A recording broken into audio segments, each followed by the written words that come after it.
Chapter 1. Hell on Earth. The incessant drizzle has persisted for an entire week, and beneath the foreboding clouds, wisps of blue smoke occasionally drift upward. The weather is utterly dismal, and one cannot help but wonder when the sun will finally shine to dispel this oppressive gloom. It has been a full month since he arrived in this world, yet Sun Wukong's eldest son, Sun Wufan, remains in a state of bewilderment, grappling with an overwhelming sense of unreality.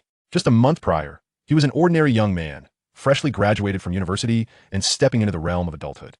However, after a nightmarish encounter, he awoke to find himself in the Dragon Ball universe, inhabiting the body of Son Goku's firstborn, Sun Wufan.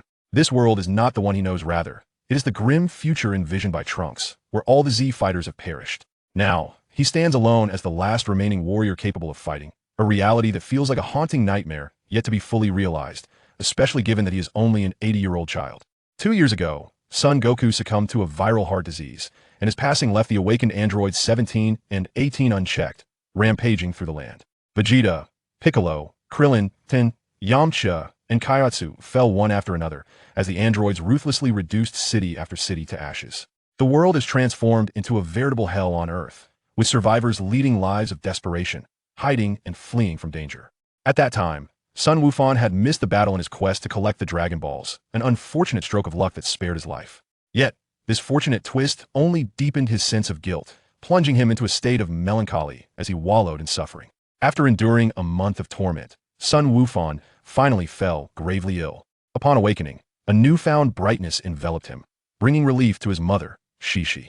Yet, unbeknownst to her, his soul had been swapped with that of another. At such a tender age, you have borne such immense suffering, it is no wonder you could not endure, Sun Wufan murmured as he gazed at his now smaller hands. He then softly declared, from this moment forth, I shall live for you and strive to change this world. In a sense, this was both a farewell to the former Sun Wufan and a rallying cry to his present self, setting a goal to aspire to. Taking a deep breath, he rose, opened the door, and ventured out into the drizzle to pluck a few vegetables from the garden, returning with a quickened pace. Reaching the entrance, a surge of energy coursed through him, causing the droplets on his skin to evaporate instantly, and his clothes dried in an instant. He pushed open the door, carrying the vegetables into the kitchen. Mother, I brought back the vegetables, Sun Wufan announced to Shishi. Having inherited Sun Wufan's memories and bloodline, he genuinely regarded Shishi as his mother, and the term mom flowed from him with heartfelt sincerity. Shishi, though only in her late 20s, appeared considerably older than her years, having suffered greatly from the loss of Goku. If Sun Wufan were to perish as well, it would likely drive her to madness. When Goku was alive, Shishi radiated youthful exuberance, and although their life was not affluent, it was filled with happiness. In recent months, however, Shishi has borne the weight of fatigue, tirelessly comforting her sorrowful son, nearly succumbing to depression herself. Thankfully, with Sun Wufan appearing more cheerful lately, Shishi has found some solace. Wufan, you may place the vegetables there, I can wash them myself, Shishi smiled at him, gesturing to the table. Mother, let me help you wash them, it will be quicker with two of us, Sun Wufan insisted, rolling up his sleeves and promptly moving to the faucet to cleanse the tender green leaves. Shishi ceased her protests, feeling an indescribable comfort in her son's thoughtfulness. Due to the rampant destruction wrought by the androids, the Paoju Mountain had long since lost power. The electricity they were utilizing was a borrowed backup battery from Bulma, sufficient only for basic lighting, while cooking required the use of firewood. Soon, the mother and son prepared their dinner, as the once overcast sky darkened further. Illuminated by the soft yellow light of the reserve battery, they sat at the dining table to share their meal. It remains a mystery how the Scions have such hearty appetites, as Sun Wufan filled his bowl again and again. Shishi's heart swelled with joy as she observed her son's improved spirits and appetite, cherishing the moments they shared over dinner. Mother, your cooking is truly delightful, Sun Wufan beamed at Shishi, his bowl in hand. Then eat your fill, Wufan, you are at the stage of growth, Shishi replied with a smile. Mom, I wish to visit Aunt Bulma tomorrow, Sun Wufan stated. Oh, is there something you need? Shishi turned to him, curiosity evident in her eyes. Yes, I want to inquire whether the spaceship that Dad returned in is still available. I need to borrow it, Sun Wufan explained, looking earnestly at Shishi. This was a plan he felt compelled to pursue, and he wished to clarify it with her first. The spaceship? Where do you intend to go? Shishi asked, astonished. She gazed at her 80-year-old son. Anxiety filling her heart, she simply could not bear to lose him as well, for that would extinguish her will to live. Mother, the androids have thrown this world into chaos, making survival increasingly arduous. If we do not eliminate them, I shudder to think of what this world might become. I wish to ask Aunt Bulma if the spaceship is still available. If it is, I intend to journey to Namek to seek the Dragon Balls. I believe we can use them to resurrect our uncles and father, Sun Wufan declared with unwavering determination, laying out his plan. Shishi initially wanted to refuse him, but her son's resolute tone began to sway her, though her concern for his safety remained. "But you are still just a child, this is far too perilous," she began, but faltered, unsure of what to say next. In that moment, Sun Wufan reassured her, "Mother, you need not worry, I have my own strategies. Besides, Namek is much safer than Earth, nothing will happen. I must first ask Aunt Bulma about the status of the spaceship, whether it is still there remains to be seen." "Very well, I shall not obstruct you, but do take care, I cannot bear to lose you," Shishi said, tears welling in her eyes as she embraced Sun Wufan tightly. In the aftermath of Goku's death and the ensuing turmoil, Shishi has ceased to insist on her son pursuing academia, for schools no longer exist in this time of peril, where everyone lives in fear. As for the journey to Namek, this decision has weighed heavily on Sun Wufan's mind for some time. In the Dragon Ball universe he once knew, Trunks and Wufan never sought the Dragon Balls on Namek. It stands to reason that at the time, Trunks was merely a year old, and Wufan, only 8 Trunks, would not have been able to embark on such a quest, and Wufan, too young, may have forgotten about the Dragon Balls or lacked the courage to pursue them. Ultimately, by the time they grew older, the opportunity to resurrect the deceased would have long passed, as time would have exceeded the dragon's capabilities. Later, Wufan himself met a tragic end at the hands of the androids, leaving Trunks as the sole survivor, struggling to uphold the future world. In Trunks' existence, mere survival has become a daunting challenge, and the notion of Dragon Balls is a distant memory. Having arrived in this world, Sun Wufan is determined not to be crushed by the wheels of history. He must find a way to survive and thrive. His first step is to journey to Namek, for if the Dragon Balls exist, all hope remains alive. After finishing their dinner and tidying up the dishes, to conserve their limited electric supply, Shishi and Sun Wufan turned off the lights, plunging their surroundings into darkness, the only sound being the soft patter of rain outside. Indeed, turning off the lights serves a dual purpose. It conserves battery life and, more importantly, the darkness provides a sense of security at this hour.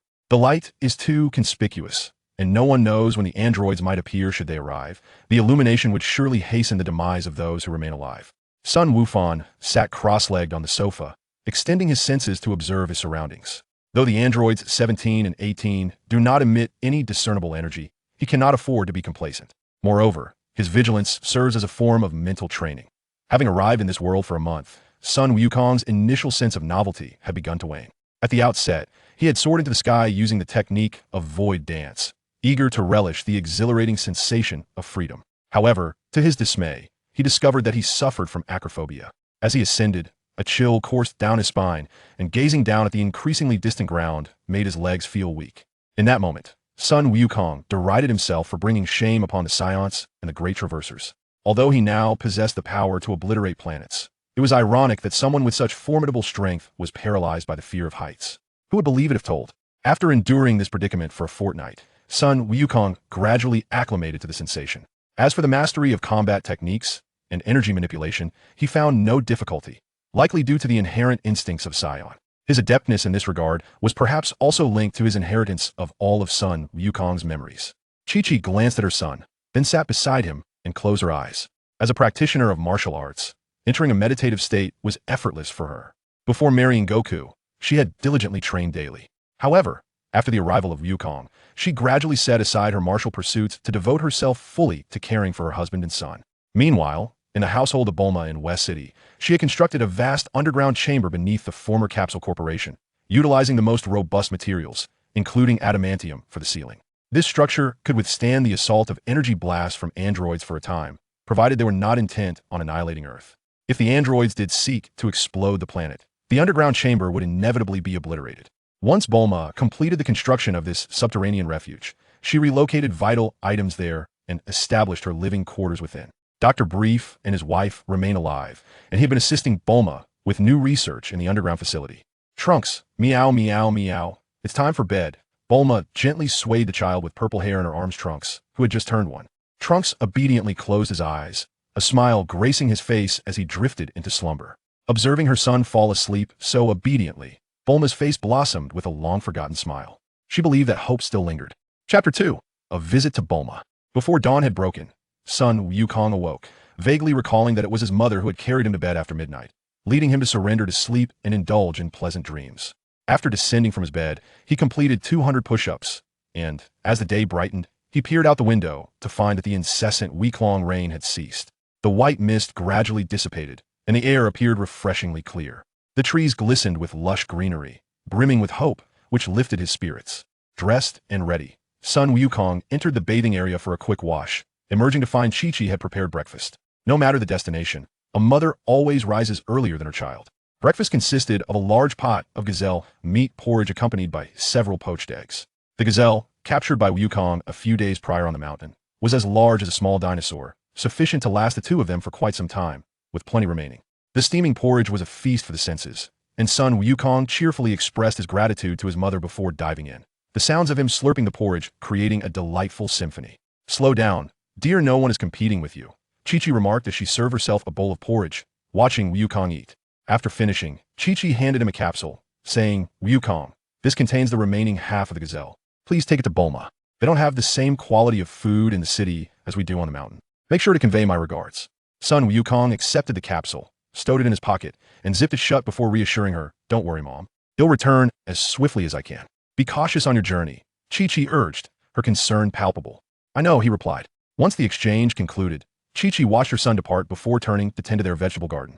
The distance from Baozi Mountain to Bulma's residence in West City was considerable. If Wukong flew at full speed, he could arrive in mere minutes. However, on foot, it would take him over 10 days, and traveling by jet would still require half a day. Yet, during this period, no one dared to fly jets, as it was too conspicuous and could attract the attention of the androids. Naturally, Wukong could not utilize a jet. Setting aside safety concerns, his family did not possess a jet, and even if they did, he was not proficient in piloting one. He opted for compromise, lowering his energy to the minimum and flying just above the ground. While this approach reduced his speed significantly, it was comparable to that of a jet, allowing him to reach West City in half a day, making it the most suitable method for someone with a slight fear of heights like Wukong. To lay hands on such a beautiful girl, could you not exhibit a modicum of tenderness and appreciation? What an eyesore. What? Who is this? At that moment, all gazes converged upon this direction. Subsequently, the crowd beheld an unfamiliar visage. His features were striking, his physique imposing, and a subtle smile graced his lips. Most notably, there was a tail coiled around his waist at a scion. Almost everyone gasped in unison at that instant. The tail was the unmistakable emblem of a scion. A revelation that struck Vegeta like a bolt from the blue. No, it cannot be. This is utterly impossible. How could there be other scions? Vegeta's pupils constricted in sheer astonishment, yet that astonishment swiftly morphed into fury. The scion race had dwindled to just a handful of them. This individual was undoubtedly an imposter. This suddenly appeared scion was none other than Lin, who had chosen the mission to confront Cell. Who are you? I seem to lack any record of you in my cells, Cell inquired, staring at Lin with incredulity. The fact that this individual could grasp his own tail indicated he was no ordinary foe. His strength was likely on par with Android 18, yet the absence of his presence in a genetic database was highly irregular. You are not worthy to know who I am. All you need to comprehend is that I am the one who will soon bring you to your knees. Singing conquered, Lin replied with a smirk, a cold chuckle escaping his lips. Arrogant fool, you think you can defeat me? Dream on. I shall deal with you first. Cell's expression darkened. He was on the verge of transforming into his coveted perfect form, and no one could impede him. Who is he? Why has he come to rescue me? Android 18's eyes widened in astonishment as she stared at Lin's retreating figure. Ah, yes, that's so. Huh. Lin smiled before suddenly bellowing. A golden aura erupted explosively from his body. His black hair transformed into a brilliant golden hue. Enveloped in a golden flame, he had unmistakably become a Super Saiyan. After inheriting Gohan's power, transforming into a Super Saiyan was a trivial feat for Lin. A Super Saiyan? Impossible, absolutely impossible. Observing Lin, who radiated golden flames, both Vegeta and Cell were left utterly dumbfounded. This individual could indeed transform into a Super Saiyan, which ruled out the possibility of him being a counterfeit. Yet, they had never encountered such a scion on Earth. What an intimidating aura. His power seems to surpass even that of my father. Who exactly is he? There is no record of him in the future timeline. Trunks was equally astonished, his eyes wide with disbelief. There was a Super Saiyan on Earth who surpassed his father, and they were completely unaware. Damn it, who the hell is that bastard? Compared to Trunks' shock, Vegeta's fury was far more pronounced. Where did this scion come from? And his power seems to exceed my own. As Trunks stood stunned and Vegeta seethed with rage, Cell's body was already being smashed in the ground by Lin. At this moment, the golden aura surrounding Lin had vanished. With golden hair and light green eyes, he had unmistakably entered a full-power Super Saiyan form. So powerful.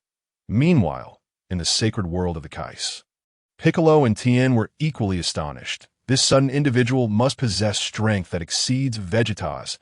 How wonderful! Although I have no idea who that guy is, it seems he is not aligned with Cell. Tien exclaimed, clenching his fists in excitement. Their greatest enemy was Cell. As long as they could eliminate him, the other issues would pale in comparison. Another Saiyan, Piccolo tightened his fist. He could hardly believe that within just a few years, so many Saiyans had emerged, each with such formidable strength. He had once been a major antagonist, and now he felt he could barely be considered a third-rate fighter. This stark contrast left Piccolo profoundly unsettled. I say, can any of you tell me what on earth is happening down there? Don't just focus on your own viewing. At that moment, Bulma, holding baby Trunks, inquired anxiously. Unlike Tien and Piccolo, she lacked their keen eyesight. Another Saiyan had appeared, battling Cell, and it seemed his strength might even surpass Vegeta's. Tien began to explain. What? There are other Saiyans on Earth. How can that be possible? Bulma was equally taken aback. This moment on Earth. Lin felt an exhilarating sense of liberation that he had truly transformed into a Saiyan, and he had Cell pinned to the ground. The sensation was far more exhilarating than winning 5 million. Damn it. No one can thwart my absorption of Android 18. I will kill you right now. Cell, rising once more, spoke with venomous fury directed at Lin. Yes, that's so. Then come and try. I am curious to see if you possess such capability. Lin replied, nodding before beckoning Cell with a wave of his hand. Bastard die. Cell conjured a ball of energy in his palm and hurled it at Lin. Lin swiftly countered, deflecting the energy sphere with a single slap. Boom! The moment the energy sphere struck the ground, a violent explosion ensued that a nearby island vanished without a trace. Whoosh! The instant the energy sphere was batted away, Cell lunged at Lin. Despite sensing Cell's formidable strength, he was resolute that he must absorb Android 18 and attain his perfect form. Once he achieved that, none of these individuals would stand a chance against him. Bang! Lin effortlessly caught Cell's punch. Sensing his strength was remarkably feeble, it felt akin to a child's feeble punch, devoid of any threat. Your power is far too weak for me, Cell, Lin chuckled, shaking his head. Yet his smile only fueled Cell's ire. Cell unleashed a flurry of rapid-fire attacks. Truth be told, Cell's speed was impressive. At least Krillin and Piccolo could no longer discern his movements. Meanwhile, Lin stood still, his hand creating countless afterimages that blocked all of Cell's assaults. No, it cannot be. This bastard's power cannot be this overwhelming. Even Vegeta isn't this strong. Fear began to take root in Cell's heart as he fought harder. Are you done yet? If so, it's my turn. Lin's gaze suddenly hardened, and with lightning speed, he unleashed a punch. Bang! Without warning, his fist struck Cell's abdomen. Ugh! A torrent of blood erupted from Cell's mouth as he was sent hurtling backward like a cannonball. Boom! Boom! Boom! The peaks behind him had been reduced to rubble by the tremors. Section 8. Whoosh! Lin once again pursued, appearing directly above Sheru, delivering a powerful punch to his abdomen. Wow! Another spurt of purple blood erupted as his body was embedded into the small island. His presence instantly wilted, clearly indicating he had lost all fighting capability. Did that bastard truly defeat Sheru in just 2 moves? Vegeta's throat tightened. Clearly incredulous. Although his own strength far surpassed Sheru's, he could never match the formidable display of this individual. Could it be that this rogue's power has eclipsed his own? I, Vegeta, am the mightiest Saiyan. Now, I shall make you understand. Vegeta clenched his teeth tightly. Then, in a flash, he appeared right before Lin. What is the matter, Vegeta? Do you wish to exchange a few blows with me? Lin inquired calmly, his gaze steady upon Vegeta. Though he appeared composed, his heart raced with exhilaration. Suddenly endowed with such immense power, he had vanquished Sheru with absolute authority. To claim he was not thrilled would be a lie, especially in the world of Dragon Ball he had long yearned for. P.S. A new book has launched. I seek various forms of support, as data fuels the motivation for new works. Dear readers, Please cast your flowers and review tickets. Chapter 5. Absolute Power. Tormenting Vegeta. Seeking flowers and review tickets. Who are you? You scoundrel. The pure-blooded scions consist only of myself, Kakarot, and my useless brother Tabor. Beyond that, there cannot possibly be any other scions. Vegeta fixed an intense gaze upon Lin, as if attempting to see right through him. You need not know who I am. Furthermore, do not presume to flaunt your princely airs before me. I am not so easily swayed. Lin coldly retorted to Vegeta. In truth, he held a certain fondness for Vegeta in Dragon Ball Super, where Vegeta was willing to forsake his dignity for his family and Earth. However, in this moment, Vegeta was nothing but prideful, self-righteous, and utterly insufferable. Thus, he could not bring himself to like him at all. How dare you speak to me in such a manner? I, Vegeta, will bring you down right now. Hearing Lin's disdainful tone only fueled Vegeta's ire. The sudden appearance of another scion was a difficult pill for him to swallow, especially with this individual's arrogant attitude. Father, do not act impulsively. This gentleman bears us no ill will. Please do not provoke him. Just as Vegeta's fury reached its peak, Trunks suddenly collapsed before him. He sensed no malice within Lin's being, and considering he had just defeated Sheru, it was undoubtedly a boon for Earth. If Father were to offend him now, the consequences could be dire. Get lost. When did it become your place to speak to me? Section 9. Vegeta delivered a fierce punch to Trunks' abdomen, sending him flying. What a truly disgraceful display. It seems you truly wish to fight me. If that is the case, then I shall oblige. The more Lin observed Vegeta, the more he found him insufferable. This fool was far too self-important. Humph. Unaware of his own mortality, when I finally crush him beneath my feet. Let us see if he continues to swagger. Vegeta clenched his fists tightly. Huh. Accompanied by a deep roar, the entire island began to tremble violently, and the golden aura surrounding Vegeta surged fiercely. How powerful. It felt as though the very earth itself quaked. What kind of training has Vegeta undergone to reach such heights? As they sensed the terrifying aura, Krillin and the others' faces paled. They never anticipated that Vegeta's power had grown so formidable. His strength now likely surpassed Goku's. Humph, do you see? This is the power that transcends Super Saiyan. After amplifying his aura to its zenith, Vegeta smugly proclaimed to Lin. And what of it? Lin replied with a calm demeanor. Vegeta had yet to even reach full power as a Super Saiyan. While he could easily tap into the form of Super Saiyan 2, thus, the chasm between them could not simply be articulated in mere words.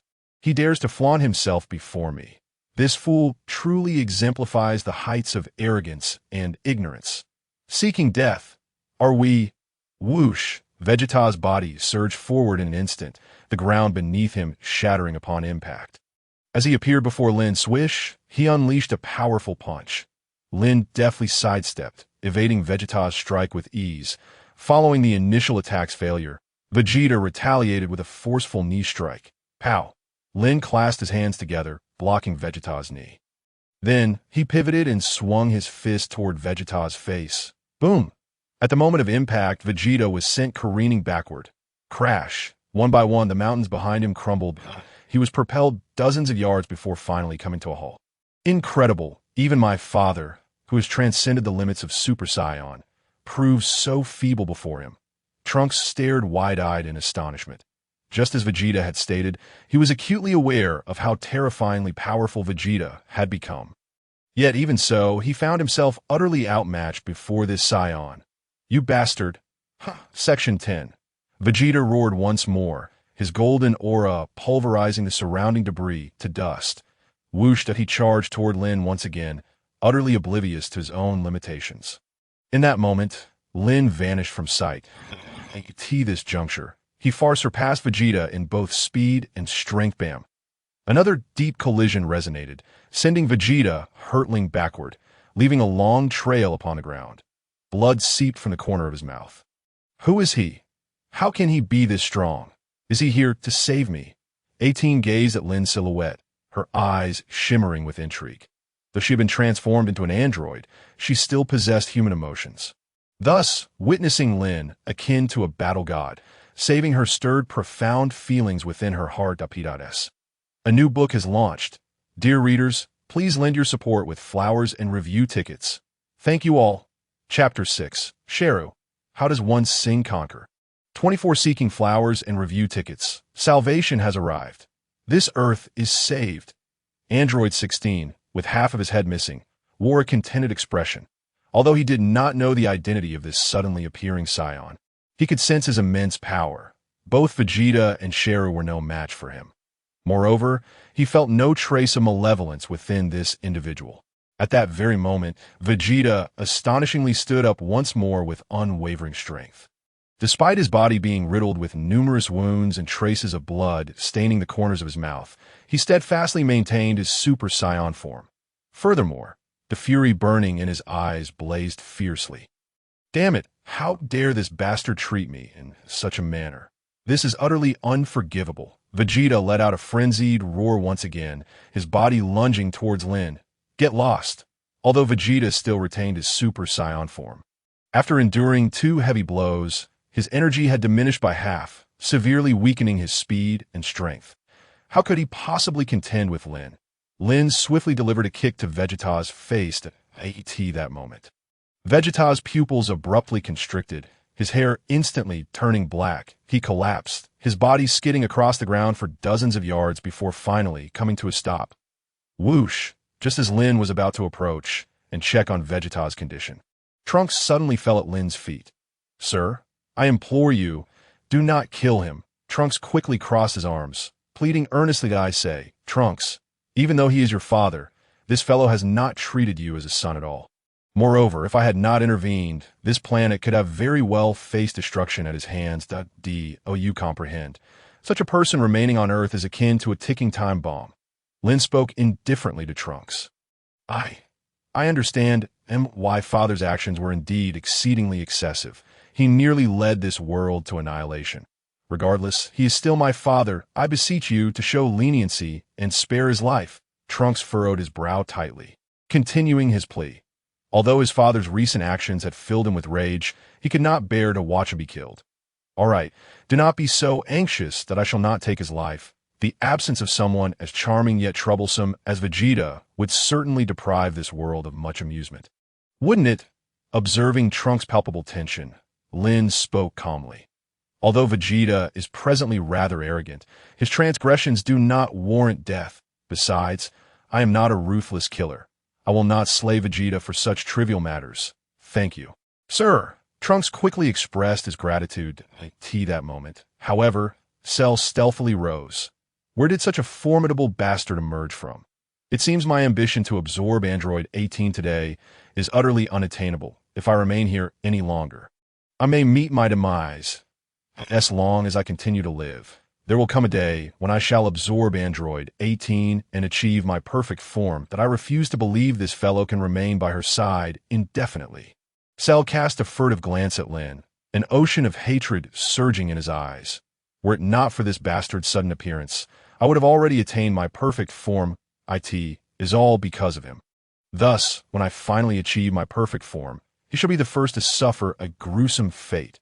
Damn this bastard. Prepare to meet your end. With a chilling glare directed at Lin, Cell swiftly turned, intending to flee at the utmost speed. Whoosh! However, before Cell could take flight, a sound of slicing air echoed in his ears, and Lin's figure suddenly appeared before him. Are you attempting to escape, Cell?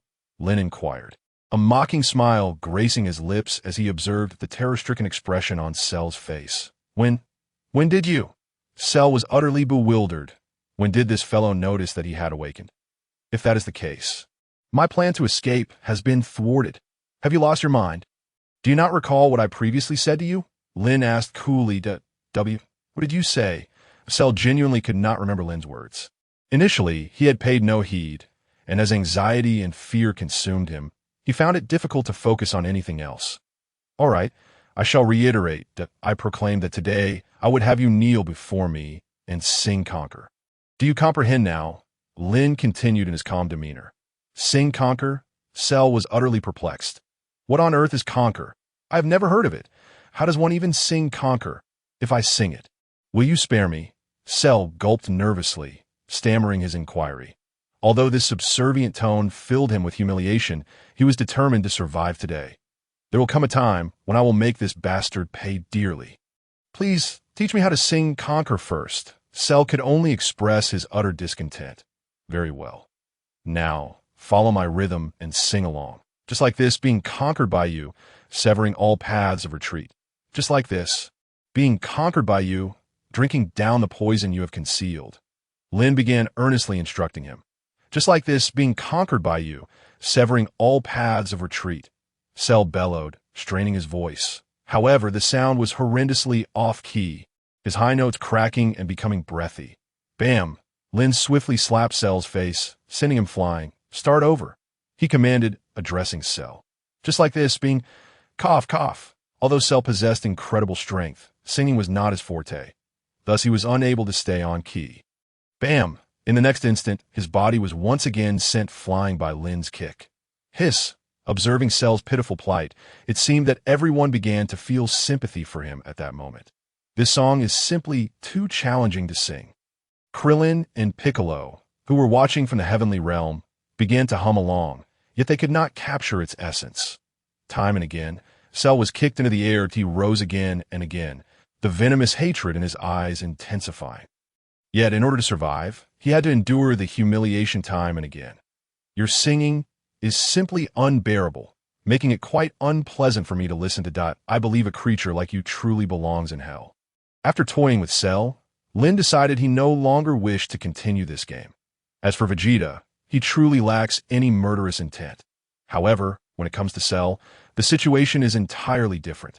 This fiend is nothing short of a complete demon. If one were to say that his personality improved upon transforming into his perfect form, then his earlier demeanor was undeniably that of a monster. He absorbed the lives of 4 to 5 towns worth of humans, leaving not a single bone behind. Did you not promise me that if I sang well, you would spare me?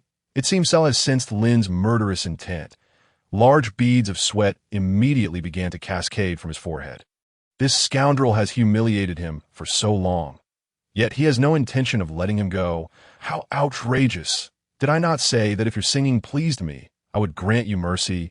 Yet, you have been wailing like a banshee, showing no signs of cooperation.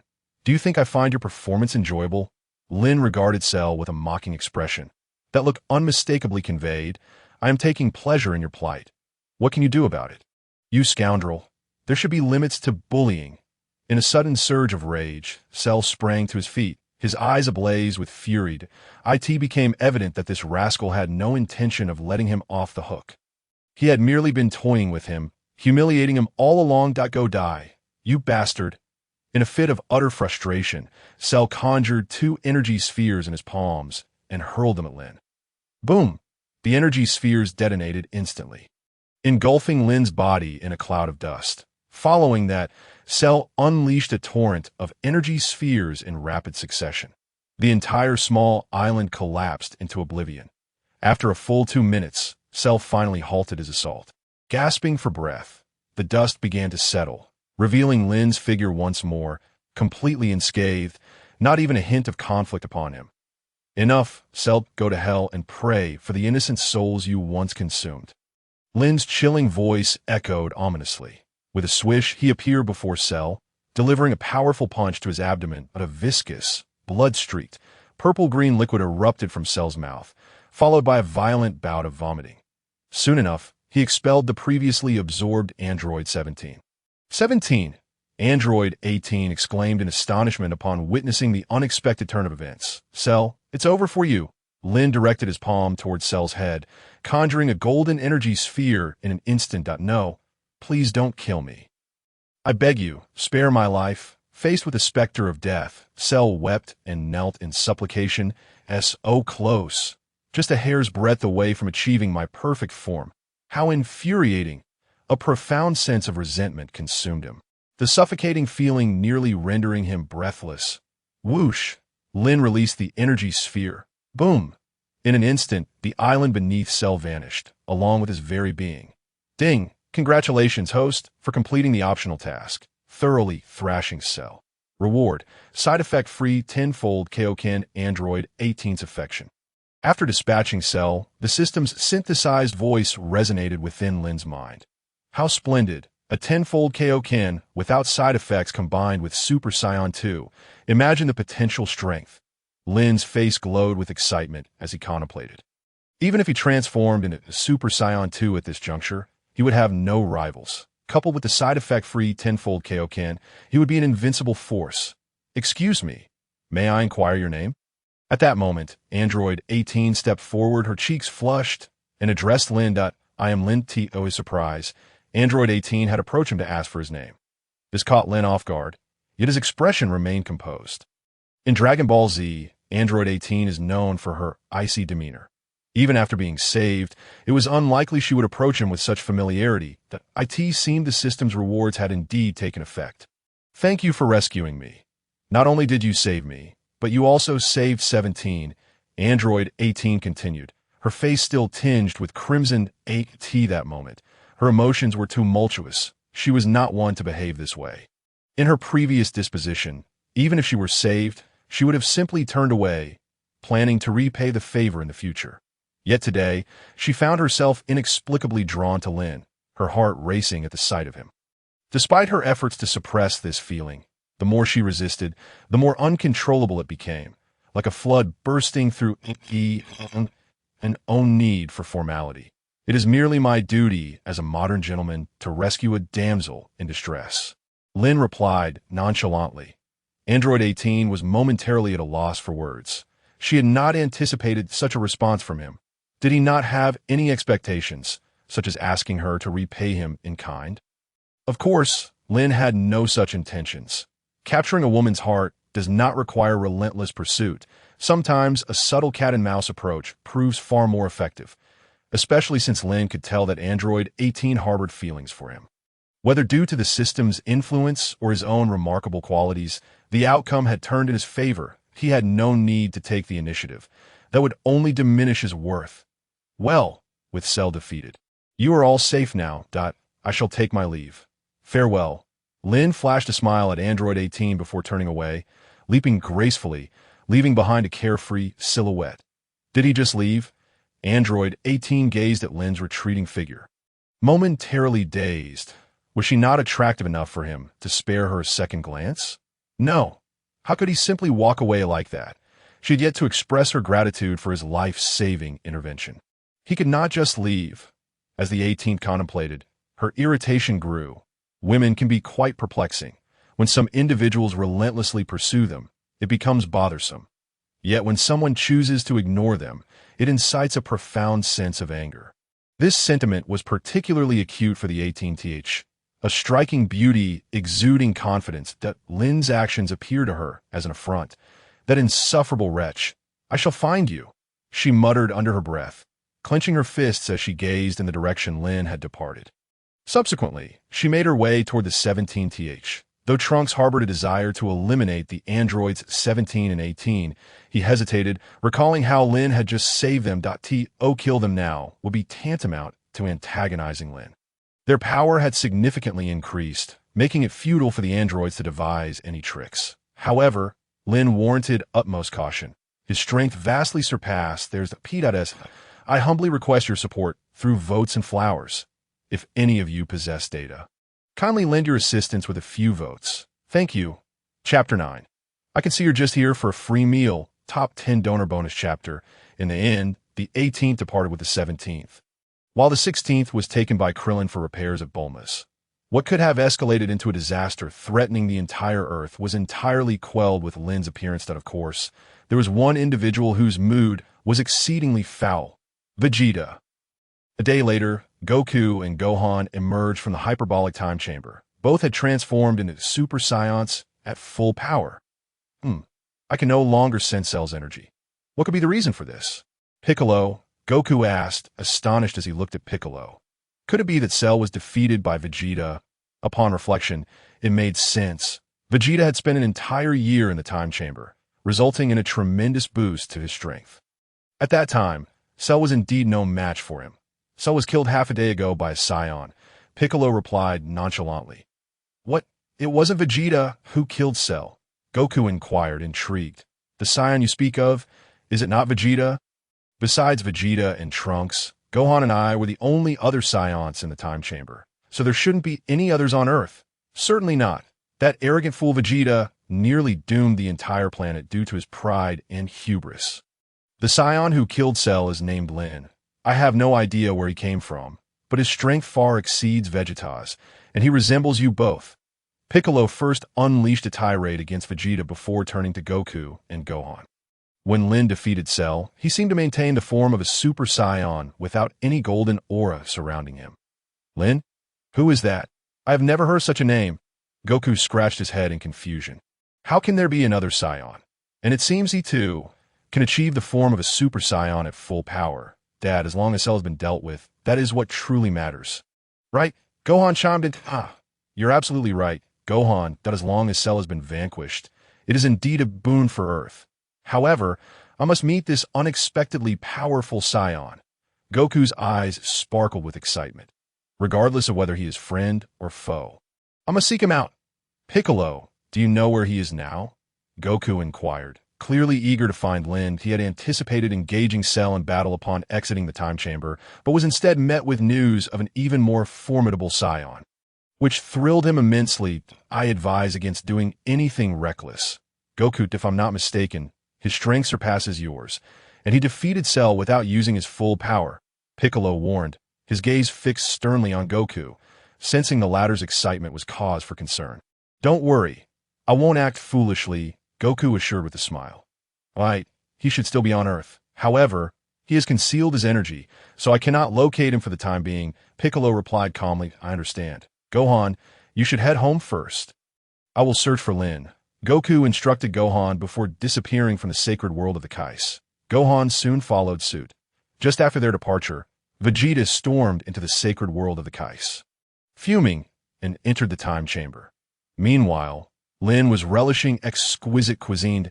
It must be said, West City offers delightful culinary treats. I say, you have been following me for nearly a day now. Are you not hungry? Would you care to join me for a bite? Lin casually remarked to the figure behind him. Discovered, have I? The 18th furrowed her brows, muttering softly. Despite maintaining a significant distance and being an android without a discernible energy signature, how had he detected her? Nonetheless, she obediently approached. Where is your brother, the 17th? Lin inquired as the 18th took her seat. He mentioned he sought a life of his own, to marry and have children. So we parted ways, she replied in a cool tone. Then are you following me to repay your life debt? Lin teased, taking a sip of his rice wine. You wish? How absurd! The 18th shot him an indignant glance, her face turning crimson. She was not typically like this. Yet upon encountering Lin, she felt an inexplicable sense of shyness and found it difficult to meet his gaze. Her heart raced uncontrollably. I see you have come to feast. Well then, let us indulge while it's hot. Observing the 18th's flustered yet feisty demeanor was rather enjoyable. Pitas, I humbly request flowers, votes, and monthly tickets. Those with monthly tickets, please lend your support with a few chapters. Thank you very much. Chapter 10. Goku's Invitation. 2000 Flowers Bonus Chapter. The 18th, unperturbed, immediately dug into the sushi and pizza on the table, exhibiting none of the decorum expected of a lady. That it was no wonder. She had not had a proper meal in 2 full days. Slow down. There's plenty of food here. Lin chuckled, watching the 18th devour her meal with fervor. Half an hour later, a very familiar figure suddenly appeared before Lin and the 18th. Clad in an orange training GI, with a deep blue undershirt and a shock of spiky yellow hair, it was Goku. Hey, you know who I am? Both Lin and the 18th exclaimed simultaneously. Wait, you actually know me? Goku replied, surprised to learn that Lin was acquainted with him. While it was understandable for the 18th to recognize him, given that androids were created to eliminate him, Lin's awareness of him was puzzling. Of course, you are a prominent figure on this earth. How could I not know you? Lin offered a faint smile, gently sipping the rice wine in her hand. You have deliberately come to seek me out, have you not? Or perhaps you wish to spar with me? Setting down her cup, Lin inquired with a playful tone. I am indeed eager to engage in a friendly contest with you. However, this setting is ill-suited for combat. I sense your formidable strength, which stirs my blood with excitement. Sun Wukong admitted, his face alight with enthusiasm. To be frank, with your current abilities, you hardly stand a chance against me.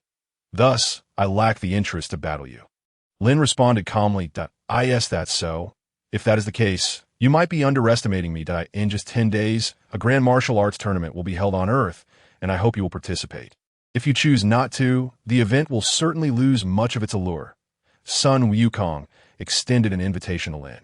This news had come from Krillin, who mentioned it was organized by a wealthy individual named Qian Duo. Initially, Lin had little interest in the tournament, but the emergence of someone as powerful as Lin piqued his curiosity. The Grand Martial Arts Tournament? Lin echoed, a hint of intrigue in her voice. Had Cell not met his demise at my hands, I imagine he would have hosted a similar event. Yet, despite his defeat, the tournament is still proceeding. Ding! A system notification resonated in her mind, announcing a new task. Option 1. Agree to participate and secure the championship of the Grand Martial Arts Tournament. Reward. Time leap technique, 0.1 seconds. Option 2. Agree to participate and receive a random item. Reward. Chi circle / decline participation and receive 5 billion yuan. At that moment, the electronic voice of the system echoed in her mind. Another choice task? Lin quickly assessed the rewards. Time leap technique?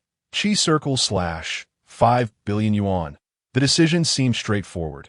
The latter too paled in comparison to the former. Time leap technique. The ultimate move of hit. The strongest assassin from Universe 6 in Dragon Ball Super allows the wielder to leap through time to launch an attack.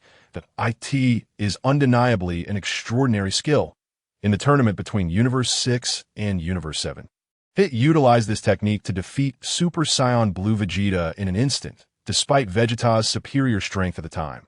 The potency of time leap technique rendered Vegeta utterly defenseless. Even Sun Wukong, upon recognizing the technique's nature, was compelled to unleash his Kaioken times 10. This illustrates the formidable nature of time leap technique, which is incomparable to Chi's circle /.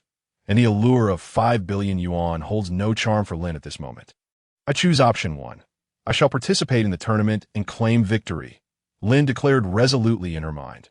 Very well, I accept the invitation to the Grand Martial Arts Tournament. Lin nodded affirmatively. Her motivations did not lie in competing with Sun Wukong and his companions, but rather in the tantalizing allure of the time leap technique. That you've agreed? Splendid. In that case, I shall train diligently, Sun Wukong exclaimed with excitement upon hearing Lin's affirmation. Finally, an opportunity for a great battle awaits. But don't underestimate me. With a grin, Sun Wukong departed the restaurant. The time leap technique, albeit a mere 0.1 seconds, could serve as my trump card. Particularly within this time frame, its utility is unmatched. Therefore, I must secure the championship of the Grand Martial Arts Tournament. Lin pondered, I've had my fill. You may settle the bill. Number 18 wiped her mouth and addressed Lin with an air of entitlement. Settle the bill? Are you jesting? Do I appear to be a wealthy individual? Lin replied, glancing at number 18, incredulous. Clad in a simple black training outfit devoid of pockets, he certainly did not exude affluence. Do you not carry money for your meals? Number 18 shot a disdainful look at Lin. Pot calling the kettle black. I suspect you haven't paid the owner for your new outfit either, Lin retorted, gesturing towards her attire. Let us go. We shall indulge in a sumptuous feast without paying, Lin declared, seizing number 18 and sprinting from the restaurant. Though flying was more convenient, running brought a thrilling exhilaration. Time sped by, and the 10 days passed in the blink of an eye. Today, Earth buzzed with excitement. For the Grand Martial Arts Tournament was set to take place at the most bustling arena in West City. Are you truly intent on participating in this Grand Martial Arts Tournament? Number 18 asked Lin as they walked through the streets of West City. Their bond had grown considerably over the past 10 days, and the initial shyness of number 18 had dissipated. Why would I not participate? It is rumored that the champion will receive a prize of 100 million. Do you wish to perpetually follow me around for free meals? Lin chuckled, addressing number 18. Indeed, the prospect of winning 100 million is enticing. Number 18 replied, her interest piqued. With such a sum, I could buy an abundance of beautiful clothes, and I wouldn't have to endure the endless chatter of those shopkeepers. Upon hearing about the 100 million prize, number 18 was instantly intrigued. eager for a chance to enjoy herself after having grown weary of all the amusement parks and attractions on Earth. "Let us go," Lin urged number 18, and in an instant, she propelled herself into the sky, with number 18 quickly following suit. Locating the Grand Martial Arts Tournament was simple. They merely needed to follow the energy signature of Sun Wukong and the others. 2 minutes later, whoosh, the sound of air slicing through echoed as Lin and number 18 arrived. "You have arrived, Lin," Sun Wukong exclaimed, rushing over to greet her.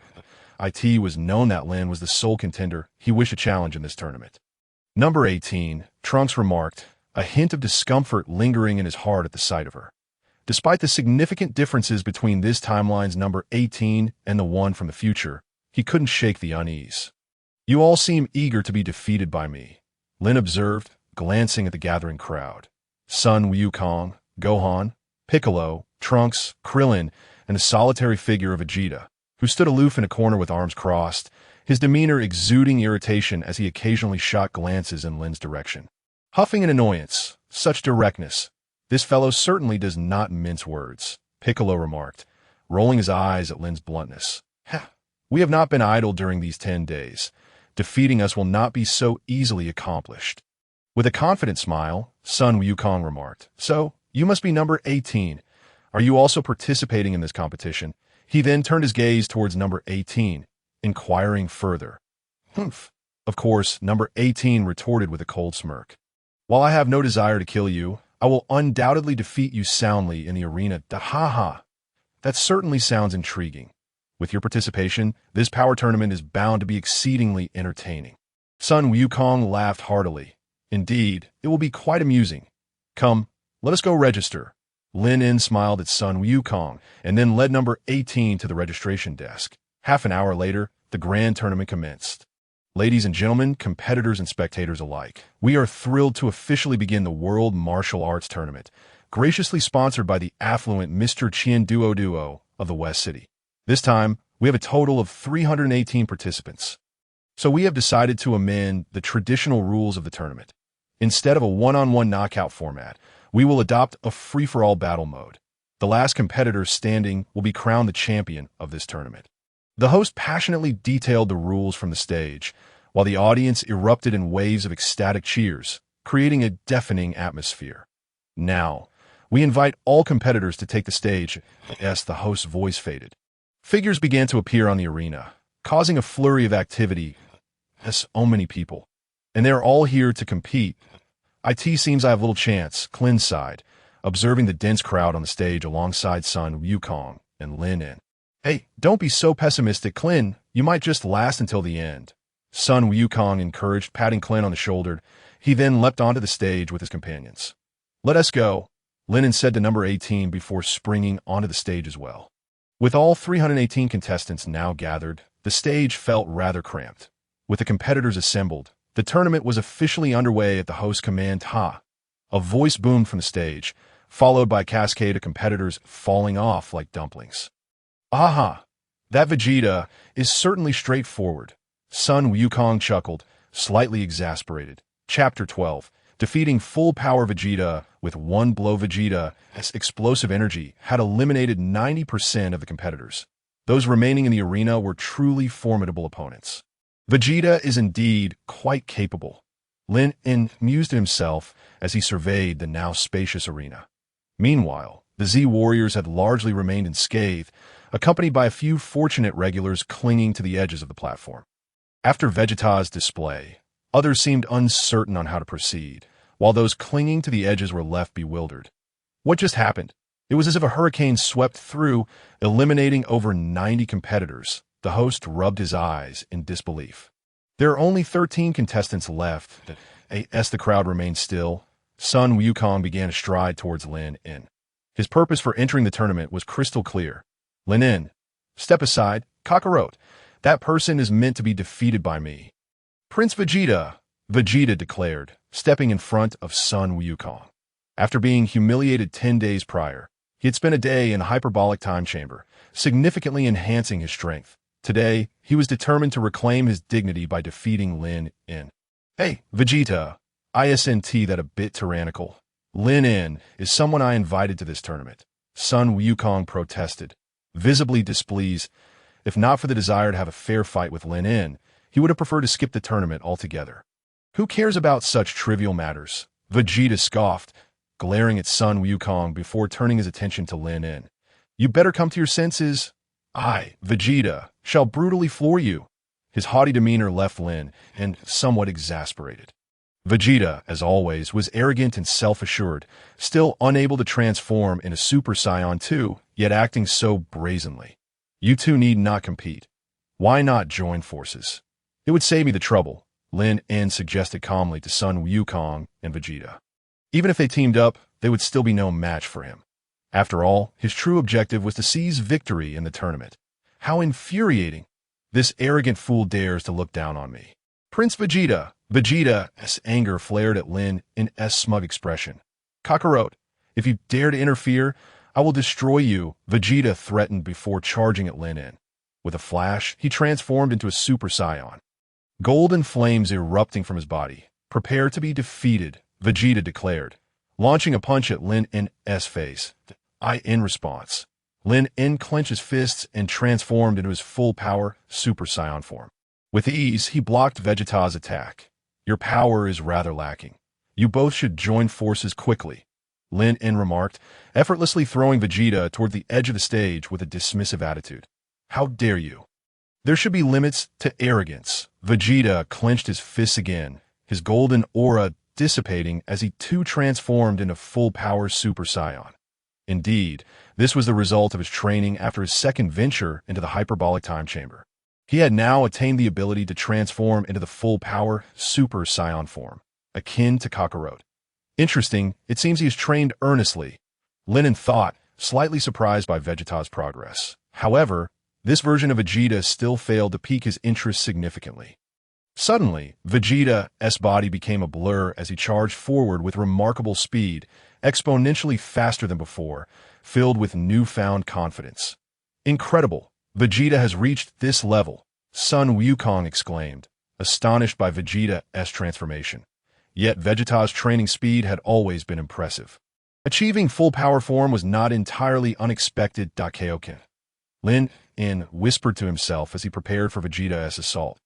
Accompanied by a low, resonant sound of collision, Vegeta was unexpectedly sent hurtling backwards as a spray of fresh blood traced a brilliant arc through the air before it fell back onto the arena. This sequence of events transpired in a mere 0.1 seconds. Apologies for the tardiness of today's update. I returned home later than anticipated, and I truly regret keeping everyone waiting. Chapter 13. The Elimination of Son Goku, supplementing yesterday's 34 bang. Vegeta's body crashed heavily beneath the arena. No, this is impossible. He felt utterly bewildered, overwhelmed by disbelief. Just moments before, he had transformed into a Super Saiyan at full power on the opposite side. Lin was in the same transformed state. Logically, they should have been evenly matched. Even if Lin were slightly stronger, it was inconceivable that he could defeat him in an instant. What the hell? What kind of joke is this? Vegeta clenched his fists tightly, his eyes bloodshot with rage. This should not have happened. What on earth transpired that led to his instantaneous defeat? What? So powerful! A single punch was enough to vanquish Vegeta. Just then, he recalled that when Lin struck him down, a layer of red energy seemed to envelop his body in a state of utter shock. Son Goku remembered Lin's transformation. It bore a striking resemblance to his own Kaioken technique. However, both Kaioken and the transformation into a Super Saiyan are exceedingly violent power-ups that impose a tremendous strain on the body. Thus, one cannot simultaneously employ both forms. The combined ferocity of their energies would tear the body apart. He had once contemplated attempting it himself, but was unable to achieve it. If Lin had indeed activated Kaioken while in Super Saiyan form, then this individual was truly terrifying. Was his body forged from diamond? Unbelievable. His father's strength had clearly increased, yet he was still defeated in a single blow by Mr. Lin. Just how formidable was he? After Vegeta's defeat, everyone on the arena halted, gazing at Lin with expressions of sheer terror, as if staring at a monster. They were well aware of Vegeta's prowess when he emerged from the hyperbolic time chamber for the second time. His strength had seen another significant enhancement. Yet to their astonishment, he had been so effortlessly dispatched by Lin that I think I should just head home. The other ordinary contestants on the arena began to jump down one by one. These guys are like monsters. Competing against them is tantamount to courting death. Returning home to embrace my wife and sleep sounds so much better. Why subject myself to this torment? I suppose I should also withdraw. Krillin, with his head hung low, leapt off the arena as well. Let us leave the stage for Goku and the others. Didn't TU just want to challenge me? Come on, Son Goku. Chapter 24. Lin glanced at Son Goku and spoke calmly. If he could eliminate Son Goku, then he could allow the subsequent challengers to enjoy themselves. After all, the ultimate champion would undoubtedly be him.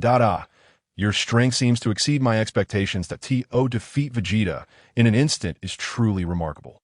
However, this only serves to heighten my excitement, Son Goku said, biting his lip in anticipation. Don't get too ahead of yourself. Lin cautioned Son Goku. Here I come. Son Goku grinned, disappearing with a swish. When he reappeared, he was already before Lin, launching a powerful punch. Yet just as he was about to strike, he abruptly altered his attack trajectory, appearing behind Lin and delivering a heavy kick. Lin stepped forward, effortlessly evading Goku's assault. TCH, Son Goku pouted, quickly pursuing Lin once more. Thud, thud, thud. The flurry of punches resembled a tempest, shadowing Lin as he retreated to dodge Goku's relentless strikes. It is important to note that both of them were currently in their full power forms. Although Lin might have been slightly stronger than Goku, the gap was not insurmountable. Thus, he dared not underestimate his opponent. Should he transform into Super Saiyan 2, defeating Goku would be a trivial matter.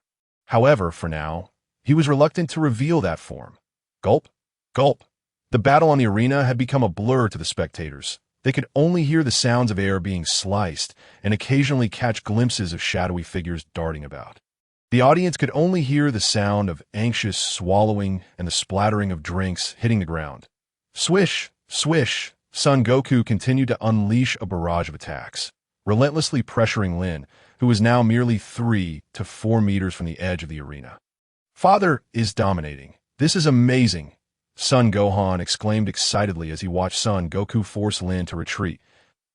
No, Lin has yet to reveal his true strength. Goku's power is much greater than Vegeta's. If that guy could defeat Vegeta in an instant, then Goku certainly wouldn't be his match, Piccolo explained, shaking his head. Unless Lin willingly chooses to forfeit the match, Goku stands no chance against him. The opportunity has arrived. Indeed, just as Piccolo's words fell, Lin's lips curled into a smirk. Daikyoken. Chapter 25. Lin executed his signature move once more, unleashing the Kaioken technique. In that fleeting moment, his power and speed erupted. Bang! No one even caught a glimpse of what Lin had done. Accompanied by a low, resounding impact, Son Goku's jaw was dislocated by a devastating punch. His body flew in a perfect diagonal line, obliterating a corner of the arena before crashing down beside Vegeta. P.S. Seeking flowers, evaluation tickets, and monthly tickets. I was utterly exhausted yesterday. I fell asleep the moment I laid down. I apologize for the delay. But today I'm making up for it. Chapter 14. Brace yourselves, for I shall retaliate. Supplementing yesterday's 44. Seeking automatic subscriptions. I too have been eliminated. Son Goku awkwardly scratched the back of his head. In that brief instant, Lin's power surged, and he had no time to react before being struck. The speed was simply too swift, leaving him no chance to evade. Moreover, this fellow had an impeccable sense of timing, countering just as Goku launched his punch. At that point, even if Goku wished to dodge, it was already too late. Tisich, what a useless fool. Vegeta shot an angry glare at Son Goku, venting his frustration on him. Aren't you also eliminated, Vegeta? Moreover, you were eliminated even earlier than I was, yet you dare criticize me. In the face of Vegeta's unprovoked ire, Son Goku shot back defiantly, causing Vegeta to turn pale with rage. Yet he was left speechless. After all, Kakarot had at least fought for a minute. However, I've yet to warm up before being eliminated. Thus, in comparison, my defeat feels particularly humiliating. The battle on the arena continues. Yet Lin En finds himself losing interest. Son Gohan possesses remarkable strength and talent, But transforming him into a Super Saiyan 2 seems a daunting task, as his anger is not easily provoked. After several minutes, only Lin En, Son Gohan, Trunks, Piccolo, and Android 18 remain on the stage. Are we about to engage in the final battle? Aside from Android 18, the other contenders are exceedingly formidable. Observing the fighters on stage, Piccolo silently muses, there's no need to elaborate on Lin En. He can effortlessly defeat Goku and Vegeta. Regardless of the circumstances, I am no match for him. Although Gohan's strength is inferior to Goku's, the gap is certainly not significant. As for Trunks, his power has seen considerable enhancement after training in the hyperbolic time chamber with Vegeta. Therefore, my elimination seems inevitable. Both Gohan and Trunks furrow their brows, each contemplating a challenge against Lin En. However, the recent swift elimination of their fathers by Lin En instills a profound sense of intimidation in them. You three, come here quickly. Prolonging this is not a viable strategy. Lin En states calmly, observing the anxious expressions of Trunks and Piccolo. It is worth noting that the first place prize for this tournament is an astounding 100 million, with the second place awarding 50 million. If Android 18 and I secure the first and second positions respectively, we could indulge in a luxurious period of time without the incessant pursuit of our boss. Let's go. Gohan, Trunks, Piccolo urges, frowning at them. All right, Uncle Piccolo, they reply in unison. Almost simultaneously, the three launch themselves toward Lin En. In no time, the trio unleashes a flurry of attacks akin to a tempest. It must be said that their strength is commendable. Piccolo seems to have grown somewhat stronger since his battle with Android 17. However, this strength is merely relative. Before Lin En, they remain utterly powerless. Seizing an opening, Lin En delivers a powerful punch to Piccolo. Bang! The moment Lin En's fist connects with Piccolo's abdomen, he is sent flying, his feet skimming the ground as he exits the arena. Uncle Piccolo. Gohan glances at Piccolo, but in that fleeting moment of distraction, Lin En's other fist meets his cheek. Gohan's body is sent hurtling away, tumbling 3 to 4 times before he manages to grasp the edge of the arena, preventing himself from falling. Damn it. Witnessing Piccolo and Gohan defeated in the blink of an eye, Trunks grits his teeth and charges a punch at Lin En. Game over. Lin En counters with an equally forceful punch. Bang! At the moment their fists collide, the ground beneath Trunks collapses, and his body shoots out like a bolt from a crossbow. Bang! Trunks crashes heavily off the stage, proving to be a mere shadow of an opponent. With a resigned smile, Lin En shakes his head. Swish! At that moment, Gohan, using one hand, leaps back onto the stage. As long as he does not make contact with the ground, he is not considered eliminated. You've already been defeated. Gohan, you wish to continue?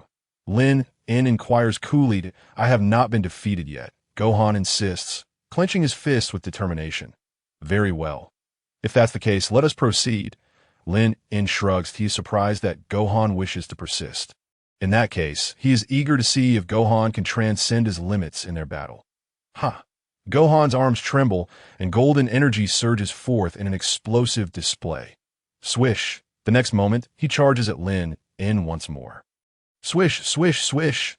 He immediately launches a barrage of swift attacks. Too slow. You should be able to move faster and strike harder. Lin En remarks while evading Gohan's blows. Damn it, why can't I land a hit? Gohan grits his teeth, pushing his speed to its utmost limits. Yet he still fails to connect with Lin En. Prepare yourself. I shall commence my counterattack. Lin En offers a friendly reminder. Suddenly, he bursts forth. Swish! In the next instant, he appears behind Gohan. How fast! Gohan is momentarily stunned by Lin En's sudden disappearance. Bang! Before he can react, Lin En delivers a heavy kick to Gohan's back. Gohan is flipped on the ground, sliding across the surface for over 20 meters, finally coming to a halt at the edge of the arena. Lin En has carefully controlled his strength. Otherwise, that kick could have eliminated Gohan. Although Gohan's talent surpasses that of Goku and Vegeta, he lacks the exhilaration that comes with battle. That he often finds himself in a defensive position, making it challenging to unleash his full potential. Gohan, bring forth your true strength in this fight. You cannot hope to defeat me like this. Lin En states coolly as Gohan rises to his feet. If Gohan could transform into a Super Saiyan 2, Lin would relish a proper contest.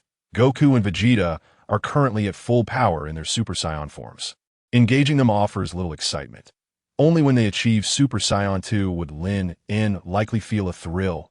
All my strength. This is all I have, Gohan declares loudly, his fists clenched tightly. He is indeed exerting all of his power.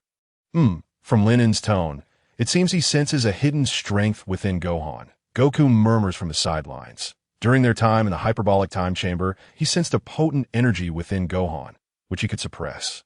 In a prior sparring session, that energy erupted forth, and in that moment, Gohan completely surpassed him. It appears Lin En has also detected that force. Gohan, what are you saying? Piccolo inquires, having overheard Goku's muttering. His hearing is exceptional, and he had already grasped Goku's words that he finds it hard to believe that Gohan harbors additional power within him. Nothing. Goku shakes his head, continuing to watch the battle unfold. Bang, bang, bang. On the arena, Lin En initiates a comprehensive counteroffensive, relentlessly assaulting Gohan. Soon, Gohan bears numerous injuries, and his energy begins to wane. Are you not prepared to unleash your anger? It seems quite arduous. Very well. I have lost interest, Lin shrugged, gazing at Sun Wukong, who was panting heavily across from him. It is worth noting that during the Cell Saga, Goku and the others were tormented mercilessly by Little Cell. Sun Wukong did not unleash his full power. It was only after Android 16's head was crushed by Cell that Gohan finally released his pent-up fury. Now, even if he were to be tormented again, it is unlikely that he would be able to unleash such anger. Therefore, perhaps it is best to refrain from further provocation. I have not lost yet, Gohan stubbornly declared. With a push from his toes, he lunged at Lin once more. However, at this point, both his speed and strength had significantly diminished, rendering him no match for Lin. Observing the approaching Gohan, Lin stepped aside with a swift motion that he then delivered a powerful knee strike. Bang! Wow! The moment Lin's knee connected with Gohan's abdomen, a spurt of bile erupted from his mouth. His body immediately curled like a shrimp. Lin clenched his fists and struck Gohan's back with tremendous force. Wow! Boom! Another burst of bile was expelled as Gohan's body crashed into the ground, creating a deep crater and causing him to revert from his Super Saiyan form. Without hesitation, Lin delivered a kick to Gohan's waist, sending him sliding off the stage. Goku hurriedly caught Gohan from the side. Are you all right, Gohan? Goku inquired with a smile. I'm sorry, Dad. I lost. Gohan replied with a pained smile. It's all right. Lin is just too powerful. Neither Vegeta nor I stand a chance against him. It's only natural that you lost, Goku reassured him. This was merely a match. Gohan truly could not vent his anger. It means nothing. After all, they merely wish to spar with Lin. That scoundrel Kakarot. Why does he keep bringing this up? Vegeta scoffed, glancing at Goku with irritation. I could see this moment. Only Lin and Android 18 remained on the stage. You can leave now, 18. Lin turned to Android 18 and said, we have yet to fight. I certainly won't lose to you. Although Android 18 was well aware of Lin's prowess, she appeared unwilling to concede. In that case, let us engage. Lin beckoned to Android 18. Without hesitation, Android 18 launched a powerful punch toward Lin. Lin shook his head, seized her fist, and effortlessly flung her off the stage, out of bounds. The champion of this martial arts tournament had been determined. It was indeed Mr. Lin. 5 seconds later, the announcer proclaimed loudly. Roars of applause erupted from the audience, overwhelming in their fervor. Although this tournament concluded rather swiftly, it was evident to all that it was far more intense than previous ones. Ding! Congratulations, host, for completing the selection task, participating in the tournament, and securing first place. Reward, 0.1 seconds of flash time technique. P.S. Please support with collections, flowers, and evaluation tickets. Dear viewers, kindly shower some flowers and evaluation tickets. Chapter 16. News from King Kai of the North. After the competition concluded, the synthesized electronic voice of the system resonated in Lin's mind. At that moment, it felt as though he had fully grasped the flash time technique. All its information vividly unfolded in his mind. Truly a remarkable asset, he thought excitedly to himself. While the flash time technique does not directly augment one's combat power, it serves as a terrifyingly lethal tool in battle. Mastering it guarantees a 99 victory rate against opponents of equal strength. Whoosh, the system's reward had been received, and Rog quickly leaped off the stage. You scoundrel! Why didn't you let me win? Android 18 approached Lin, visibly displeased, and asked indignantly.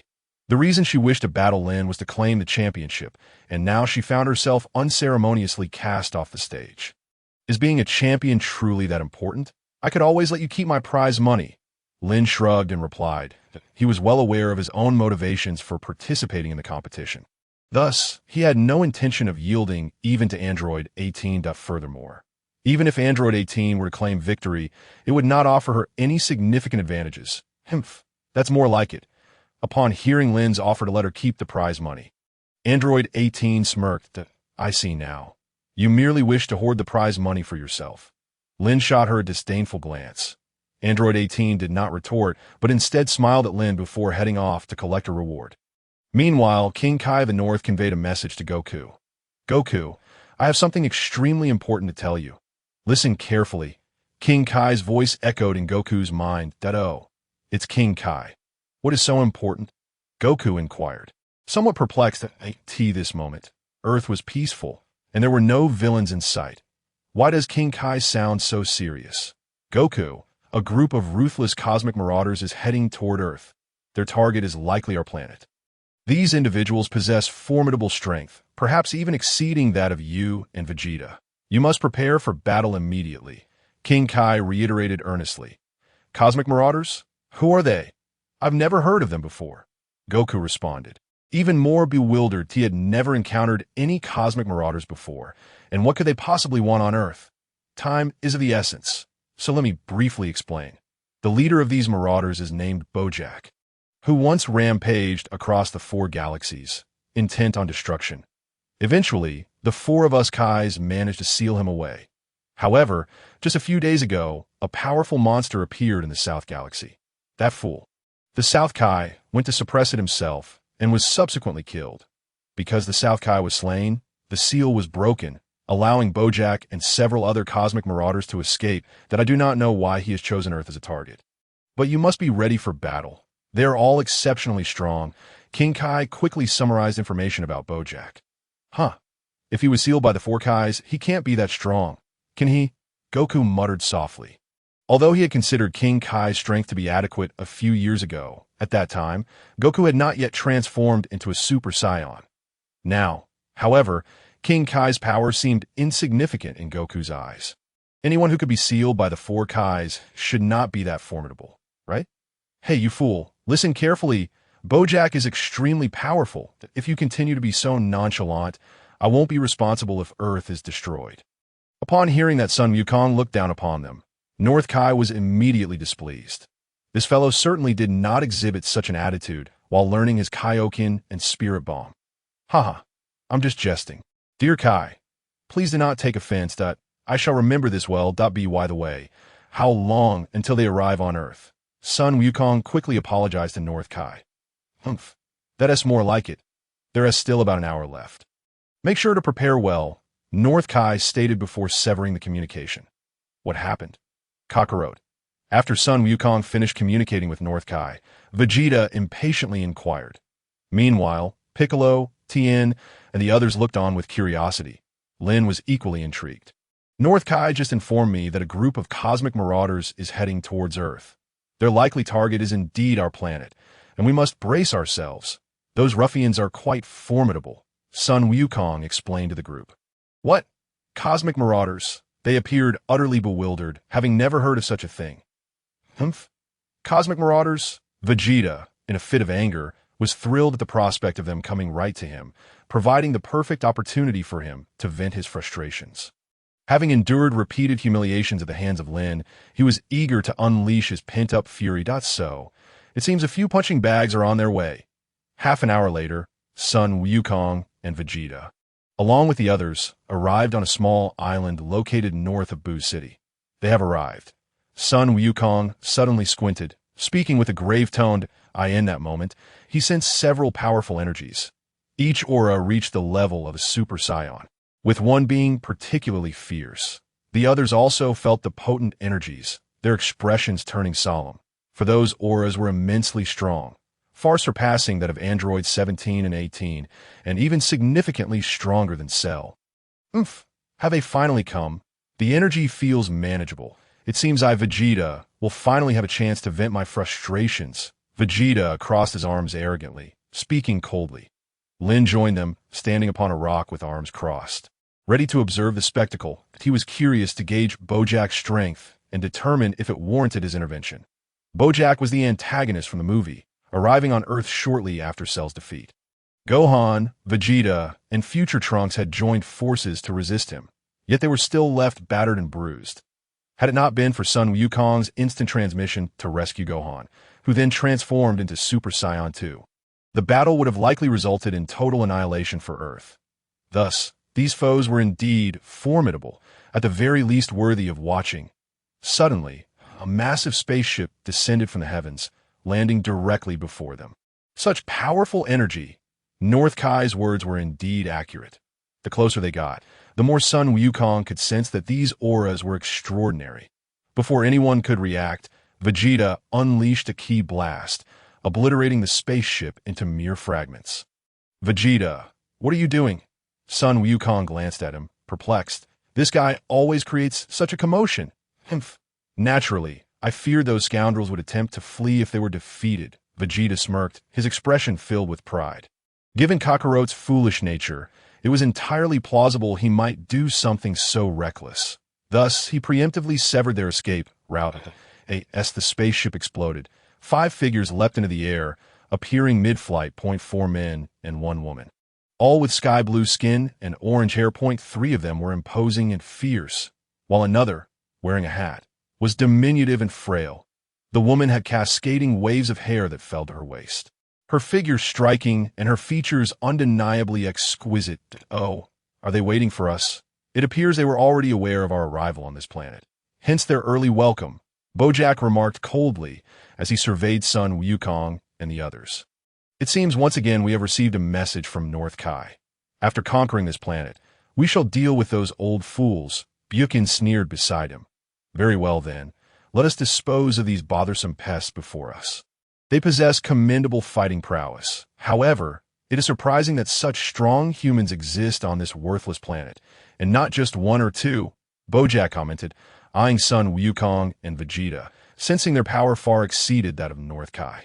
Such a pathetic planet, yet it harbors such strength. A bunch of trash. I, Vegeta, shall eliminate you all now. Vegeta, already impatient, clenched his fists and transformed into Super Saiyan. In an instant, he dashed towards Bojack and his cohorts. Tisich, what an arrogant fool, Bukin scoffed, his lips curling disdainfully. Suddenly, he directed his palms at Vegeta, and in that moment, Vegeta found his body ensnared by a light purple energy. It felt as though invisible steel wires were binding him. The more he struggled, the tighter the grip became. You despicable scoundrel. What is this? Release me at once. Vegeta roared in frustration as he found himself immobilized. Struggle all you wish. The more you fight, the faster your strength will dwindle. Bukin taunted, a sinister glee evident on his face. Those foes possess unique abilities. Everyone must be cautious. Seeing Vegeta ensnared, Sun Wukong furrowed his brow and quickly warned. Father, Trunks shouted, drawing his sword, the hero's blade, and aimed to strike at Bukin. Get back. Almost simultaneously, the swordsman Goku, standing beside Bojack, kicked Trunks squarely in the face, sending him flying. Damn it, everyone attack! Sun Wukong gritted his teeth and charged at Bojack, sensing that he was the strongest among them. Zipping past, Gohan, Piccolo, Tien, and Krillin quickly followed suit. Meanwhile, on a nearby rock, Lin observed that aren't you going to lend a hand? Number 18 asked him. Help? I believe it's unnecessary. Besides, I senti it more enjoyable to simply watch. Lin replied nonchalantly, if Bojack possesses that level of strength, I shall intervene. However, if even Sun Wukong cannot defeat him, then there is no need for me to act. The disparity is too great, and the battle would be exceedingly dull. The situation for the Z Warriors is dire. Piccolo and Krillin have joined forces to confront Zangya, yet they still find themselves at a disadvantage. While Piccolo's strength remains commendable, Krillin is somewhat lagging behind. Within a mere minute, He is sent flying by Zanya's kick, incapacitated. Meanwhile, Yamcha and Tin are already lying on the ground. Despite being formidable warriors on Earth, they prove to be utterly ineffective against these foes. After all, each of these cosmic marauders possesses power that surpasses that of super science. Cursed beings! You wretched creatures! I, Vegeta, shall annihilate you. Vegeta is seething with frustration, having been subdued before he even had the chance to engage. Witnessing Kakarot and the others in battle, crimson fissures appear in his eyes. Filled with rage, how humiliating it is for the mighty Prince Vegeta to find himself so powerless. Struggle all you wish. The more you resist, the faster your strength will wane, remarks Buchan with a sinister smile. That it must be said, the strength of this controlled individual is considerable, necessitating all of Buchan's power to keep him bound. Yet as time passes, Vegeta's strength begins to diminish. Damn it! Suddenly, Vegeta roars in fury, and a golden aura erupts violently from his body. The golden energy restraints shatter, freeing Vegeta from his bindings. However, the surge of power has severely drained his energy, causing him to gasp for breath. What? He has broken free. Buchan is taken aback, clearly unprepared for Vegeta's terrifying might. Swiftly, Buchan uses his powers to shape massive boulders into sharp projectiles and launches them at Vegeta. You cursed creature! I shall kill you now, Vegeta bellows, charging at Buchan, his fists striking relentlessly. Boom! The stone projectiles are swiftly obliterated. Die, you scoundrel, Vegeta shouts, channeling his pent-up fury into a punch aimed at Buchan, just 5 meters away. However, before Vegeta can land his blow, Bojack's foot lands heavily on his face, sending him crashing into a pile of rubble. Vegeta! Goku exclaims, astonished at Bojack's sudden turn to confront Vegeta. This unexpected move catches him off guard. Meanwhile, as Goku turns to look at Vegeta, Buchan smirks coldly. With a wave of his hands, he ensnares Goku in restraints. This is bad. Goku's expression shifts dramatically. In that instant of capture, he feels his energy begin to drain.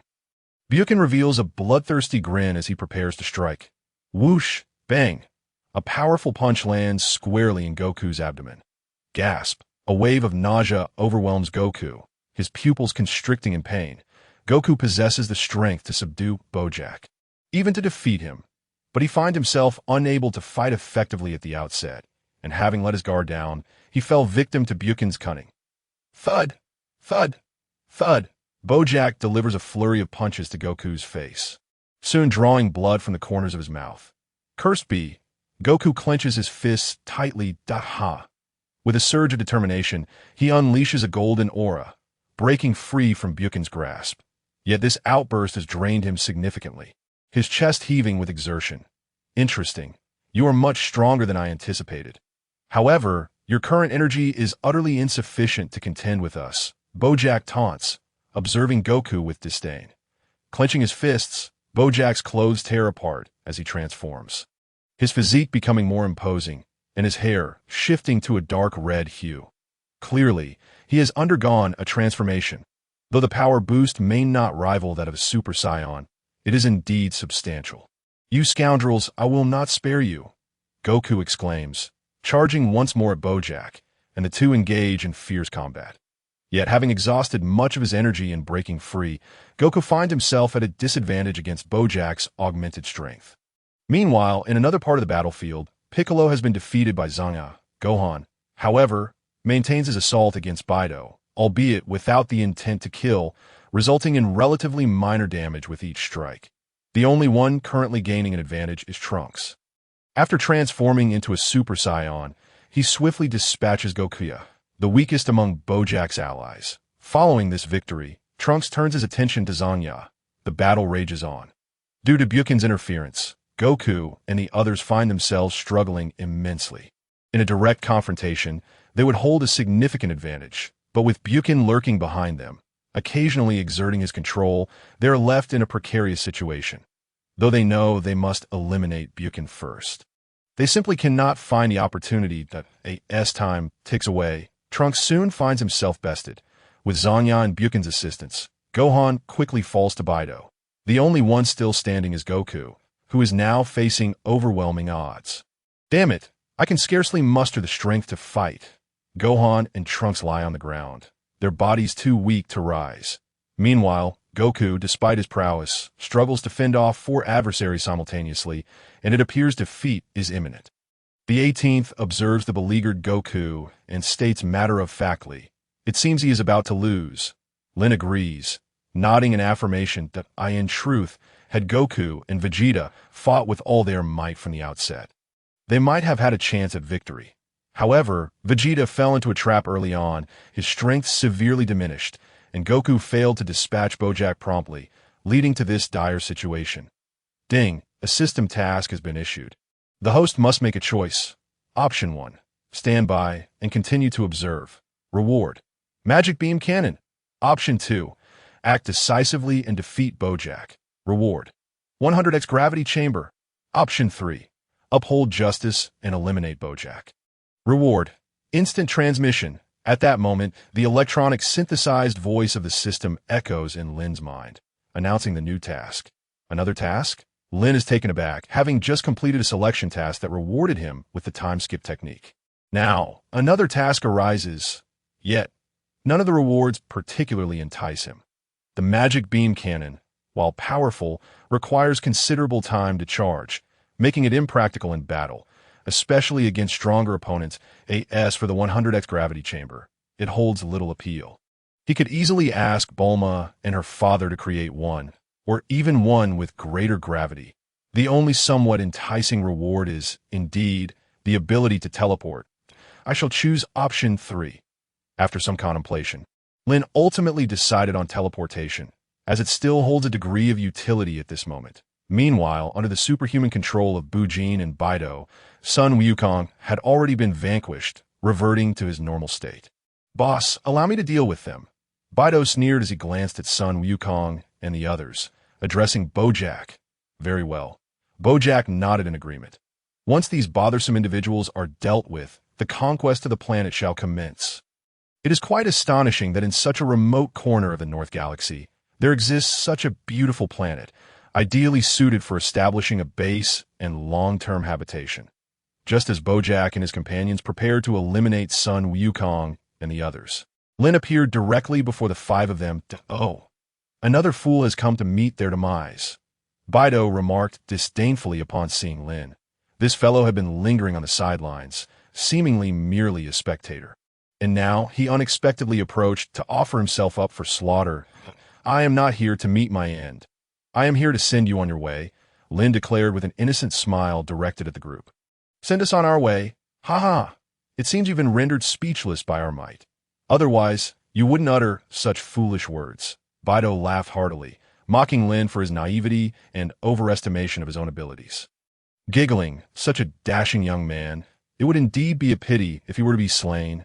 Zanjia chuckled, her laughter ringing out. "Enough of this nonsense. Eliminate this individual, and we shall proceed to take control of Earth." Bojack stated coolly to his companions. From Lin's form, he sensed no formidable energy whatsoever. "All right, boss." Baido and Bujin nodded in compliance. With a bloodthirsty grin, Baido charged directly at Lin. "Seeking death, are we?" Lin suddenly clenched his fists, golden energy erupting from his being. The golden aura surged upward in a jet-like fashion, surrounded by blue lightning, but a lock of hair danced in the wind before his brow, and his eyes elongated, sharper than when he transformed into a Super Saiyan. Super Saiyan 2, boom! Upon transforming into Super Saiyan 2, Lin unleashed a flurry of punches and kicks, sending Baido and Bujin flying apart in an explosive display. Impossible, what just happened?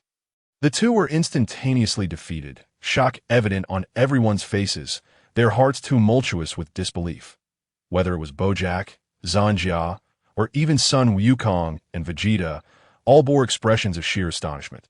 This power, Gohan had once exhibited. This was the might that transcended that of a Super Saiyan. Sun Wukong squinted, whispering to himself. The familiar energy, the hair, and those piercing eyes, almost identical to the Gohan who had erupted in the hyperbolic time chamber. What a terrifying aura! Could this truly be the extent of his power?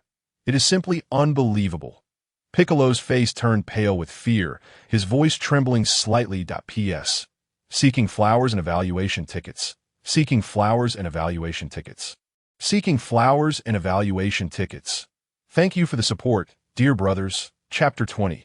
Slaying Bojack, Teleportation. 34. Seeking flowers and evaluation tickets. No, it cannot be. As a fellow scion, that bastard cannot surpass me to such an extent. I'm the prince of all scions. My veins flow with the purest and noblest scion blood.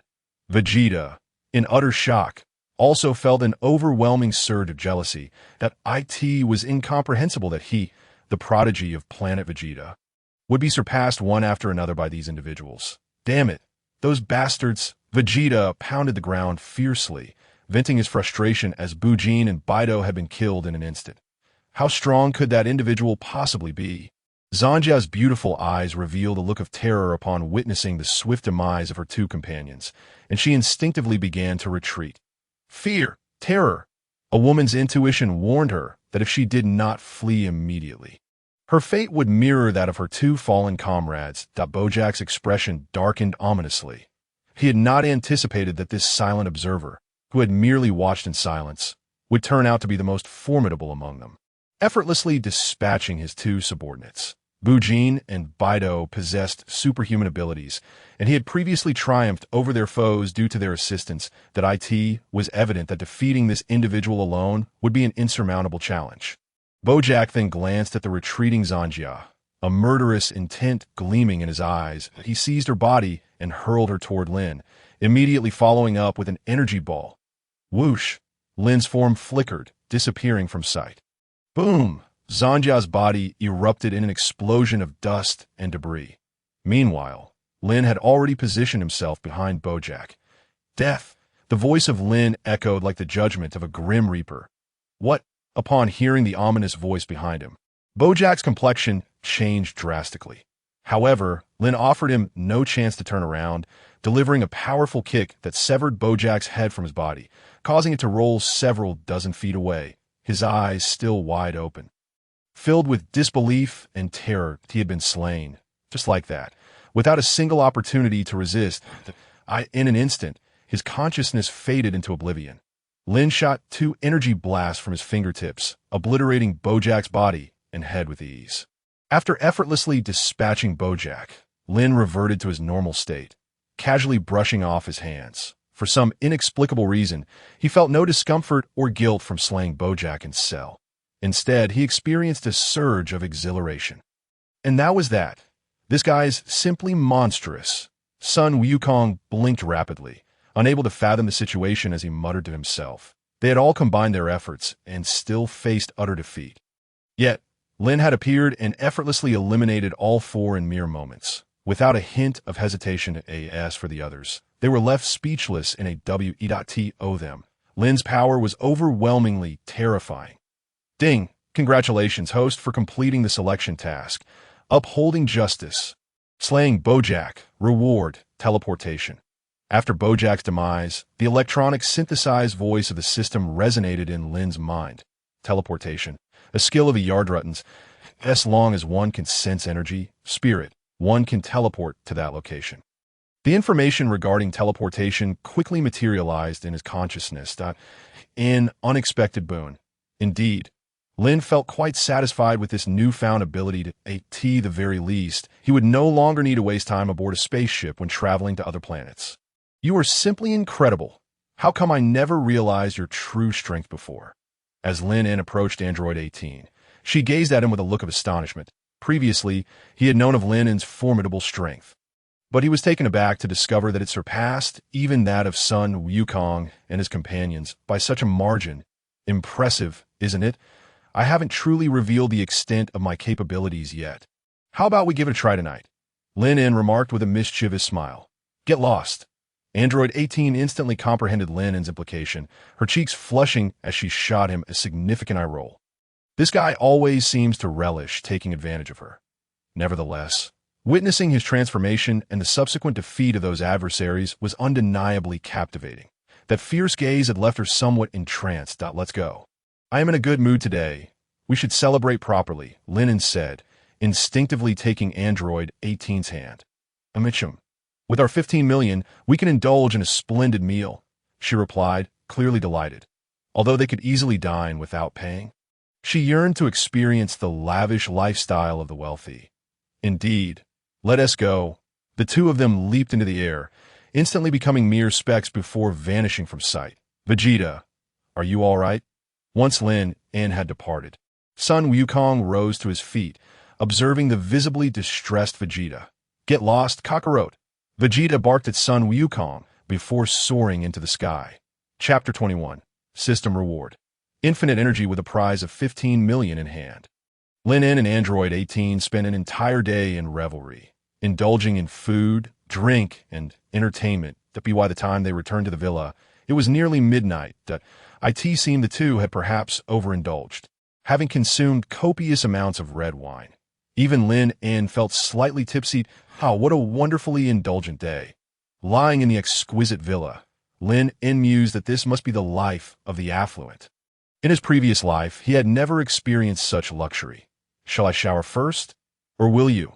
After returning to the villa, Android 18, her cheeks tinged with pink, inquired of Lin En. It was apparent that she too had partaken in quite a bit of wine. Her tolerance was evidently lower than Lin En's. That, if possible, why not together? Lin En said with a playful grin. Get lost, Android 18 retorted, her words laced with annoyance as she strode into the bathroom. Oh no. Had he known, he would have opted for a cold shower first. Lin En slapped his forehead, feeling a wave of discomfort wash over him. Half an hour later, Android 18 emerged from the bathroom. Wrapped in a towel, droplets of water clinging to the tips of her hair. Gulp. Lin En swallowed hard. Hey, you're making my mouth water. Hurry up, it's your turn to shower. Android 18 shot him an exaggerated eye roll before retreating to the living room to continue drying her hair. Lin En hurriedly dashed into the bathroom, hoping a cold shower would alleviate his discomfort. However, the outcome was far from what he had anticipated. After half an hour under the cold water, the heat within him had not diminished in the slightest. It only seemed to intensify. Was there something peculiar about the wine he had consumed? Lin En began to question whether he had ingested counterfeit alcohol. Exiting the bathroom, he found Android 18 still seated in the living room, towel draped around her, engrossed in a soap opera. Even Lin En had not expected this seemingly aloof girl to enjoy such shows. It appeared that regardless of personality, women shared similar interests. Are you done? Would you like some fruit? I'll go wash some, Android 18 said, rising as she spotted Lin En emerging from the bathroom. Sure. Lin En nodded. Eating some fruit might help to counteract the effects of the alcohol. Android 18 then proceeded to prepare the fruit. Ding. A system task has been issued. Please make your choice. Option 1. Conquer Android 18. Reward. Infinite energy. Option 2. Wait for the heat to extinguish itself. Reward. Death Ray. Cowardly golden. Titled A.T. That moment, the electronic synthesized voice of the system resonated in his mind. What the hell? This accursed system is doing this on purpose. ISNT it. Lin En stared at the choices, swallowing hard. Previously, there had always been 3 options, and now it had been reduced to 2. Wasn't it obvious that it was tempting him to take advantage of the situation? He considered himself a well-educated young man of the 21st century. Bah, scoundrel, I know what I truly think. He internally criticized himself. Thus, he chose the first option. After all, he had been courting Android 18 for 10 days now, and thanks to the system's prior reward, she was indeed quite smitten with him. The only barrier remaining was that thin veil yet to be breached.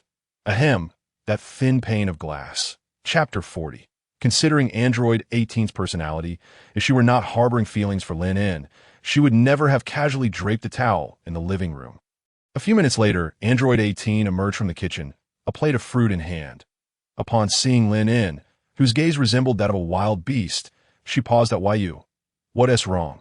Lin En took deliberate steps toward Android 18. Thump, thump, thump. The sound of their heartbeats was distinctly audible in such a tranquil setting. It resonated clearly. Lin En, let us eat the fruit, Android 18 stammered, her throat quivering, her sparkling eyes brimming with emotion as she gazed at him softly. We can eat the fruit later. Let us indulge in something else first. As Lin En's voice fell, he lunged forward. Chapter 22. Uninvited guests from the Southern Galaxy. Tips for extra updates. The following morning at 10 o'clock. Ding! Congratulations, host. for completing the task of choice and engaging in an in-depth discussion on high-end topics with Android 18, rewarding you with infinite energy. The electronic, synthesized voice of the system finally echoed in his mind. Rousing Lin En from his slumber, staying up late is truly detrimental to one's health. Lin En rubbed his temples. Speaking to himself, he hadn't anticipated Android 18's depth of knowledge on certain topics would surpass his own. Truly, the pursuit of knowledge is endless. It seems the two of them should engage in more discussions moving forward. Are you awake? If you are, come over and have something to eat. Android 18 called out as she noticed Lin En was up. All right, I am indeed a bit hungry. Lin hurriedly donned her attire, arose from her slumber, and partook of her morning repast on this day. The 18th teach, a remarkable transformation had seemingly occurred within her aura, endowing her with an ineffable quality, an exquisite metamorphosis that rendered her even more enchanting. As time slipped by, a month passed in the blink of an eye. During this month, Lin visited the Capsule Corporation and solicited Bulma and Dr. Briefs to assist in the creation of a gravity chamber. Naturally, Bulma and Dr. Briefs were more than willing to oblige, for both Cell and Bojack were formidable beings capable of annihilating the Earth, and they had been vanquished by Lin. Thus, she had saved the planet on 2 occasions, rightfully earning the title of Earth's Savior. Consequently, the task of constructing a gravity chamber was one they undertook without hesitation. Although Vegeta still harbored disdain for Lin, it did not impede their efforts. With the aid of the gravity chamber, Lin's strength saw significant enhancement over the course of the month.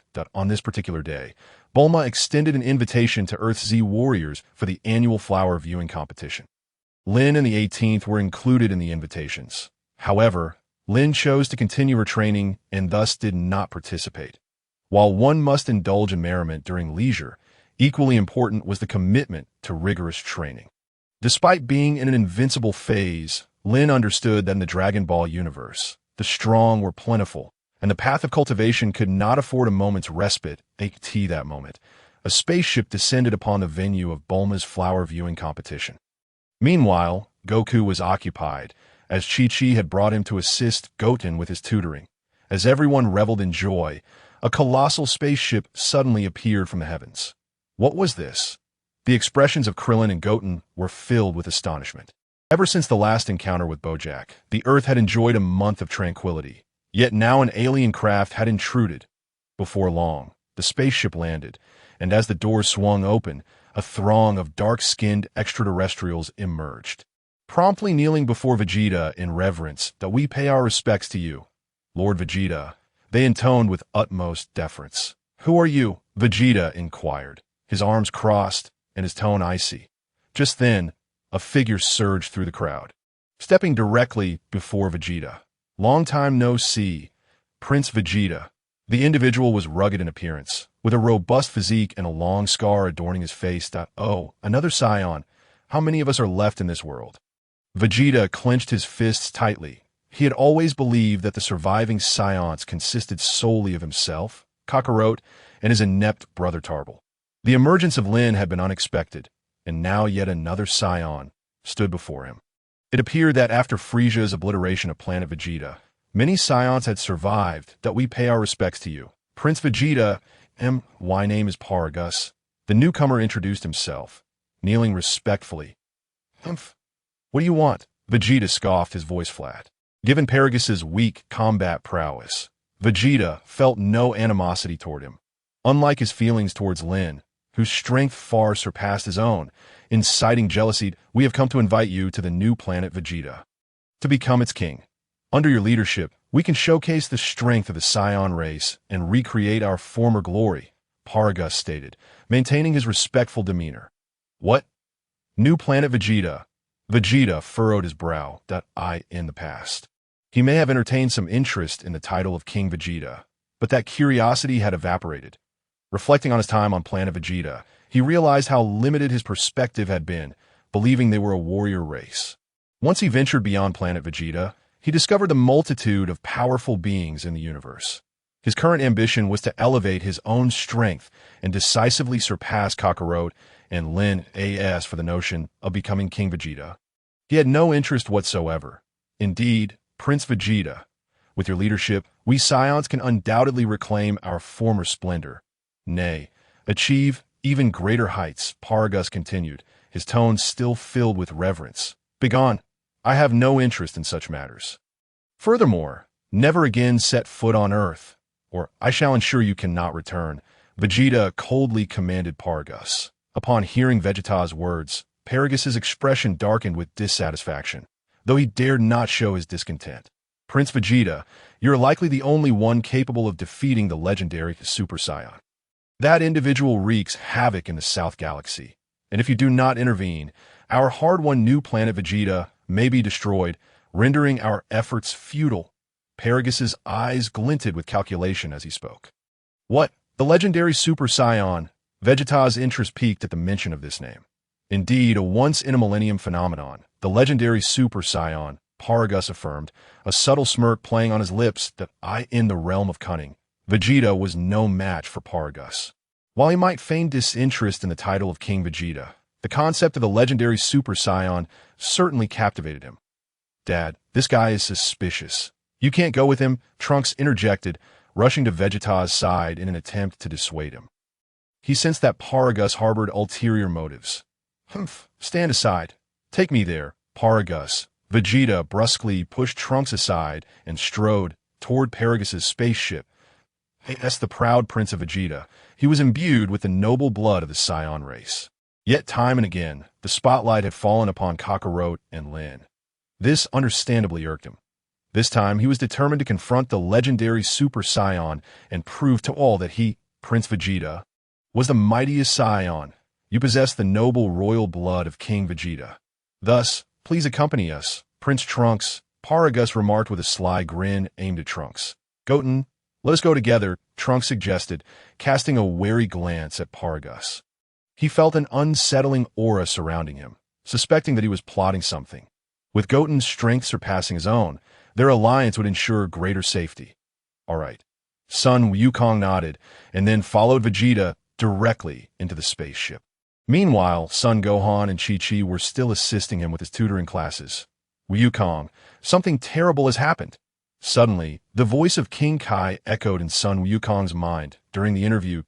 Oh, King Kai, what has transpired this time? Son Wukong hurriedly inquired. The last time King Kai reached out to him was due to Bojack and his companions heading to Earth. He wondered what kind of peril awaited them this time, especially since King Kai's tone seemed even more urgent than before. You need to come to my planet quickly. This matter cannot be explained in a short time, King Kai said, his voice filled with anxiety. But, King Kai, I have something very important to attend to as well, that if I leave now, Chi-Chi will never cook for me again. Son Wukong mumbled quietly. This matter is extraordinary. It may concern the very survival of Earth, and perhaps the entire galaxy. As for your meals, you can eat here with me, King Kai insisted. Is it really that serious? All right. Upon hearing that the situation involved the safety of Earth and the entire galaxy, Son Wukong immediately activated his instant transmission. What is it, King Kai? If it's not a significant issue, I will be scolded by Chi-Chi when I return, Son Wukong complained.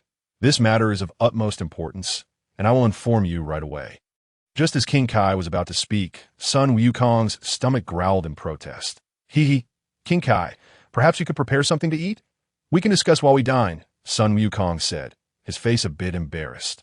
If he did not eat enough, he would have no appetite to listen. You rascal, King Kai could only shake his head helplessly. Speak, King Kai. What is this matter? Son Wukong asked eagerly while devouring his food. Wukong, do you remember when I told you that Bojack broke his seal because the South Kai was killed? King Kai posed a question of course. I remember, Son Wukong nodded while chewing. He had thoroughly mocked the South Kai in his thoughts at that time.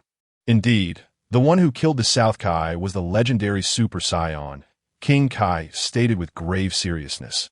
Upon hearing the name legendary Super Saiyan, Son Wukong's food spewed from his mouth, splattering King Kai and Babris.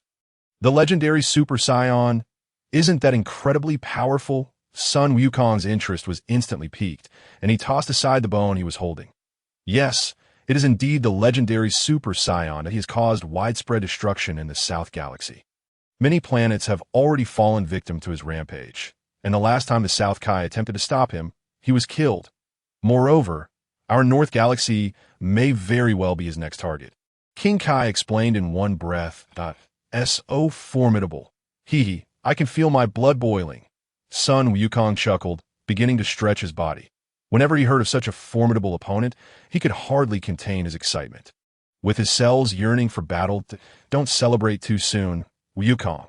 That guy's power might surpass even you and Vegeta. It's possible that even Lin En from Earth wouldn't stand a chance against him. Seeing Sun Wukong's exhilarated expression, King Kai doused his enthusiasm with cold water. This was not meant to provoke Wukong, but was simply the truth. The legendary Super Saiyan appears only once every 1,000 years and is not to be compared with ordinary Saiyans. Although Wukong and Vegeta could transform into Super Saiyans now, they likely would still not be a match for the legendary Super Saiyan. You won't know until you face him in battle. But just thinking about such a powerful opponent is enough to get the blood pumping. Sun Wukong seemed unperturbed by King Kai's warnings and continued to stretch. You rascal, King Kai sighed, finding Wukong's enthusiasm a bit excessive at times. King Kai, where's that guy right now? After a few stretches, Sun Wukong eagerly asked. I'm not entirely sure of his exact location, but he is somewhere in the South Galaxy. You can sense his energy and use instant transmission to investigate. Also, it seems Vegeta and your son have already gone to the South Galaxy. King Kai informed him that a couple of days ago he caused widespread destruction again, but he seems to have calmed down these past few days. I'm not sure what's going on. Is that so? All right. Sun Wukong nodded seriously, and then began to sense the energy. 1 minute later, he suddenly opened his eyes, found it. With a flicker, his body swayed, and he vanished from King Kai's planet. Meanwhile, on Earth, Lin En was still training in the gravity chamber. Perhaps it's best to take a good rest. When it comes to training, a balance of work and rest is optimal. Lin En decided to stop training and stepped out of the gravity chamber. What is this? Sun Wukong and Vegeta's energy is no longer on Earth. Lin En was taken aback that he had been engrossed in his training and had not noticed that Sun Wukong and Vegeta's energy had vanished from Earth. Have they all left the planet? Ding! A system task has been issued. Please make a choice, host. Option 1. Go to the South Galaxy and recruit the legendary Super Saiyan Broly. Reward: 10-fold Kamehameha. Option 2. Go to the South Galaxy and eliminate the legendary Super Saiyan Broly. Reward: destruction energy, limited to 3 uses. Option 3. Broly is too dangerous. Do not wish to take risks. Stay on Earth. Reward: solar flare 1 billion. That just as Lin En exited the gravity chamber, the electronic synthesized voice of the system rang in his mind. The legendary Broly making an appearance. Upon hearing the system's options, Lin En quickly pieced it together. No wonder Sun Wukong and Vegeta were not on Earth. They had gone to the South Galaxy to find a legendary Broly. He hadn't expected Broly to show up at this moment. However, this choice left Lin En in a dilemma.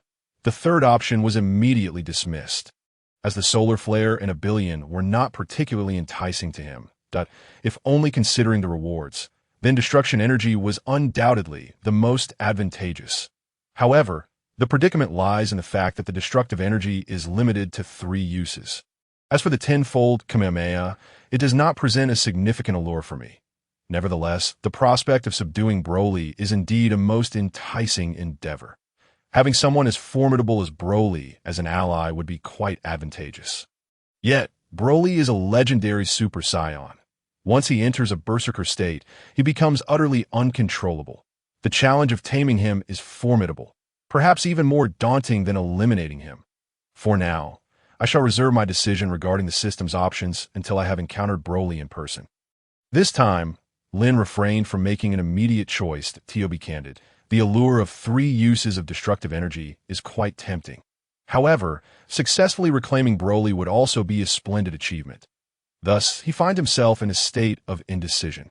After meeting Broly, he will reassess the situation, whether he can subdue him and turn him to his advantage. If that is feasible, he might even forego the 3 uses of destructive energy. It is likely that future options within the system will include permanent destructive energy. However, should Broly prove impossible to tame, he will have no choice but to select the second option. Meanwhile, Vegeta and his companions have arrived in the South Galaxy, and on a dim, ravaged planet stands a magnificent palace. King Vegeta, this is the new palace we have constructed for you. Paragus respectfully informs him. Vegeta displays little interest in this so-called new palace. His primary focus is on the fabled Super Saiyan. As he approaches the palace entrance, he spots a figure, a towering individual, over 2 meters tall, with a robust build, dull eyes, and a blank expression, bare-chested and adorned with a golden necklace and wristbands. A red scarf hangs from his waist. Indeed, King Vegeta, he is my son, Broly. Paragus quickly responds, I am Broly. The young man greets Vegeta with great politeness. Humph, it seems that Frieza overlooked much when he annihilated planet Vegeta. Vegeta remarks nonchalantly. King Vegeta, Lord Paragus. Trouble is brewing. We have detected traces of the legendary Super Saiyan. At that moment, a frantic alien rushes to Vegeta, exclaiming loudly, What? The legendary Super Saiyan. Take me there at once. Upon hearing this name, Vegeta's expression dramatically shifts. He immediately commands the alien to lead the way. Father, this situation is highly suspicious. We should devise a careful plan. You are being recklessly impulsive, Trunks interjects, stepping in front of Vegeta. He harbors a strong suspicion that Paragus is up to something nefarious. Step aside, coward. You need not accompany us. Broly, come with me. Vegeta pushes Trunks aside and boards the spaceship, departing from the planet. Damn it, my father is far too obstinate. We must uncover Paragus's conspiracy. Trunks clenches his fists tightly, addressing Gohan and Krillin. Indeed, I also sense something amiss about that individual. However, Uncle Vegeta seems solely concerned with news of the Super Saiyan. Gohan nods in agreement. The group then sets out to search for clues on the planet. Meanwhile, Goku follows the energy signature to the South Galaxy, only to arrive at a planet that is utterly devastated. This planet has been reduced to such a state. How long has that individual been gone?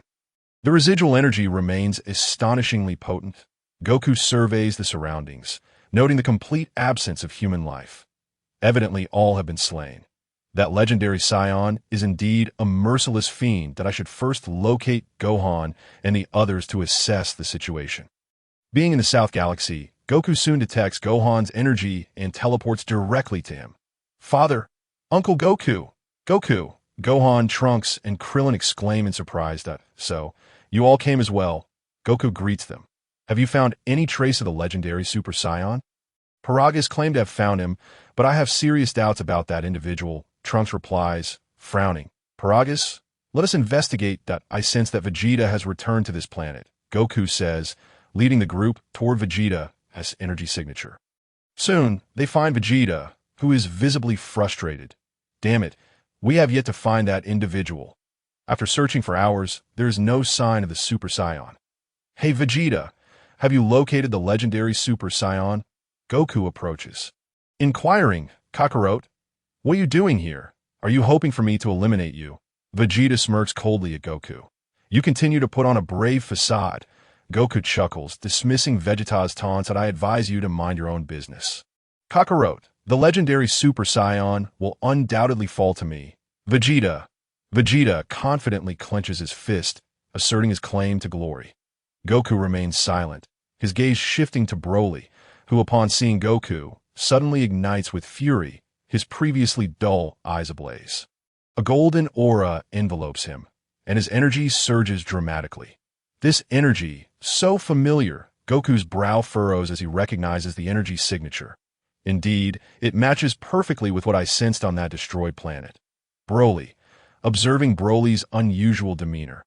Paragus hastily attempts to regain control. Calm down, Broly. Paragus hastened to intensify his control. It was not yet the moment to unveil Broly's true strength. Yet, Broly seemed far from subdued. Instead, he bared his teeth, revealing a ferocious expression. As if Son Goku were the murderer of his father, harboring a desire to devour him whole. What is happening? Paragus, hurry and take me to the legendary Super Saiyan, Vegeta said coldly, having grown weary of entangling with Son Goku. Yes, it will be done immediately. King Vegeta, Paragus quickly nodded in response. Come back quickly, Broly, he then commanded loudly. Broly, however, continued to glare menacingly, his fists clenched tightly. I believe we need not search any longer, Vegeta, Son Goku remarked calmly. What do you mean by that, Kakarot? The legendary Super Saiyan can only be defeated by me. Stay out of this. Vegeta retorted loudly to Son Goku. In the past, it was always Son Goku and Lin En as the protagonists. However, this time, he was determined to confront the legendary Super Saiyan using his own strength. What I mean is, the legendary Super Saiyan stands before us. There is no need for further search, Son Goku stated earnestly. Previously uncertain, he was now completely convinced that Broly was indeed the legendary Super Saiyan, for his aura was identical to that which had been left in the wake of planetary destruction. What? Vegeta exclaimed, taken aback. Kakarot, what on earth are you saying? You should inform everyone that Broly is actually the legendary Super Saiyan. Son Goku fixed his gaze on Paragus, coldly speaking. What nonsense are you spouting? Broly's power level is not even higher than mine. How could he possibly be the legendary Super Saiyan? Paragus hastily denied, his anxiety palpable. The comet had yet to arrive, and his plans were still in motion.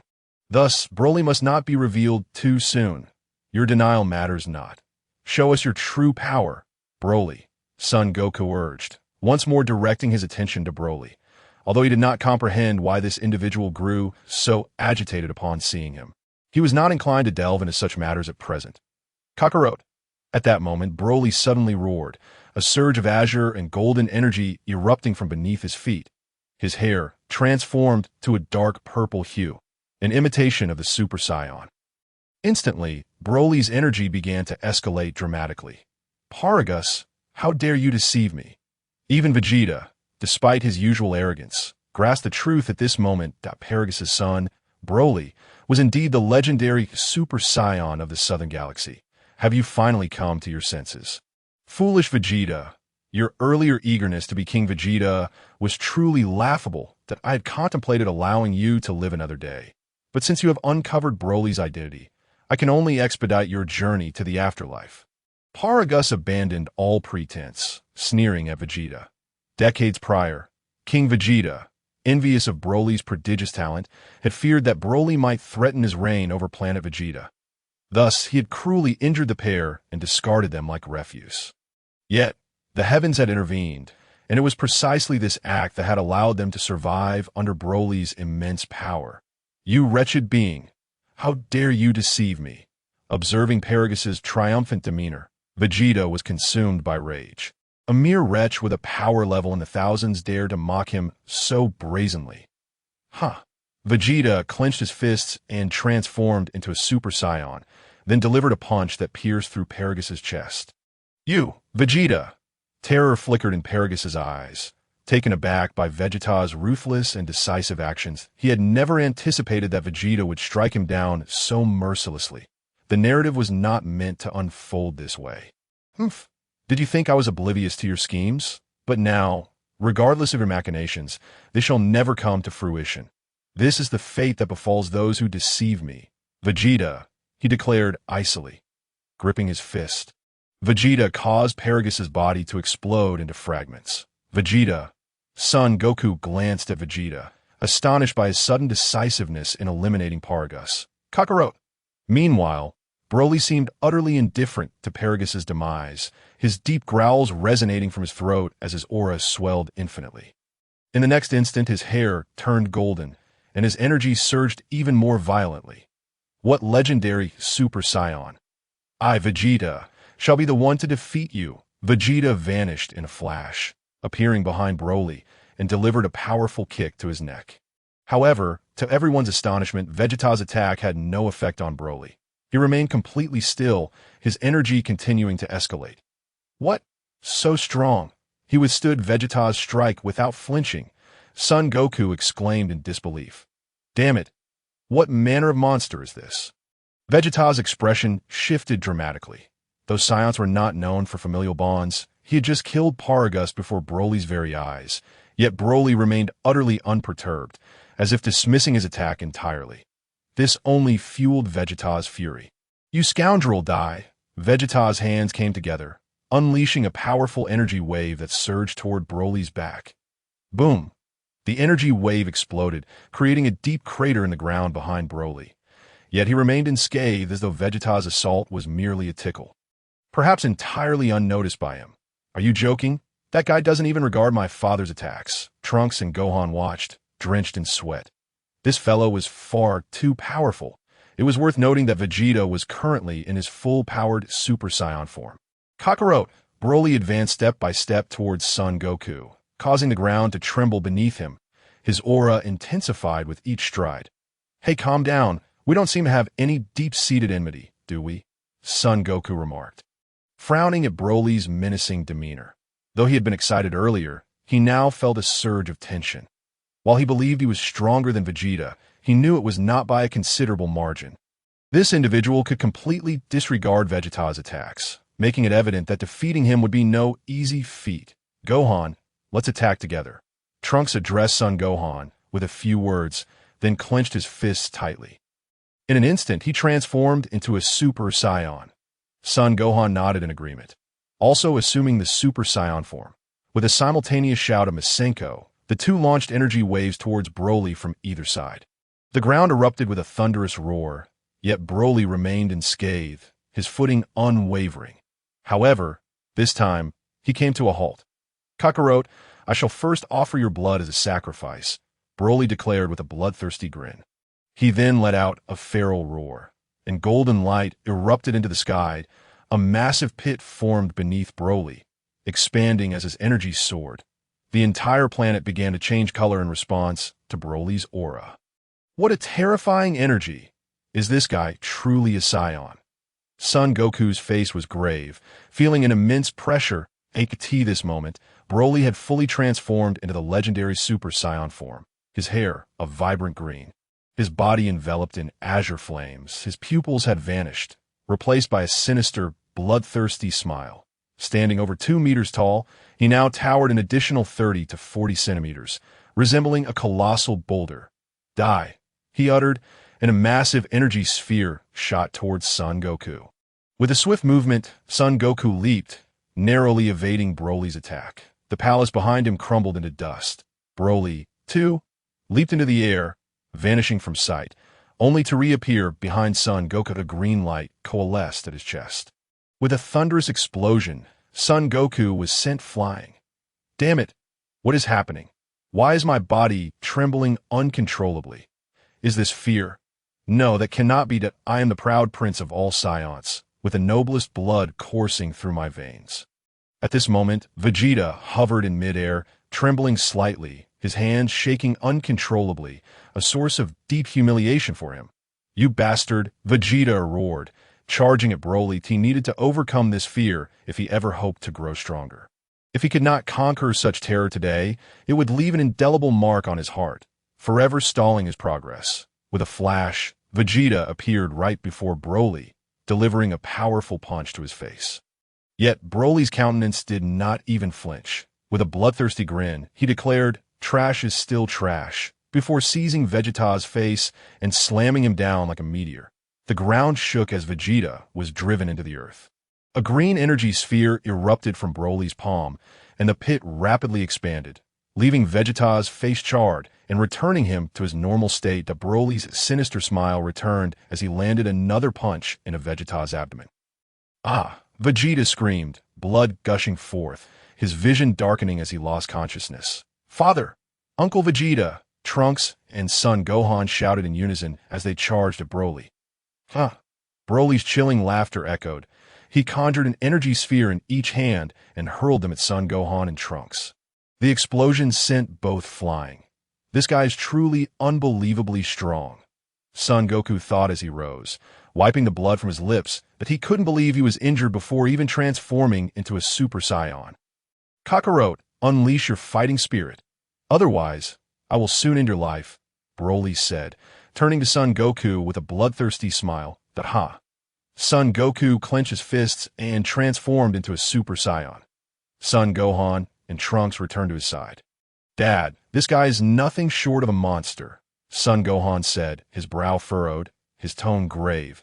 "When we faced Bojack and his crew, although there was a gap in strength, we never felt such despair. But now, this guy's power far surpasses our imagination. It's as if our attacks can inflict no harm upon him at all.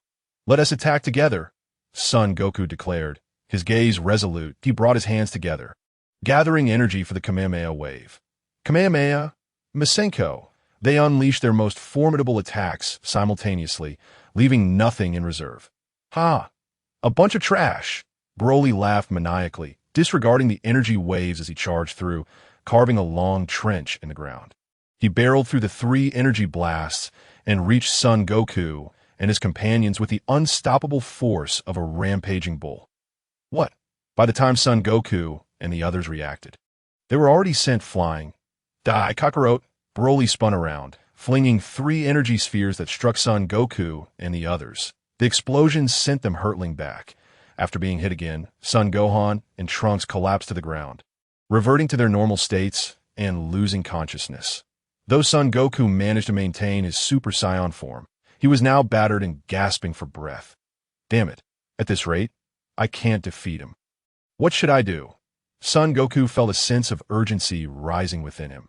Suddenly, a whoosh pierced the air, and a familiar figure appeared in Son Goku's line of sight. Lin En, he exclaimed, recognizing the figure with excitement. How could he have arrived so suddenly? Lin En had sensed the energies of Son Goku and Broly and had used instant transmission to reach them. You all look rather pathetic, Lin En remarked, surveying the scene with a glance at the fallen Vegeta and the injured Son Gohan and Trunks. This guy's power is simply overwhelming. Even if we team up, we are no match for him. He may even surpass your strength. Son Wukong spoke with a bitter smile on his face, though he was somewhat reluctant to acknowledge it. Yet, the truth remains undeniable that Broly's strength was far more terrifying than they had imagined. Indeed, he was exceedingly powerful. Perhaps I am not truly his match. Lin cast a glance at Broly and continued, sensing an immense force emanating from Broly's physique. This energy vastly surpassed his own Super Saiyan 2 form. Initially, he believed that Broly's power was limited to that of a Super Saiyan 2, but after all, in the movie, Son Wukong had defeated Broly after absorbing the energy of Vegeta, Gohan, Trunks, and Piccolo. Now, it was evident that those victories were merely constrained by the limitations of the film's narrative and the protagonist's halo. Otherwise, it would have been impossible for Son Wukong to vanquish Broly with merely the energy absorbed from a handful of individuals.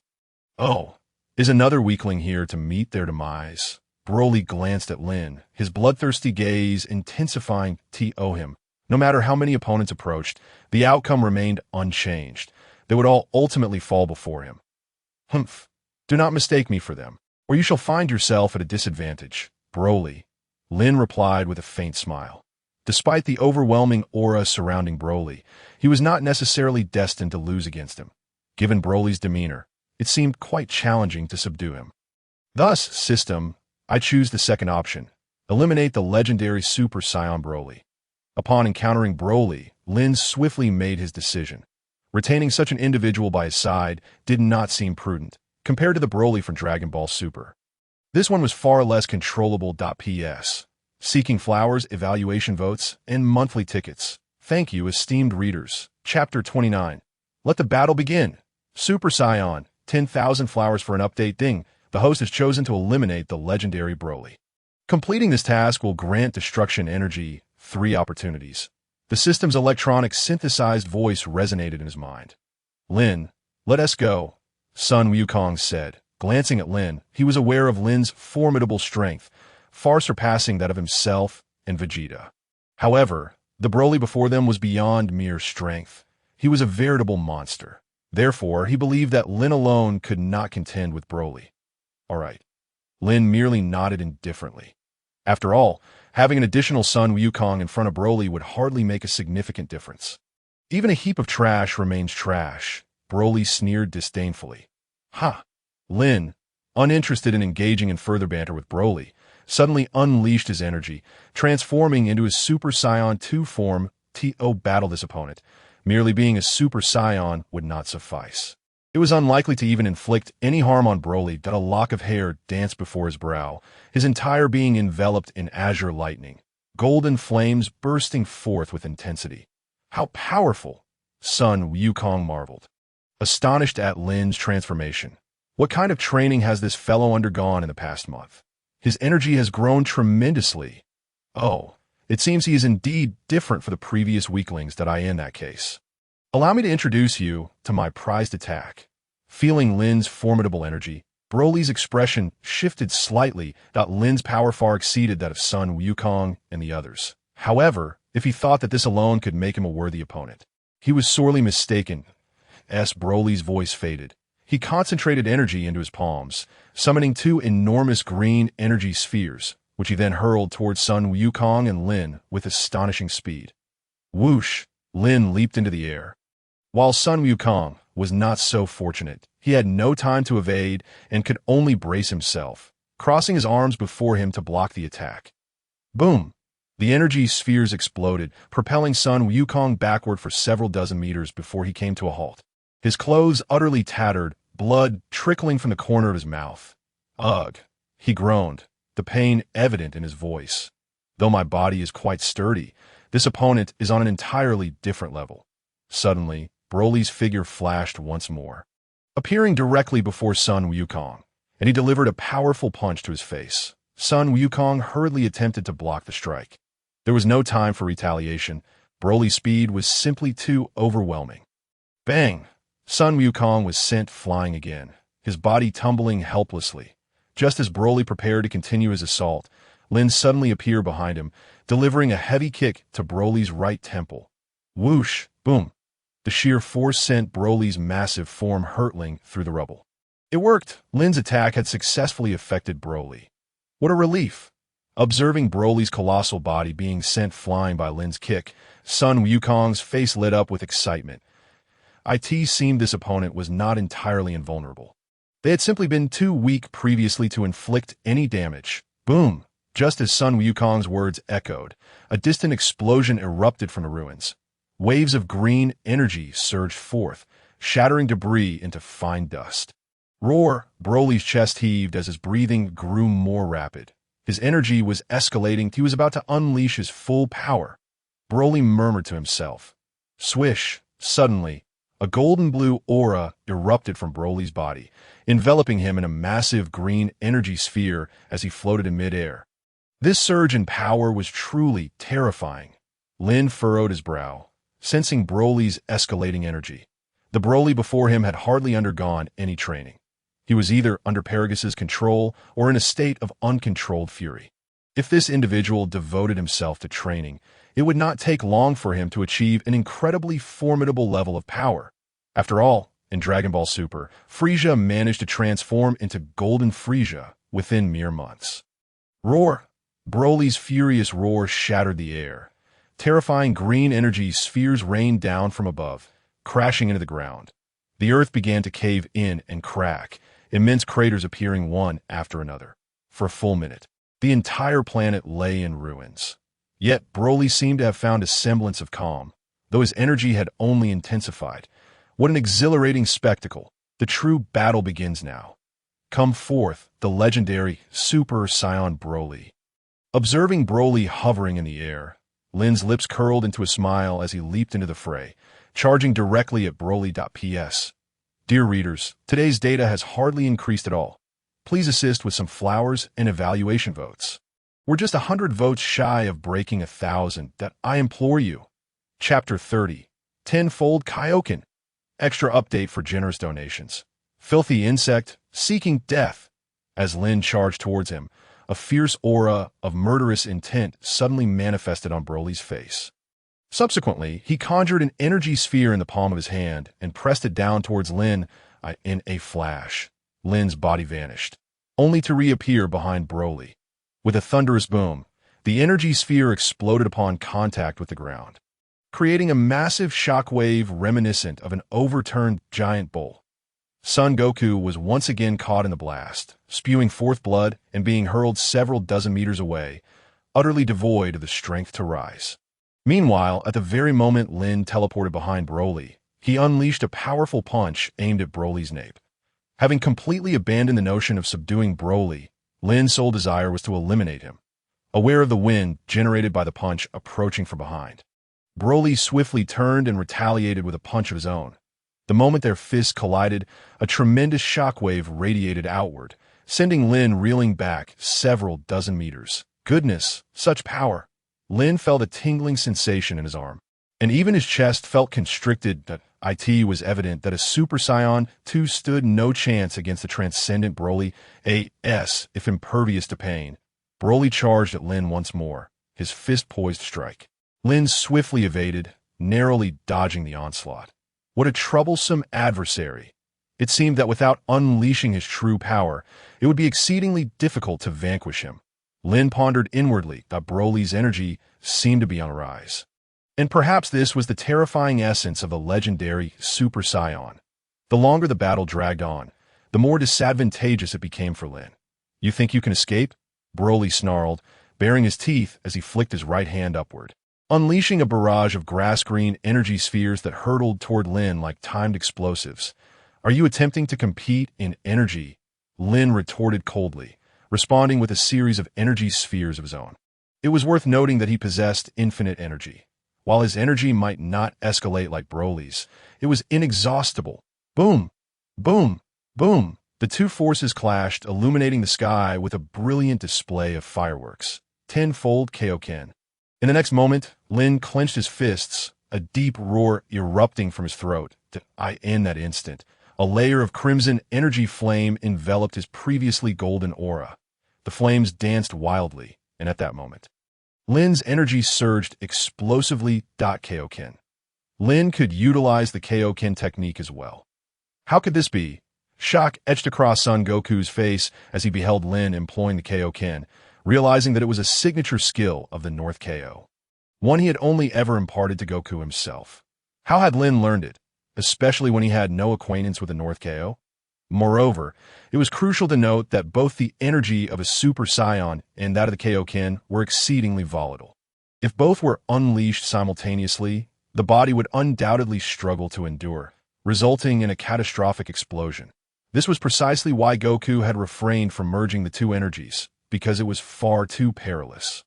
During the last World Martial Arts Tournament, Lin had bested Goku and Vegeta.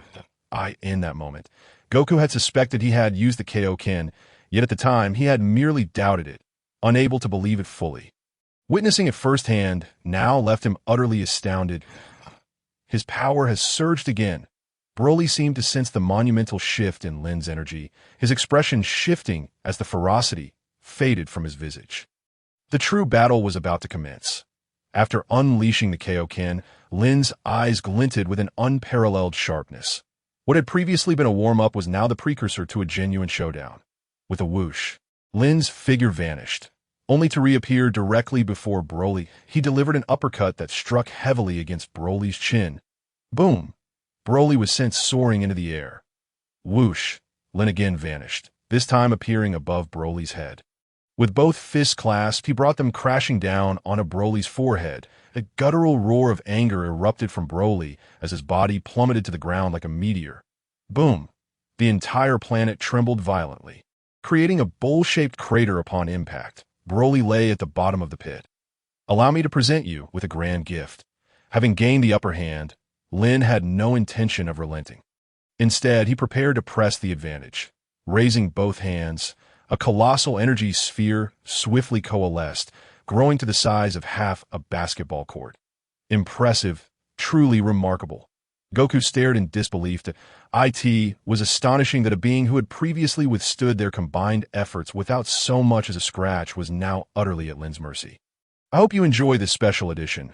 Broly let a grin spread across Lin's face as he hurled the energy sphere towards Broly.ps, seeking flowers and evaluation tickets. A daily plea for blossoms. Chapter 31. Instantaneous movement.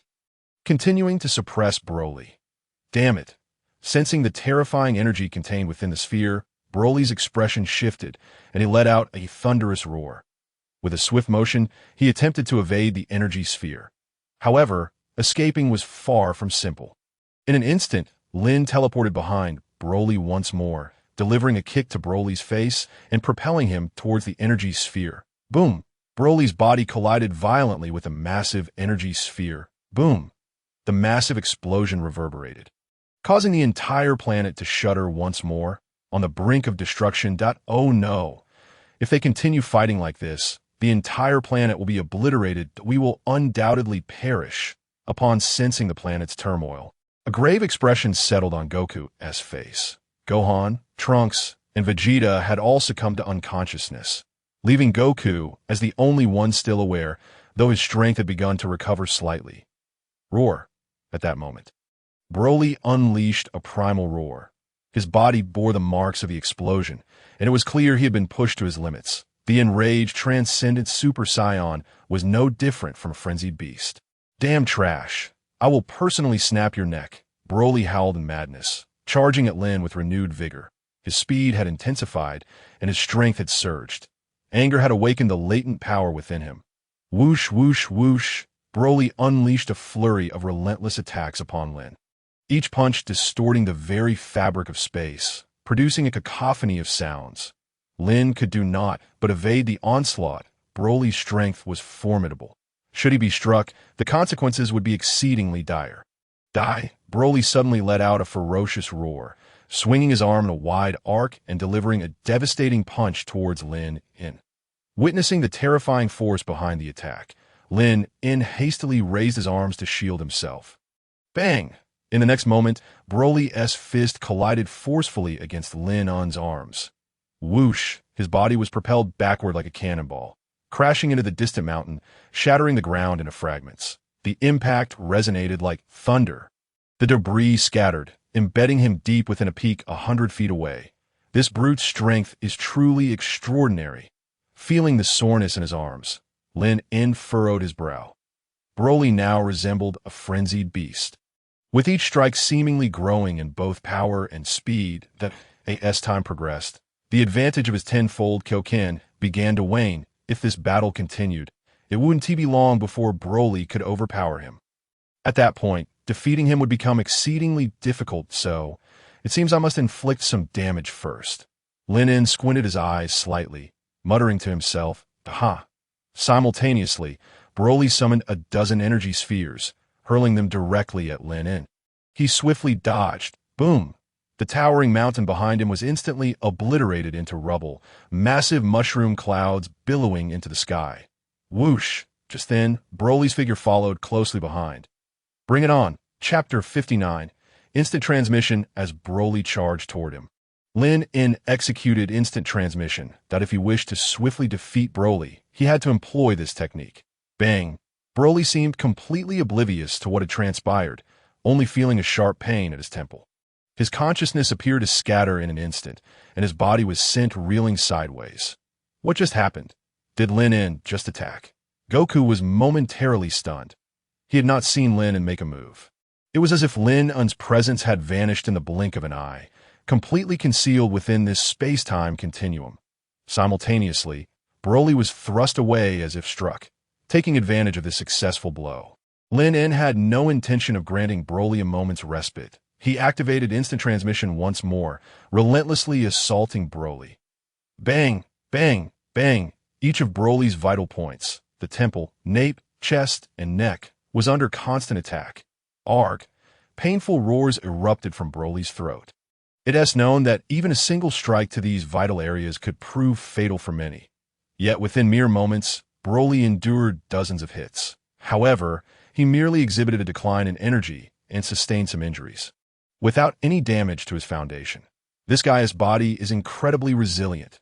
Lin was taken aback. His previous attacks could easily have killed a mid-level Super Saiyan, yet Broly appeared unfazed. Damn, how dare you make me feel pain? I will kill you! Broly's eyes turned crimson with rage, a wild roar escaping his lips as he charged at Lin En once more. Bang! But in the next second, he was sent flying again, a trace of blood appearing at the corner of his mouth. Clearly, Broly had been injured. Roar, rage, an insatiable fury contorted Broly's features from birth until now. He had never experienced such humiliation that he was utterly consumed by madness. Suddenly, an emerald-green energy sphere coalesced at his chest, swelling to the size of a grinding stone, harboring the power to obliterate worlds. Chapter 32. The planet begins to crumble. 24 seeking flowers and votes. What a colossal entity. In that case, I shall give it a try. Lin En gritted his teeth, gazing at the massive emerald energy sphere at Broly's chest. Although he could easily evade such an energy ball, continuously dodging would only grant Broly breathing room, allowing the battle to become protracted. This brute's strength was on the rise. Having finally managed to inflict some damage, he had to press the advantage. Chapter 60. Goku, if you can still move, hurry and take them away. This planet 1T lasts much longer. Lin began to gather energy with both hands, then turned to Goku, who lay on the ground. If this planet were to explode, Goku and Vegeta would undoubtedly perish. Though he was not a noble hero, he did not wish to see them die in such a manner. More importantly, the world would become exceedingly dull without Goku and Vegeta. Understood, Goku nodded vigorously. He then summoned all his strength, lifting both Trunks and Gohan, and managed to include Krillin as well. Exhausted, he could only teleport with Gohan and Trunks like a tea that moment. The energy sphere in Lin En's hands swelled rapidly. Crackle, blue lightning flickered around the energy sphere. Whoosh! Almost simultaneously, the energy spheres in both their hands hurtled toward each other. Buzz! The instant the energy spheres collided, the entire world seemed to fall into silence. But soon, a tremendous shockwave erupted, radiating outward in all directions. Boom! The planet began to crumble, the ground shattering like tofu, instantly swept away into dust. Instant transmission almost concurrently. Goku executed instant transmission, successfully returning to the North Kai's planet. Wonderful, Goku! You have finally escaped the calamity. On North Kai's planet, the North Kai expressed his relief. Had Goku and the others delayed, even slightly, they might have met their demise. Lord Kai, please take care of them. Vegeta is still on that planet. I must go rescue him. Goku, utterly exhausted, could barely keep his eyes open, yet he forced a smile at North Kai. Goku, you're in no condition to worry about yourself, let alone Vegeta. First, go to Earth and fetch some Senzu beans, then return to save Vegeta. North Kai insisted. Goku had reached his physical limits. It would be too perilous to head there now. Moreover, with instant transmission, he could quickly make a round trip to Earth. I'm fine. I'll bring Vegeta back. The battle between those two is too terrifying. Even a second of delay could mean Vegeta's death. Lord Kai, please watch over Trunks and Gohan. After speaking, Goku executed instant transmission, determined to make a swift trip to retrieve Senzu beans. Boom! Meanwhile, the planet continued to disintegrate. Vegeta's body was like a leaf adrift in a tempest, at risk of being consumed by the overwhelming energy at any moment. Chapter 61. This planet is on the verge of annihilation. May you, wretched beings, perish alongside it. Broly began to roar fiercely, and soon, an incessant downpour of emerald energy spheres erupted around him, relentlessly bombarding the ground. Boom! The earth shook with continuous explosions. The already precarious planet now suffered a fatal blow as fissures, wide enough to span dozens of feet, radiated outward in all directions. From the cosmos, one would witness immense cracks forming upon the planet's surface, with crimson magma oozing forth from the crevices. Whoosh! At that moment, Sun Wukong suddenly teleported right before Vegeta. Vegeta, I will take you away now, Sun Wukong declared. Although Vegeta kept his eyes closed, his brow twitched slightly, indicating he was still conscious and could hear Sun Wukong's words. Boom! Just as Sun Wukong was about to teleport, an energy sphere exploded beside them, sending both Sun Wukong and Vegeta flying. Sun Wukong, already drained, fell to the ground, his expression turning pale. Boom! The energy spheres fell like raindrops. Vegeta's body was thrown to an unknown location. Sun Wukong hurriedly scanned the surroundings for Vegeta. Given Vegeta's currently feeble energy and Broly's overwhelming might, it was exceedingly difficult to locate him. That fool Sun Wukong. Couldn't he have restored his energy first? Lin furrowed his brow as he glanced at Sun Wukong, that he couldn't afford to concern himself with him now. Under Broly's indiscriminate energy assault, they could die at any moment. Chapter 33. Super Breakthrough. Super Saiyan 3. Kakarot. Broly seemed to have caught sight of Sun Wukong once more, turning his gaze toward him.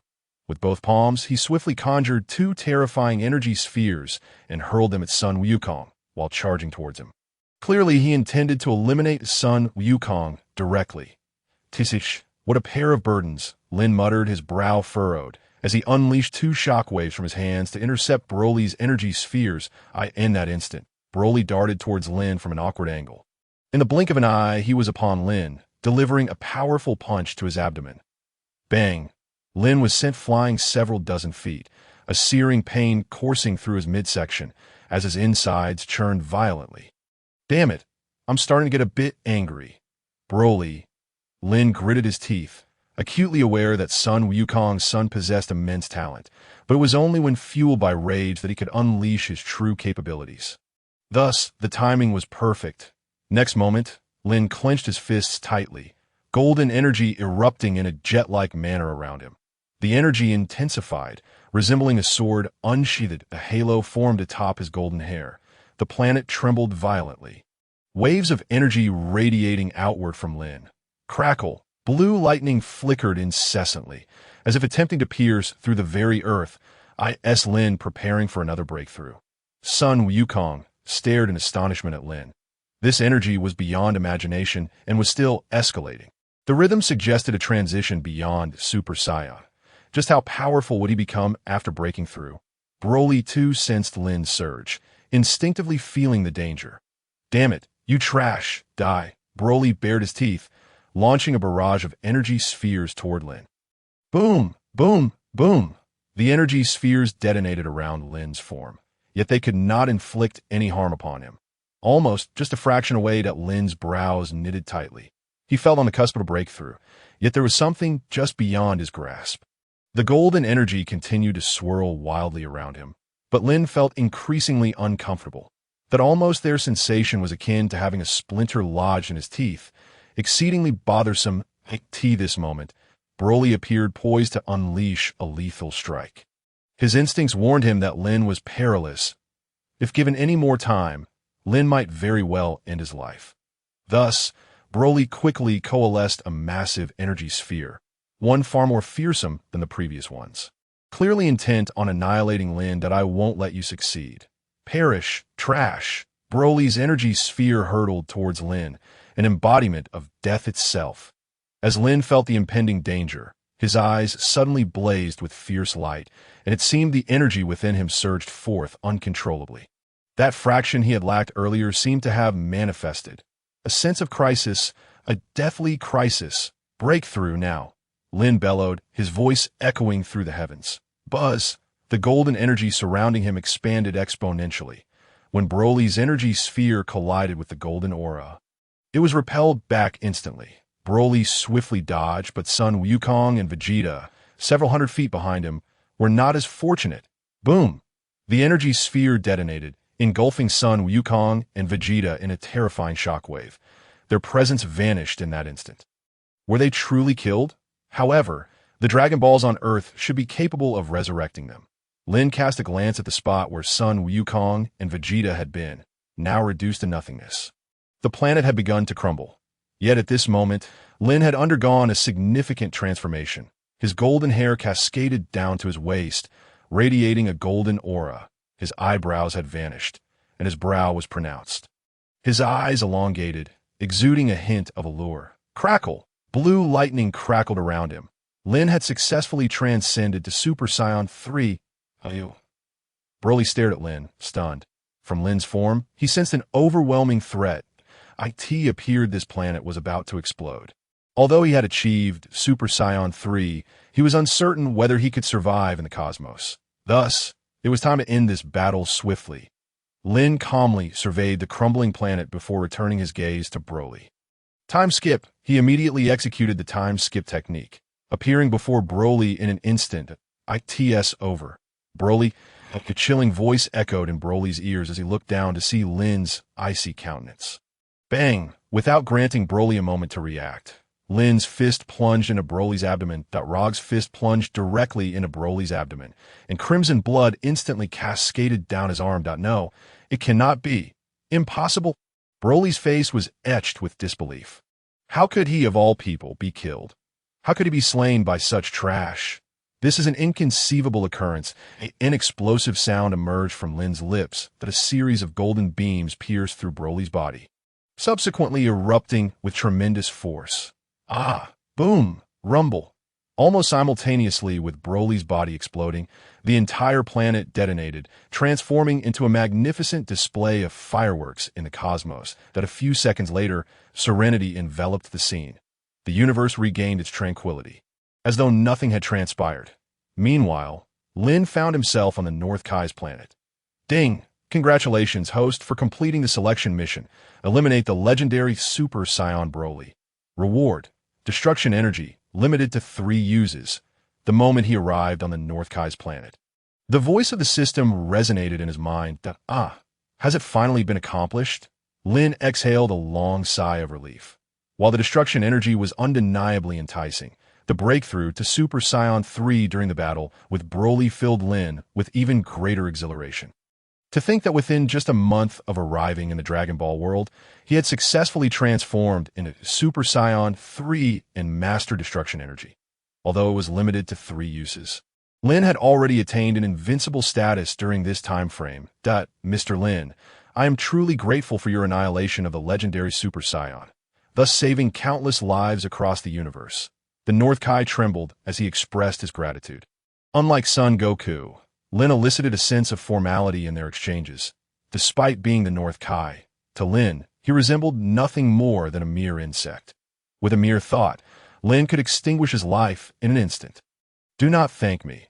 I have my own objectives, Lin replied coolly. Were it not for the system's mission and his desire to engage Broly in a proper battle, he would not partake in such noble endeavors. Sigh. If only Goku had heeded my advice and recovered from his injuries before confronting him, he would not have met his demise, the North Kai lamented. That fellow is always so obstinate. What difference does it make to have a few extra rings atop his head? In a couple of days, he will probably return here to train, possibly leaving them in peace. Lin spoke nonchalantly. The distinction between Son Goku's death and survival was trivial. Merely an additional ring atop his head. After all, with connections, he would not descend into hell. Furthermore, under Chi-Chi's strict supervision on Earth, Goku likely preferred training on the North Kai's planet. Indeed, the North Kai nodded vigorously to in that case. It is quite accurate. However, I fear my days of tranquility are numbered. Subsequently, Lin returned to Earth with the unconscious Gohan and Trunks. Upon awakening, Gohan and the others contemplated resurrecting Goku and Vegeta, but the 2 warriors declined their offers, believing that they would progress more rapidly training on the North Kai's planet. Lin seized this opportunity to have Shenron disarm the bomb implanted within Android 18 that, after all, having a bomb lodged within her body was hardly a favorable situation. As time flowed steadily by, over a year swiftly elapsed. During this time, Lin focused on solidifying his Super Saiyan 3 form. It is worth noting that during his battle with Broly, he had momentarily transformed into Super Saiyan 3. Yet that state was exceedingly unstable and required immense energy. That Lin's training primarily aimed to explore ways to maintain the Super Saiyan 3 form for longer durations. Although he possessed infinite energy, transforming into Super Saiyan 3 necessitated not only energy, but also a robust physique. Fortunately, over the course of a year, his results were remarkably impressive. Stop training and come out for dinner, the voice of Android 18 echoed, prompting Lin to exit the gravity chamber. After a year, although 18's appearance remained unchanged, her aura had undergone a significant transformation. The previous coolness was now imbued with a hint of mature charm, a perfect metamorphosis from girlhood to womanhood. The reason for this transformation, it seemed, was known only to Lin and Android 18. All right, I'm coming, Lin replied, stepping out of the gravity chamber. Honestly, it's been a year, spending all day in the gravity chamber. Is that truly enjoyable? Android 18 complained. It appeared that ever since gaining her as a companion, Lin had prioritized training even above her. Indeed, it was rather dull. Therefore, I was thinking of taking you on a journey to other planets. What do you think? Lin said with a smile while eating. Of course, he had ulterior motive for this journey. He was still uncertain whether this timeline belonged to the Dragon Ball Super Universe or the Dragon Ball GT Universe, or perhaps an entirely different realm altogether. Given Broly's emergence, it was highly probable that it was the GT Universe, as Broly from the Super timeline did not resemble this version. However, this remained merely Lin's speculation. Thus, he needed to investigate and verify. Traveling to other planets? Really, You have the spare time to take me on a trip? Android 18 gazed at Lin incredulously, questioning him. Over the past year, there were times when she wished for Lin to accompany her shopping. Yet he had rarely shown interest. The sudden proposition of a trip to other planets left her somewhat flabbergasted. Absolutely. Throughout this past year, I've been so engrossed in training that I neglected you. In the coming days, I shall make amends, Lin asserted, playfully pinching Android 18's cheek. Observing her excitement, he realized that his demeanor had indeed been somewhat aloof over the past year. Humph, such sentimental words, Android 18 retorted, her cheeks flushing as she turned away. All right, please prepare us some food, that we may be gone for quite some time, and who knows if the food on other planets will suit our tastes. Therefore, we shall bring our own provisions. I have some matters to attend to after lunch. Lin informed Android 18 understood. She nodded eagerly, clearly enthusiastic about the journey, before hastily preparing. Lin then made his way to Capsule Corporation. Hey Lin, long time no see. You only come when you need something. What is it? Bulma greeted him warmly upon his arrival. Although their encounters have been limited, Bulma easily connected with others, especially since Lin was hailed as Earth's savior. There is indeed something I wish to request of you, that I need your assistance in creating a Dragon Ball radar. Lin explained his purpose that a Dragon Ball radar. This is simple. I have one right here. If you're in a hurry, you can take it and use it now, Bulma remarked, preparing to retrieve the radar. No, let me finish that. I need your help to construct a Super Dragon Ball radar, an upgraded version of the Dragon Ball radar. The ability to search within a broader scope, you should understand my meaning, right? Lin En could only offer a vague explanation.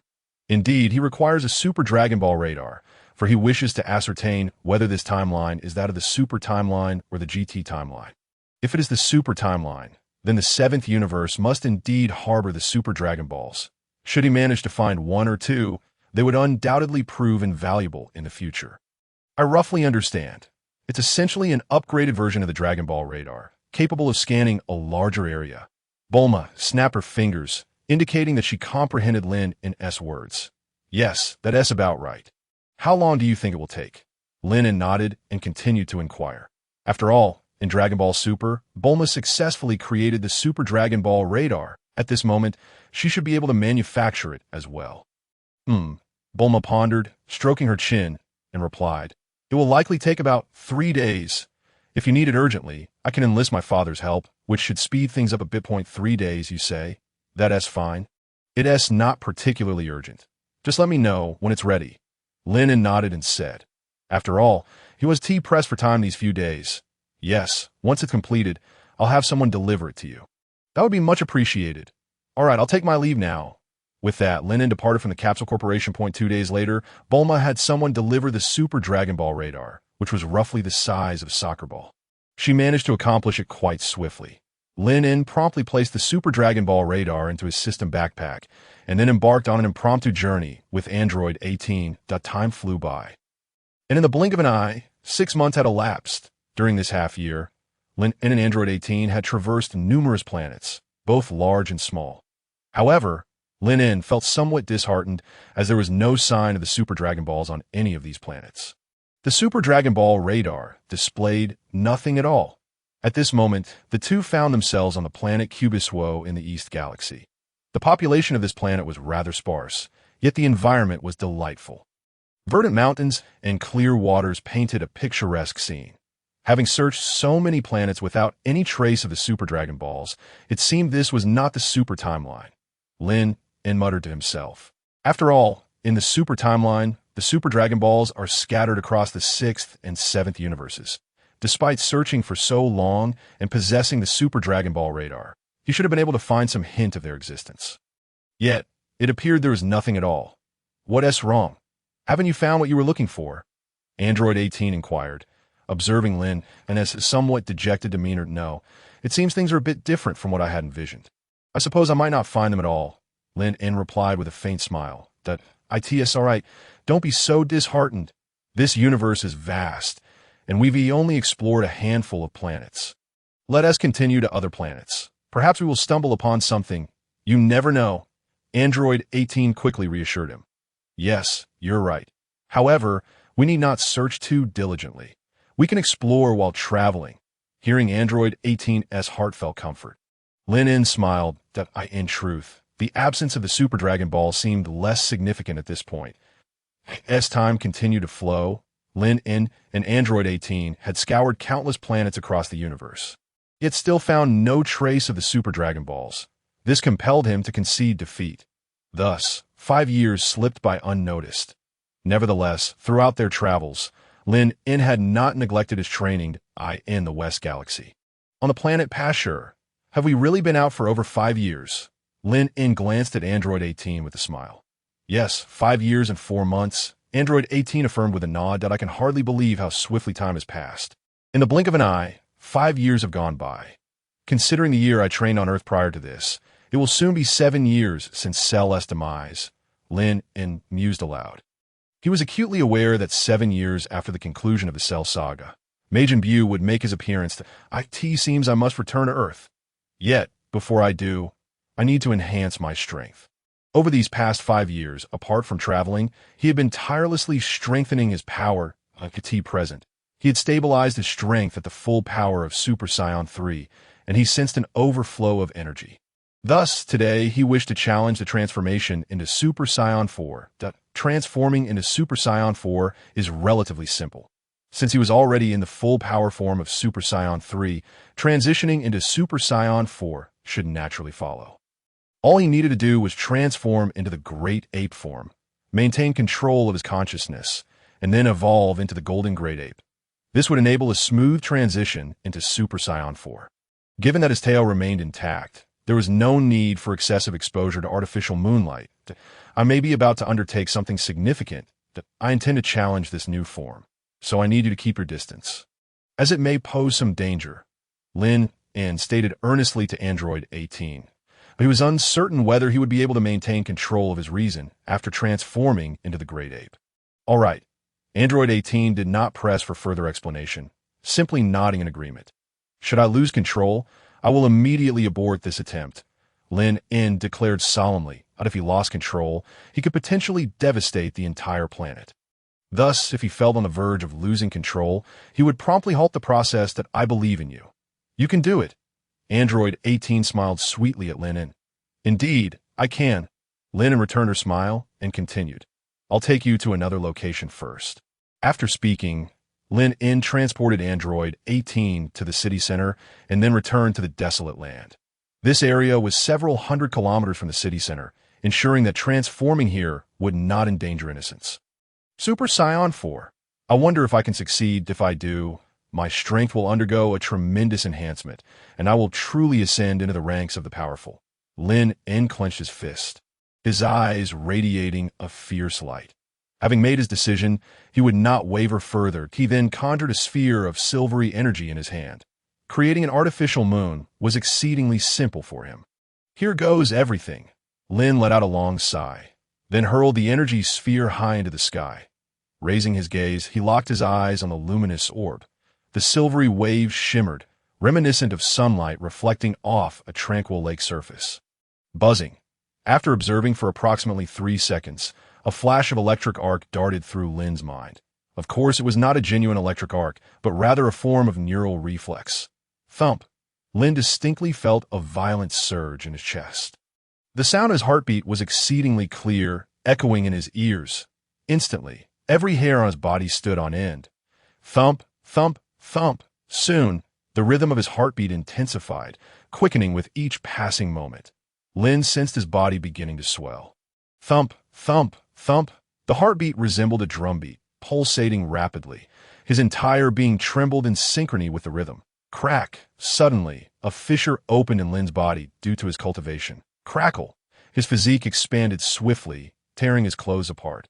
His face contorted into a grimace, revealing bared teeth. In an instant, his pupils transformed into a vivid crimson, and dark brown fur sprouted along his back and arms. Roar. A deep, suppressed growl erupted from his throat, akin to that of an awakened ancient beast. In that moment, Lin's form ballooned to the size of a small mountain. He had morphed into a massive gorilla, cloaked in black fur, with elongated fangs. His ferocious visage bore no semblance to the Lin known before. Roar. The low growl reverberated once more from his throat. The colossal ape Lin flexed his arms, unleashing a terrifying aura that instantly shattered nearby hills into rubble. The shockwave surged outward in all directions. I sincerely apologize for the delay in today's update. Chapter 37. Super Saiyan 4, 34 flowers and evaluation tickets requested. I retain my complete consciousness. What is happening? I recall Vegeta once mentioning that only Saiyans with royal blood from planet Vegeta could maintain their rationality while transformed into a great ape. To Lin's astonishment, he discovered that upon transforming into a great ape, he did not lose control. His awareness remained remarkably lucid. This revelation surprised him, for both Goku and Gohan lost all reason upon their transformations. Becoming mere beasts driven by destruction and slaughter, it seems plausible that this could be attributed to his status as a traveler. Or perhaps it is due to the system residing within him, which prevented him from succumbing to a loss of control in his great ape form. Regardless of the cause, the absence of chaos is indeed the most favorable outcome. Therefore, it is time to successfully transform into Super Saiyan 4. Lin clenched his fists tightly. Waves of golden energy erupted from his being. Soon, his colossal form was entirely enveloped in golden radiance. In that instant, the entire planet was bathed in a golden glow. Oh! A gentle breath emerged from within the golden light. Gradually, the brilliance began to fade. Once the golden luminescence completely dissipated, a new figure emerged into view. With black hair, thicker and darker than before, his body was cloaked in red fur, and his pupils had turned golden, framed by crimson sclera. He appeared exceptionally robust. Most notably, a long, red tail swung gracefully behind him. Had he succeeded? Was this the power of Super Saiyan 4? It was indeed incomparable to that of Super Saiyan 3. Lin glanced at his physique, then clenched his fist and spoke softly. This power surged forth like a spring, overwhelmingly potent. The transformation represented a complete qualitative shift from his Super Saiyan 3 strength. He had finally attained Super Saiyan 4, that although he felt elated about this transformation, Lin remained composed. Having already reached the pinnacle of Super Saiyan 3, achieving Super Saiyan 4 was merely a natural progression. A foregone conclusion. It seemed the time had come to return to Earth. Chapter 70. Lin tested his newfound strength once more, then, with a thought, reverted to his normal state. Whoosh! In the next moment, he found himself back in the bustling city. What happened? It seemed there had been quite a commotion over there. Did you succeed? Number 18 inquired with curiosity. Though her demeanor was calm, she harbored some concern. Yes, I succeeded. It went far more smoothly than I anticipated. I did not lose control, Lin replied with a smile and a nod. If I had lost control, this planet would surely have faced dire consequences. That's wonderful. I can't wait to see your new form. Is it impressive? Witnessing Lin's joyful expression, number 18 felt genuine happiness. Moreover, the stronger Lin became, the safer she felt. It is undoubtedly impressive, and powerful as well. Tonight, I shall let you see. Lin grinned mischievously. You can drive on this bumpy road? Number 18 shot Lin a glare, fully aware of his implication. However, after so many years, she had grown accustomed to it. All right, let's tidy up a bit and return to Earth today, Lin suggested to number 18. Having been away for 5 years, he honestly felt that Earth was a more pleasant place. Especially, the food out here simply could not compare to that of Earth. Besides, if he was not mistaken, Majin Buu should be making an appearance soon, and he wanted to see if he could trigger a selection mission. Yes, I also wish to return. The food here is rather unpalatable, and I want to check on how number 17 is doing now. Number 18 nodded eagerly. After all, Earth was her homeland, and her only relative, number 17, resided there. It had been years since they last met, and she indeed longed to see him. All right, let us set off shortly. Meanwhile, on Earth, the 25th World Martial Arts Tournament was in full swing. This time, the tournament was exceptionally lively, as Gohan and his companions participated, prompting Goku and Vegeta to take a day's leave from Hell and come to Earth for the event. This tournament featured a preliminary selection based on boxing strength tests. Naturally, Goku, Vegeta, and the others breezed through. Hey, Kakarot, I hope we can truly compete this time, Vegeta sneered at Goku from beneath the spotlight. Huh, haven't we often sparred with each other while training under the Grand Kai? Vegeta. Goku seemed somewhat reluctant to engage in a contest with Vegeta, as they were far too familiar with one another. Thus, even if they were to battle, it would lack much excitement. Chapter 71, especially since Vegeta's strength was slightly inferior to his. The prospect of a fight became even less appealing. Furthermore, Goku's primary reason for attending the tournament was to challenge Lin once more. After years of training under the Grand Kai, his strength had significantly increased, and he was eager to see how Lin had progressed. By the way, Gohan, why haven't I seen Lin? Was he invited to this tournament? Sun Wukong glanced around and noticed the absence of Lin En. He felt no trace of his presence either. P.S. The data has remained unchanged all day.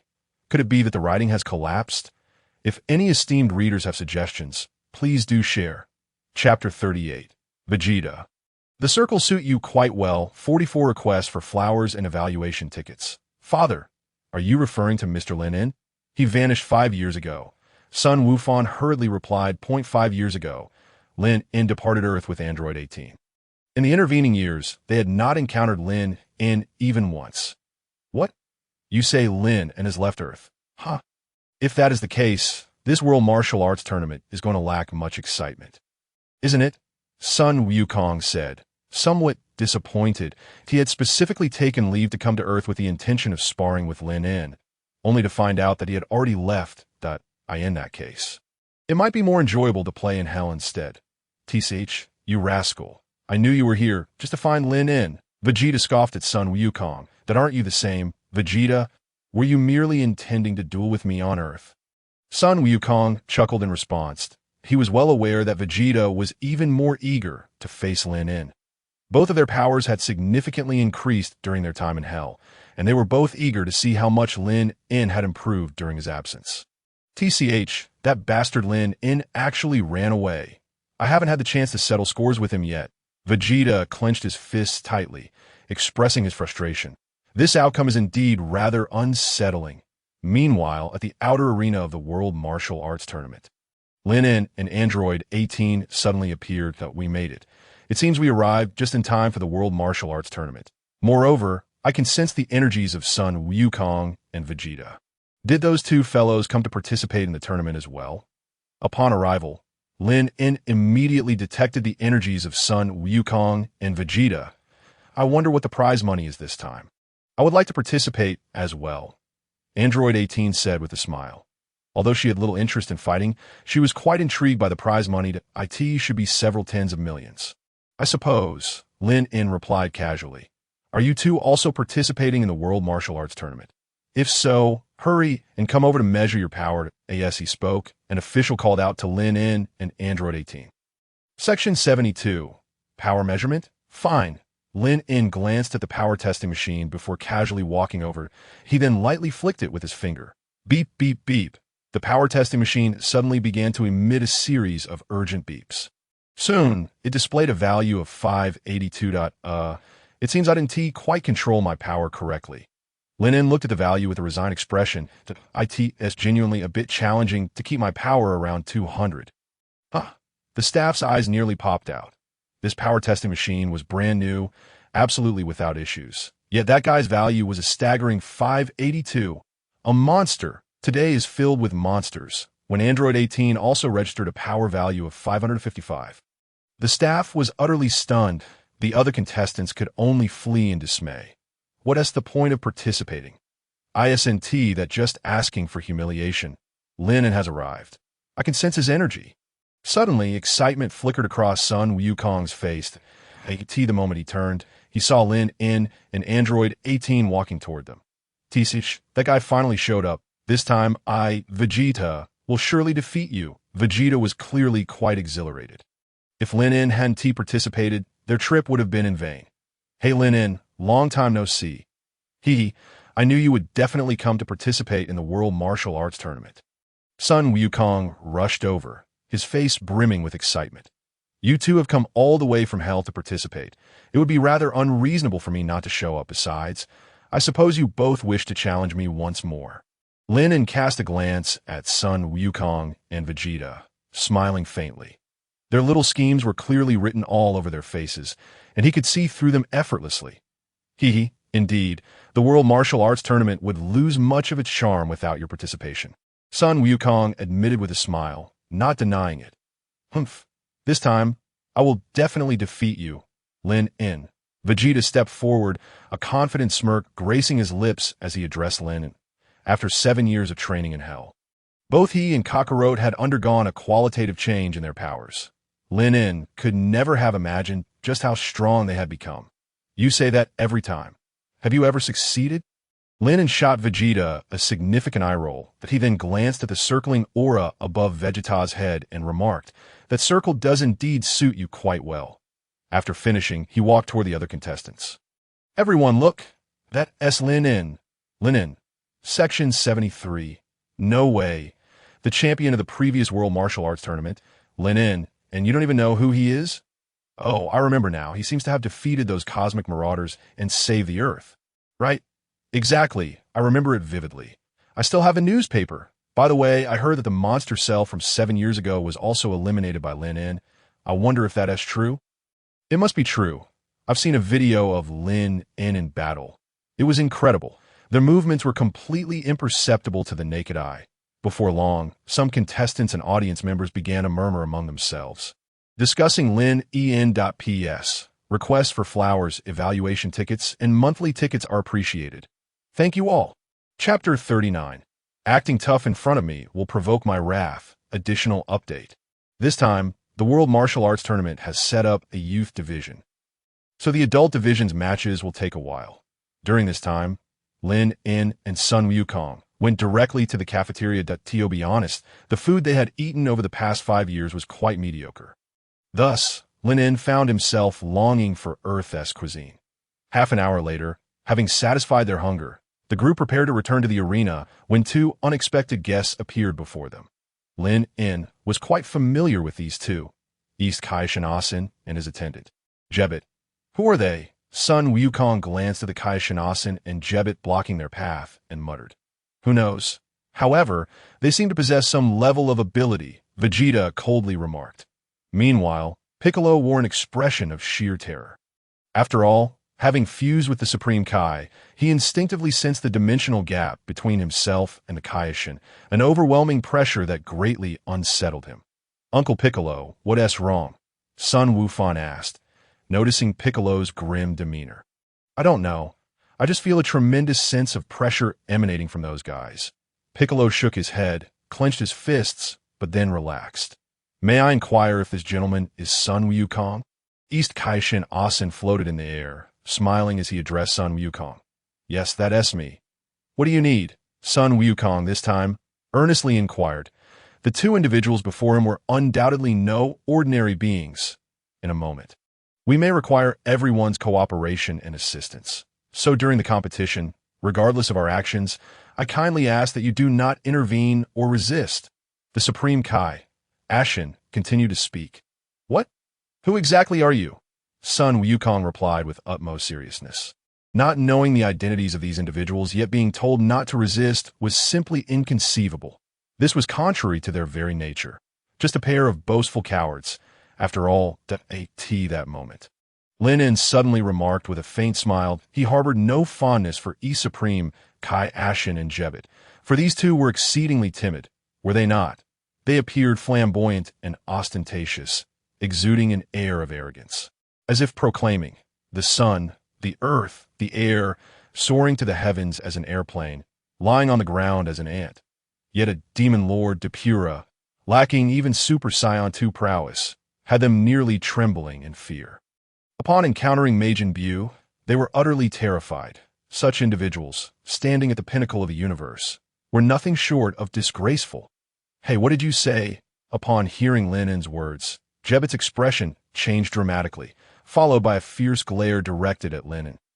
They were gods, after all, and before them stood the highest-ranking Supreme Kai. How dare a mere human utter such brazen words? Others may be unaware of your identities, but I am quite familiar with you. Supreme Kai Ashen and Jubit, my impression of you is far from favorable, so do not attempt to put on airs before me, or I may be unable to restrain myself from striking you. Lin En maintained a calm tone as he addressed the 2, but for reasons unknown, he felt little affinity towards these gods. "What? You? How do you know?" upon realizing Lin En was aware of their identities. Jebit and Supreme Kai Ashen's expressions shifted dramatically. The mere human could not possibly know of the Supreme Kai's existence. How on earth did this individual come by such knowledge?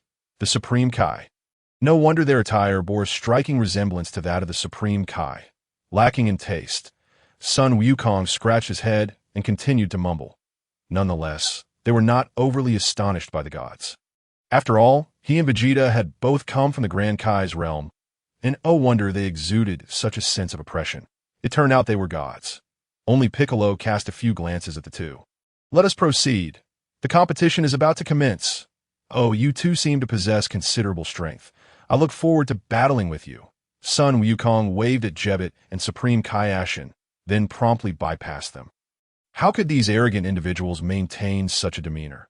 They displayed no respect befitting the Supreme Kai. Jebit seethed in frustration, especially towards the one who had threatened him.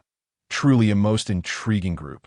They appeared remarkably strong. Perhaps this time, they could lend some assistance. Supreme Kai Ashen, however, paid little mind to Sun Wukong and Lin En's attitudes. His primary concern was Majin Buu. He must locate and eliminate Babidi before that fiend could break free from his seal, ensuring that Majin Buu would remain in eternal slumber.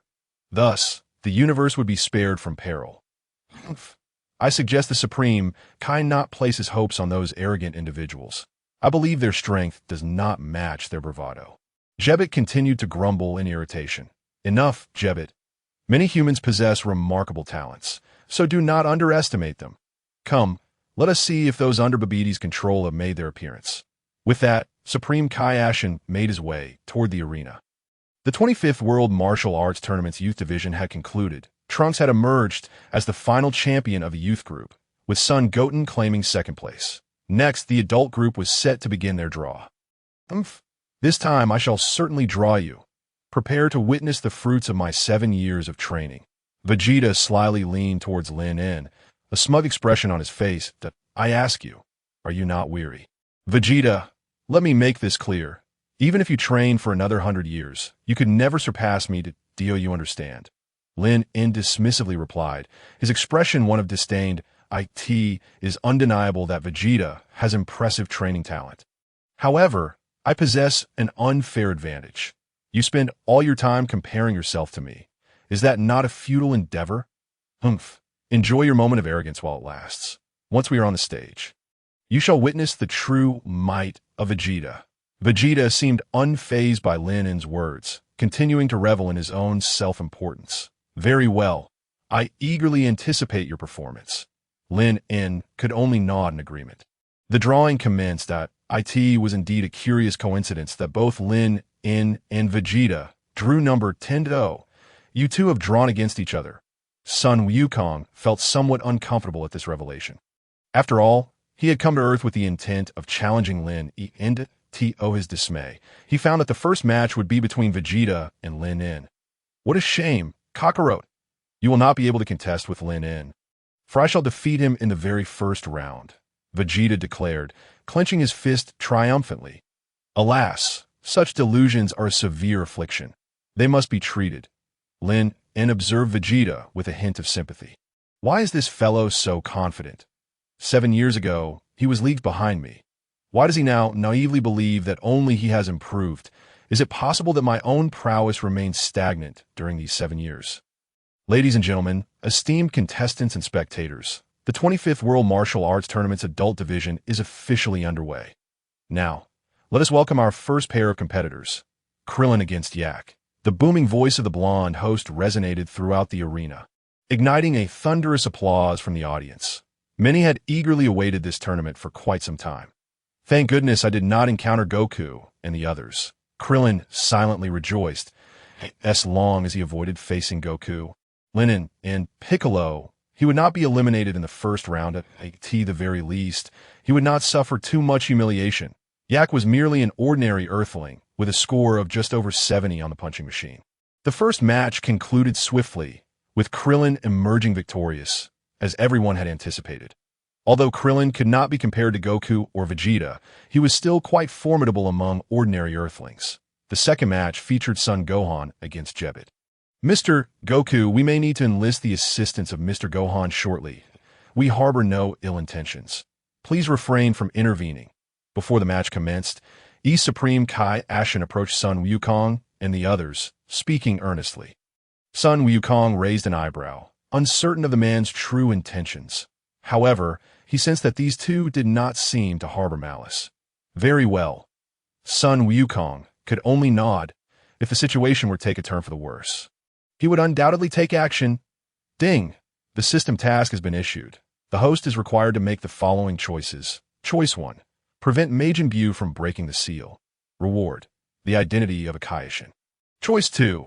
Indirectly assist Majin Buu in breaking the seal and then defeat him. Reward: 1 Kaishin sword. Choice 3. Assist in breaking the seal on Majin Buu and eliminate him. Reward: an infinite regeneration ability surpassing that of the original Buu. At that moment, the system's voice echoed once more in Lin's mind. Indeed, there's a task. Lin glanced at the system's tasks and rewards. First was Choice 1, the identity of a Kaishin. He had no interest whatsoever in such a title. Even if it were presented to him, he would decline. Now that it appeared as a reward, Lin would not even consider it. He dismissed it outright. As for the second choice, the Kaishin sword, aside from sealing an ancient relic within, it seemed to hold no extraordinary merit. Moreover, in the Dragon Ball world, weapons appear to wield little significance. Thus, Lin remained disinterested. Against stronger opponents, the Kaishin sword would be of no use at all. Even if placed before someone, it likely wouldn't inflict any harm. After a brief comparison, the reward for the third choice proved to be the most enticing. The regeneration ability surpassing that of the original Buu.it is known that the original Buu possessed formidable regenerative powers. As long as a single cell remained intact, he could fully recover without expending any energy. That if the regenerative ability were indeed stronger than that of the original Buu, it was undeniably compelling. This meant that as long as he did not encounter energies that severely countered regeneration, he would almost never face death. Chapter 41. Preventing Kaishin Asin. I choose 3. To eliminate the original Buu. Lin decisively selected the third option. For the position of Kaishin, and the Kaishin sword held no allure for him. In contrast, surpassing the original Buu's recovery and regeneration abilities was far more appealing. At this juncture, Son Gohan and Vegeta had already taken their positions on the arena. Son Gohan, unleash your true power. Let me witness it, Vegeta urged Son Gohan. Although his primary intent was not merely to gauge Son Gohan's strength, he was nonetheless quite curious. Just how powerful were these beings from the lower realms? Is that so? Very well, I shall show you the power that transcends that of a Super Saiyan. With Vegeta's earnest gaze upon him, Son Gohan prepared to reveal his full potential. After all, many were already aware of his identity. The identity of a Saiyan superhero would be made public. Ha! With a final roar, Son Gohan clenched his fists tightly. The entire arena trembled instantaneously. Crackle. Lightning flickered across the ground, slithering like serpents.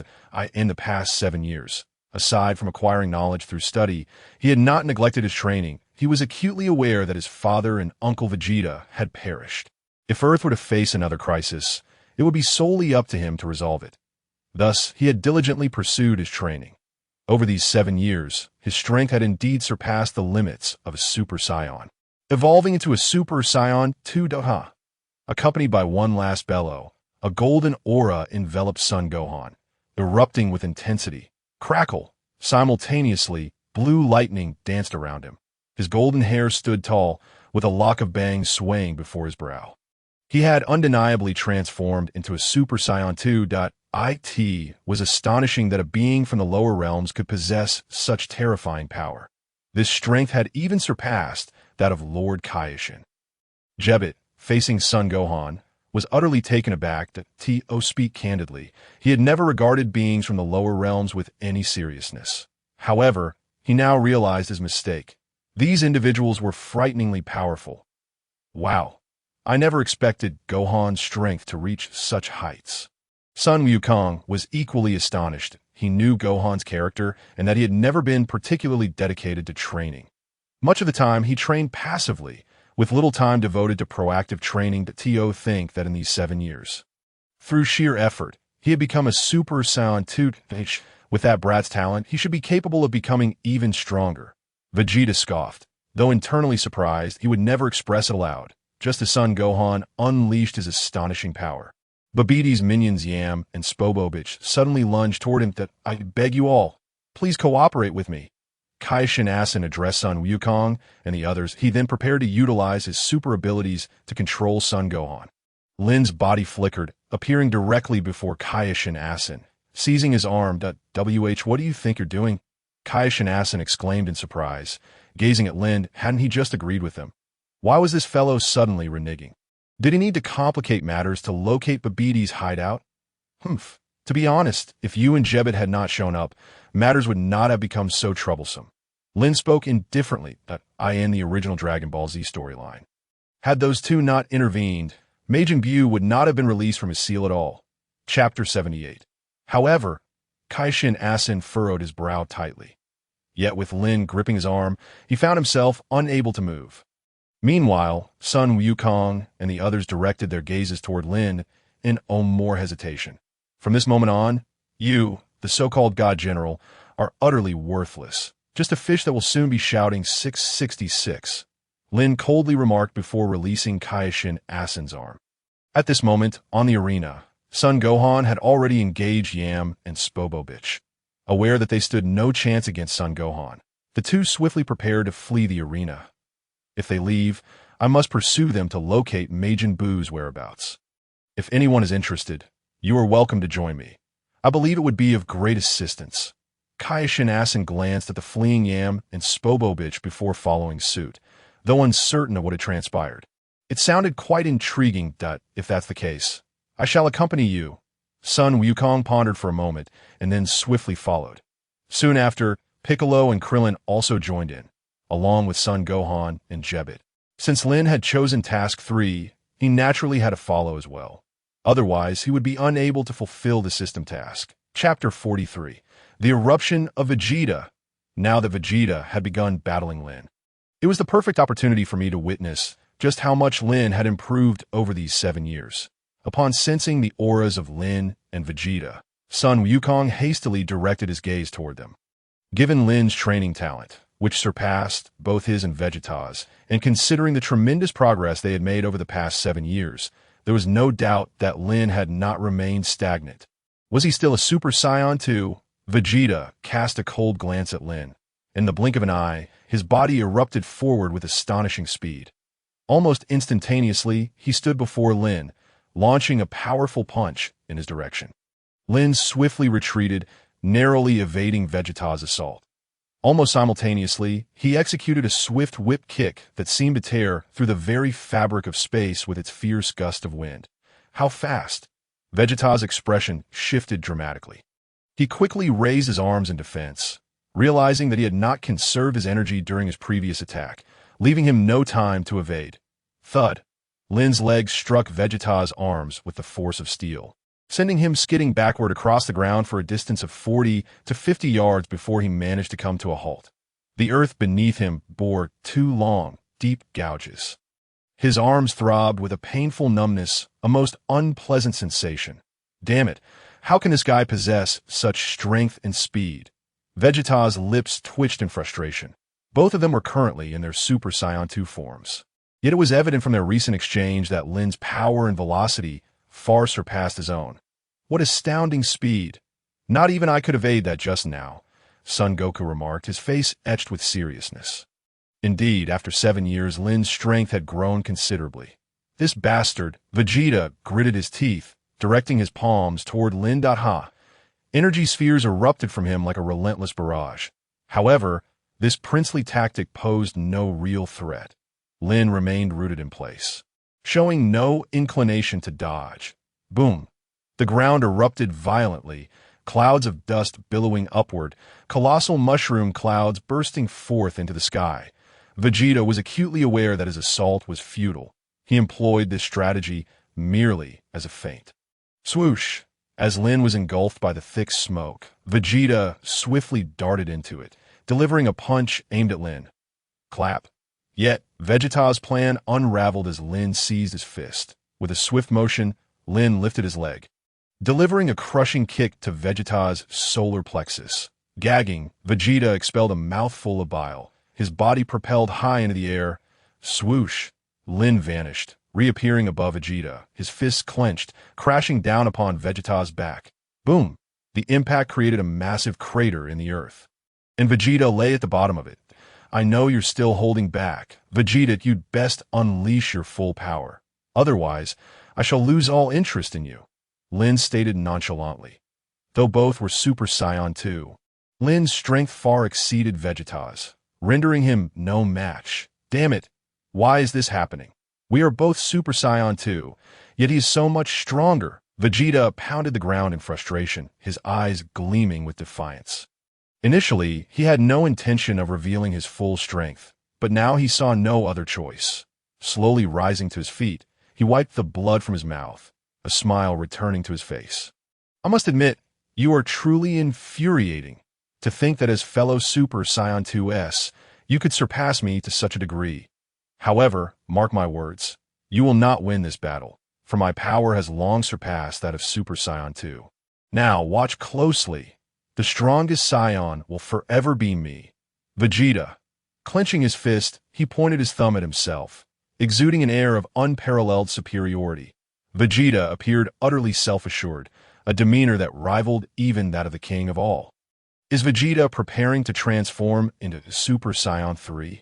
Goku mused, recognizing the determination in Vegeta's expression. Given Lin's overwhelming strength, Super Saiyan 2 was simply inadequate. However, a foreboding feeling loomed over him. Even if Vegeta transformed into Super Saiyan 3, he feared it would still not suffice against Lin. Fool. The more inflated your confidence becomes, the more you'll question your existence soon enough, Lin remarked with a sidelong glance at the self-assured Vegeta. Observing Vegeta's demeanor, it was evident that he had mastered the Super Saiyan 3 form in the original Dragon Ball Z. Goku achieved this transformation in the afterlife, and since both he and Vegeta had perished 7 years ago, it stood to reason that Vegeta was capable of the same. At that moment, Vegeta clenched his fists, adopting a battle stance. A terrifying aura erupted from his body, waves of energy radiating outward. Boom! As Vegeta's power surged. The very earth trembled beneath him. What is this power? The planet is actually quaking. The Supreme Kai of Time stood in stunned disbelief. While he had anticipated the Saiyans to be strong, this was beyond comprehension. Just the sheer force of their energy was enough to cause the entire planet to shudder. What immense energy! What kind of training did Uncle Vegeta undergo in the afterlife to become this formidable? Meanwhile, son Gohan, engaged in battle with Dabura, sensed Vegeta's power, his astonishment palpable. No, this is impossible. These beings are merely humans. How can they possess such tremendous strength? Dabura, the Demon King, questioned his own existence, finding it exceedingly challenging to contend with Gohan. To think there was an even stronger entity than Gohan himself. When did Earth become home to such powerful humans? This was truly unbelievable. Vegeta's energy was staggering. Perfect. This immense energy is exactly what I need. The sooner these fools increase their power, the quicker my Majin Buu will awaken, Babidi exclaimed. Though astonished by Vegeta's energy, he felt more excitement than surprise. The stronger these beings became, the more energy Majin Buu could absorb, allowing him to break free from his seals sooner. Then, the entire universe would be his. Boom! The earth continued to shake violently as Vegeta's hair began to lengthen, golden locks cascading down to his waist. His brows vanished, and his brow bones jutted out prominently. Crackling blue lightning danced around his body, more ferocious than during his Super Saiyan 2 transformation. The aura surged like a drawn blade, causing the very air to tremble. Is this a transformation beyond Super Saiyan 2? Son Gohan exclaimed, casting a disbelieving glance at Vegeta. Meanwhile, Krillin and Piccolo stood in utter shock, unable to fathom the kind of training Vegeta must have endured in the afterlife to become this powerful in just 7 years. The earth gradually returns to a state of tranquility, yet beneath Vegeta's feet, immense fissures have formed. What do you think, Lin? Are you beginning to feel fear due to my transformation? The power of Super Saiyan 3 is beyond your imagination. After transforming into Super Saiyan 3, Vegeta cast a more arrogant glance at Lin, for during Lin's battle with Broly, Vegeta had quickly lost consciousness. Moreover, at the moment Lin ascended to Super Saiyan 3, both Vegeta and Goku were consumed by an energy sphere, thus they had not witnessed Lin's transformation. Goku might have some recollection, as he had not fainted at that time. He had sensed the signs of Lin's breakthrough. However, Vegeta had seen nothing at all, and naturally, he was filled with unbridled arrogance. I truly wish to say, your smug expression resembles that of a fool. What does it matter that you have become Super Saiyan 3? Do you think that qualifies you to be my opponent? Lin disdainfully glanced at Vegeta and remarked, even as a Super Saiyan 3, you are nothing before me today. Still spouting off bravado, it seems you have no idea just how powerful Super Saiyan 3 truly is. If that is the case, then allow me to show you. Vegeta smirked coldly, the corners of his mouth curling upward. Whoosh! In the next instant his body vanished. When he reappeared, he was already behind Lin, a triumphant smile gracing his face. He then unleashed a kick aimed directly at Lin's face. Instant transmission. Lin executed instant transmission in that fleeting moment. Swish! Vegeta's foot passed right through Lin's neck, feeling no resistance whatsoever. A mere afterimage. How is that possible? The smile on Vegeta's face froze instantly, replaced by shock. It is known that after transforming into Super Saiyan 3, his speed had undergone a qualitative enhancement. There was no way Lin, with the power of a mere Super Saiyan 2, could evade him. He couldn't even comprehend his own movements. How did he manage to dodge? Stupefied, he thought. Bam! Just as Vegeta was engulfed in disbelief, a sharp pain suddenly pierced his chest. His body was instantly sent flying backward. Boom! Vegeta's form pierced through 3 great mountains. Meanwhile, Lin reappeared at his original position. Over the course of these 7 years, Lin had not only transformed into Super Saiyan 4, but his fundamental combat prowess had also escalated to a terrifying level. Furthermore, his understanding of instant transmission had deepened significantly. Thus, under the enhancement of instant transmission, how could Super Saiyan 3 Vegeta possibly be a match for him? What just happened in that brief moment? I completely failed to perceive Lin's movements. No, it felt as if his body had suddenly vanished in an instant. Goku gaped in astonishment, utterly incredulous. Vegeta had already transformed into Super Saiyan 3 and was still sent flying in an instant. He was fully aware of just how powerful Super Saiyan 3 Vegeta was. Could it be that Lin used instant transmission to evade Vegeta's attack in a split second? Impossible.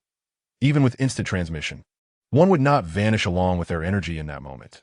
Meanwhile, Krillin and Piccolo had long been left speechless, their jaws dropped in shock. No, it cannot be. This is absolutely impossible. How can this be? I have clearly transformed into Super Saiyan 3. Why could I not discern his movements? Vegeta lay on the ground, dazed, clearly unable to comprehend the situation. Lin remained a Super Saiyan 2 while he had already become Super Saiyan 3. This outcome should not have occurred. Chapter 42, a lesson for you, Vegeta, seeking flowers and reviews. Damn it, that scoundrel Lin must be afraid of being defeated by me. However, I have come to Earth today, and I will not let the opportunity to defeat you slip away. Vegeta glared at Lin and followed closely, his fists clenched tightly. In a flash, he pursued Lin. Meanwhile, Android 18 stood at a distance.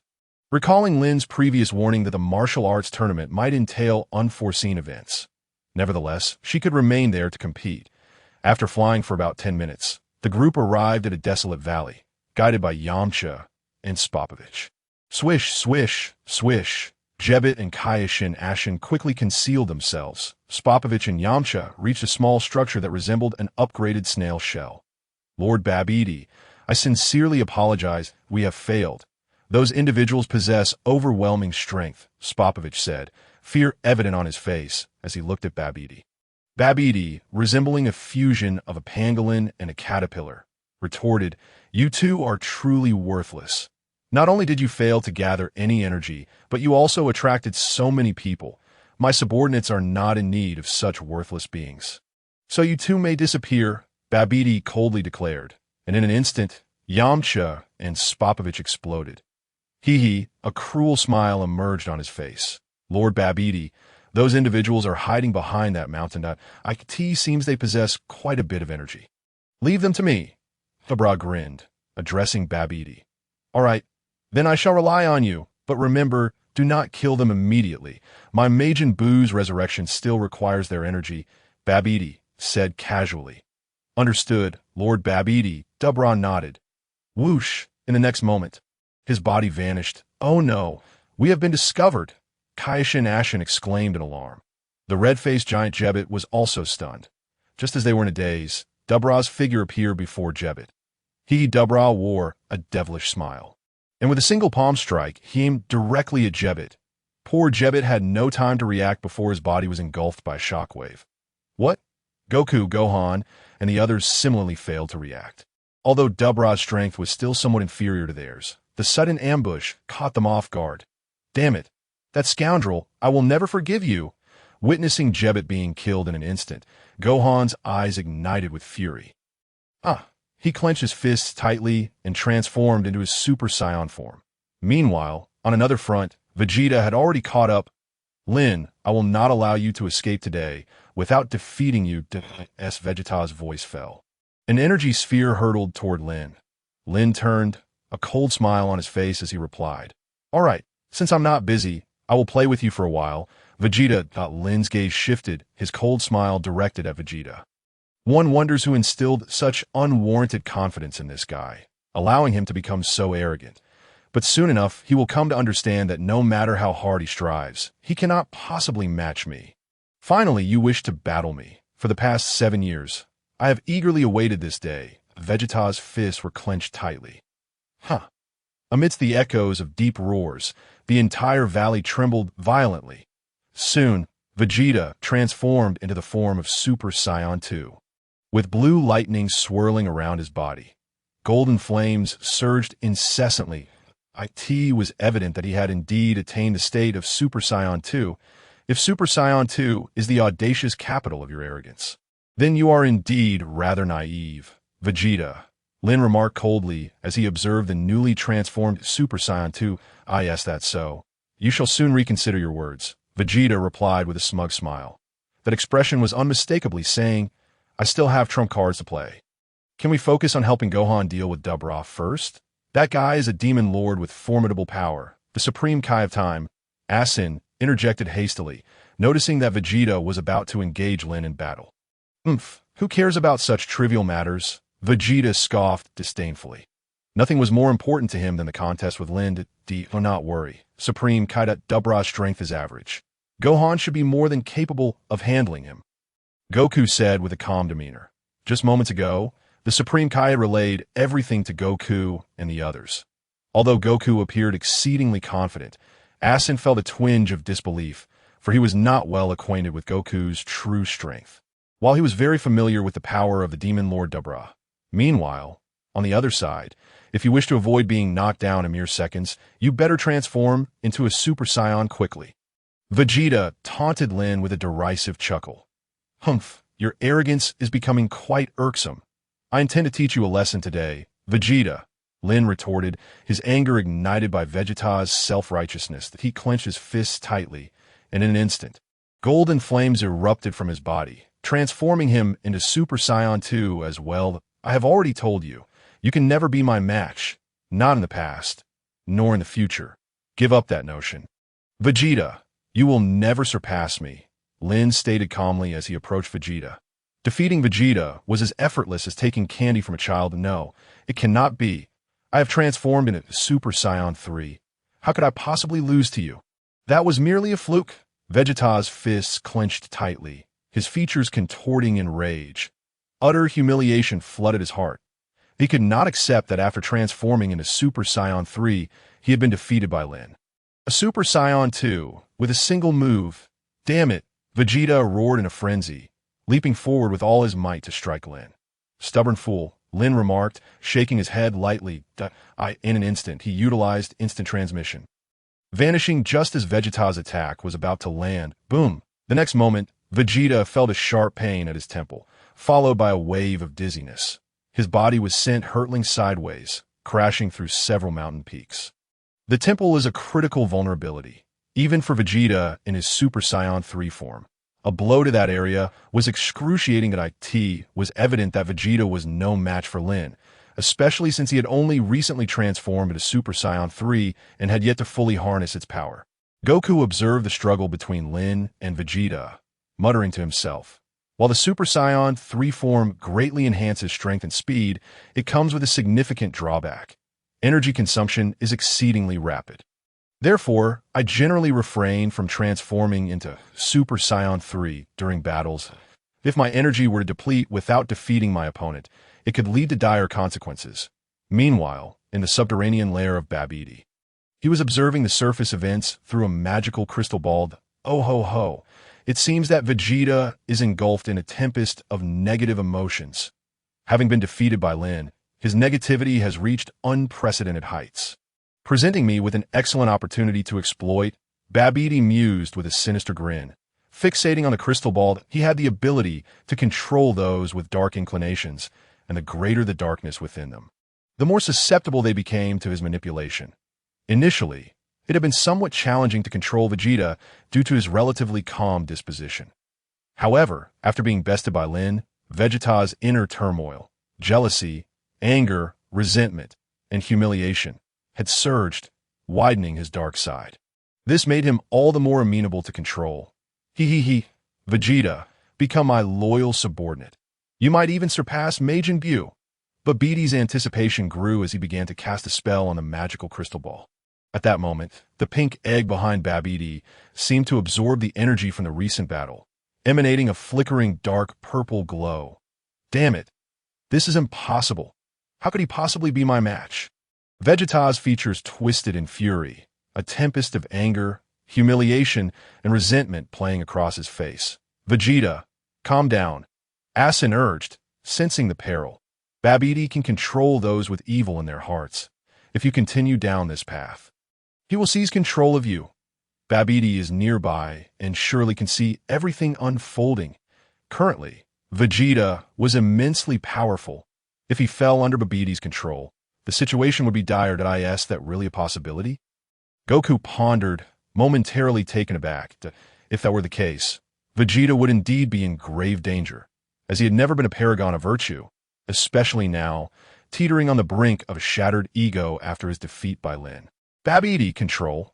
The mention of Babidi caused Vegeta's expression to shift slightly, recalling Yamcha and Spopovich's earlier fates. Suddenly, a pain groan erupted from Vegeta's throat. Vegeta, what is happening? Goku exclaimed, alarmed by Vegeta's anguished demeanor. This is bad. Babidi has indeed taken notice of Vegeta, but he will soon be completely under his control. Asin exclaimed, his face a mask of terror. That moment, violet lightning crackled around Vegeta's form, and in that instant, his energy began to surge dramatically. Chapter 46. The gap between Super Saiyan 3's This guy truly is relentless, isn't he? Observing the anguished expression on Vegeta's face, Lin slightly furrowed his brow and remarked. At that moment, a symbol resembling a stylized M appeared on Vegeta's forehead, glowing ominously in red. This was the mark of control inflicted by Biabi. That it was unexpected that he would willingly choose to be subjected to Babidi's influence. Given Vegeta's immense pride, had he chosen to resist, Babidi would have been utterly incapable of subduing him. Yet now, it was evident that he had surrendered himself to Babidi's control, the original narrative. Vegeta's decision to submit stemmed from witnessing Goku's overwhelming power. However, it was clear that he was now motivated by a desire to surpass his rival. Nevertheless, such a course of action was undeniably foolish. The disparity in strength between them had long since transcended mere increments. Even if he had gained a boost in power from Babidi's control, the gulf between them remained insurmountable.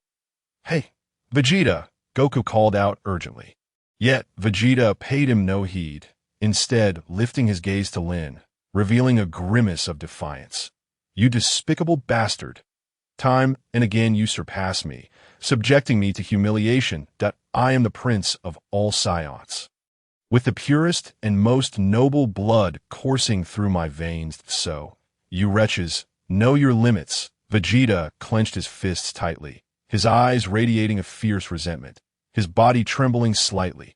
Simultaneously, an extraordinary transformation occurred within him. Though he maintained his Super Saiyan 3 form, his energy surged exponentially, stronger than ever before. Has Vegeta truly amplified his power to such an extent? Goku's expression shifted to one of astonishment upon sensing Vegeta's suddenly overwhelming aura. During their time on the Grand Kai's planet, Vegeta's strength had been far from this formidable. Now, his energy had undeniably surpassed Goku's. Indeed, Mr. Goku. After being controlled by Babidi, one's power experiences a significant enhancement. Much like the two Earthlings, Yamcha and Spopovich, whose initial strengths were hardly noteworthy, the Supreme Kai explained, observing Goku's astonished demeanor. That's so. It appears Vegeta must have realized this long before. That's why he deliberately allowed Babidi to control him. Goku mused, stroking his chin thoughtfully. You mean Vegeta chose to be controlled? That's impossible. The Supreme Kai exclaimed incredulously. Vegeta was notoriously proud. If he willingly relinquished his resistance, how could he have been so easily dominated?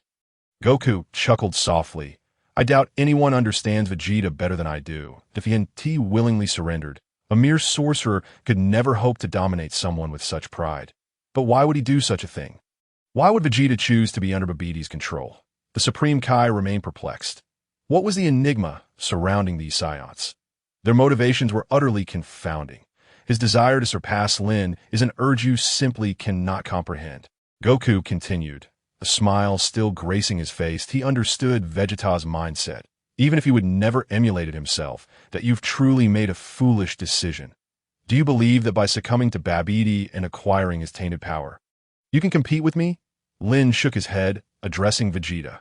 You have no idea what this pain feels like. I will defeat you both today. Vegeta's face was a mask of fury, with a sudden roar. He unleashed a terrifying wave of energy that swept outward, obliterating nearby peaks. Then allow me to demonstrate the vast chasm that separates us, ensuring that you abandon any thoughts of surpassing me.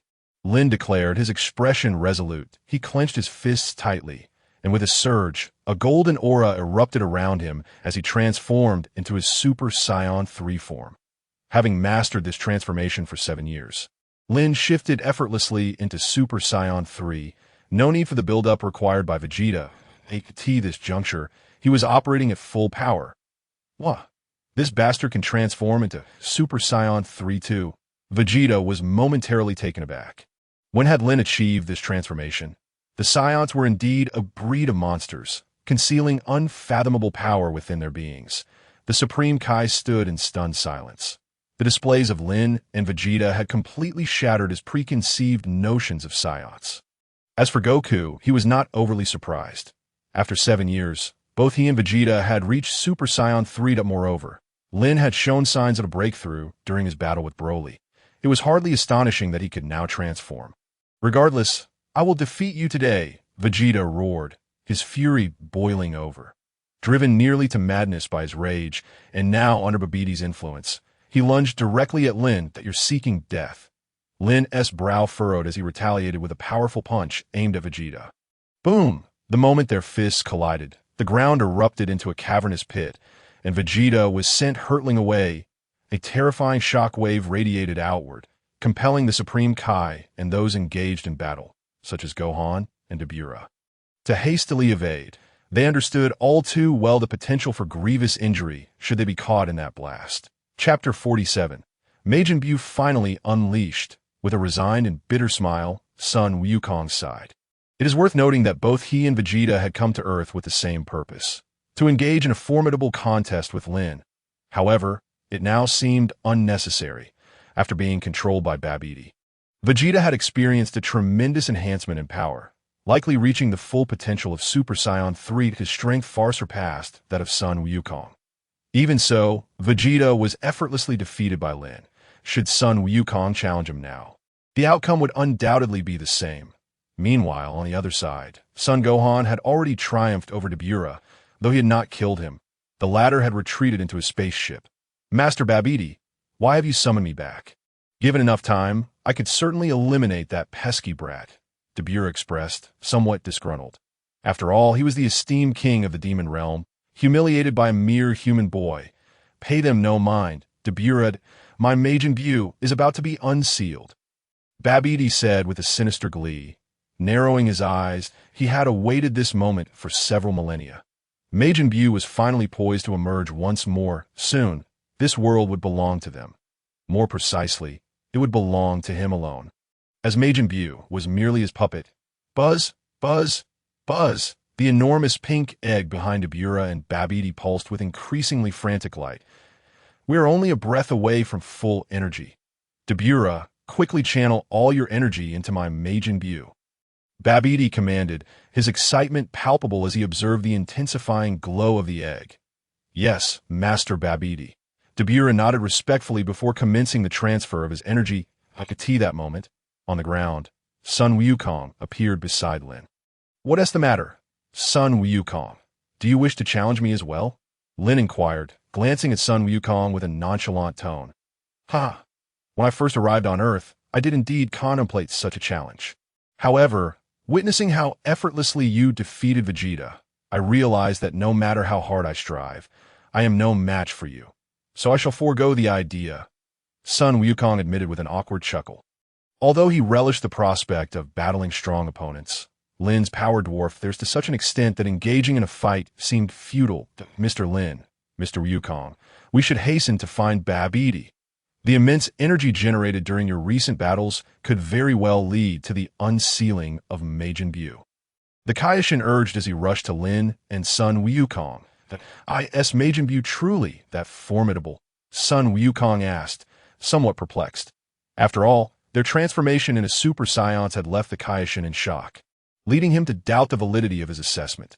Indeed, immensely powerful at T1 point, there were 5 Kaioshins, each capable of defeating Frieza with a mere finger, yet 4 of them fell to Majin Buu. The Kaioshin explained hastily, not proceed, it is too late. That fiend has already emerged, Lin stated calmly, having sensed a malevolent energy just moments before. This aura was potent, rivaling that of the earlier Vegeta, unmistakably that of Majin Buu. Indeed, I too can feel a formidable and wicked presence. However, if that is all it possesses, there is no cause for alarm, Sun Wukong remarked nonchalantly. While the energy was indeed stronger than Deburah's, it did not seem as fearsome as the Kaioshin had described. Perhaps he could even overcome it. You fools cannot begin to comprehend the terror of Majin Buu, the Kaioshin exclaimed, trembling in fear. Such cowardice! If you're that frightened, you might as well leave. Your presence here merely serves to make you a bystander, Lin retorted coldly, casting a disdainful glance at the Kaioshin. Just then, Babidi emerged from the spaceship, followed closely by a chubby, pink-skinned figure, Majin Buu. Upon seeing the adorable creature behind the sorcerer Babidi, the Kaioshin's eyes widened in horror, sweat pouring down his brow as he instinctively began to retreat. Akin to encountering a ghost, such a reaction truly necessary. Kaioshin, if that is indeed Majin Buu, his power seems rather mediocre, Son Gohan remarked, scrutinizing Majin Buu. That creature exudes a malevolent aura, but perhaps I could defeat him with my current strength, he added confidently. Indeed, Kaioshin, he appears rather unimpressive, Sun Wukong concurred. You do not grasp the terror of Majin Buu. Now that he has been resurrected, we are all doomed, the Kaioshin continued, his face a mask of fear, a fear that had been instilled in him thousands of years prior. Thus, upon seeing that familiar visage, he could not escape the shackles of dread. You 3 seem quite formidable. Allow me to introduce my Majin Buu. Babidi spoke with a mocking tone to Lin and the others. He then turned to the Kaioshin. You, who once killed my father, shall today be devoured by my Majin Buu.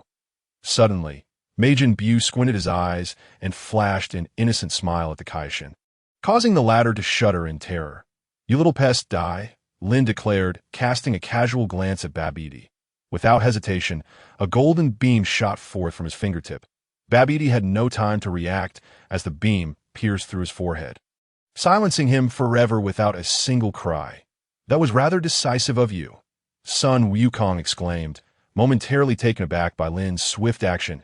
Is there any need for mercy with such a creature? Lin replied coolly. regarding Sun Wukong that a being like Babidi should not exist in this world. Furthermore, he was far too weak. I had no interest in him. Very well. If that is the case, may I have a chance to spar with this Majin Buu? Sun Wukong inquired, stretching his limbs. Originally, he had come to Earth with the intent of testing his strength, but after witnessing Lin's battle with Vegeta, he recognized how vastly superior Lin was. Engaging in combat with him would offer little thrill. However, this Majin Buu seemed to possess considerable power. Do as you wish. However, do not underestimate Majin Buu. With your current strength, it would not be an easy task to vanquish him. Lin shrugged nonchalantly and remarked, "The power of Super Saiyan may third indeed surpass that of the Majin Buu before us. Yet this creature possesses an astonishingly formidable regenerative ability. To utterly destroy him is far from a simple endeavor. Unless Goku resorts to the spirit bomb, Dado. If even you say so, it seems this fellow is indeed somewhat troublesome. Nevertheless, this only piques my interest further." Goku chuckled. Then with a sudden surge, a terrifying golden aura erupted from his body. He transformed directly into Super Saiyan 2, a lock of hair dancing before his brow, blue lightning swirling around him. Majin Buu glanced at Goku, and his expression shifted dramatically, his eyes narrowing into crescent moons. Revealing his wicked nature, whoosh, Goku's form suddenly flickered, and he appeared before Majin Buu in an instant, delivering a powerful punch to his abdomen that a distinct imprint of his fist manifested immediately, sending Majin Buu flying. Swish! Goku vanished once more. Bang! Bang! Bang! Within a mere second, Goku unleashed a flurry of over 10 punches. Numerous clear imprints emerge upon Majin Buu's body. How astonishing! I never expected Goku to become this powerful. It seems the Kaishin exaggerated Majin Buu's prowess. He is clearly no match for Goku, Krillin remarked, observing the unfolding scene. Indeed, as long as Goku is present, there are no unforeseen complications. But to say it's over so soon would be premature. Have you not noticed that Majin Buu appears entirely unscathed? Goku's strikes were undeniably fierce, seemingly leaving no room for Buu to retaliate, yet he exhibited no response to the barrage. Piccolo frowned slightly from the side, addressing Krillin. That Majin Buu is undoubtedly not to be trifled with. Uncle Piccolo is correct. Dad's attacks have proven ineffective, Gohan added, furrowing his brow. To completely disregard the attacks of Super Saiyan 2 indicates that this Majin Buu possesses immense strength. Boom! Goku once again sent Majin Buu flying with a punch.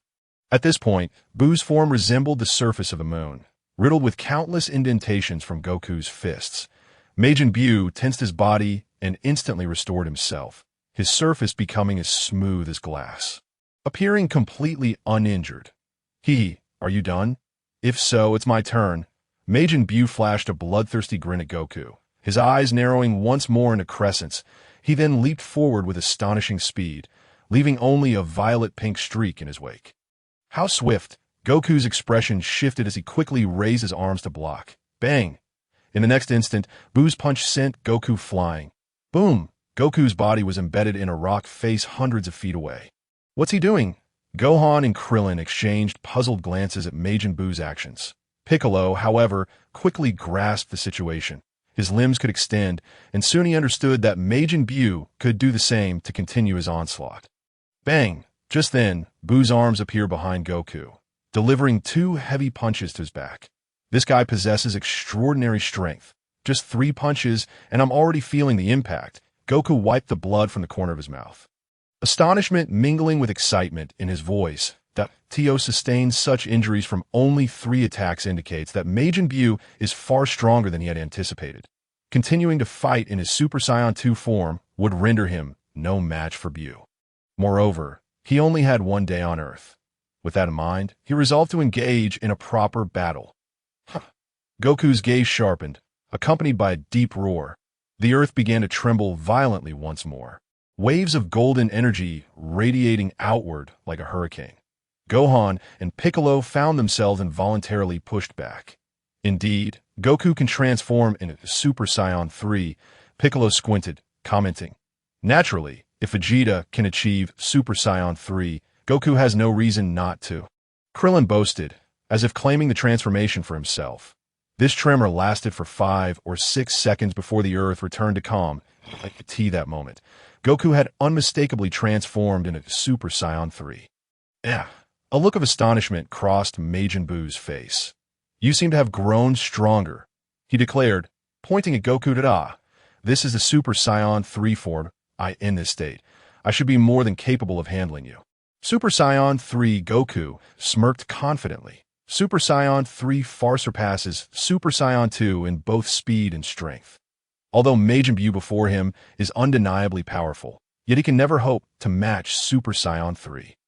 Majin Buu grinned maliciously once more. That smile was truly unsettling. Goku calmly stated, "Whoosh." His body vanished, leaving behind traces of blue lightning. Boom! Goku's punch caused Buu's facial features to cave in. Boom! Boom! Boom! Following that, a torrent of relentless attacks ensued, twisting Majin Buu's form into a mass akin to chewed gum. The Super Saiyan 3 form consumes an excessive amount of energy. Thus, it's time to conclude this. Goku pressed his palms against his waist, forming a lotus-like shape with his hands. Kamehameha. The moment the words left his lips, the energy wave surged forth, engulfing Majin Buu's body.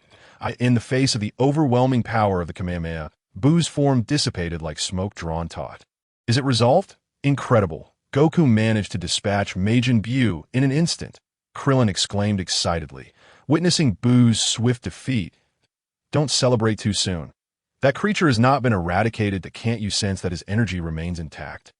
Piccolo coldly interjected, observing Krillin's exuberance. Has he become so exhilarated that he neglected to sense the energy? Majin Buu's presence still lingered, unchanged and unweakened. Indeed, Majin Buu has not been slain, and his energy has not diminished. This means that Dad's Kamehameha was completely ineffective against him, Gohan remarked, his brow furrowed, his tone somber. Previously, he believed Majin Buu to be of little threat, perhaps even within his own capabilities to defeat.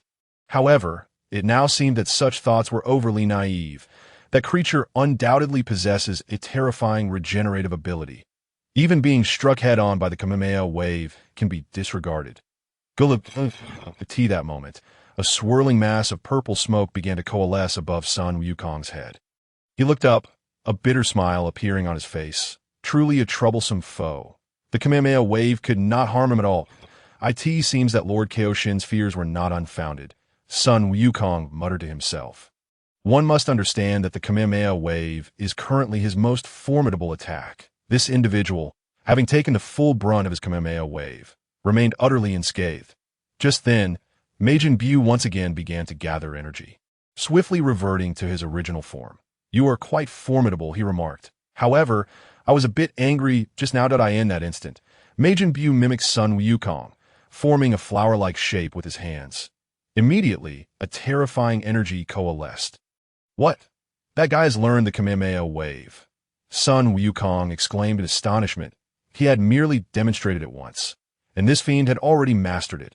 After a brief moment of shock, Sun Wukong became acutely aware of the gravity of the situation.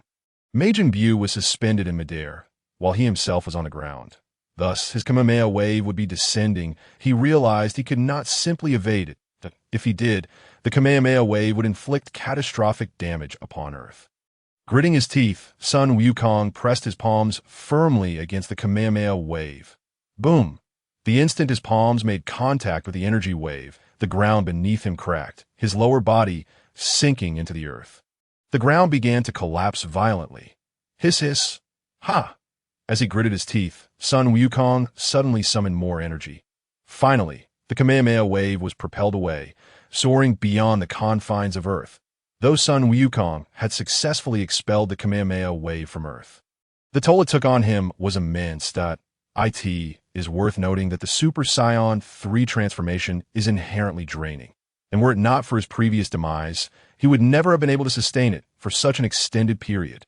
Mr. Wukong, if you continue to fight, your time on Earth will soon run out, Kaioshin and King Kai urged him.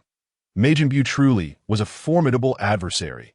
Engaging him in a proper battle made the journey to Earth worthwhile. Sun Wukong, however, paid little heed to their warnings, smiling as he replied, In any case, I only have one day. Whether it ends quickly or slowly, it makes little difference. Just then, Majin Buu launched another attack towards Sun Wukong. This creature seemed to continuously augment his power amidst combat. After their earlier skirmish, Majin Buu's battle experience had significantly increased, and his energy had grown even stronger. This back-and-forth dynamic soon left Sun Wukong on the defensive. The tremendous energy drain of Super Saiyan 3 was taking its toll, while Majin Buu steadily strengthened. Bang! Sun Wukong was sent flying by a kick from Majin Buu, and he quickly reverted to his base form. Sun Wukong realized he could no longer maintain the Super Saiyan 3 transformation. If he persisted, he would surely deplete his time on Earth without resolving the situation with Majin Buu. This is no fun. I intend to turn you into candy and devour you, Majin Buu declared, eyeing Sun Wukong with a sinister grin. Suddenly, the antennae atop his head aimed directly at Sun Wukong, unleashing a bolt of purple lightning. Instinctively sensing Majin Buu's terrifying intent, Sun Wukong evaded just in time. Zap! The purple lightning struck the rubble behind him, instantly transforming it into an assortment of candies. This fiend possessed such abilities. Sun Wukong furrowed his brow. If he were to be turned into candy, it would not bode well for him. In a moment of panic, he called out to Lin En, "Lin, I leave this fiend to you. My strength is insufficient to contend with him." Unlike Vegeta, Sun Wukong lacked such pride and arrogance that he readily admitted his limitations. Very well. Lin En nodded in agreement. After all, it was time to put an end to Majin Buu's rampage. Whoosh! Lin En's form suddenly flickered, and he appeared directly before Majin Buu, delivering a powerful punch. Boom! Upon impact, Majin Buu's head exploded, pink remnants scattering everywhere, writhing grotesquely like tiny insects. Incredible! Sun Wukong, Sun Wufan, and Piccolo exclaimed in astonishment. One single punch had obliterated Majin Buu's head. Though Mr. Lin En's strength was undeniable, such an attack might still not suffice to defeat Majin Buu. He possessed an exceptionally formidable regenerative ability. As long as a single cell remained, he could resurrect himself. While Kaioshin was astonished by Lin En's power, he knew that mere strength alone would not be enough to completely vanquish Majin Buu. Indeed, that creature withstood my Kamehameha wave without a scratch. Ordinary attacks cannot eliminate him. Sun Wukong concurred. That moment, Majin Buu's head began to regenerate. However, two small pink remnants of flesh did not return to him, but instead crawled toward Sun Wukong and Vegeta like tiny, creeping insects. Whoosh! Lin En's body surged forward once more, unleashing a flurry of relentless strikes against Majin Buu. Although Majin Buu's regenerative capabilities were formidable, the current incarnation of Buu had absorbed the power of two Kaioshins, resulting in a significant difference in his recovery abilities compared to his original form. Under Lin En's tempestuous assault, Majin Buu's stamina began to wane. The tide was turning. Majin Buu's energy was diminishing. Sun Wukong beamed with excitement as he observed Majin Buu's decline. "Father, watch out behind you!" Suddenly, Sun Wufan shouted. A massive pink net appeared behind Sun Wukong, descending to ensnare him. Whoosh! Without glancing back, Sun Wukong activated instant transmission, materializing beside Sun Wufan, while he evaded Majin Buu's ambush. The gravely injured Vegeta was not so fortunate. He was ensnared by the pink net and swiftly drawn in. "Vegeta! Uncle Vegeta!" Sun Wukong and Sun Wufan's expressions darkened with concern as they witnessed Vegeta ensnared by the pink mass. Cackling, Majin Buu wore a sinister smile. The mass enveloping Vegeta soared toward Majin Buu, adhering to him. A sense of foreboding washed over them, as if something disastrous were about to unfold. Sun Wukong furrowed his brow, muttering, "This is bad. Majin Buu can absorb others and gain their powers. You should have told us sooner," Kaioshin exclaimed urgently. Sun Wukong cast a reproachful glance at the Kaioshin. Ashin. There was an incessant feeling that this fellow always played the role of an armchair strategist. Emerging only after calamities had struck to offer his counsel, he never bothered to forewarn everyone beforehand, which could have allowed them to take precautions that I was just too anxious and forgot. The Kaioshin's expression wilted. Ever since encountering Majin Buu, he had been engulfed in a state of terror.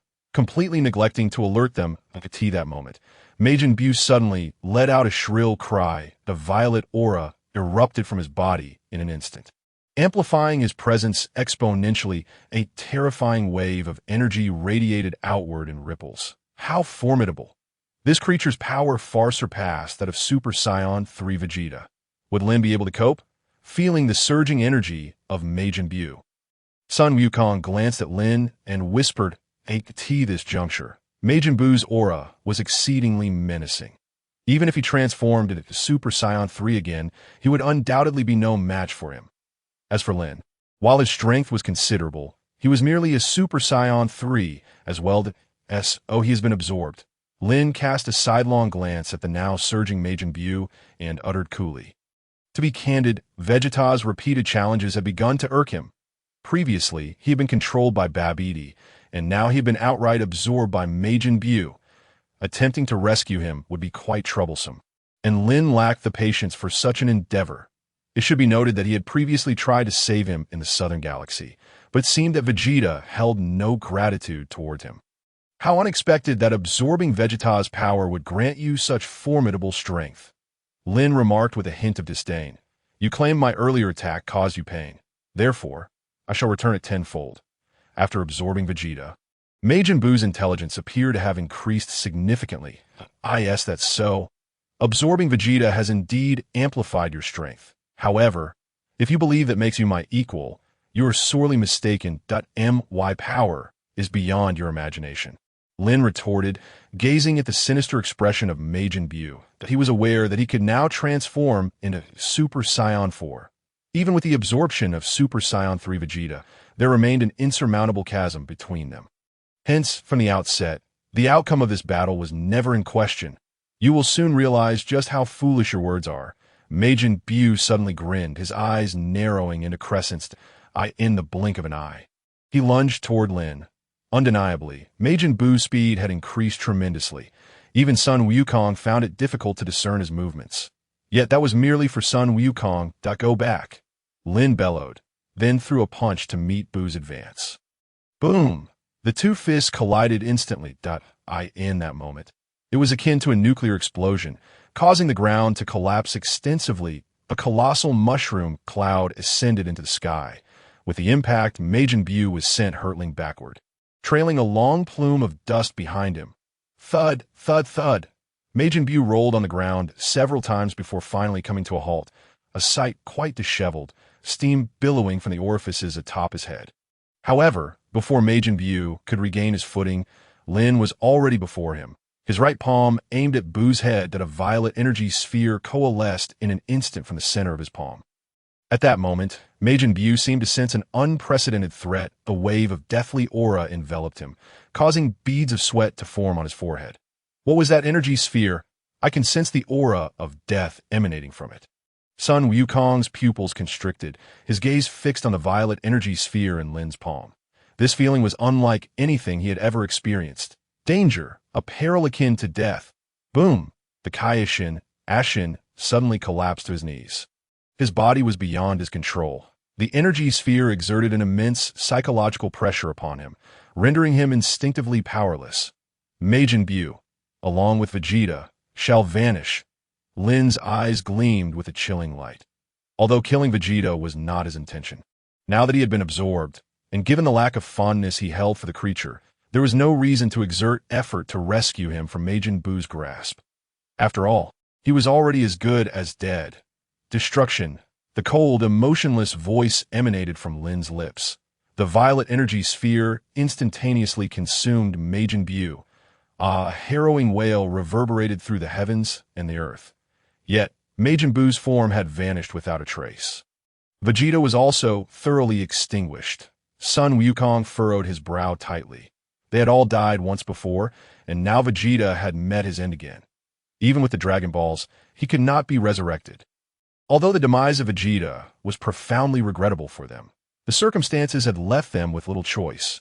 Majin Buu had absorbed Vegeta, and to eliminate Majin Buu entirely meant that Vegeta would be lost as well. Wonderful! Majin Buu has been completely eradicated. I can no longer sense his presence. The Kaioshin Ashen was now visibly exhilarated, his face alight with excitement. Whether Vegeta lived or died held little significance for him, as long as Majin Buu was vanquished. With that, the great crisis threatening the universe had been averted. Naturally, Sun Wukong and Gohan found it difficult to share in the joy. After all, Vegeta had been a companion for so many years. Despite his prideful demeanor and occasional annoyance, there were bonds formed through shared experiences. Yet they understood all too well that battles invariably entailed sacrifices. Previously, both of them had perished at the same time. Thus, it was a normal occurrence. Ding! Congratulations, host, for slaying Majin Buu. Reward: regenerative abilities surpassing those of original Buu. The synthesized electronic voice of the system echoed in Lin's mind after defeating Majin Buu. Such a reward for regenerative abilities did not particularly entice Lin. This power was useful against opponents of comparable strength or those slightly stronger. Against foes vastly superior, its effectiveness dwindled. Against beings of immense power, such as the gods of destruction and angels, regenerative abilities were utterly futile. If his strength did not match theirs, he would still be swiftly eliminated. Thus, regenerative abilities were merely auxiliary. To truly survive in this world, he must grow stronger, stronger than anyone else, with a sigh of relief. Lin returned to his usual demeanor. Splendid work, Mr. Lin. I am truly grateful for your resolution of the Majin Buu crisis and the salvation of this universe. The Kaioshin, Asing, scampered excitedly before Lin, his face brimming with gratitude.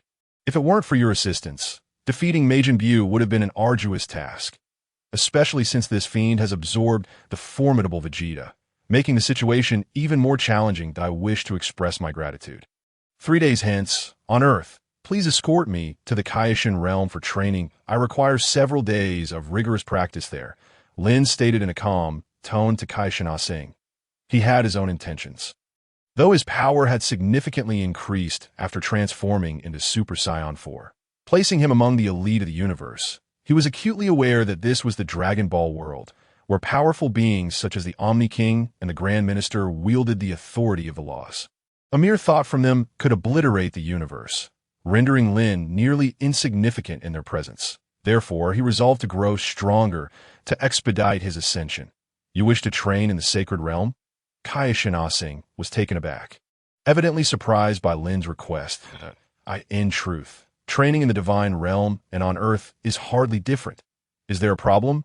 Lin continued, his demeanor unflustered. No, of course not. Then, 3 days hence, I shall return to Earth to escort Mr. Lin to the Kaioshin realm. Kaioshin Asing quickly nodded.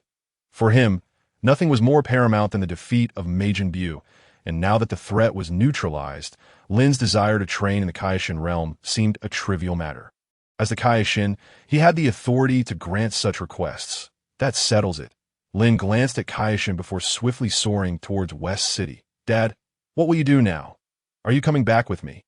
Mom must have so much to say to you. Gohan glanced at Goku and inquired. There's no need, Gohan. Having transformed into Super Saiyan 3 earlier, my time on Earth has run its course. Just inform Chi-Chi when you return. Goku replied, shaking his head. After all, he was no longer a denizen of this world. The death of Vegeta weighed heavily on his heart. All right, please take care of yourself, Dad. Gohan could only nod glumly, understanding that one cannot linger after returning from the afterlife. Don't be so downcast. I'm merely going to the other world to train, where there are many strong warriors. If Earth encounters any peril, you can revive me using the Dragon Balls. Goku cheerfully patted Gohan's shoulder. Although he had perished once, the Dragon Balls on Earth had been upgraded and could facilitate a second resurrection. I understand, Dad. Upon hearing this, Gohan nodded excitedly. Soon after, Baba the fortune teller took Goku away, and Gohan returned to West City. As for the fact that Vegeta had been completely slain, he chose not to inform anyone, knowing that if Trunks and Bulma were to learn of it, they would undoubtedly be heartbroken. When Lin returned to West City, the World Martial Arts Tournament had concluded. Due to Lin and Goku's forfeiture, the tournament had ended prematurely. Unsurprisingly, Android 18 emerged as the champion. For without Goku and Gohan, no one could rival her prowess. Time flew by, and in the blink of an eye, 3 days had passed. Gohan and the others used the Dragon Balls to resurrect Jebet and restore the areas devastated during the battle. As promised, Kaish and Ah Sing arrived on Earth to find Lin. Mr. Lin, 3 days ago you mentioned wishing to train in the Kaishin realm. Shall we depart now? Kaish and Ah Sing's demeanor was quite respectful, acknowledging that Lin's strength vastly exceeded his expectations. Despite being a Kaishin, standing at the pinnacle of divine beings, in the presence of overwhelming power, such a status was rendered inconsequential.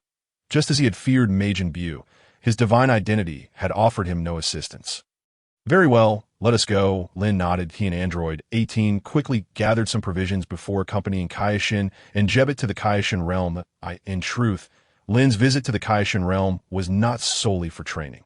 He sought to find the Elder Kaishin to assist him in unlocking his potential. It was well known that in Dragon Ball Z, the Elder Kaishin had greatly enhanced Gohan's abilities, transforming him into the formidable Mystic Gohan.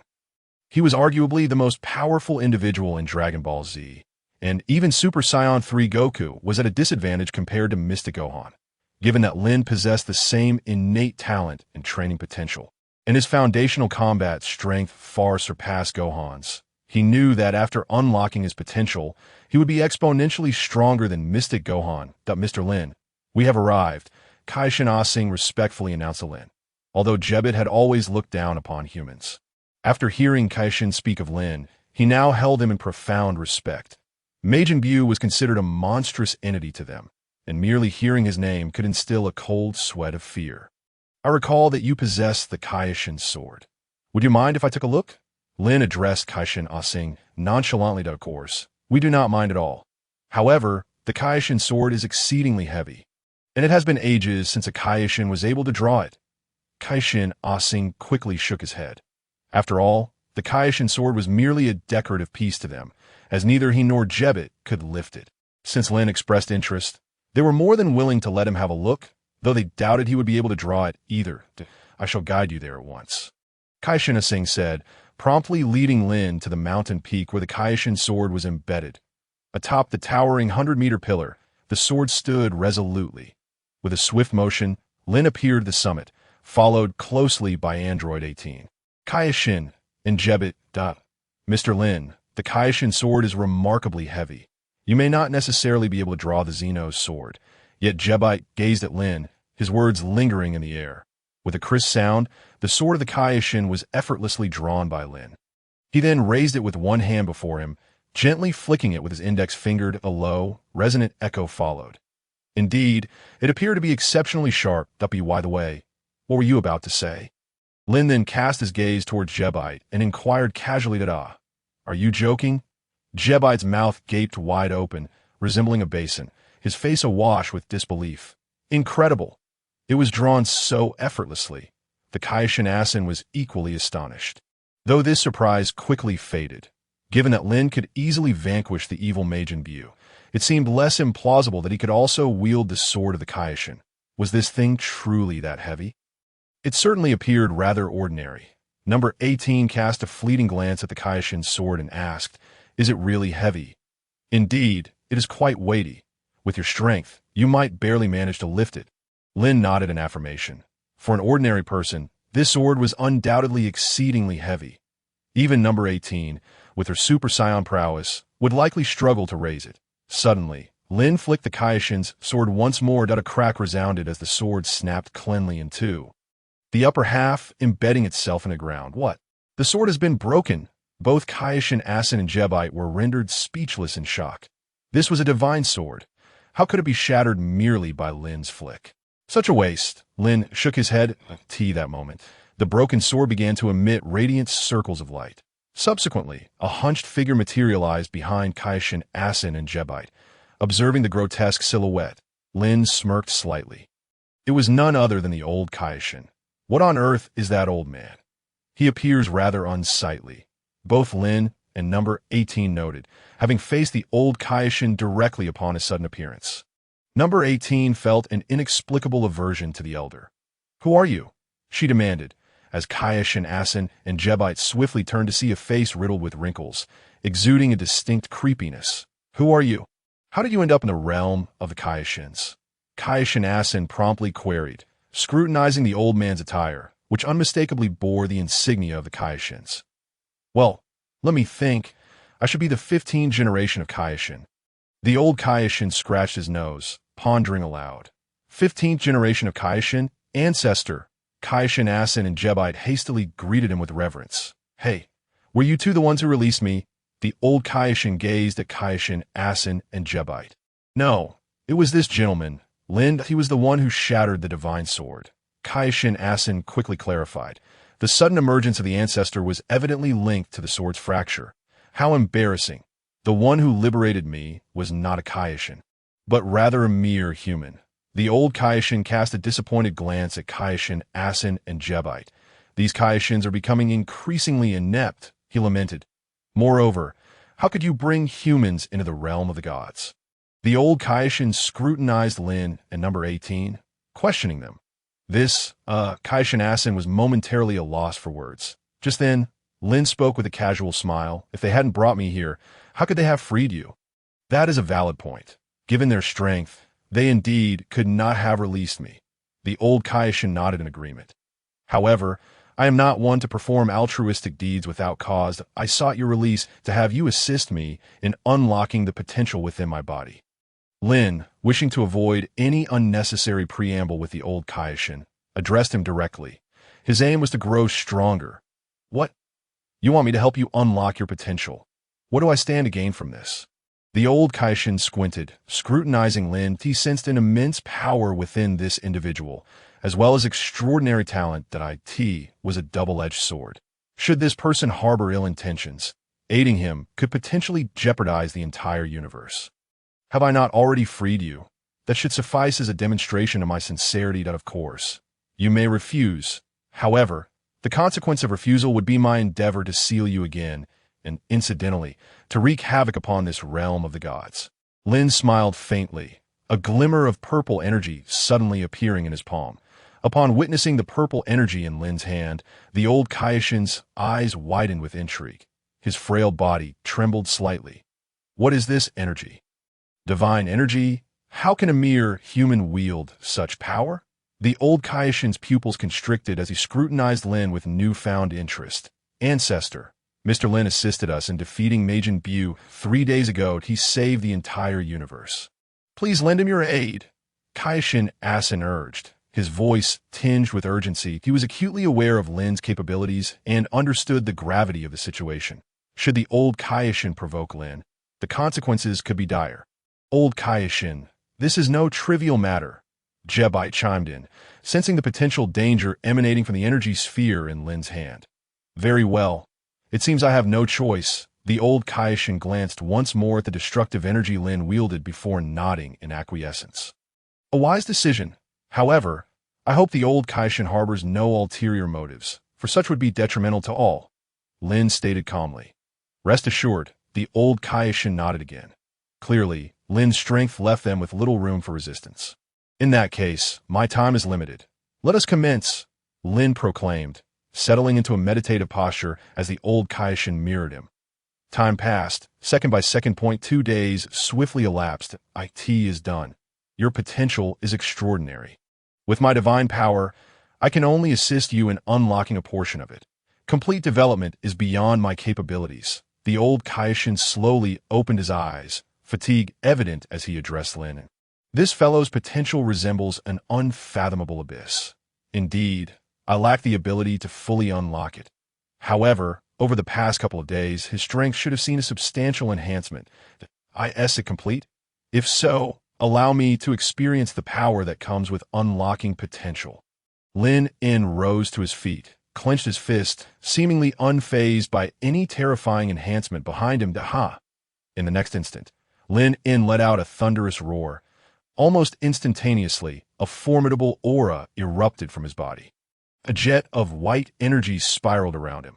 The chapter titled Lin En's Intentions, Mysterious Form Becomes the Norm, began with a hum. The terrifying energy suddenly exploded forth from Lin En.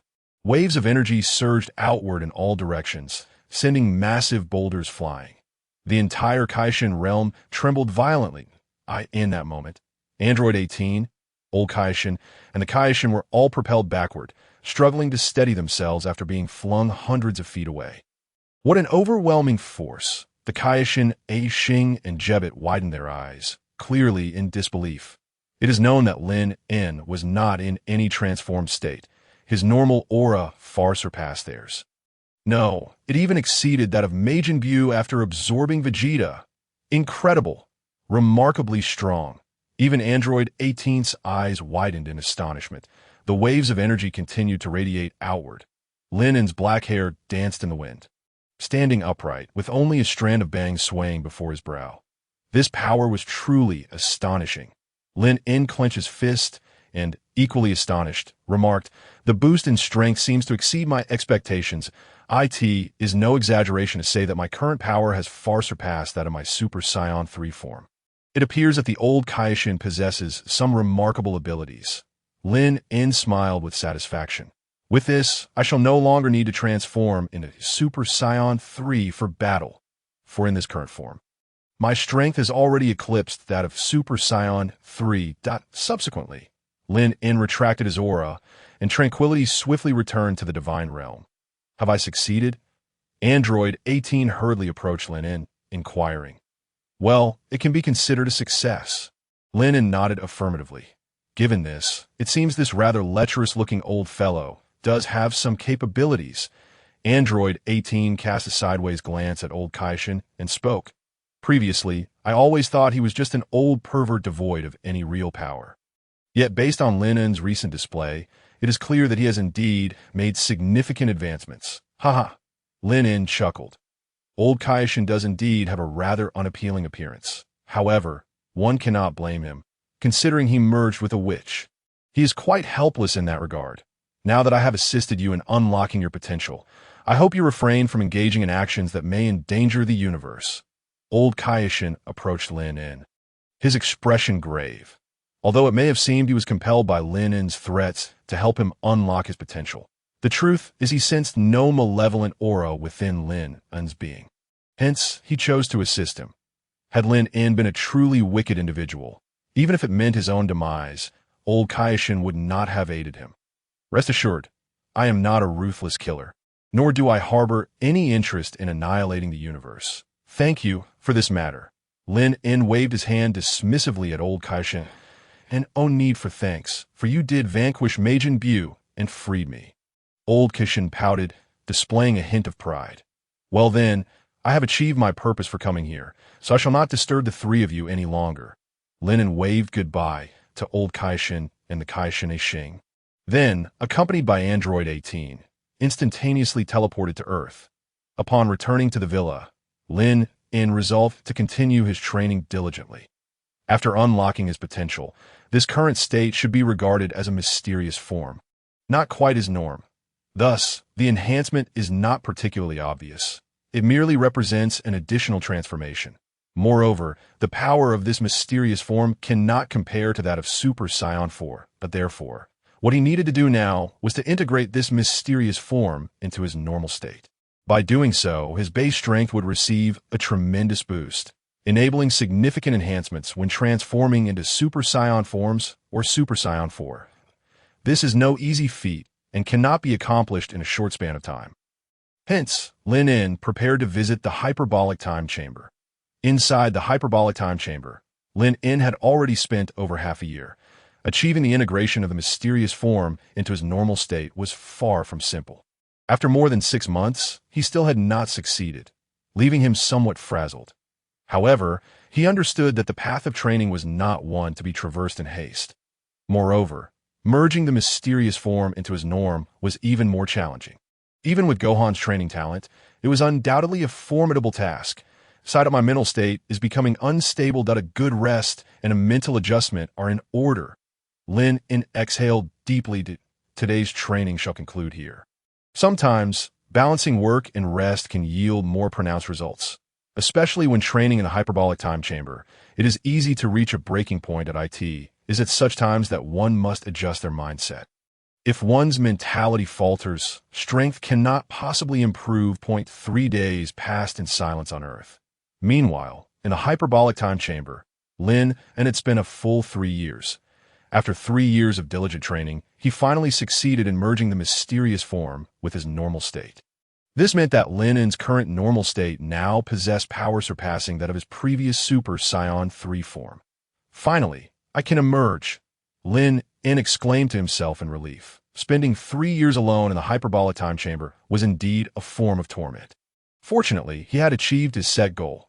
Now, upon transforming into a Super Saiyan, he possessed even greater strength. Upon exiting the hyperbolic time chamber, Lin En returned directly to his villa. I'm back. How was the training? Number 18 gently inquired of Lin En. However, Lin En's appearance had undergone some changes. His black hair stood upright, with only a lock of bangs left in front of his forehead. His eyes had become longer and sharper. Bearing a striking resemblance to that of a Super Saiyan 2, the only difference was that his hair remained black. The training has been quite fruitful, that I have integrated the mysterious form into my normal state. Lin En nodded and smiled as he spoke. Regarding number 18, aside from his identity as a system and a traveler, he had no other secrets to conceal. You look even more handsome than before. Number 18 chuckled. The two had been together for 7 or 8 years, so they occasionally exchanged playful banter. What? Was I not handsome before? Lin En continued to jest. Humph, narcissist. Number 18 shot him a glance before heading off to prepare lunch. After finishing their meal, Lin En felt a twinge of boredom. It was only a few days since the defeat of Majin Buu, and during this time, it seemed unlikely that any formidable opponents would emerge. Both Sun Wukong and Vegeta had perished. Thus, he found himself feeling exceedingly dull on Earth. Even in the Dragon Ball GT timeline, it would take over a decade for the boss baby to appear. Moreover, at that time, Baby's power would barely reach that of Super Saiyan 4. No, that's not right. In this current timeline, Vegeta had completely vanished. Hence, his strength should fall short of Super Saiyan 4. Even if he truly possessed the power of a Super Saiyan 4, he would be utterly no match for Lin En. Thus, this timeline had indeed become quite monotonous. It seemed that the only option was to devote himself to rigorous training for the next several years. Lin En mused, in truth, training alone could be an exceedingly tedious and dreary affair. Just then, a chime echoed in his mind. System task has been issued. Please make a choice at that moment, as Lin En felt an overwhelming sense of ennui. The synthesized electronic voice of the system suddenly resonated in his mind. A task? What could it possibly be? Upon hearing about the task, Lin En's interest was piqued. Just moments ago, he had found everything uninteresting. The system has detected that the host is currently in an invincible state. Therefore, please select the next timeline you wish to enter. Choice 1. Enter the Dragon Ball GT timeline. Reward. Equivalent power to Super Saiyan 4 Gogeta. Choice 2. Enter the Dragon Ball Super timeline. Reward. Perfect Ultra Instinct. The system's voice rang out once more. What? There are actually such choices. Lin En was astonished by the sudden appearance of these two options. He had not anticipated the possibility of directly selecting between two different timelines, and both rewards were exceedingly enticing. The power of Super Saiyan 4 Gogeta was undeniably formidable in Dragon Ball GT. Super Saiyan 4 Gogeta could effortlessly toy with Super 1-Star Dragon, making it clear that his strength was the pinnacle of Dragon Ball GT. AS for entering the Dragon Ball Super timeline. The reward was the Perfect Ultra Instinct. Lin En was quite familiar with Perfect Ultra Instinct. During the Tournament of Power in Dragon Ball Super, Sun Wukong was able to contend with Jiren only after mastering Ultra Instinct. To be precise, had it not been for the immense physical toll, he would have completely suppressed Jiren. It was worth noting that previously, even the 20-fold Kaioken combined with Super Saiyan Blue had failed to shake Jiren. But once Ultra Instinct was unleashed, it allowed one to instantly reach or even surpass Jiren's power. Such a feat would be utterly impossible without the augmentation of strength. Meanwhile, the angels had fully integrated Ultra Instinct into their normal state. Even Beerus, who had only grasped an imperfect form of Ultra Instinct, ranked among the top in the realm of destruction, showcasing the immense power of Ultra Instinct. This choice left Lin En in a dilemma. How should he weigh the power of Super Saiyan 4 Gogeta against the perfect Ultra Instinct? He rubbed his temples in the past. The system's choices had varied in significance. In other words, he had never felt overly troubled by his decisions. Yet this time, he found himself quite conflicted, as he was genuinely interested in both the power of Super Saiyan 4 Gogeta an Ultra Instinct. If he were to choose the Dragon Ball GT timeline, he would directly obtain the power of Super Saiyan 4 Gogeta, making him invincible in that timeline. However, that would likely lead to an overwhelming sense of boredom. Lin En began to deliberate. While the allure of Super Saiyan 4 Gogeta's power was undeniable, if he entered the Dragon Ball GT timeline as Super Saiyan 4 Gogeta, he would essentially be an invincible entity. Even Super One-Star Dragon would appear as a mere mouse before him. Devoid of any combat excitement, that I choose option 2 to enter the Dragon Ball Super timeline. After much contemplation, Lin En made his decision to enter the Dragon Ball Super timeline. That I in that realm, there existed even more powerful gods of destruction. Angels, Grand Priests, and the Omni King. All of these beings wielded tremendous strength. Even with perfect Ultra Instinct, he might not necessarily be able to compete with them. Though this path carried a certain degree of risk, it promised greater thrill. At the very least, he would likely experience the joy of battle. Moreover, he was well acquainted with the storyline of Dragon Ball Super, which served as his greatest advantage. With this advantage, he would hardly find himself in grave danger. Congratulations, host, for selecting option 2.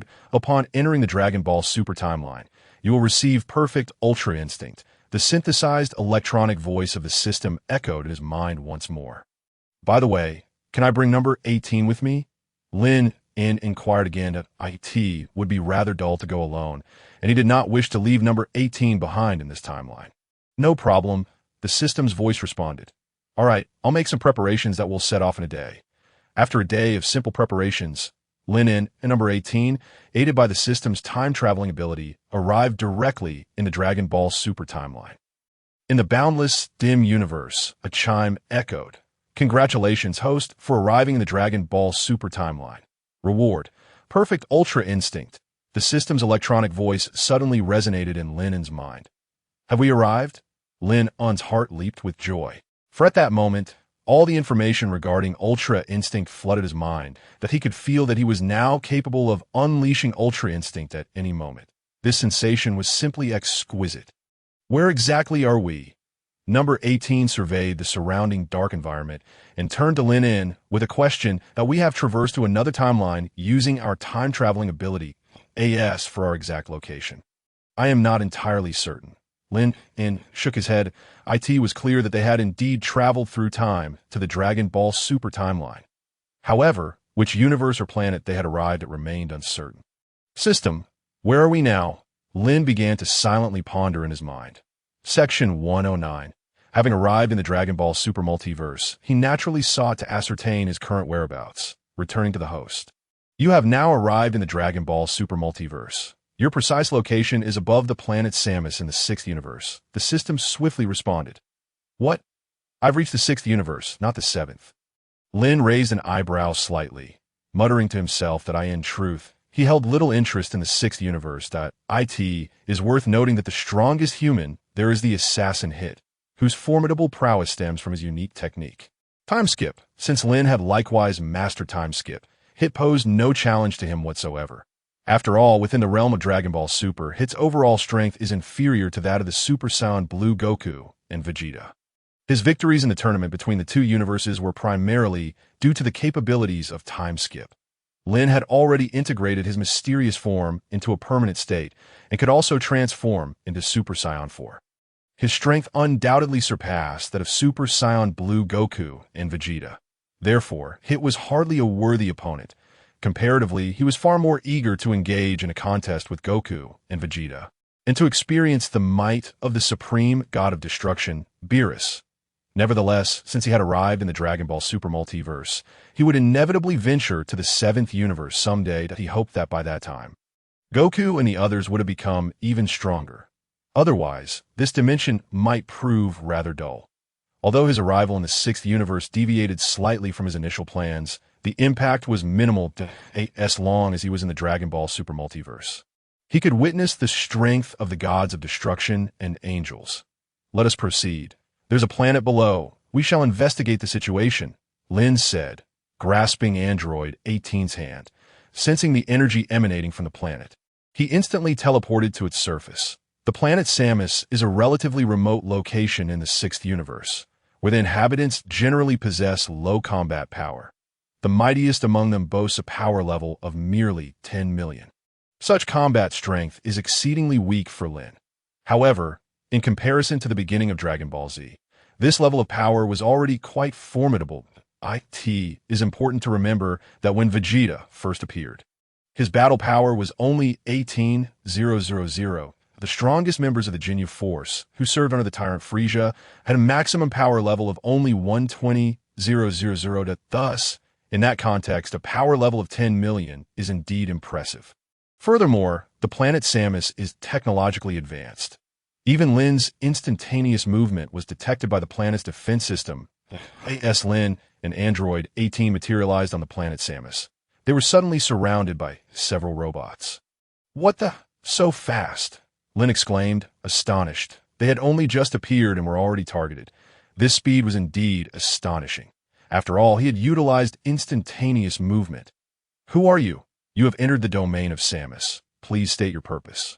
Otherwise, we will treat you as intruders and engage in combat." That moment, a mechanical, synthesized voice emanated from the robots. "We come from other planets, and bear no ill will that I advise you against attacking, for it would only result in your own injury." Lin replied coolly. He understood that these robots were undoubtedly controlled by humans, and his words would surely reach those controllers. His arrival on this planet was indeed due to proximity. Having unexpectedly appeared in the 6th universe, he had not yet decided where to go next. If these beings chose not to provoke him, they might consider themselves fortunate. However, should they initiate an attack, even if he were in the wrong for intruding, he would certainly retaliate. Meanwhile, within the robots, a peculiar figure with a bird-like head and a humanoid body furrowed his brow, analyzing their energy signatures. He then spoke, "Beep, beep, beep. The energy levels of the opponents are too high." Analysis failed. Soon, the mechanical, synthesized voice resounded again. "Cease all attacks for the time being. The identities of the opponents are unknown, and their energy levels are terrifying." The peculiar figure hastily added, "Given their formidable energy levels, we cannot afford to attack recklessly. If we inadvertently provoke them, the consequences could be dire. Therefore, this matter must be reported to our king for further direction." "Sir, please hold for a moment. We need to relay this information." The mechanical voice echoed once more. "Hurry up. I don't possess an abundance of patience." Lin replied coolly. In less than a minute, a figure unexpectedly emerged from one of the machines, taking on a rather unflattering appearance, bird-like head, and an exceedingly grotesque visage. "Sir, madam, our King Samus requests your presence," the avian figure said respectfully to Lin and Android 18. "Oh, your king certainly exhibits good manners. In that case, lead the way." Lin continued to speak in a calm tone. "Very well, please follow me." The bird-headed being gestured respectfully. It seemed that although these entities might lack physical appeal, they were quite courteous.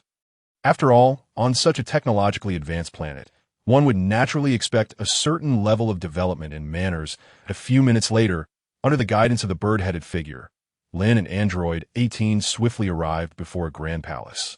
"You two, please. Inside lies the palace of our King Samus, who awaits you within."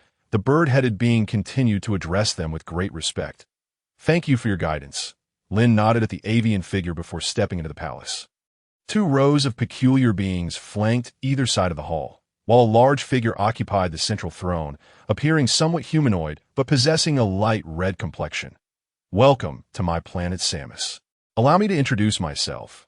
I am the leader of this planet, Samus." The leader, Samus, was equally respectful, as he had received information from his subordinates regarding the extraordinary energy levels of the individuals before him.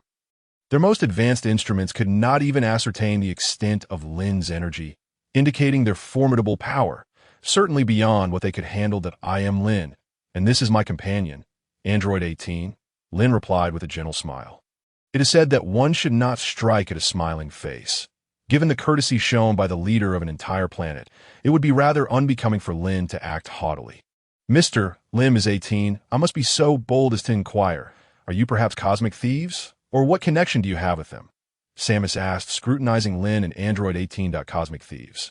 "What on earth are they, and can they be consumed? If we truly are the cosmic thieves you speak of, I could reduce your planet to ashes in an instant. You believe that?" Lin En inquired nonchalantly. Unbeknownst to him, he had no knowledge of what cosmic thieves were. However, judging by the demeanor of these individuals, they appear to harbor a profound apprehension towards such entities that I do believe it. Both of you possess extraordinarily high energy levels. I am convinced you have the capacity to obliterate a planet in the blink of an eye. I beg your pardon for my earlier rudeness. It is merely that I received news a few days ago indicating that our Samoth planet is to be the next target of the cosmic thieves. Hence my agitation. Samoth hastily nodded and apologized. He merely sought confirmation, aware that even his own strength could effortlessly annihilate a planet. The energy levels of the two before him undoubtedly surpassed his own. If they desired to destroy a planet, it would indeed be a trivial matter. Such formidable beings must not be offended. That's so. No wonder the defenses of your planet are so stringent. Lin En nodded in understanding. Nonetheless, he acknowledged that this individual possessed considerable strength, arguably ranking among the elite in the Sixth Universe. It is worth noting that among those who participated in the power tournament from the Sixth Universe, aside from Hit, who was genuinely powerful, the others lacked any significant strength. At least prior to competing against the Seventh Universe, the Scions of the Sixth Universe were entirely unaware of what a Super Scion was. Chapter 59, The Assassin Hit Descends. 54 Seeking Flowers, seeking evaluation tickets. I'm feeling a bit hungry. Are there any delicacies on your planet? Lin En remarked, patting his stomach that in truth, he harbored a great interest in the cosmic thieves. Ah, of course. You two have traveled from afar, and are our esteemed guests that I shall arrange a banquet to honor you both, Samoth quickly affirmed. Although he was the king of Samoth, the planet was on the brink of an unprecedented catastrophe. The two individuals before him were exceedingly powerful, and his subservient demeanor was not merely to gain their assistance against the impending cosmic thieves. Rather, he hoped they would refrain from exacerbating their plight. That would be most appreciated, Lin En replied with a smile. Ultimately, it all boiled down to strength. Had he lacked power today, he would likely have been turned into a pincushion long before arriving at this planet. However, with sufficient strength, even the leader of this planet treated him with utmost respect. 2 days swiftly passed. During this time, Lin En and Android 18 thoroughly explored the planet. He had to admit, this planet was quite impressive, both in terms of its environment and technological advancement. Its sole drawback was the rather mediocre cuisine. That VR racing game was exhilarating. I want to play again, Android 18 exclaimed, her face brimming with excitement. Reminiscent of her youthful days, it had been a long time since he had seen her so animated. Very well, if you enjoy it, let us extend our stay on this planet. Lin En nodded in agreement. After all, he had ample time and was in no hurry to embark on any particular endeavors, allowing them to linger here a while longer. Great. Shall you accompany me? She asked with a bright smile. That particular activity no longer piques my interest. Enjoy yourself, and I shall await your return, Lin En replied with a grin. Such diversions were enjoyable once or twice, but excessive repetition would soon become tiresome. All right, I'm off. With that, Android 18 skipped away. Just then, Lin En suddenly sensed an overwhelming energy. This aura was unprecedentedly powerful. Since arriving in the Dragon Ball world, he had never encountered such an immense presence. Accompanying it was an exceptionally sharp, killing intent. Whose energy is this? Hit. Almost instantly upon sensing it, a purple silhouette materialized in his mind. None other than Hit, the foremost assassin of the Sixth Universe. Only he could possess such a formidable presence and exude such lethal intent. Ding, ding, ding. Alert. Danger approaching. All personnel assumed defensive positions. At that moment, alarms blared across the globe. Chapter 113. Everyone gazed up at the sky in terror. As if such a global alert had not been sounded in ages. Who could this individual be targeting? Let's go take a look, Lin En said as he pointed his fingers to his forehead, and suddenly vanished from his location. Android 18 remained here, safe from any threat. As long as Hit did not take action, no one on this planet could endanger her. Thus, her staying behind was inconsequential. He was far more interested in HIT. In a flash, Lin En reappeared at the Samoth Palace. What is happening? What has transpired? He inquired, glancing at the visibly anxious members of Samoth. A tremendous energy just entered the planet, and instantly destroyed many of our aircraft. It is highly likely to be the cosmic thieves, Samuth replied. Furrowing his brow, he could think of no other individuals who would take an interest in Samuth's planet besides the cosmic thieves. Have you heard of the universe's foremost assassin, Hit? Lin En asked casually. Hit, the universe's foremost assassin, Hit. Are you suggesting that the one attacking our planet is not the cosmic thieves, but rather Hit himself? Samuth sought confirmation, his pupils constricting in sheer terror. If it were the cosmic thieves, they might still muster the courage to confront them, given their planet's advanced technology and their own considerable strength. Generally, cosmic thieves posed no threat to them. Yet if the visitor was indeed Hit, then they were doomed. They had no means of resistance. Hit's reputation as the universe's top assassin was well-deserved. No one marked by him had ever survived. Indeed, while I am unfamiliar with the cosmic thieves you speak of, they could not possibly possess such an immense aura. Moreover, it is likely that only Hit can emanate such a chilling killing intent throughout the universe. Your strength is so feeble. It piques my curiosity that you have drawn the attention of that individual, Lin En remarked with a calm smile. However, upon reflection, it made sense. Hit would undertake assassination missions if he had the appropriate leverage, seemingly regardless of the strength of his target. Hit, it is indeed Hit. This time, our Samuth planet is finished. Upon hearing the name Hit, an overwhelming sense of dread enveloped the crowd. It seemed that the very mention of Hit had become synonymous with death itself. P.S. I humbly request flowers and evaluation tickets. I earnestly seek your support. Esteemed individuals, if you possess any flowers, I would greatly appreciate your assistance. Thank you kindly. Section 114, Chapter 60. The selection system reboots. 64 flowers and evaluation tickets needed. Mr. Lin, I sincerely apologize. The planet Samos is on the brink of catastrophic disaster. I fear we can no longer allow you to remain on this planet, as your presence here may endanger your lives. Therefore, I implore you to leave this planet at once, Samos stated earnestly. If it were a cosmic thief, there might still be hope for victory. However, should the one approaching be Hit, then they would stand no chance whatsoever. For Hit has existed for millennia. His reputation as the universe's foremost assassin is known far and wide. Moreover, he has never failed in his endeavors. Those marked by him seldom escape death. Lin was somewhat taken aback by Samos's words. He had not anticipated this individual would proactively advise him to leave at such a critical juncture. It could be seen as a gesture of goodwill. However, he was unaware of Lin's true capabilities. Had he been cognizant of Lin's strength, he likely would not have made such a suggestion. Hit truly is formidable as you claim? I find myself quite intrigued. Lin remarked nonchalantly. This statement was genuine, that if there was any adversary in the sixth universe that piqued his interest, it would undoubtedly be Hit and the god of destruction, Kampa, to encounter Hit so soon. And for him to come seeking Lin would render it rather unreasonable not to engage a spar. Mr. Lin, I believe you have heard of Hit's renown. I need not elaborate on his might.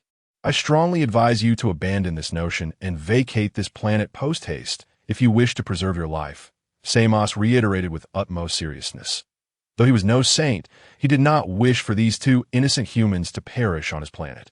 Suddenly, as Lin prepared to speak, a chilling sound pierced the in an instant. A figure materialized within the palace like a specter, with skin of violet hue and eyes like rubies, clad in a light lavender long coat.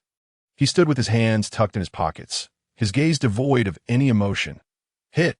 At the sight of Hit, Samos and all present felt their pupils constrict involuntarily, their bodies trembling as an oppressive aura enveloped them, making it difficult to breathe. The atmosphere was stifling, exceedingly so. What brings you here, Hit? Are you here to end our lives? Samos inquired, his voice laced with anxiety. The question itself was rather foolish, as Hit rarely appeared unless on a mission. Indeed, someone has paid a handsome sum for me to eliminate you, Hit replied, his tone chillingly devoid of warmth. Section 115. Is it merely my life you seek? If so, that is somewhat of a relief. Samos exhaled, seemingly relieved. If it were only his life at stake, the situation might not be so dire. However, he quickly realized that should he fall, the Samos planet would soon succumb to chaos. It dawned upon him who had likely contracted Hit to take his life, the cosmic thieves. As long as he remained alive, their conquest of Samos would prove exceedingly difficult. Yet, should he be slain, their takeover would be a mere formality, for the defenses of Gwamping technology would be inadequate to thwart them. Enough, your time is up. Although I am not particularly inclined to kill you, the remuneration offered by those individuals is indeed tempting, Hit stated coldly. Very well. Perhaps dying at the hands of the assassin Hit would be an honor. Samos clenched his teeth tightly. He was not unwilling to fight back, yet he found himself utterly incapable of doing so under Hit's immense pressure. Ding, a system task has been issued. The host must make a choice. Option 1. Stand idly by and allow Hit to kill Samos. Reward. Time skip technique 0.2 seconds. Option 2. Intervene and save Samos. Reward. Unlimited instantaneous movement. Option 3. Defeat Hit. Reward. Spirit Bomb. Just as Hit appeared, the electronic synthesized voice of the system resonated within Lin's mind. Another task indeed? Lin mused quietly. He had anticipated the possibility of a selection task upon Hit's arrival. He had not expected it to materialize. However, this particular choice left him in a quandary. The time skip technique of 0.2 seconds was somewhat alluring, for in a duel between experts, a mere 0.1 second difference could spell the difference between life and death. Yet, Samos had treated him well and with respect in recent days, even going so far as to consider his safety by advising him to leave the planet to avoid peril.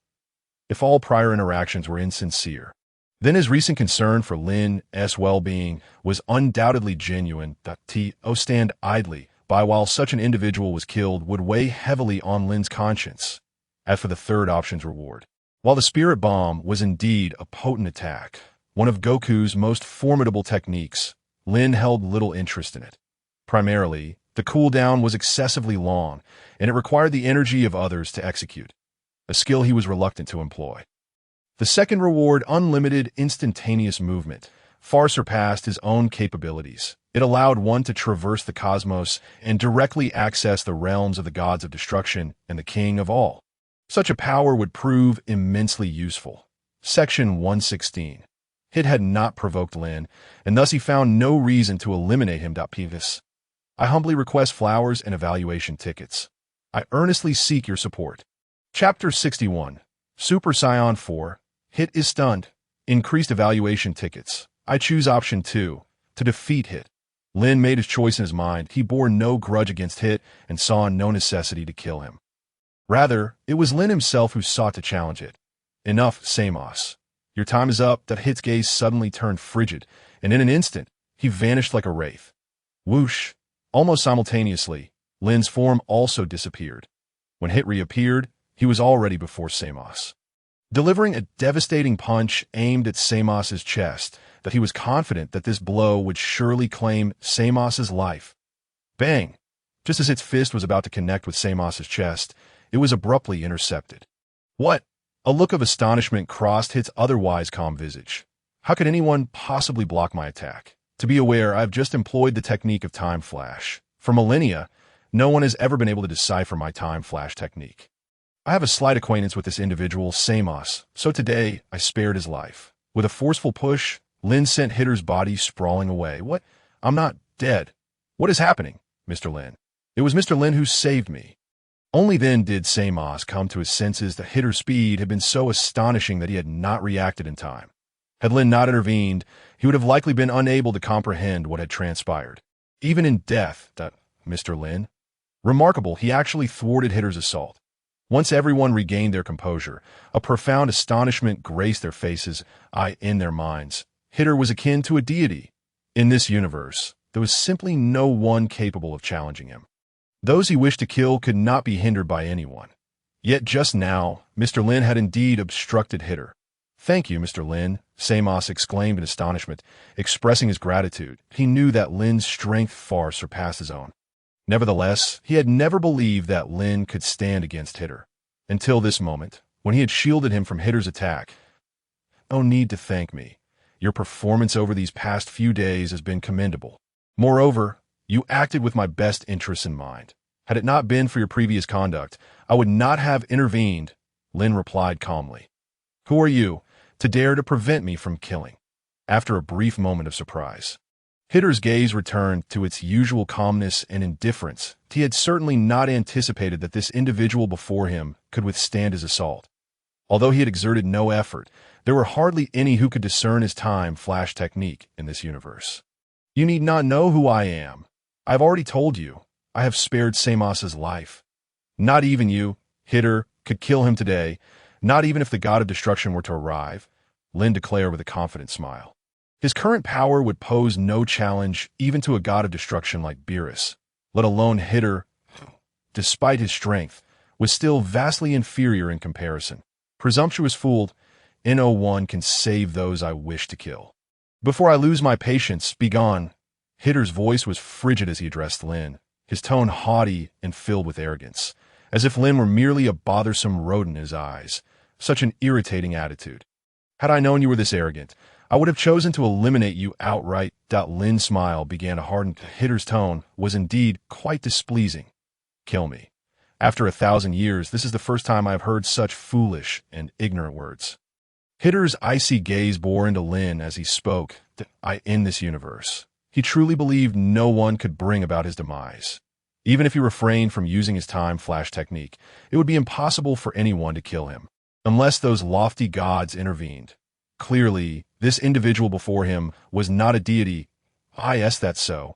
Then allow me to witness whether your strength is as formidable as your words suggest. Lin beckoned Hitter with a wave of his hand. You seek death so eagerly? Very well. I shall oblige. Hitter's eyes narrowed slightly. Whoosh. In the next instant, his body vanished entirely. Hitter had completely disappeared. Not even the slightest trace of his presence could be felt. He had clearly activated his time flash technique. Time flash, you say? Do not presume that you are the only one capable of it. Lin too vanished in an instant, evading Hitter's attack. No, it cannot be. This fellow actually evaded my strike. And yet, this is impossible. Time flash is my unique skill. There cannot be another who wields it. Hitter was taken aback, for just moments ago, Lin had also vanished without a trace. As if he had leaped through time, an ability only achievable through the time flash technique. However, that technique was his exclusive mastery. Chapter 118. Observing your astonishment, it seems you are quite taken aback. Yet what follows shall astonish you even more. Gazing at Hitter's astonished expression, Lin clenched his fists tightly. He then let out a thunderous roar. A terrifying golden aura erupted from his body. That moment. Lin underwent a dramatic transformation. His black hair grew longer and thicker. His entire body sprouted red fur, and his pupils turned to brilliant gold. The red tail swayed agilely behind him. Clearly, Lin had transformed into the form of Super Saiyan 4. Mr. Lin can transform. In an instant, Mr. Lin's power level seemed to surge exponentially. It was an unfathomable energy. Samos and the others gaped in shock. Meanwhile, the previously astonished Hitter now wore a grave expression that a sense of danger crept into his heart. A feeling he had never experienced before. Who is this bastard? Why is there such immense power within him? Having spent over 1,000 years in this universe, I was unaware of such a formidable presence. Hitter's countenance darkened considerably. Due to his status and age, he considered himself quite knowledgeable about this universe. Yet he had never suspected that such a powerful individual could exist. This power undoubtedly surpassed his own. Moreover, if this individual could also wield the time flash technique, he might very well be in peril today. P.S. Seeking flowers, evaluation votes, and monthly votes. Thank you, dear readers. Chapter 62. A single punch to defeat the assassin Hitter. Seeking flowers and evaluation votes. What is the matter? Hitter, I see your astonishment. Have you been intimidated by my strength? You are the strongest assassin of the 6th universe. If this frightens you, I must admit I am somewhat disappointed after transforming into Super Saiyan 4. Lin spoke to Hitter with a casual demeanor. His current strength was immense, and he could feel a continuous surge of power within him. Hitter could not possibly be his match. Not let your arrogance cloud your judgment. You fool. Your power is indeed formidable, stronger than any opponent I have encountered before. However, to defeat me is a task beyond your reach. Hitter responded gravely to Lin. For 1,000 years, he had never been defeated. Not in the past, nor would it be possible in the future. "Ah, yes, that's so. I admire your confidence. However, confidence does not equate to strength. Come." Lin beckoned Hitter once more, inviting him to attack. Presumptuous fool.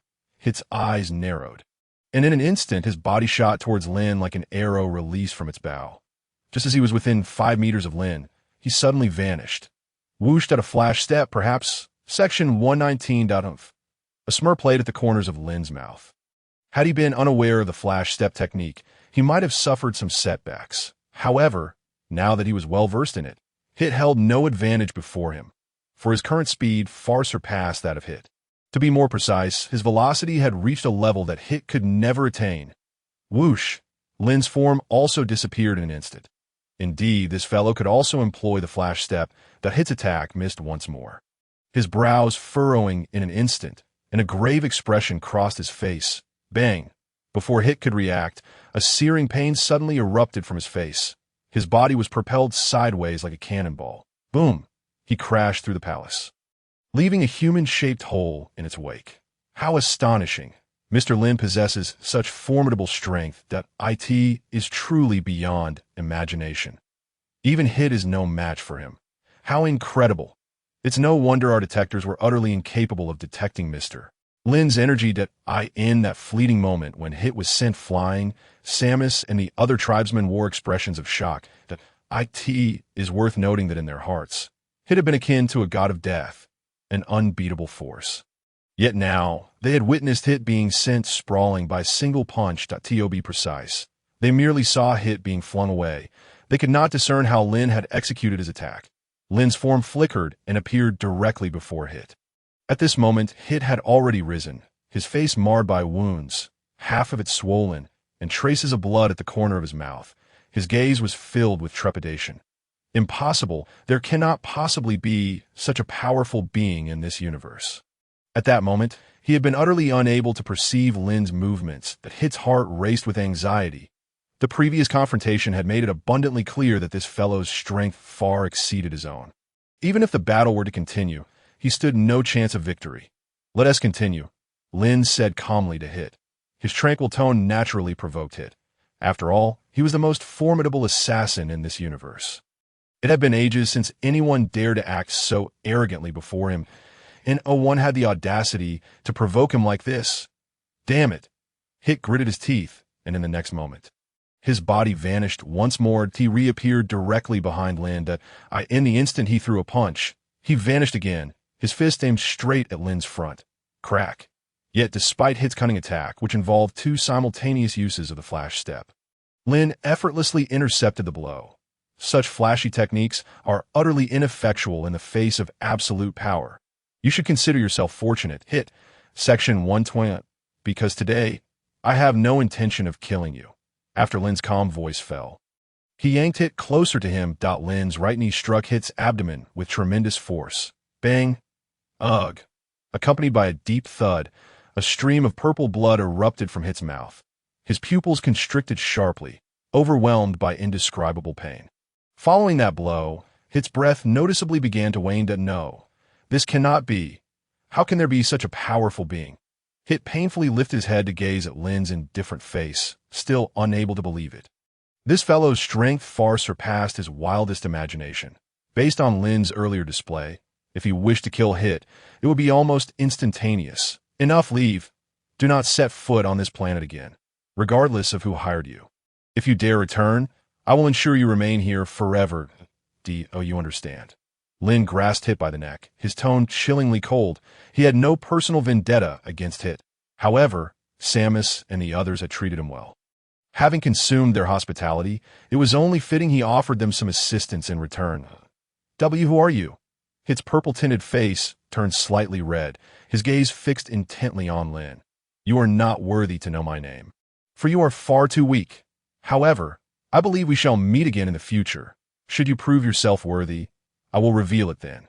Furthermore, as a token of your reprieve, go and eliminate your employer and a group known as the Cosmic Thieves. Lin commanded Hit in a nonchalant manner. Why do you command me? Evidently, Hit still maintained a degree of defiance. Even in such dire circumstances, he had no intention of submitting. Bang! Lin's fist crashed into Hit's abdomen. Ugh! Another spurt of blood erupted from Hit's mouth. His pupils constricted once more, the agony far more intense than before, contorting his features in distress. Because if you refuse to comply, I can make you disappear right now. You are a clever man who has lived for a millennium. I trust you understand I possess that capability. Lin's eyes narrowed, revealing a sharp glint of murderous intent, should Hit continue to chatter. He might just forego the reward and dispose of him. I will comply. Perhaps sensing Lin's murderous aura, even the strongest assassin trembled slightly. He then nodded heavily, for he knew that if he continued to resist, this man would indeed take his life. Excellent. It appears you are not entirely foolish. Now leave. You had best fulfill my request, for if you do not, no matter where you flee, I will find you and kill you. Section 121. Lin delivered a swift kick to Hit's abdomen. Hit's body was sent flying, propelled out of Samus's planet. P.S. Seeking flowers. Seeking evaluation tickets. Seeking flowers. Seeking evaluation tickets. Seeking flowers. Seeking evaluation tickets. Dear readers, if you have flowers to spare, please cast them my way. Thank you. Chapter 63. Salistar, let us make a deal. Seeking flowers. Seeking evaluation tickets. Lord Lin, thank you. Thank you for saving my life. After Hit was kicked away by Lin, Samus appeared directly before Lin and knelt down with a thud. Tears of joy streamed down his face. Indeed, he was overwhelmed with emotion, filled with the elation of surviving a calamity. Were it not for Lin's presence today, he would likely have met his demise. Had he perished, the cosmic thieves would have attacked Samus's planet, and no one would have been able to stop them. Now, Lin not only defeated Hit on his behalf, but also commanded Hit to eliminate the cosmic thieves. This was an immeasurable favor to them. Thus, he felt utterly deserving of his bow. Thank you, Lord Lin, for saving my life. The other Samus tribespeople also knelt before Lin, their faces brimming with uncontainable excitement. They understood full well the fate that awaited them had their leader been killed. Lin was their savior. All right, everyone rise. The reason I extend my assistance to you is due to the favorable demeanor you previously showed me. Thus, it can be said that you have salvaged your own situation. Had you treated me with indifference, I would undoubtedly have refrained from intervening. Observing the multitude kneeling before him, Lin En chuckled softly and remarked, "This is simply his nature. When others are kind to him, he reciprocates in kind. Conversely, should anyone harbor malicious intent towards him, he would certainly devise a means to eliminate them. Indeed, my Lord Lin En, to express our gratitude for your benevolence, I shall promptly arrange a banquet to honor both you and Lady Number 18. Samus exclaimed with uncontainable excitement at this moment. His address to Lin En had shifted from Mr. Lin En to Lord Lin En. The joy of surviving a calamity can only be truly comprehended by those who have experienced it firsthand. Very well, Lin En nodded, not declining the offer, although the cuisine on this planet pales in comparison to that of Earth. After a day of activities, he indeed felt a bit fatigued. The following morning, Lord Lin En, are you truly departing? Samus inquired with a hint of reluctance. It is understood that if Lin En were to remain on this planet, no one would dare to harbor any ill intentions towards it. However, should he choose to leave, they would not dare to dissuade him. Yes, I have troubled you for many days here that I believe it is time for us to take our leave, for I have important matters to attend to.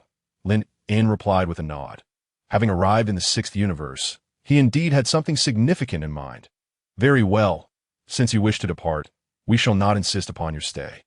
If you ever find the time in the future, do feel free to visit us, Samus respectfully stated to Lin En. Agreed. Should time permit, we will indeed return.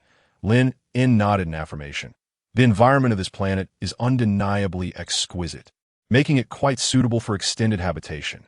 Moreover, its advanced technology seems to please Lady Number 18 as well. If the culinary offerings of this planet were to be enhanced, it would indeed prove to be a splendid locale for long-term residents. On behalf of all the Samotians, I extend my heartfelt gratitude for your life-saving grace, Lord Lin En, Samus said, bowing deeply. The debt of gratitude for saving lives is immeasurable. Lin En had not merely saved an individual, but the fate of their entire planet. Enough of this sentimental talk. Hit will deal with those cosmic bandits, so your planet shall remain unharmed. Now, let us depart. Lin En took lady number 18's hand and waved farewell to Samos and the others. In an instant, he vanished from sight. At this point, he had mastered unrestricted, instantaneous movement, no longer needing to rely on energy to traverse to another planet, as long as he existed within this universe. He could reach his desired destination. When he materialized again, Lin En found himself on another planet, starkly different from Samos. While Samos was a verdant paradise, this new world was a desolate, ochre expanse. Where is this place? It appears so barren, incomparable to Samos, lady number 18 remarked, her disdain evident as she surveyed the surroundings. Indeed, in comparison, this planet appeared quite desolate. This is the planet Salada, the residence of the Scions in this universe. Lin En stated. Having arrived in the 6th universe, it was imperative to explore this planet, as he had further intentions, to harness the Scions of this world to transform himself into a super Scion god. It is known that the Scions of the 6th universe differ from those of the 7th. They are more inclined towards peace. Many Scions here are employed to protect other planets, possessing hearts that are both tranquil and pure. In stark contrast, the Scions of the 7th universe are notoriously brutal, primarily engaging in the invasion of other worlds. Scion planet, lady number 18 murmured, her interest waning. Let us proceed. I sense several powerful energies nearby. Lin En declared, and with that, he vanished in a flash of light. Before long, they arrived at the palace of Salada, where a familiar figure awaited, Gabe, a Scion of the 6th universe. Hey, who are you two? The sudden appearance of Lin En and lady number 18 drew the attention of all present. Allow me to introduce myself. I am Lin En, he stated calmly. Lin En, I have not heard of you. What brings you to Salada? The Salada king scrutinized Lin En, his tone icy. Though he had never heard of this name, the individual bore a resemblance to a Scion, albeit with notable differences. Your unfamiliarity is inconsequential. I am here to request your assistance. And of course, I shall provide appropriate compensation, Lin En replied evenly, releasing some of his energy. What? Assistance? The Salada king's expression shifted slightly upon sensing Lin En's energy. A sense of danger creeping in, Gabe, standing nearby, furrowed his brow. My king, this individual possesses formidable strength. I doubt I am his match, Gabe whispered to the Salada king. What? Even you cannot contend with him? The Salada king's brows knitted together at Gabe's revelation. Gabe was a valiant warrior among the Scions, the vice-captain of the Lay's defense team, and certainly one of the strongest, if even he acknowledged that he could not rival this sudden newcomer. It was evident that Lin En was indeed powerful. Indeed, Gabe nodded solemnly. Your strength far surpasses our own, yet you ask for our assistance? Are you mocking us? The Salada king fixed his gaze on Lin En. Do not take offense. I genuinely require your aid in return. I shall reveal to you the method to become a super Scion, Lin En stated, his voice calm. With that, he clenched his fist tightly. In an instant, a golden aura erupted from his body as he transformed into a super Scion. That moment, his energy surged 50-fold. What? Your hair has turned golden. Is this the super Scion you mentioned? The sudden transformation left Gabe and the Salada king in utter shock, their expressions reflecting disbelief. They had never encountered the concept of a super Scion, yet the sheer magnitude of Lin En's energy was staggering. If this was indeed the super Scion form, it was overwhelmingly powerful. Lin returned to a state of normalcy and spoke softly. Indeed, there are some distinctions between the Scions of the 6th universe and those of the 7th. For instance, the Scions of the 6th universe tend to be quite lean, almost resembling individuals suffering from malnutrition. Furthermore, all of the Scions from the 6th universe lack tails. Are you also a Scion?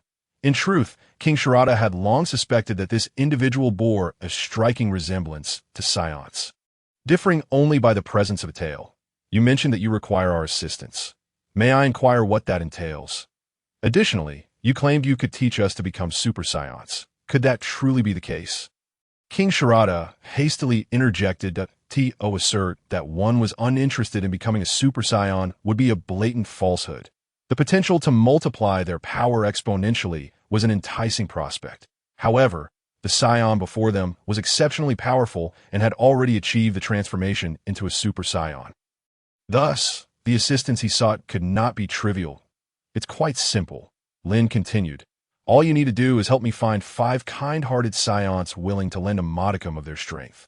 That is all. This task, indeed, seemed remarkably straightforward for the vast expanse of Sharada in the 7th universe. It might pose some difficulty, yet in the 6th universe it was entirely different. There were many kind-hearted scions. Is it truly that simple? King Sharada questioned, somewhat incredulous. Such an uncomplicated request hardly qualified as assistance, yet the exchange was undeniably enticing. Indeed, it is that simple. Naturally, the stronger the scions, the better. Upon success, I shall, of course, divulge to you the method of attaining Super Saiyan status, Lin affirmed with a nod. Although Dragon Ball Super did not explicitly state that strength was advantageous for becoming a Super Saiyan, it seemed unlikely to be erroneous. Very well. It is a deal, King Sharada replied without a second thought, for the arrangement was exceedingly advantageous. They merely needed to identify 5 kind-hearted scions, a task far too easy for them. The method to become a Super Saiyan was akin to a treasure for them. I shall give you half an hour to locate 5 benevolent and powerful scions. At that point, I will reveal to you the means of transformation into a Super Saiyan. Lin was eager to avoid any lengthy delays. Gaby, I entrust this task to you, King Sharada promptly instructed. Yes, I will attend to it immediately, Gaby affirmed, nodding vigorously before departing the palace.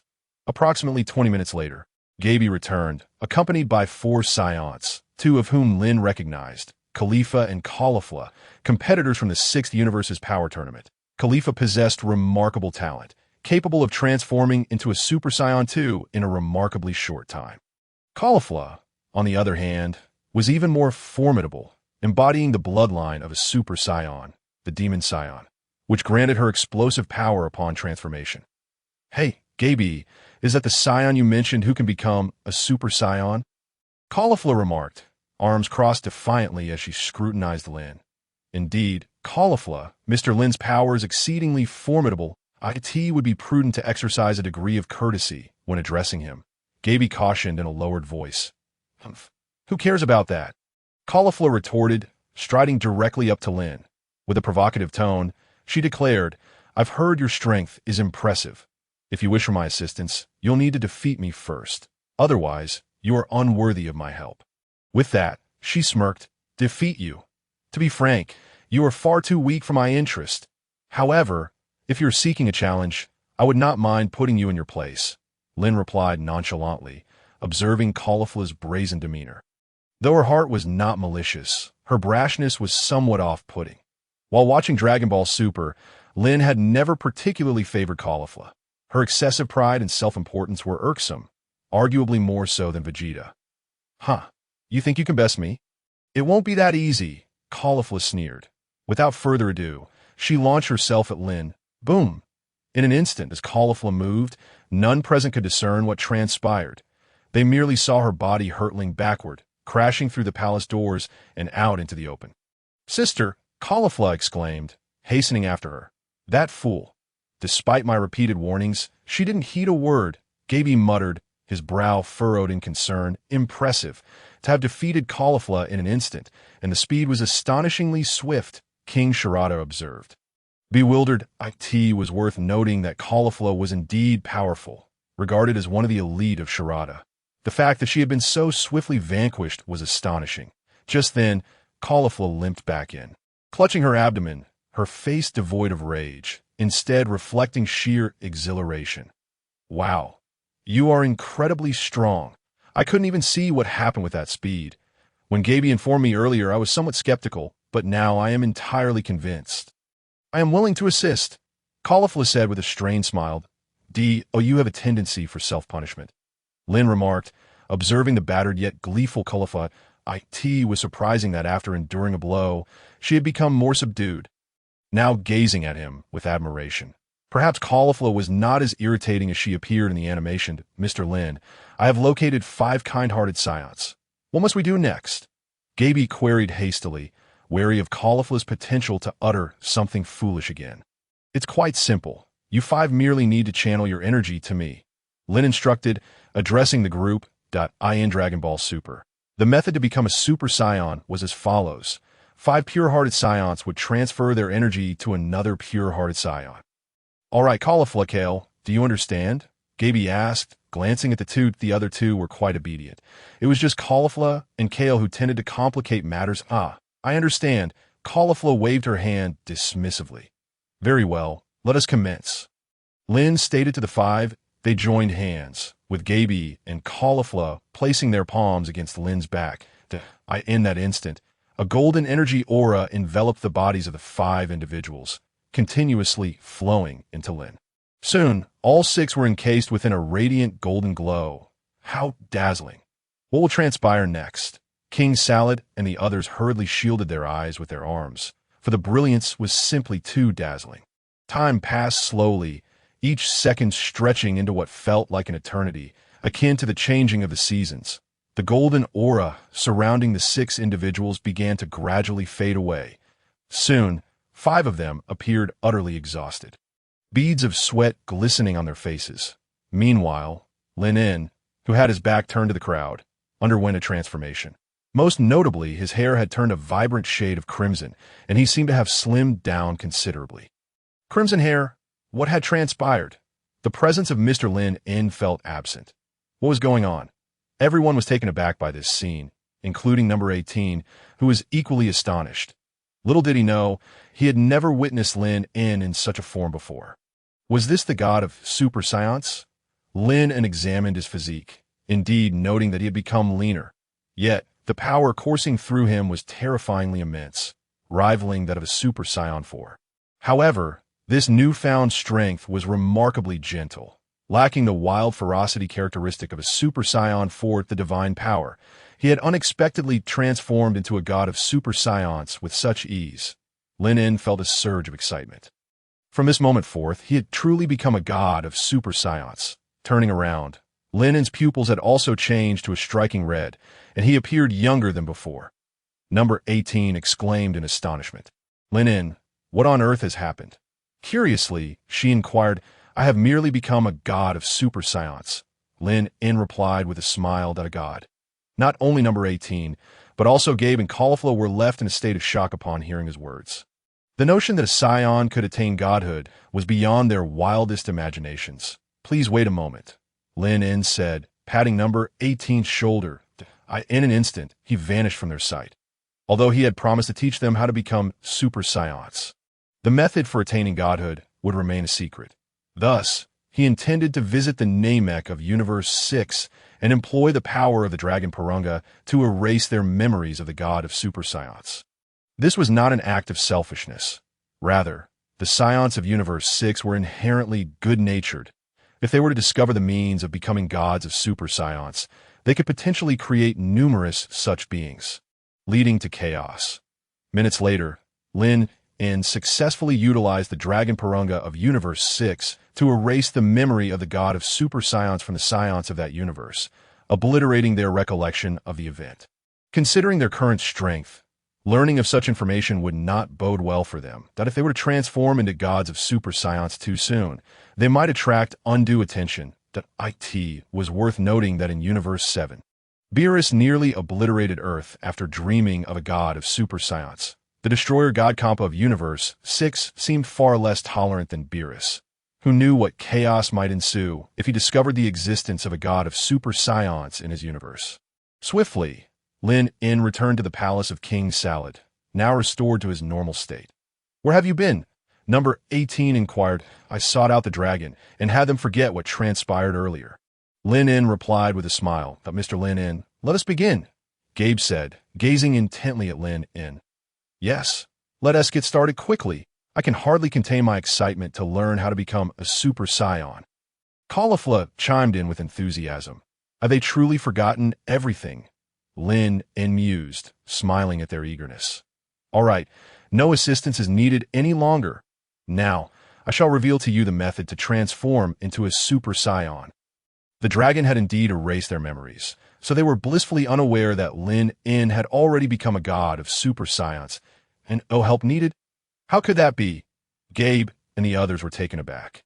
To become a Super Saiyan, the first step is to possess a serene heart, which I believe you all have. The second is to harness your anger. In a state of extreme rage, you will be able to transform into a Super Saiyan. Lin En explained calmly he wanted to discuss the matter of S cells, but that would complicate things unnecessarily. Anger? Gabe appeared perplexed. It seemed he had rarely experienced anger. Thus, he was uncertain if he could summon such emotions. What? Don't tell me you've never felt anger before, Lin En remarked, glancing at Gabe. This fellow's demeanor resembled that of son Gohan, making it clear that provoking his anger would be quite the challenge. How could that be? Gabe awkwardly scratched his head. Very well. Allow me to share another method with you. Focus your energy into your back, and then release it explosively. Practice this several times, and you might just succeed. Lin En continued. Remember, Caulifla transformed into a Super Saiyan using this very technique. For the Scions of Universe 6, this should prove effective. He could easily feign an attempt to eliminate all Scions to evoke their latent anger. But Lin En felt that would be excessive, that it would border on coercing them to enhance their strength. He had previously informed them that the exchange for his assistance was merely the knowledge of how to become Super Saiyans, not a guarantee that he would help them achieve that transformation. It's that simple. Just give me a moment to rest, and I'll give a try, Caulifla said excitedly. While Gabe may lack anger, Caulifla certainly possessed it in abundance. Meanwhile, in the realm of the Destroyers of Universe 6, the angel Vados was observing the happenings on Salad Star through her staff adorned with a black gem.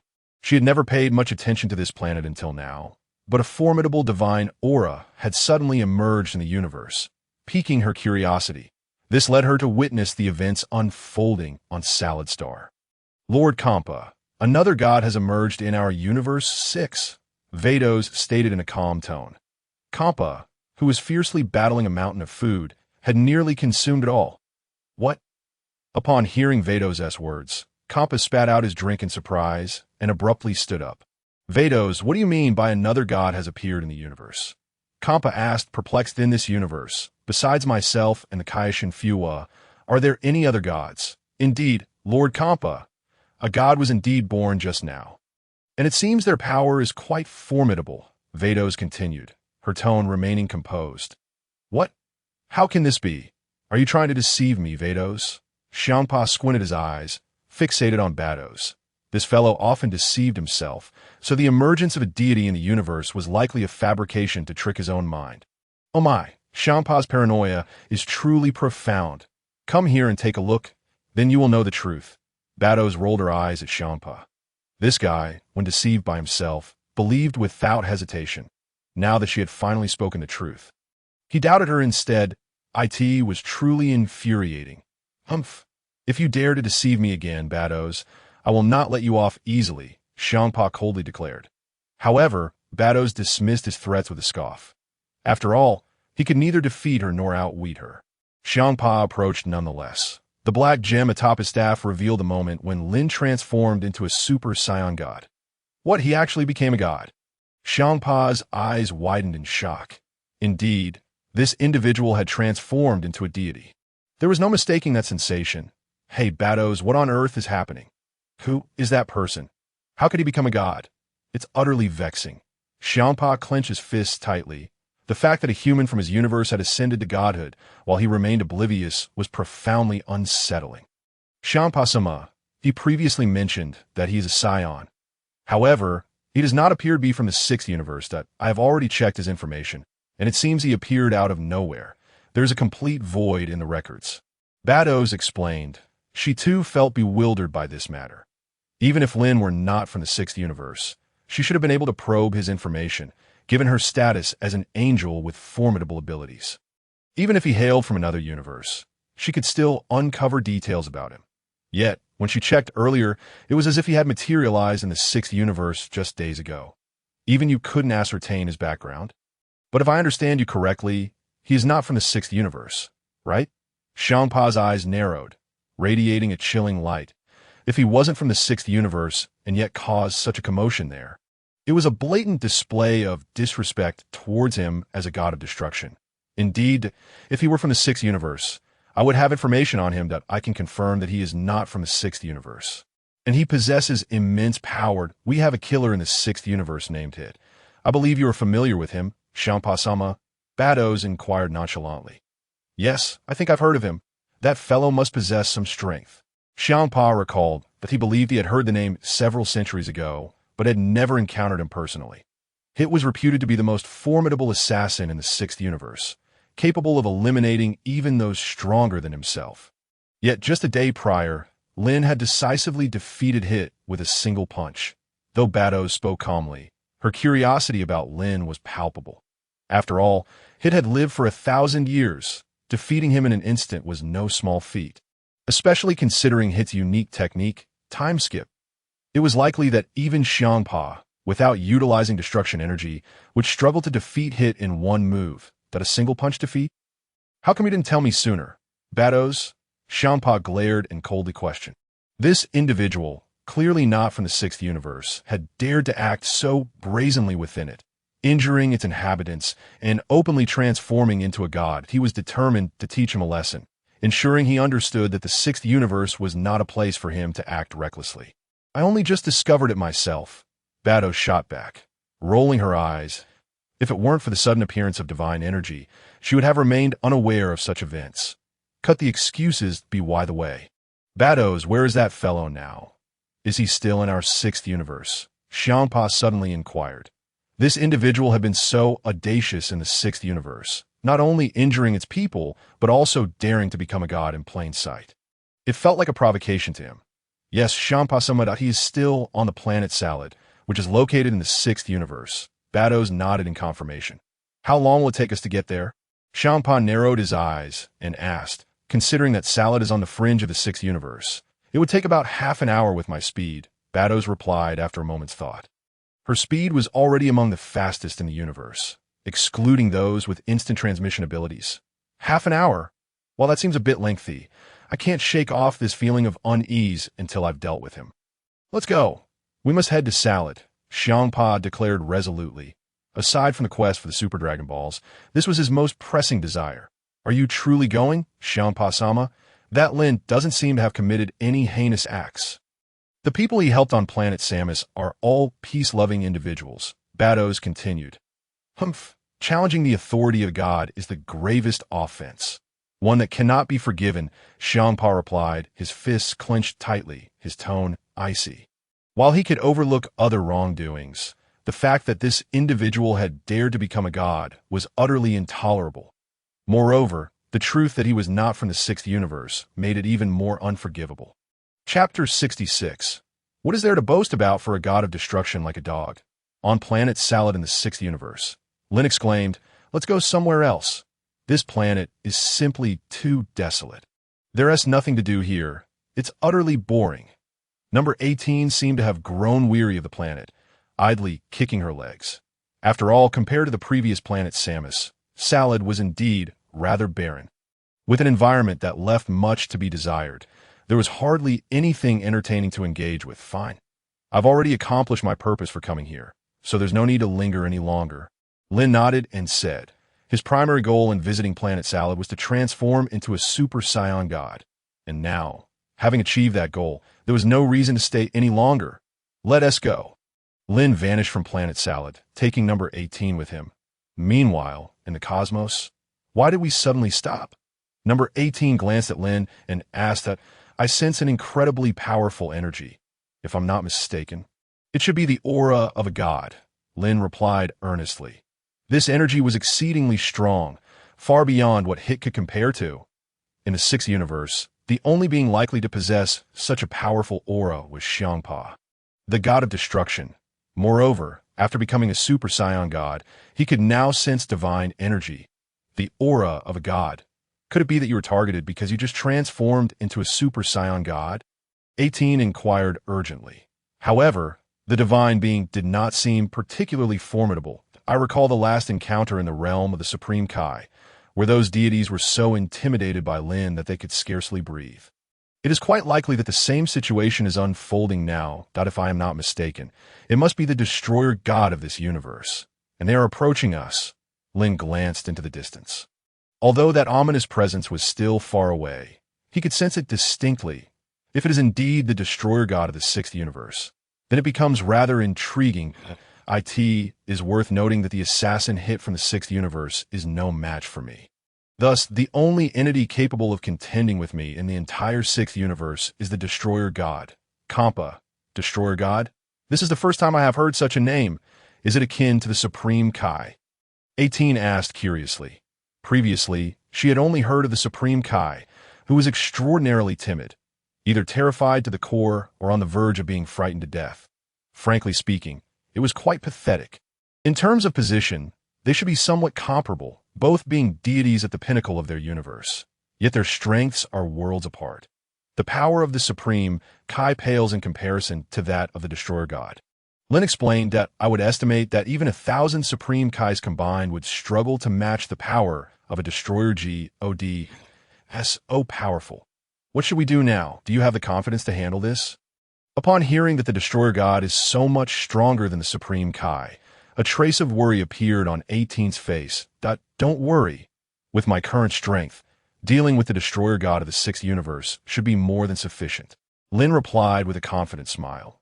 Among the 12 Destroyer Gods, Kampa of the sixth universe is likely the weakest. Moreover, I recall him mentioning that he had not trained for many years, only indulging in gourmet food, which has led to a significant deterioration in his physique. Consequently, his power has also diminished considerably. In the Tournament of Power in Dragon Ball Super, Kampa's performance was utterly dismal. Ding! The system has detected the presence of the Destroyer God Kampa and has issued a task for the host.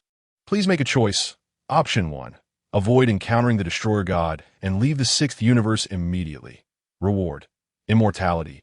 Option 2. It is currently unsuitable to confront the Destroyer God directly. Compromise and seek mercy from Kampa. Reward: power equivalent to Jiren. Option 3. Confront him head-on and defeat the Destroyer God Kampa. Reward: destruction energy, permanent. Just then, the synthesized electronic voice of the system echoed in his mind once more. Indeed, another task has arisen. Lin was not surprised. Typically, when a formidable opponent appears, the system will issue a task. It is only natural that the arrival of the Destroyer God of the sixth universe would come with a task. Thus, he found himself more eager for the task's reward. I choose the third option. Confront him head-on and defeat the Destroyer God Kampa. Without much hesitation, Lin immediately selected the third option. Immortality holds little allure for me at this moment. It is important to note that the power of the Destroyer God can indeed nullify immortality. Furthermore, the adversaries I will face in the future will render immortality of limited significance. Additionally, my regenerative abilities are nearly on par with immortality. Those capable of killing me can easily disregard the concept of immortality. Therefore, immortality is of little use to me at this juncture. As for the second option, power equivalent to Jiren holds even less appeal for Lin. Whether Jiren can surpass Super Saiyan 4 Gogeta is already in question. Meanwhile, I have mastered the perfected Ultra Instinct that I can certainly contend with, if not defeat, Jiren. Thus, such a choice is of little necessity. Of course, that is not the crux of the matter. The key point is that it is absolutely impossible for me to compromise before the Destroyer God Kampa. A mere Kampa does not possess the qualifications to demand my mercy. However, the power of destruction is still quite significant for me at present. It is vital to recognize that the only entities of comparable strength to me are the Destroyer Gods. These beings are most feared due to their inherent destructive energy. Thus, if I can harness this destructive energy, I will have no need to fear the Destroyer Gods. Let us proceed. There is a desolate planet over there. We shall wait for the Destroyer God and his entourage to arrive. After selecting the system task, Lin instantly teleported with 18 to a barren planet below. When the battle with the Destroyer God Kampa commenced, it would undoubtedly be exceedingly intense. Therefore, he opted for a planet devoid of human habitation. Although he was not necessarily a virtuous individual, he did not wish for innocent lives to be lost due to his conflict. Half an hour later, whoosh, suddenly, a sound of breaking air reverberated. Then, two familiar figures materialized within Lin's line of sight. It was none other than the Destroyer God Kampa and the Angel Vados. I have been waiting for you for quite some time. I must say, your speed is rather slow. Lin slowly rose to his feet. calmly smiling as he addressed Kampa and Vados. Oh, it seems he's already sensed us. I was wondering why he chose such a lifeless planet. Vados remarked in surprise. It is worth noting that this planet harbors no life forms whatsoever. Initially, she was curious as to what they were doing on such a barren planet. It turns out that this little fellow had long anticipated their arrival, deliberately waiting here. It appears he does not wish to harm innocent humans. Quite kind-hearted, indeed. Humph. Since this brat has transformed into a god, it is only natural that he can sense my aura. Kampa thought to himself that a god can sense the energy of another god. However, I must commend your courage. Despite being aware of my presence, you still dare to wait here for me, Kampa said coldly, regarding Lin. Judging by the look in his eyes, he must recognize both me and Vados. Moreover, he has likely already deduced our identities, which is why he awaits us here. A mere human dares to acknowledge the existence of a destroyer god. This individual appears to be rather extraordinary. What is there to fear? It is merely a destroyer god. Lin shrugged, addressing Kampa with a nonchalant demeanor. After all, he had already accepted the system task, and today he was determined to give Kampa a thorough beating. Therefore, there was no need for him to be courteous. Just a god. Such arrogance. To utter such foolish and ignorant words, it seems you have no understanding of how terrifying the destroyer gods truly are. Kampa's eyes narrowed, a murderous intent emerging. For billions of years, since becoming a destroyer god, never has a human dared to speak to him in such a manner. Thus, this audacious attitude was utterly intolerable for someone who had always held himself in high esteem. A destroyer god? Just a being that cowers before certain prominent figures, groveling on the ground like a dog. What is there to boast about? Lin continued to speak calmly. Although the destroyer gods may appear lofty and untouchable in the eyes of humanity, exuding an aura of invincibility, the moment they encounter the diminutive Xeno, they tremble in fear, not daring to utter a sound. Their demeanor is more submissive than that of a grandson to ha ha ha. It seems that no one has ever dared to speak to Lord Kampa in such a manner. Bardos chuckled softly, casting a glance at the infuriated Zhang. It had been quite some time since Lord Zhaoyang had donned such a vexed countenance. The audacity of this insolent creature.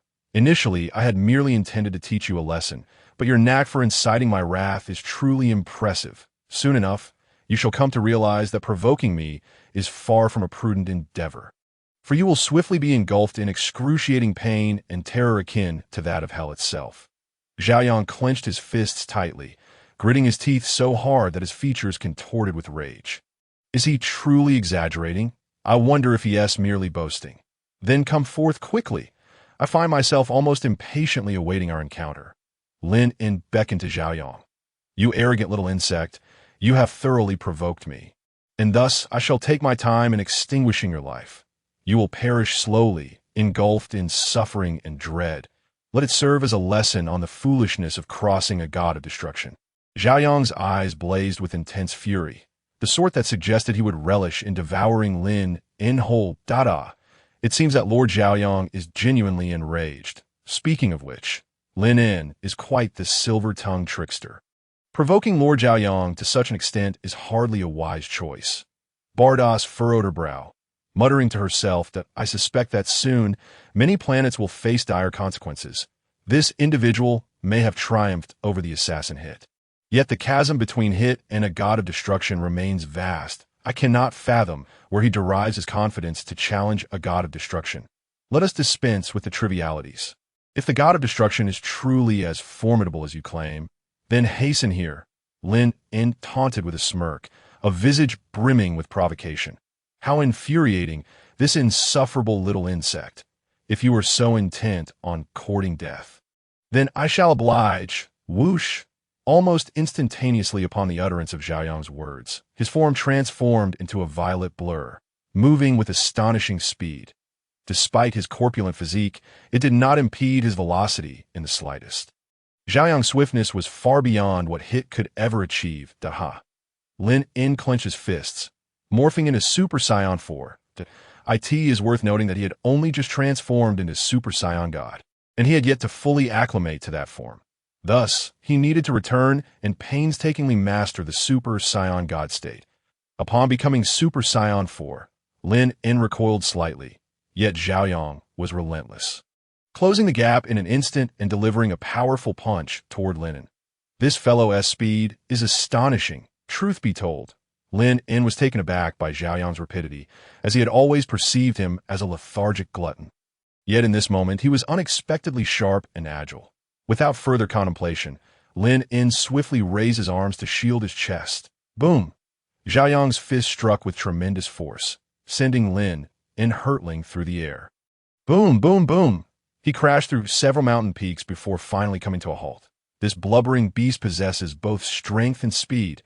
It seems I have underestimated him. Lin En rubbed his sore chest, his brow furrowing in concern. He had always believed that by integrating the mysterious form into his base state, and then transforming into Super Saiyan 4, he would be able to contend with the god of destruction Xiaoyang.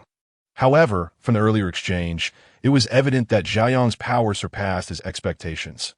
You insolent little insect! The fact that you are still standing after my punch indicates you possess some skill, Xiaoyang sneered, casting a scornful glance at Lin En.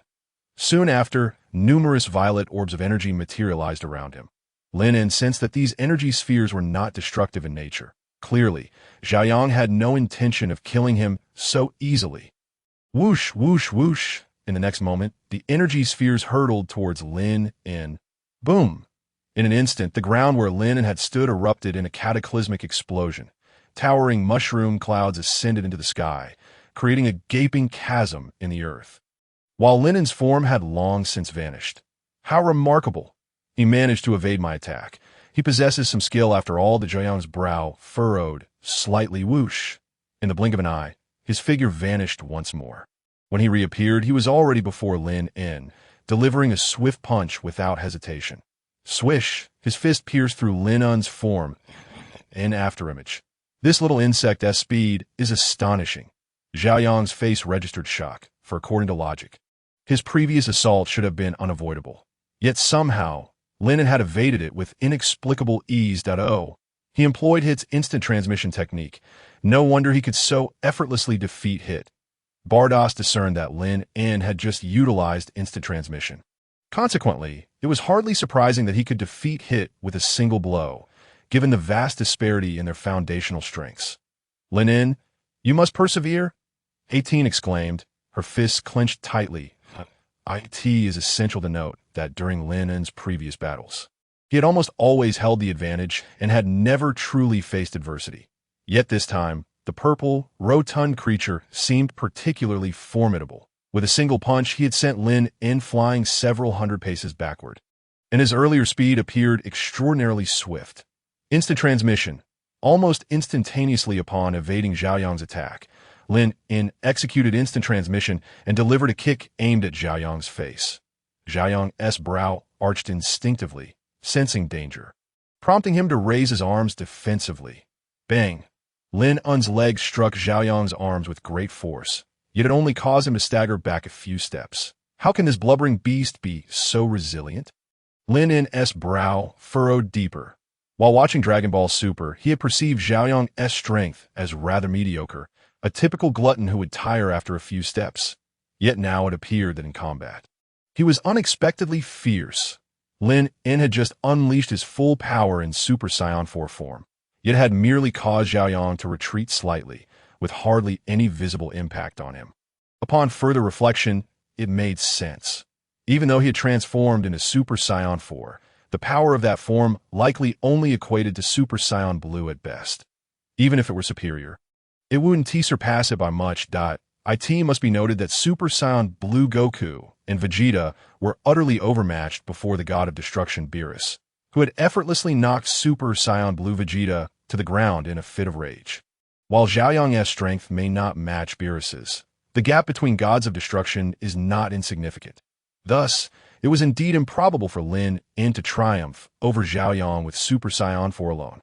Arrogant little insect, was at your full power just now? It felt almost like a mere tickle. Such a paltry display of strength hardly aligns with the audacious claims you made earlier. That Xiaoyang's tone dripped with derision. Do not become too complacent, Xiaoyang. I am merely warming up, Lin En replied with a chilling smile, acknowledging that he had yet to unleash his full potential. Is that so? Cease your self-deception. The prowess of humanity has indeed reached a commendable zenith. However, heed this, Xiangpa.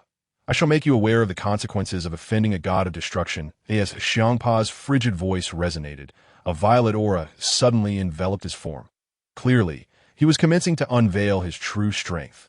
In that fleeting moment, the divine energy emanating from him surged several-fold.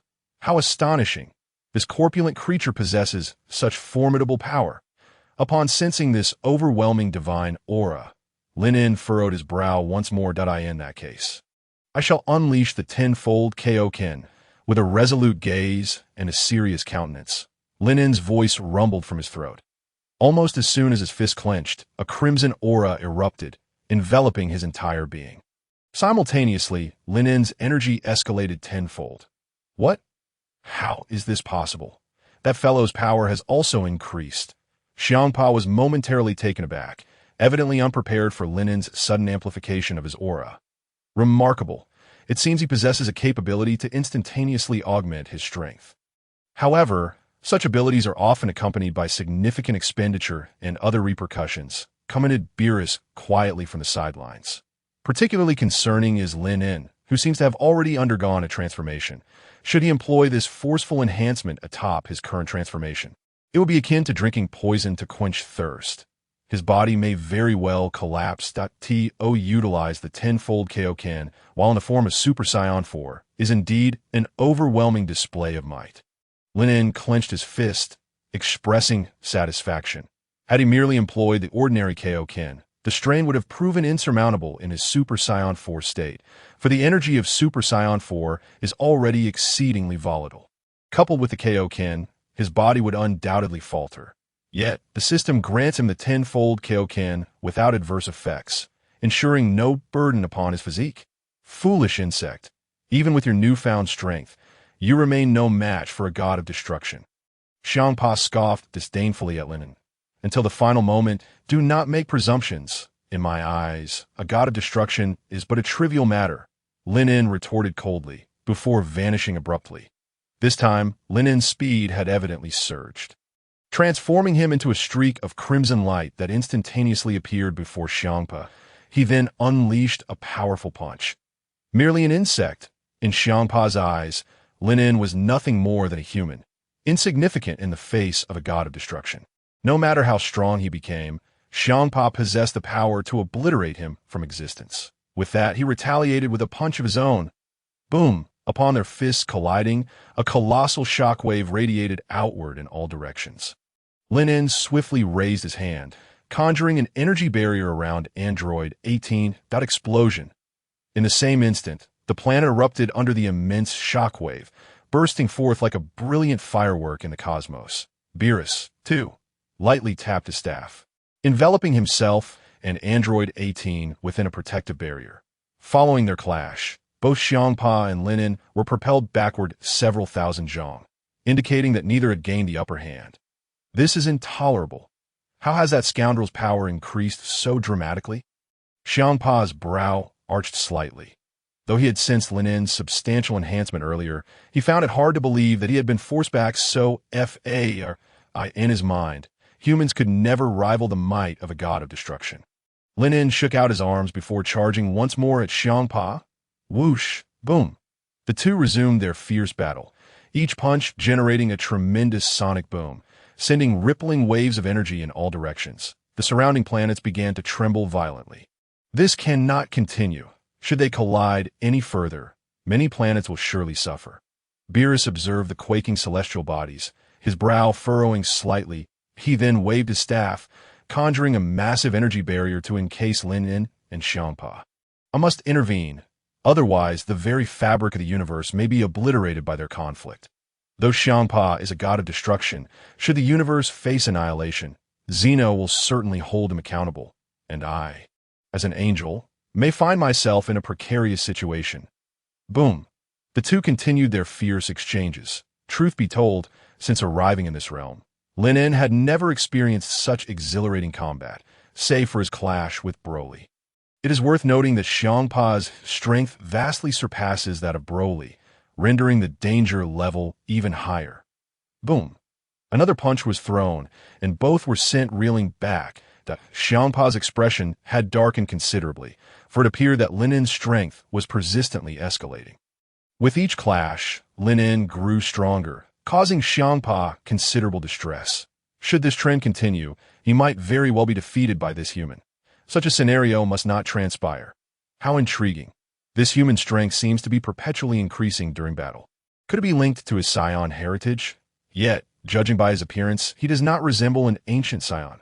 Beerus mused curiously, observing Lin. Although his growth is not exceedingly rapid, it is indeed ongoing at this rate. Xiangpa may soon find himself on the losing end. Unless Xiangpa employs his destructive energy, should he resort to that, the battle could be resolved with ease. Hey, you just mentioned ancient science. What are they? Android 18 inquired.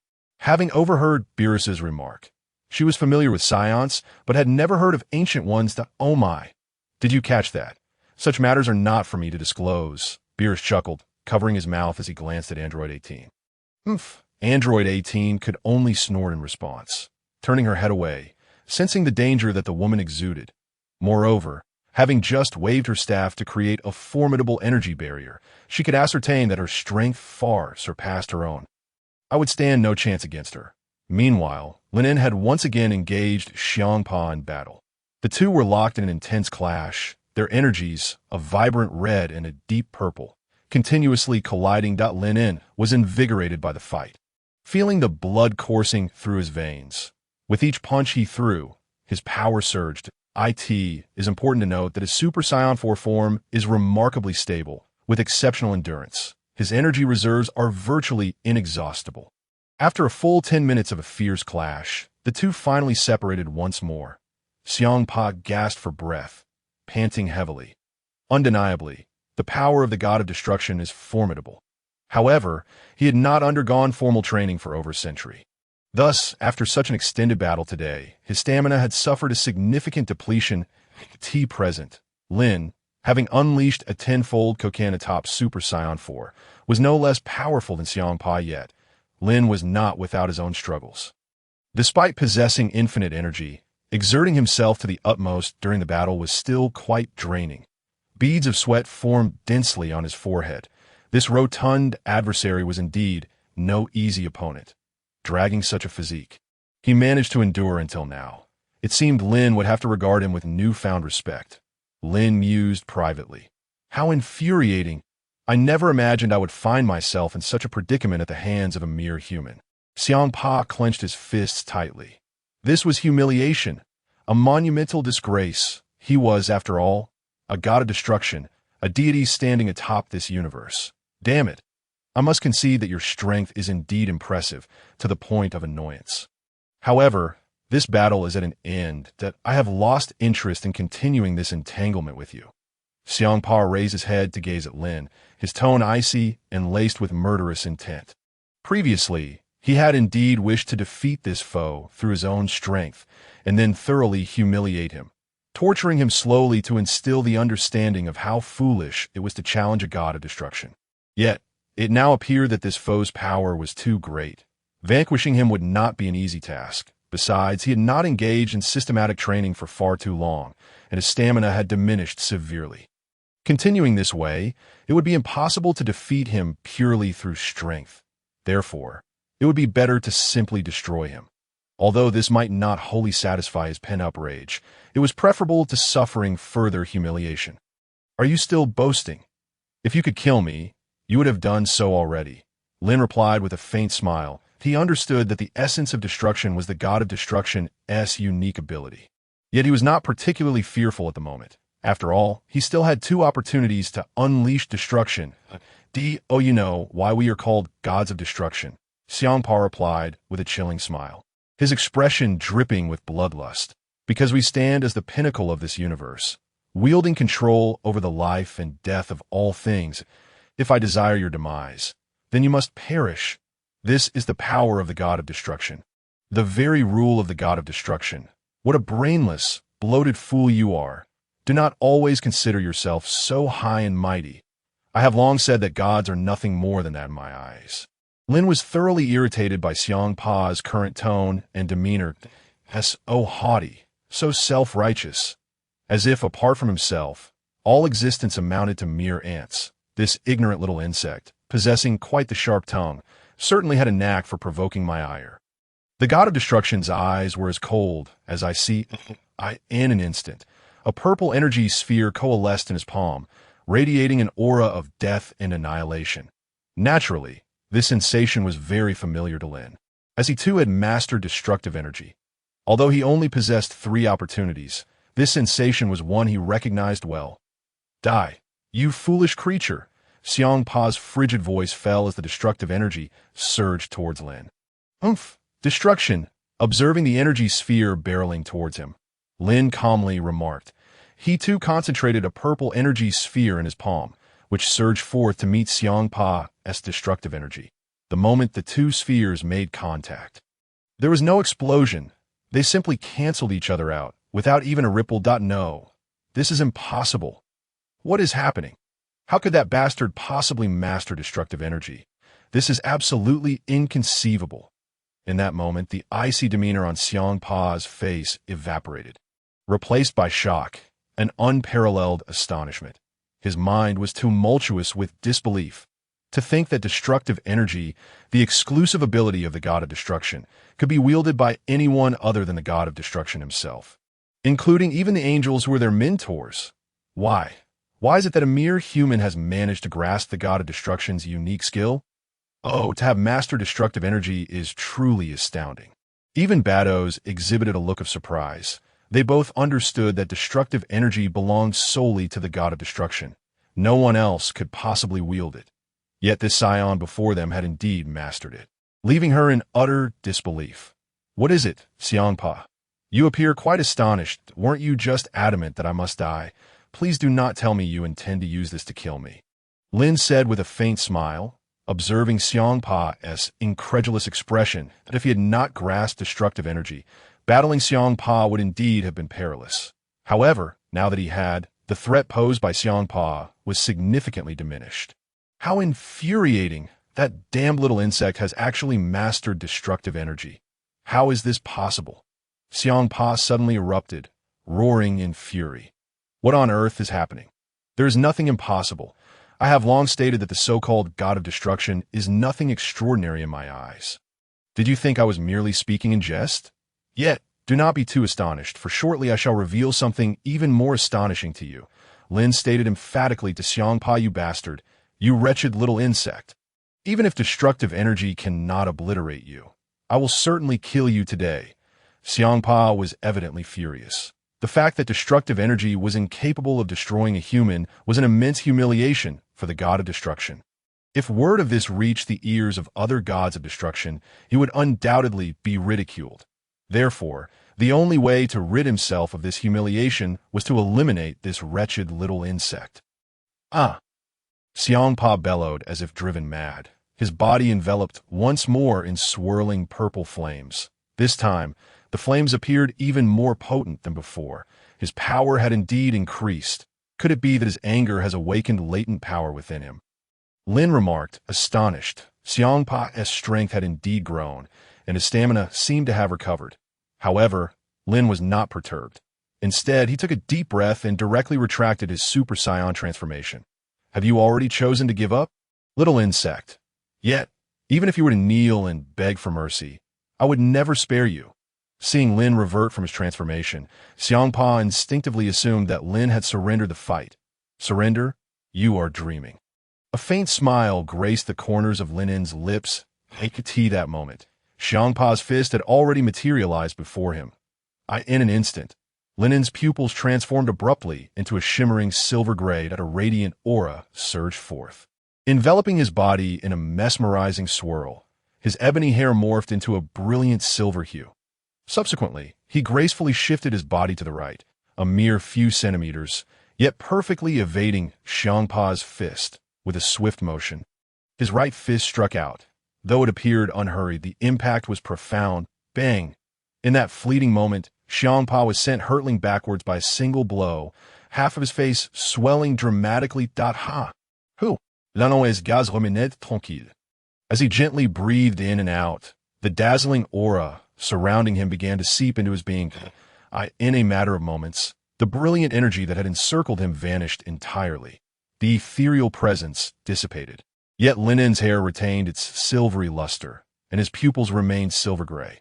His hair stood upright, as if animated by an unseen force. What? This is the perfected state of free-flowing energy.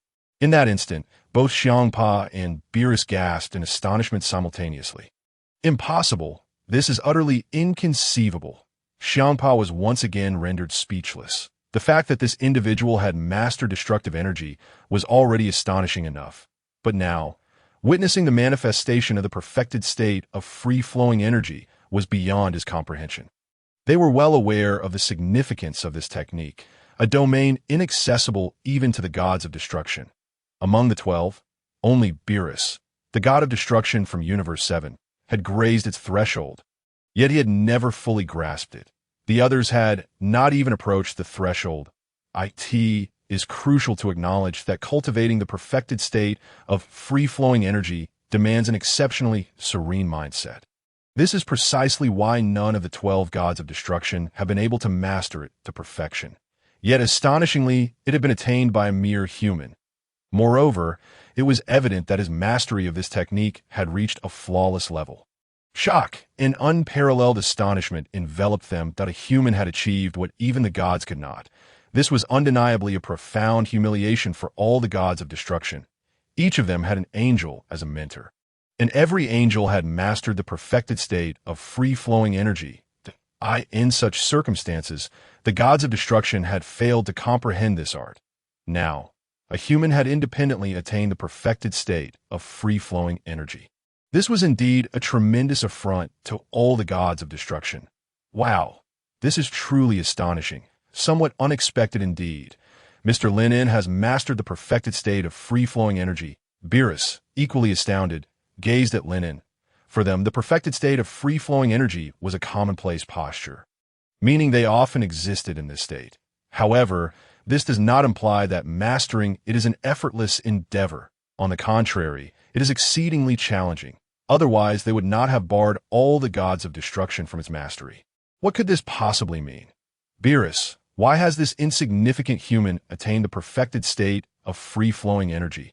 Xiangpa was utterly perplexed by this unexpected development and hastily turned to Beerus for answers. I cannot fathom it either, Lord Xiangpa. To be honest, I find it quite surprising that To grasp the perfected state of free-flowing energy without guidance is truly remarkable. Beerus shook his head as he spoke to Xiangpa. This wretched scoundrel! How could this occur? Xiangpa clenched his fists, his nails digging deep into his flesh. Yet at that moment, he felt no pain, for the humiliation he endured was far more excruciating than any physical agony. What is it, Xiangpa? Are you astonished by my perfected state of free-flowing energy? Just a moment ago, you were extolling the prowess of the gods of destruction. Yet now, you seem to have withered in spirit. After assuming the form of the perfected state of free-flowing energy, Lin En casually taunted. He was well aware that transforming into this state would undoubtedly leave them in a state of shock. For this was a realm unattainable even by the gods. The only one to have made any progress was Beerus. Yet even he had not reached perfection, and now, a mere human had achieved such a pinnacle. It was only natural for Xiangpa to be astounded. You insolent fool!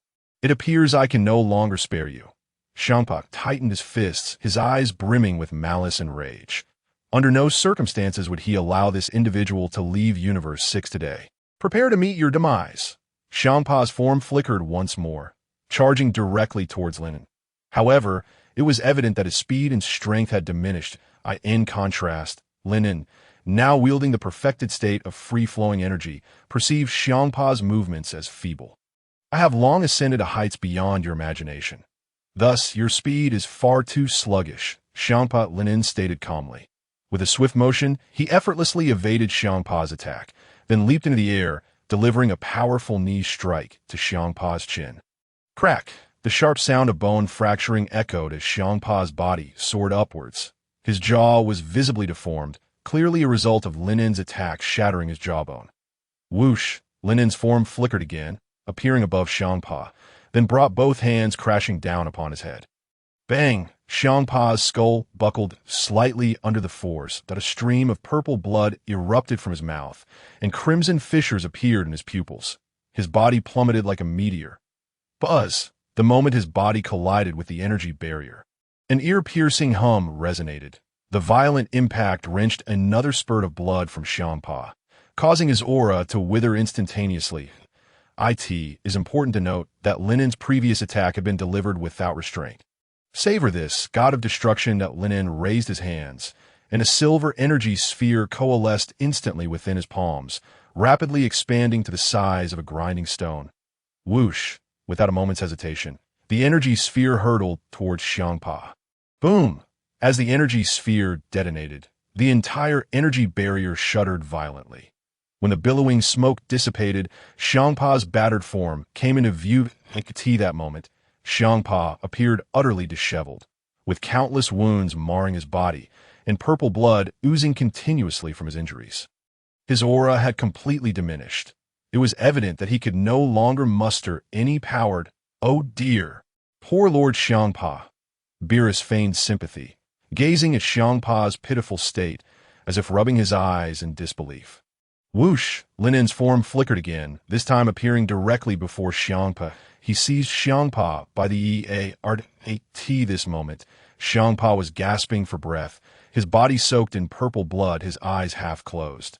What is it? God of destruction. Just a moment ago, you were so lofty and dismissive of everything, weren't you? Wasn't I simply a mere insect in your eyes? Now, reduced to this state by an insignificant bug, do you not feel a deep sense of discomfort? Do you not feel your pride has been thoroughly humiliated? Lin, holding Xiangpa aloft, inquired with a faint smile. You scoundrel! I shall never, ever let you go! Xiangpa clenched his teeth tightly, consumed by an unrelenting fury that seemed to erode his very being. Ever since he ascended to the role of god of destruction, he had never endured such humiliation, nor felt such wrath. Yet, at this moment, he found himself utterly devoid of strength, incapable of mounting any form of resistance. This sense of impotence only fueled his rage further. Oh, you can still speak? It seems I was a touch too lenient, observing Xiangpa's overwhelming anger, which made him appear as if he wished to devour Lin En whole.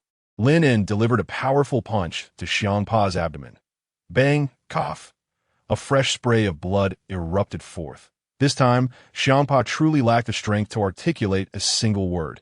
He retained a flicker of consciousness, yet was utterly incapable of voicing it. Batos squinted slightly, her gaze fixed intently on Lin En. Look at your pathetic state. You claim to be a god of destruction? It's truly shameful. I believe it's best for you to perish. Perhaps that would bring you some solace. Lin En cast a sidelong glance at Batos, then hurled Xiangpa's body into the air, following it up with a direct assault of energy. Whoosh! Almost simultaneously, Batos caught Xiangpa with ease. She waved her staff lightly, and Lin En's attack instantly dissipated. Mr. Lin En, perhaps it's time to cease this folly. Lord Xiangpa is the god of destruction of the sixth universe. It would be rather inappropriate to deliver a fatal blow. Batos spoke to Lin En in a calm tone, clearly taken aback by his audacity to threaten a god of destruction. Cease, you truly jest. If I were the one to be defeated today, do you think this corpulent pig would show me mercy? Lin En replied with a faint smirk, countering her remark that if I were to fall today, I would undoubtedly be subjected to torment by this fat fool. You are correct. Had you been the one defeated, you would certainly face death. However, a god of destruction must not be slain. At the very least, not in the presence of an angel, Batos stated earnestly. So, this is what they mean by only the officials are allowed to set fire, while the commoners cannot even light a lamp. Is it? Understood. For today I shall spare him for your sake. But remember, you fat pig, do not harbor thoughts of revenge against me. For should that happen, I shall assuredly take your life next time. Lin En narrowed his eyes, his tone icy as he addressed Xiangpa, with Batos, the angel. Beside him, it was evident that he could not slay Xiangpa today. Furthermore, his mission was solely to defeat the god of destruction, Xiangpa. However, it was clear that this individual held murderous intent towards him. Since he had instigated this confrontation, he would let Xiangpa go for now. But should he seek to kill him again in the future, Lin would show no mercy. He could only hope that Xiangpa would not be foolish enough to seek revenge. For next time, Lin En's power would surely have grown. Haha, I should truly thank you, Mr. Lin En. I never expected my influence to be so significant. Bados chuckled, while Xiangpa's expression darkened significantly. To be threatened by a mere human was exceedingly detestable. And even more infuriating was his inability to retaliate. The sensation was utterly stifling and humiliating. Very well. Do take care of yourself, Xiangpa, Lin En remarked before returning to the side of number 18. His body flickering out of sight before the two. Whoa. Who is this individual, possessing such formidable power? Not only does he command destructive energy, but he also wields the Ultra Instinct with such finesse. Bados mused, gazing in the direction Lin En had departed. It has been ages since a human of such strength has appeared. Damn it. I will absolutely, unequivocally not forgive you, Xiangpa growled, nearly grinding his teeth to dust. Swearing vehemently with all his might that this moment in the universe. Lin En and number 18 hovered in the air. Soon, the synthesized electronic voice of the system resounded within Lin En's mind. Congratulations, host. You have completed the system task. Defeat the god of destruction, Xiangpa. Reward. Destructive energy, permanent. Feeling the surge of energy coursing through him, Lin En allowed a faint smile to grace his lips.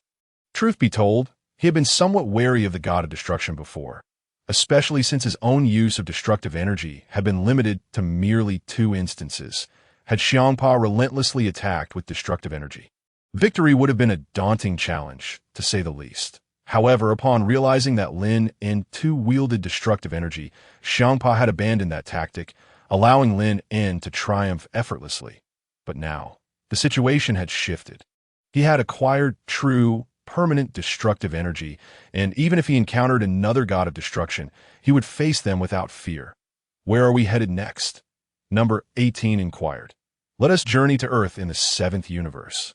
If the system's timing is accurate, it should be the period when Dragon Ball Super begins, Lin En replied nonchalantly. The onset of Dragon Ball Super signified that Beerus, the god of destruction of the 7th universe, would soon awaken as the mightiest god of destruction. Lin En was eager to test his strength. Returning to Earth? Splendid. It has been far too long since I savored Earth's delicacies. I must admit, I do yearn for them. Number 18 chimed with playful enthusiasm. Has it been that long? Did we not just arrive in this timeline a mere few days ago?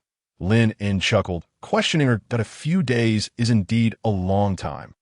The food here is truly unpalatable, and their clothing styles are dreadfully outdated. Number 18 pouted. Very well. Let us depart. Having mastered the art of instant transmission, Lin En could effortlessly traverse from one universe to another.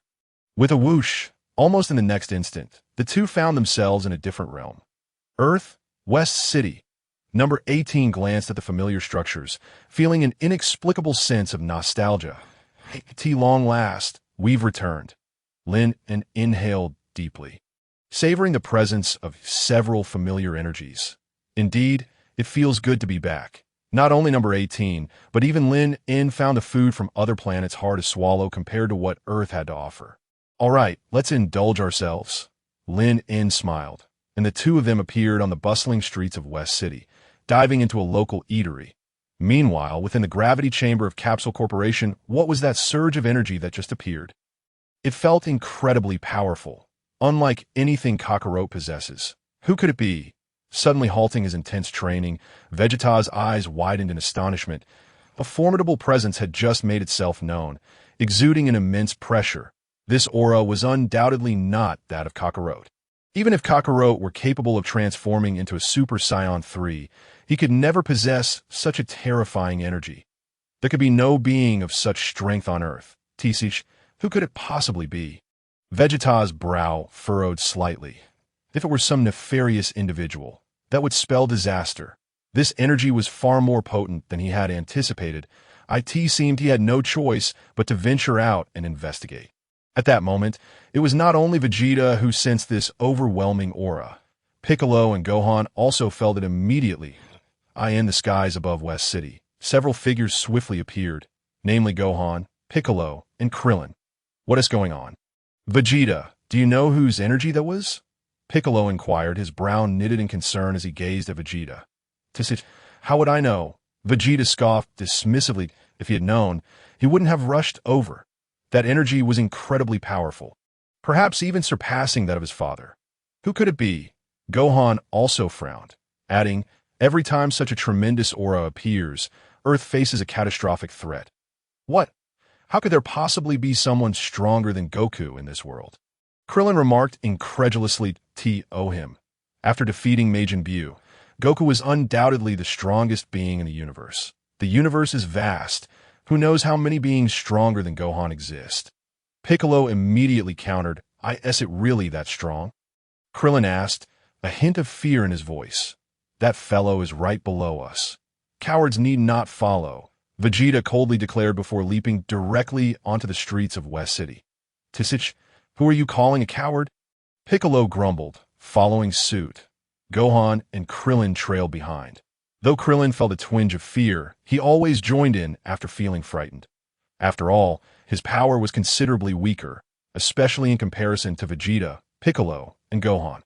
How troublesome. Even a meal, isn't peaceful, Lin En remarked casually. As he was currently dining, he had already sensed the presence of Vegeta and Piccolo nearby, evidently coming for him. This is rather bothersome. I plan to go shopping for clothes later. Number 18 also frowned slightly. Shopping?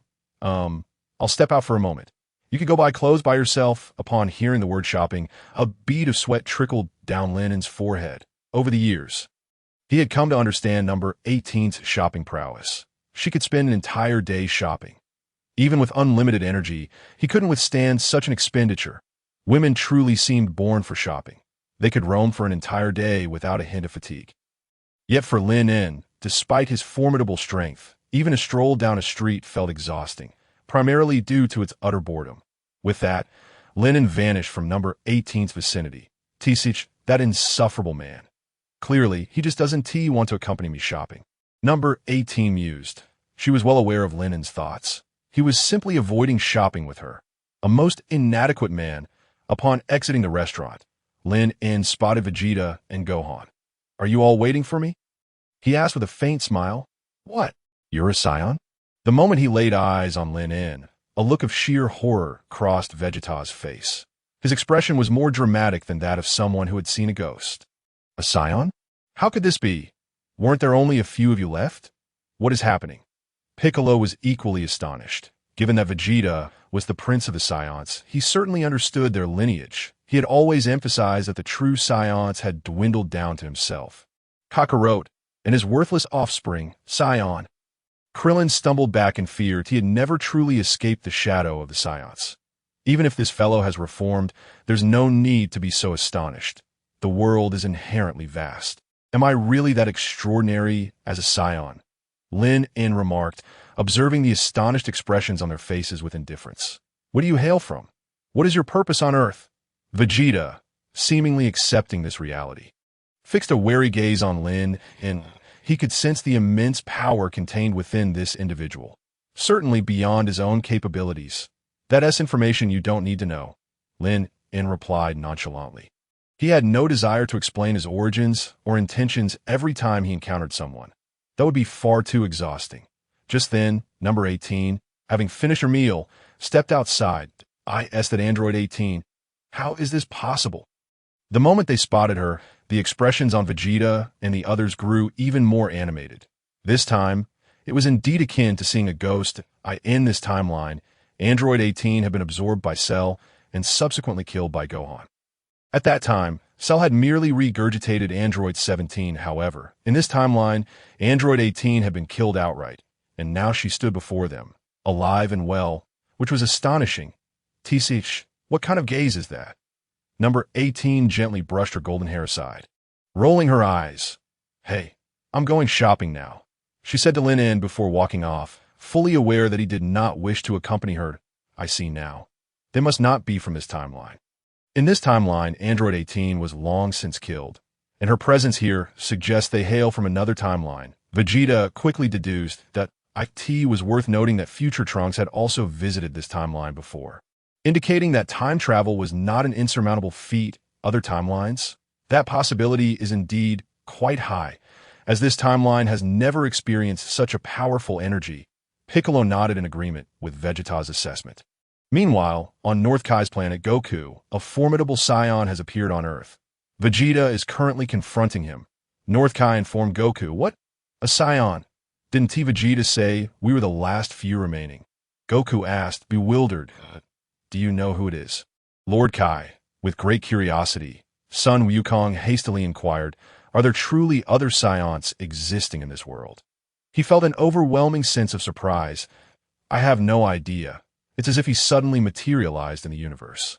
He continued, having never sensed this presence before. The North Kai shook his head and remarked, "Moreover, this energy is extraordinarily powerful, I can assure you. He is undoubtedly stronger than both you and Vegeta. Thus, it would be wise to avoid provoking him."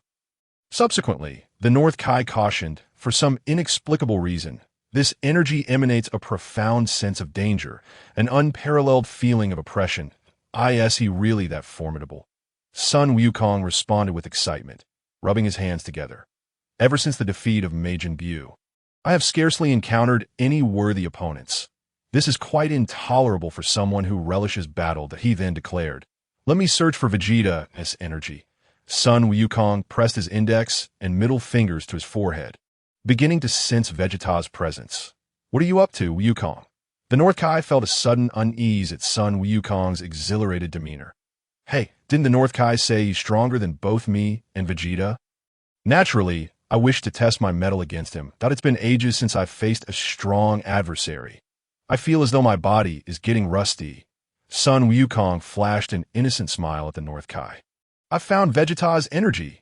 Farewell, North Kai." He then waved goodbye, his body flickering momentarily before vanishing from the North Kai's planet. "What a fool I am." The North Kai slapped his forehead. He had long understood Wukong's nature. Once he divulged such information, there was no doubt that Wukong would seek out that scion for a confrontation.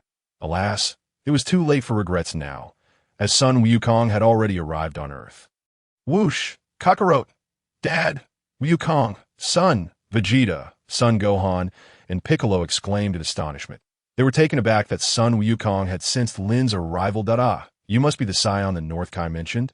Sun Wukong nodded at Vegeta and the others, then approached Lin with a cheerful demeanor, inquiring, "It must be you." "Indeed, given your excited expression, I presume you wish to engage in a foolish challenge against me."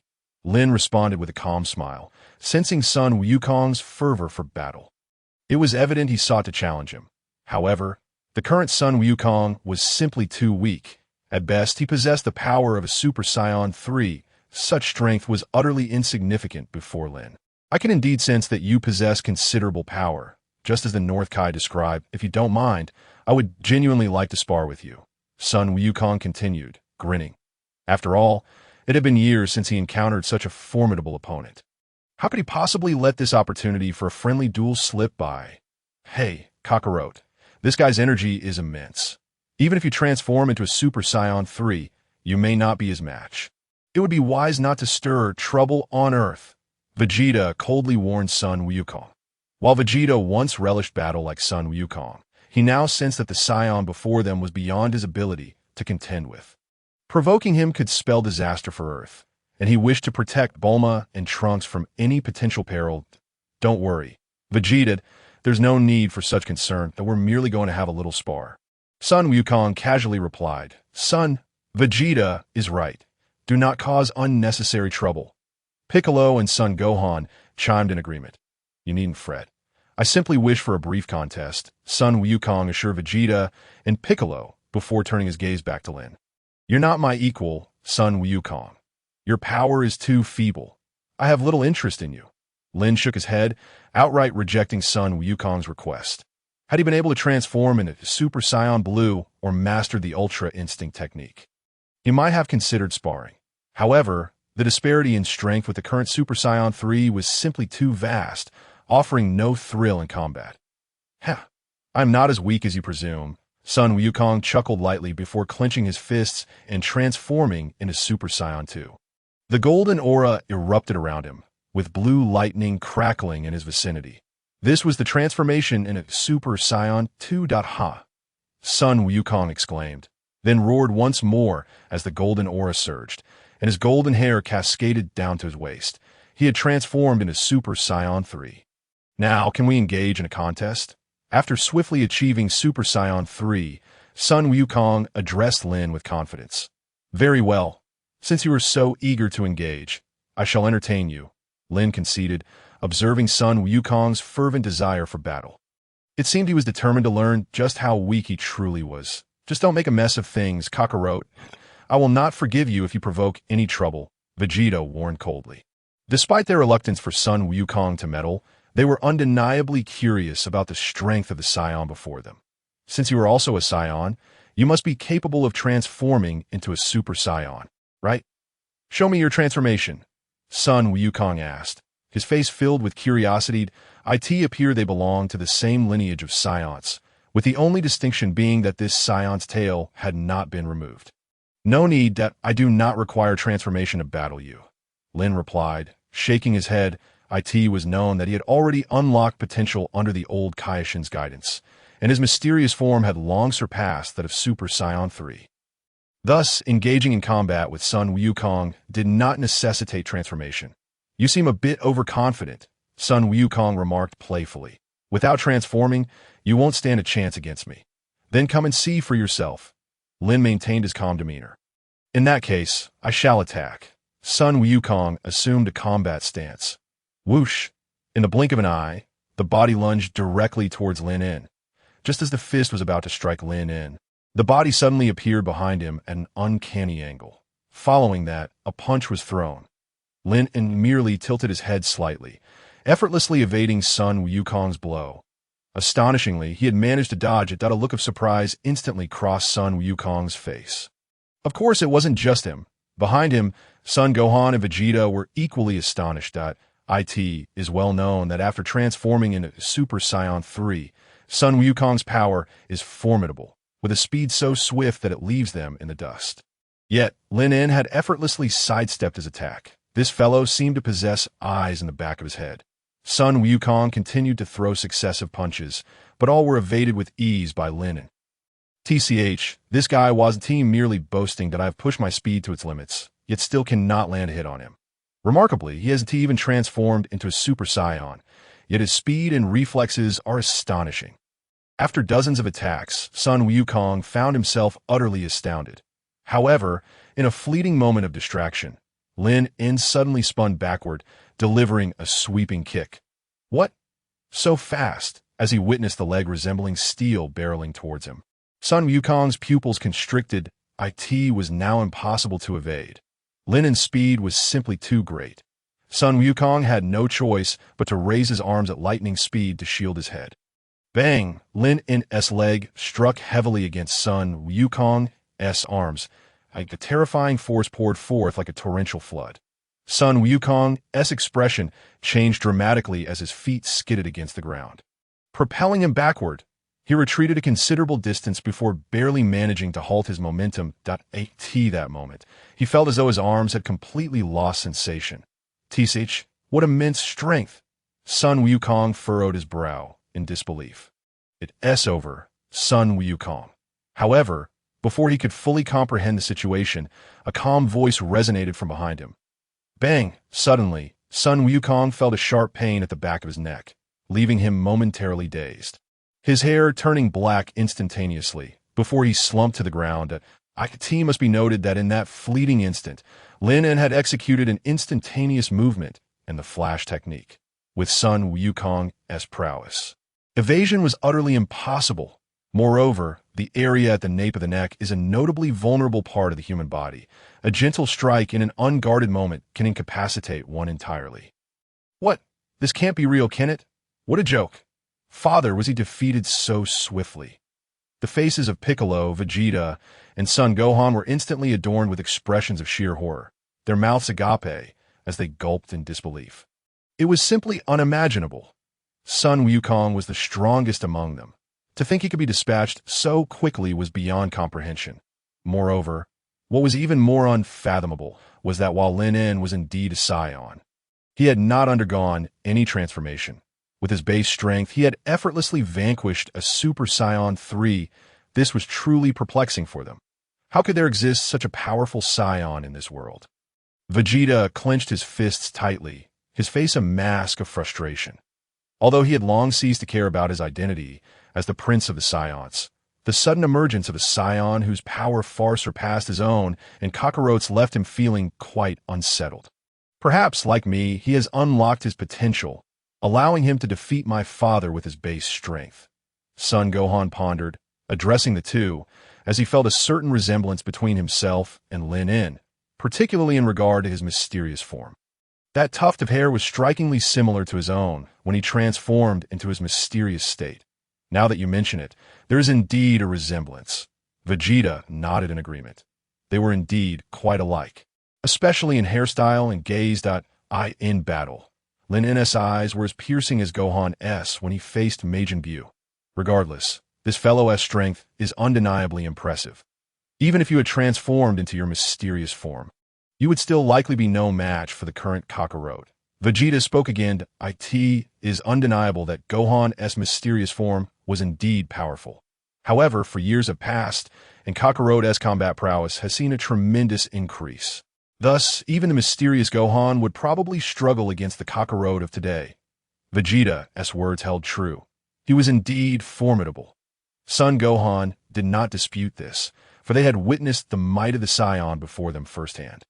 Should he ever achieve a transformation into Super Saiyan, the terror he would unleash would be unfathomable. After all, Gohan's mysterious form required transformation, whereas this Saiyan seemed to maintain his base state, as he had from their first encounter.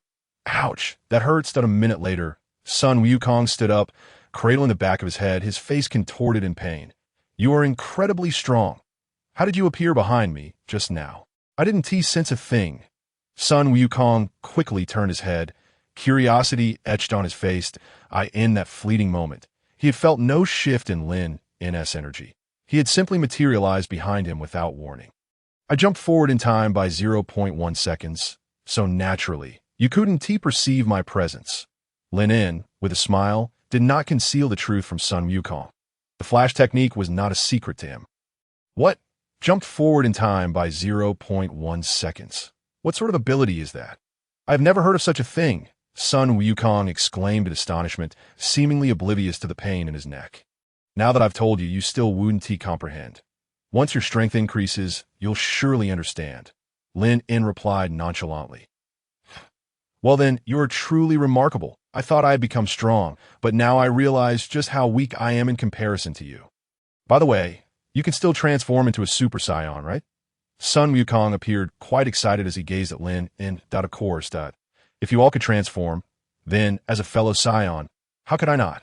Lin En stated matter-of-factly. He can indeed transform. Vegeta clenched his fists again. Without even transforming, he has already bested Super Saiyan 3 Kakarot. If he were to transform into a Super Saiyan, he would undoubtedly surpass them by a significant margin. I knew it. Can you become a Super Saiyan, or perhaps Super Saiyan 2, or even Super Saiyan 3? Sun Wukong's curiosity only intensified that I could transform into Super Saiyan 4, and also into Super Saiyan God.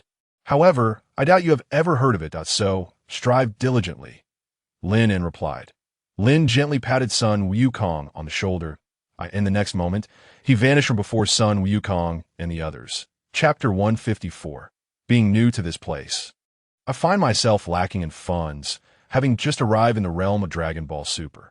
Naturally, I must devise a method to acquire some money to at this juncture. The most opportune target for extortion would be Mr. Satan. Hey, Kakarot. That fellow just claimed he could transform into Super Saiyan 4 and Super Saiyan God. You comprehend what that signifies? Vegeta hurriedly approached, his curiosity piqued, but Lin's words had been quite clear to him. Super Saiyan 4 and Super Saiyan God. Previously, only Kakarot had attained Super Saiyan 3 today for Super Saiyan 4 and Super Saiyan God. He had never heard of them. I have no idea either. This is my first time hearing of Super Saiyan 4 and Super Saiyan God. Sun Wukong, after a moment's thought, curiously inquired of Vegeta. By the way, Vegeta, aren't you the Prince of the Saiyans? Surely you must be well acquainted with these concepts? Initially, Vegeta shook his head. then gazed at him with interest. After all, Vegeta was indeed the prince of the Saiyans, and he had been the one to first mention Super Saiyan transformations. Hence, it was possible that Vegeta possessed greater knowledge regarding Super Saiyan 4 and Super Saiyan God than he did. What a joke! How would I know such things? Vegeta crossed his arms and scoffed. Nonetheless, he was deeply unsettled. If that individual could indeed transform into the so-called Super Saiyan 4 and Super Saiyan God, it would be a significant blow to his pride. After all, as the Prince of the Saiyans, he was unaware of what Super Saiyan 4 and Super Saiyan God entailed, while others had already reached such heights. This was an immense humiliation for him as a prince. So even you are clueless. Sun Wukong scratched his head and murmured. Tisich, if I knew, I wouldn't be asking you, Vegeta retorted with a smirk. However, today they had finally encountered someone stronger than themselves. Moreover, they were aware that beyond Super Saiyan 3 lay even more formidable forms. Super Saiyan 4 and Super Saiyan God. Vegeta, isn't it exhilarating? Sun Wukong asked, his face alight with excitement. I'm not nearly as thrilled as you. Vegeta shot him a glare before swiftly launching into the air towards Capsule Corporation's son. What are your plans now? Piccolo glanced at Sun Wukong and inquired. Given his understanding of this individual, he knew that with a more powerful adversary now present, Sun Wukong would undoubtedly intensify his training. Furthermore, having learned of Super Saiyan 4 and Super Saiyan God, he would likely seek ways to attain such levels. I'm going to pay another visit to King Kai's planet.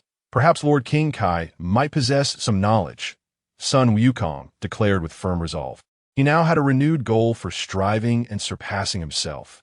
Indeed, you lot have left me far behind, so I must train diligently lest I fall too far behind. Chapter 155. A smirk played on Piccolo's lips as he spoke. He recalled when he first heard the name Saiyan. His strength had surpassed that of Sun Wukong. Who would have imagined that over the span of a decade, such a vast chasm would open between them? Though he seldom voiced it, the disparity weighed heavily on his proud heart. Dada. Let us all strive together. Sun Wukong smiled at the gathering before him, then instantaneously teleported back to King Kai's planet. 2 hours later, Lin had successfully extorted a handsome sum from Satan. When it came to extorting others, Lin usually felt a pang of guilt. However, extorting this particular individual brought him an immense sense of satisfaction. Akin to ridding the world of the scourge, it was well known that Satan had amassed his wealth largely due to the glory of Sun Wukong and the others. The true saviors were Sun Wukong and his friends. Yet Satan had monopolized their achievements, declaring himself the hero. Undeniably, he had contributed significantly during the battle against Majin Buu, and without his efforts, the spirit bomb might not have been sufficient to vanquish the foe. Nevertheless, the lion's share of the credit belonged to Sun Wukong and his companions.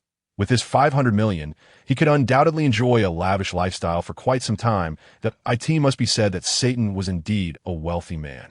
Upon requesting 500 million after transforming into a Super Saiyan, he had readily acquiesced without a second thought. It seemed that next time he found himself short on funds, he would need to have another chat with Mr. Satan. Chapter 73. Recognition from brother-in-law number 17. Please subscribe automatically. After extorting the fund from Satan, Lin proceeded to rent a villa. After all, his quest for strength was not solely for the sake of belief, but also to improve his quality of life. If it were just for himself, he might have settled for a modest arrangement. Yet he had 18 by his side. After a day of exploration, 18 returned home as evening fell. What? You extorted 500 million from Satan. 18 gazed incredulously at Lin. It was worth noting that during their first participation in the World Martial Arts Tournament, their combined prize for first and second place had merely amounted to 150 million. What? Do you think that's too much? You believe I'm being somewhat unscrupulous? Observing 18's astonished expression, Lin asked in bewilderment. No, I was just pondering when I might also engage in a little extortion myself. 18 replied with a serious shake of her head, then turned to Lin. Ahem. Lin nearly choked on his drink. Seeing 18's earlier incredulous expression, he thought perhaps he had asked for too much. Little did he expect her to follow up with such a statement. Have you really come to see me as an ATM? All right, I was just joking. However, I did hear from Vegeta and the others that in this timeline, I've already been killed, correct? 18 continued to question Lin. Yes, that is what they said. However, logically speaking, after they defeated Cell, one of them used the Dragon Balls to resurrect everyone slain by Cell. Yet it appears that you in this timeline were not revived. And the reason remains unclear. Lin nodded in agreement. Could it be because you were absorbed directly by Cell? Yet it seems that other Earthlings were also absorbed, 18 speculated.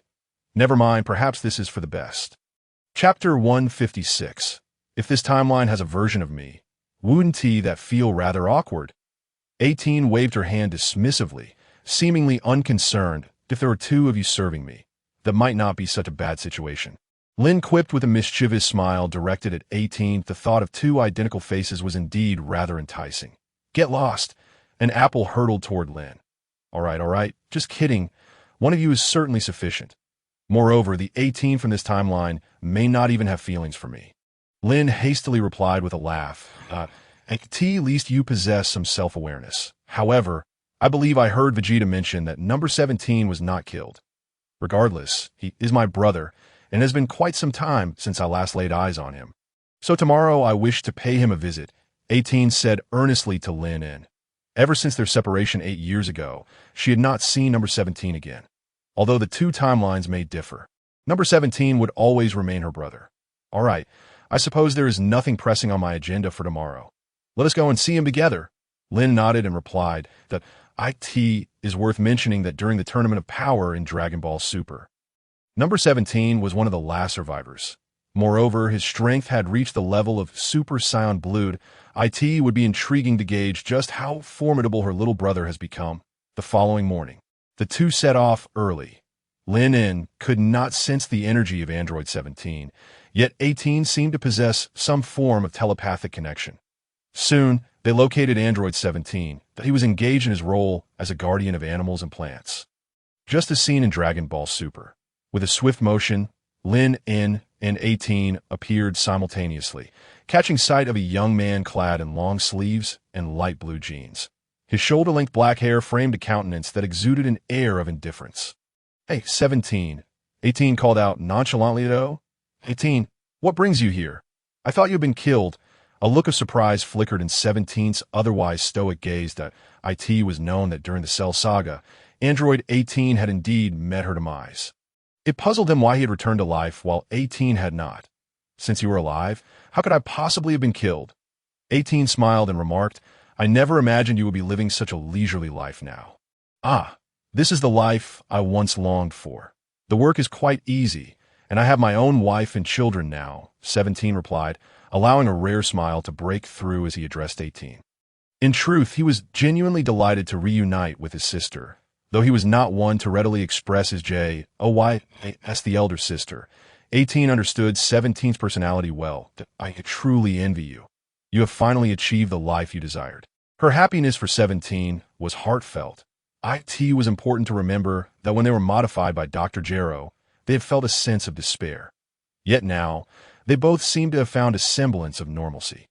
By the way, the person beside you, could he be my brother-in-law? 17 finally turned his gaze to Lin En, inquiring with a subtle smile. Given 18's discerning eye, the man she chose must indeed possess extraordinary qualities. And he appeared to be a scion as well. Indeed, he's your brother-in-law, Lin En, 18 replied with unabashed confidence. Lin En was undeniably impressive and handsome, fitting the image of a Prince Charming that she had always envisioned. I must admit, I am quite curious. To have caught your eye, you must possess remarkable abilities. 17 continued to regard Lin En with interest. Naturally, little brother. Would you care for a spar? Lin En suggested with a smile. At that moment, 17's strength was likely formidable, certainly not weaker than Goku's current abilities. Sounds good. I shall also keep an eye on 18, 17 said, suddenly assuming a serious expression and taking a combat stance. What are you two up to? Are you planning to fight right upon meeting? 18 interjected coldly. Witnessing their readiness for battle, it was disheartening that after finally reuniting with 17, they would disrupt the amicable atmosphere with a brawl. Fear not. I won't harm him, 17 reassured with a chuckle. Actually, I'm not worried about you hurting him. I'm more concerned about him harming you. 18 rolled her eyes at 17. She was acutely aware of Lin En's strength, knowing even the god of destruction from Universe 6 was no match for him. Although 17's abilities may have improved over the years, he was certainly no match for Lin En. Rest assured, we are merely engaging in a friendly contest. Lin En patted 18's shoulder and said, "Very well, since you are both so determined. Let it be a friendly match that I see I cannot dissuade you to." 18 relented. "Come on, little brother." Lin En beckoned to 17 that let us take our battle to the skies, so as not to damage this beautiful forest. With that, 17 leaped into the air, swiftly elevating himself above the treetops. It was his duty to protect this sanctuary and its wildlife. Fighting on the ground could easily devastate the forest in a flash. Lin En mirrored 17's movement, positioning himself directly opposite him. "What? Aren't you going to transform?" 17 inquired, intrigued by Lin En's lack of intention to change forms, that he had a slight understanding of science, noting that figures like Vegeta and Goku could transform into Super Saiyans to amplify their combat power. No need. Transforming would only strip away the thrill of the fight. Lin En shook his head. He knew that even in his base form, he was already far superior to 17, that you truly are confident. "In that case, I won't hold back," 17 declared, and in an instant he charged at Lin En with astonishing speed, rivaling that of Goku in his Super Saiyan 3 form. In mere moments, 17 was upon Lin En, delivering a powerful punch. Lin En stood his ground, reciprocating with a punch of his own. The clash of their fists produced a thunderous shockwave, sending both combatants staggering back several paces. A terrifying sound barrier rippled through the air. Yet they had both maintained precise control over their strength, causing only a gust of wind to stir without causing any damage. "Impressive.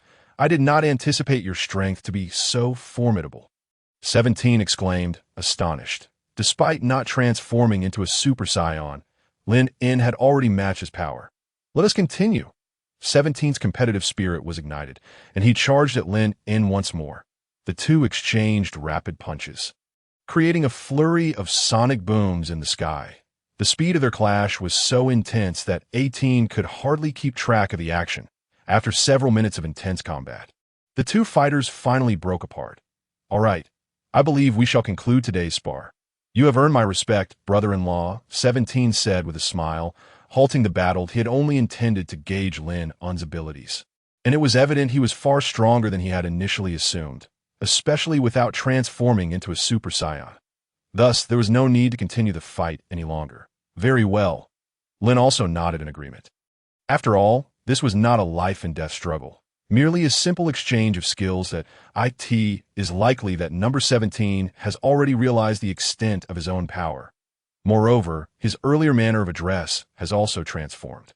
Whoosh! Chapter 159. The two returned to the ground. "So, is number 17 stronger than you anticipated?" Number 18 inquired with a hint of pride at "Indeed, he surpasses my expectations by a considerable margin, and he is likely much stronger than Son Goku and the others," came the response.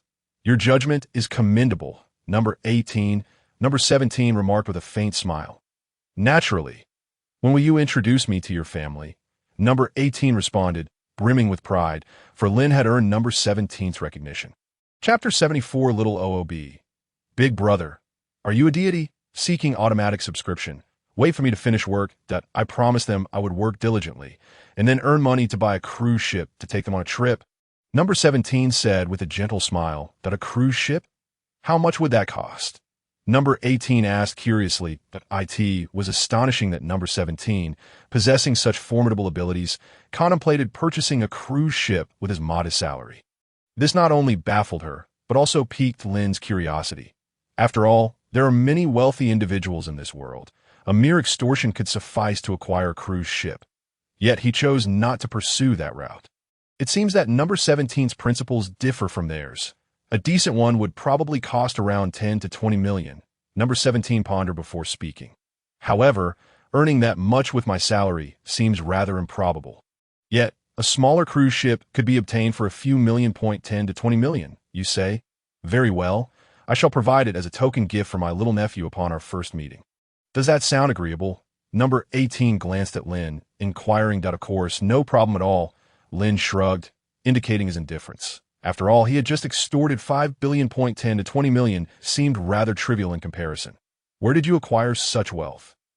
Number 17 asked, astonished. You should know I have saved for 10 years and have only managed to accumulate a mere 1 to 2 million at rest assured. We have our own means of generating wealth. That is none of your concern, came the reply. Then we shall wait for you to finish work, and afterwards we can visit my little nephew. Number 18 stated. Her personality was distinctly different from number 17's. When the opportunity to extort arises, she shows no mercy. Very well.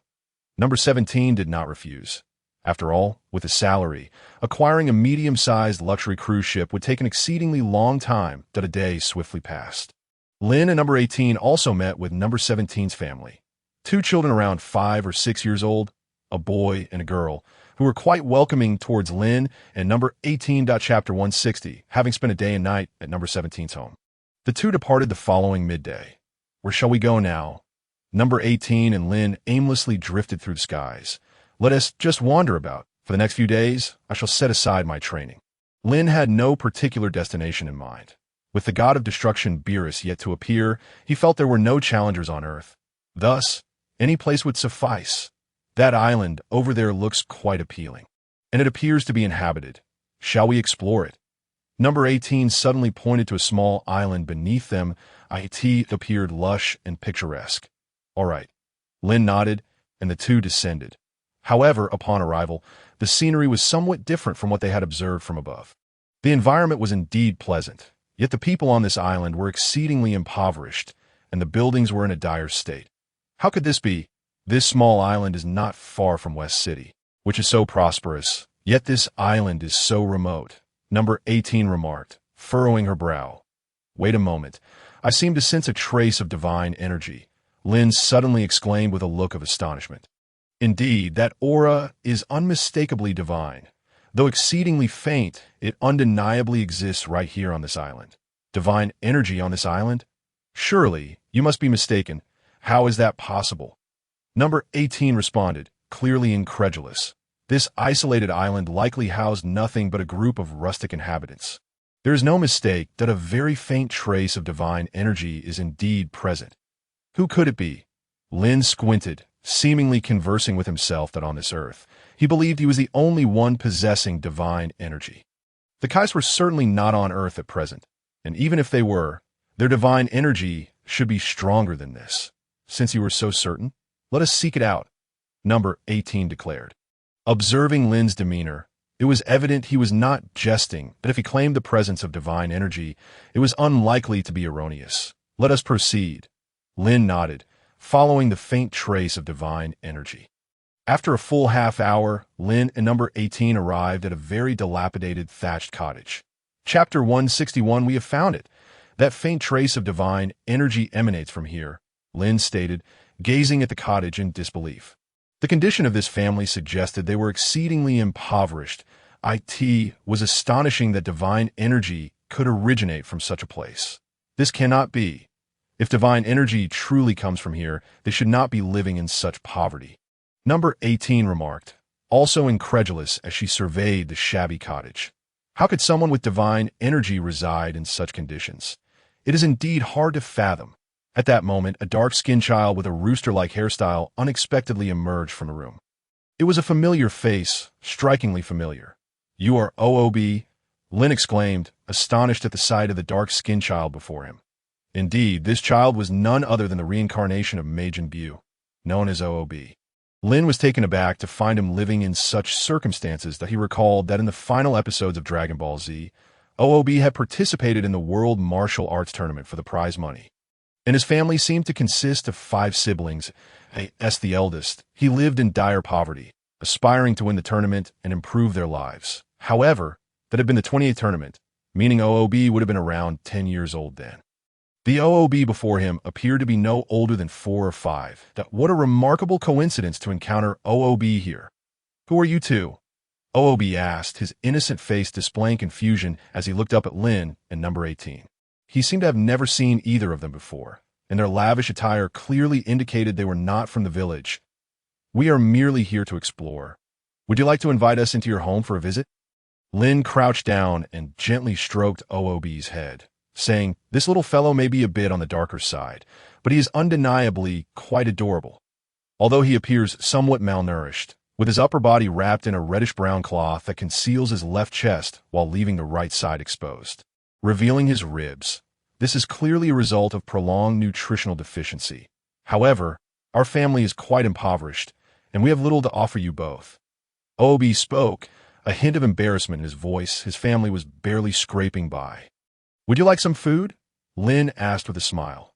For reasons unknown, while the original Majin Buu was rather unlikable, this reincarnated OOB exuded an undeniable charm that Lin found irresistible.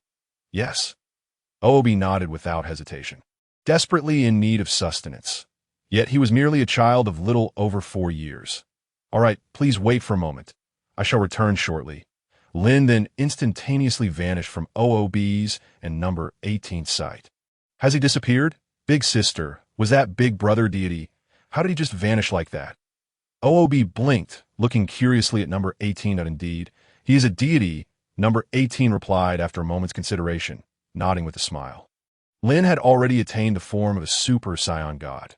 Technically speaking, he was indeed a deity, making her statement truthful. Deities truly exist. OOB exclaimed, his small frame trembling with excitement. One wonders how that fellow Lin can be so fond of you. Yet, you do seem rather endearing, number 18 remarked, gently ruffling OOB's hair. After approximately 10 minutes, Lin finally returned. Where did you go? Why did you take so long? Number 18 inquired, I want to gather some food. Just look at how starved he appears. Lin chuckled. Indeed, he had gone in search of food. While he typically had little interest in procuring food for ordinary children, OOB, being the reincarnation of Majin Buu, possessed boundless potential. Lin could sense the faint divine aura emanating from OOB's body. He recalled OOB's appearance in Chapter 66 of Dragon Ball Super, where the original Majin Buu had absorbed the Grand Supreme Kai. Yet the godly powers did not enter Fat Buu, but rather the original Buu. This explained the divine energy he had sensed earlier. Although not actively emitted by OOB, it was palpable due to their proximity. Big brother, are you really a deity? Little OOB asked, his eyes gleaming with excitement as he fixed his gaze on Lin. Yes, I truly am a deity. Lin, seeing the adoration on little OOB's face, shamelessly nodded. Well then, I have brought a great deal of food for you. Can you take us to your home now? Lin inquired with a smile. Yes, deity big brother, please come in, little OOB exclaimed eagerly upon entering. Lin noticed 2 small children lying on a dilapidated bed, appearing to be around 2 years old. They're my younger siblings. My parents have gone out to work, little OOB explained, still somewhat awkward. After all, his home was indeed quite poor. Unbeknownst to him, Lin felt a pang of sympathy upon seeing such unfortunate children. Despite being only a few dozen kilometers away from West City, their circumstances felt worlds apart. All right, OOB, I have brought you some food, as well as a house, Lin declared, producing 2 capsules he had obtained from Capsule Corporation. With a resounding boom, the capsules exploded, revealing a brand new house and a plethora of food. Is this magic from the deity Big Brother? How magnificent! What a beautiful house! OOB gazed in disbelief at the abundance of food and the new home.ps. The subscriptions have been rather disappointing. Please offer me some encouragement with flowers and evaluation tickets. Chapter 75. Training OOB, The Awakening of God of Destruction Beerus. Request for auto subscription. Do you like it? Take your younger siblings and move into the new house. All this food is for you to distribute, Lin said, watching OOB's face light up with innocent joy. The satisfaction and excitement in that moment made Lin feel he had done a good deed, even more thrilling than completing a task assigned by the system. This delicious food is something I must share with the other neighbors. OOB beamed, knowing they had never encountered such delectable offerings before. Indeed, it is quite astonishing that the malevolent Majin Buu could undergo such a significant transformation, Lin remarked with a smile. This fellow was not only kind-hearted but possessed extraordinary talent for cultivation. Several hours later, little OOB had distributed most of the food to the other villagers, leaving only a small portion for his family. OOB's parents had returned home by then. What? Mr. Lin, are you saying you wish to take OOB for training? OOB's father looked astonished, seemingly in disbelief. Indeed, OOB possesses remarkable talent for cultivation. Keeping him here may squander that potential to AS parents. I believe you would prefer for OOB to venture beyond this place and lead a better life. Wouldn't you? Lin nodded in affirmation. Yes, he wishes to accept OOB as his disciple. Firstly, OOB's potential is indeed terrifying. With adequate training, he could undoubtedly catch up to Goku and Vegeta. Secondly, I simply find little OOB to be quite likable. Lin explained, if you can say that, then it is truly wonderful. For OOB to train under you, he will undoubtedly have vast opportunities for growth. It is certainly a better chance than remaining here to toil in the fields. This is OOB's opportunity. OOB's father's expression shifted from shock to joy and excitement. Now, with 3 children to care for, they could hardly support them all. OOB, being the eldest, had already endured much hardship at such a young age. This opportunity was too good to miss that, if he were to stand in the way, he would not deserve to be called a father. Furthermore, looking at Lin, he seemed genuinely impressive. Does this mean you agree? Lin had not anticipated OOB's father to acquiesce so readily. However, considering that every parent who truly cared for their child would likely make the same choice, OOB's future seemed promising indeed. This point, they should all be quite aware of, undoubtedly, being able to train alongside Mr. Lin is a stroke of good fortune for Oob. Oob's father quickly nodded in agreement. Oob, do you wish to train with your brother? Lin inquired, casting a glance at Oob. Although Oob is only 4 years old, he possesses his own capacity for thought. Thus, it is imperative to allow him to make his own choice. Brother God, if I train with you, can I truly become stronger? Will I be able to earn more money after growing stronger? Oob asked with utmost seriousness and a touch of realism. His desire to become stronger stems from a wish to protect his family and the people in their village. Naturally, he is also keen on earning more money, which remains his primary concern. Certainly, once you become stronger, you will undoubtedly earn more money, Lin replied with a smile, nodding at Oob's somewhat novice yet pragmatic words. Then I am willing to train with Brother God. Oob's eyes sparkled with excitement as he spoke to Lin. Excellent. In that case, let us depart at once. Lin, now devoid of any interest in further play, declared, Mom and Dad, once I grow stronger and earn a great deal of money, I shall return. Oob spoke somewhat glumly, aware that this marked his first venture outside. A flicker of fear and reluctance lingered in his heart. Yes, go forth, Oob. You have always been a good child. Train diligently with Mr. Lin. Oob's parents clearly felt a twinge of reluctance as well. Despite their modest circumstances, the sudden departure of their child was a bittersweet moment. Off you go whenever you wish to return home. We shall be able to do so immediately. By the way, here is some money for you, Lin said, gently ruffling Oob's hair. Oob nodded resolutely. The 3 then executed a technique of instantaneous movement, returning directly to the villa. How dreadfully boring, 18 remarked, having anticipated a more enjoyable time, only to find herself now accompanied by a child. Feel free to explore. We'll be training in the hyperbolic time chamber for merely 2 or 3 days. Lin replied with a smile. All right, I shall prepare some food for you. I've heard the food in the hyperbolic time chamber, ISNT, particularly appetizing. Though 18 feigned complaint, she fully supported Lin. After all, the stronger Lin became, the better their lives would be in this world. All right, I appreciate it. Thank you, Sister 18, Oob remarked politely. What a courteous little fellow, 18 chuckled before heading into the hyperbolic time chamber to train. Inside the heavenly temple within the hyperbolic time chamber, Lin addressed Oob. We may remain in this place for the next 3 years. The coming years will likely be exceedingly dull, and I shall subject you to exceptionally rigorous training. So you must prepare yourself mentally. During our training, I will show no mercy. Lin spoke earnestly to Oob. If I were to be overly lenient, I would hardly cultivate a capable disciple. Oob indeed possessed astonishing potential, akin to Sun Wukong, but this potential required a degree of anger to be truly awakened. Yes, Brother Lin, I am ready to endure the training that I can withstand hardship, Oob affirmed with a determined nod. From a young age, he had faced a share of trials to grow stronger and, in the future, earn significant wealth. Enduring a bit of hardship was nothing. Very well. Let us commence. Lin's expression shifted to one of seriousness. With ordinary individuals, he would typically explain combat techniques first. However, with Oob, such an explanation was entirely unnecessary. This young lad had an exceptional capacity for learning, being the reincarnation of Majin Buu as long as Lin engaged him in combat. Awakening the anger within him along with his desire to fight, he would swiftly learn to combat using Lin's techniques.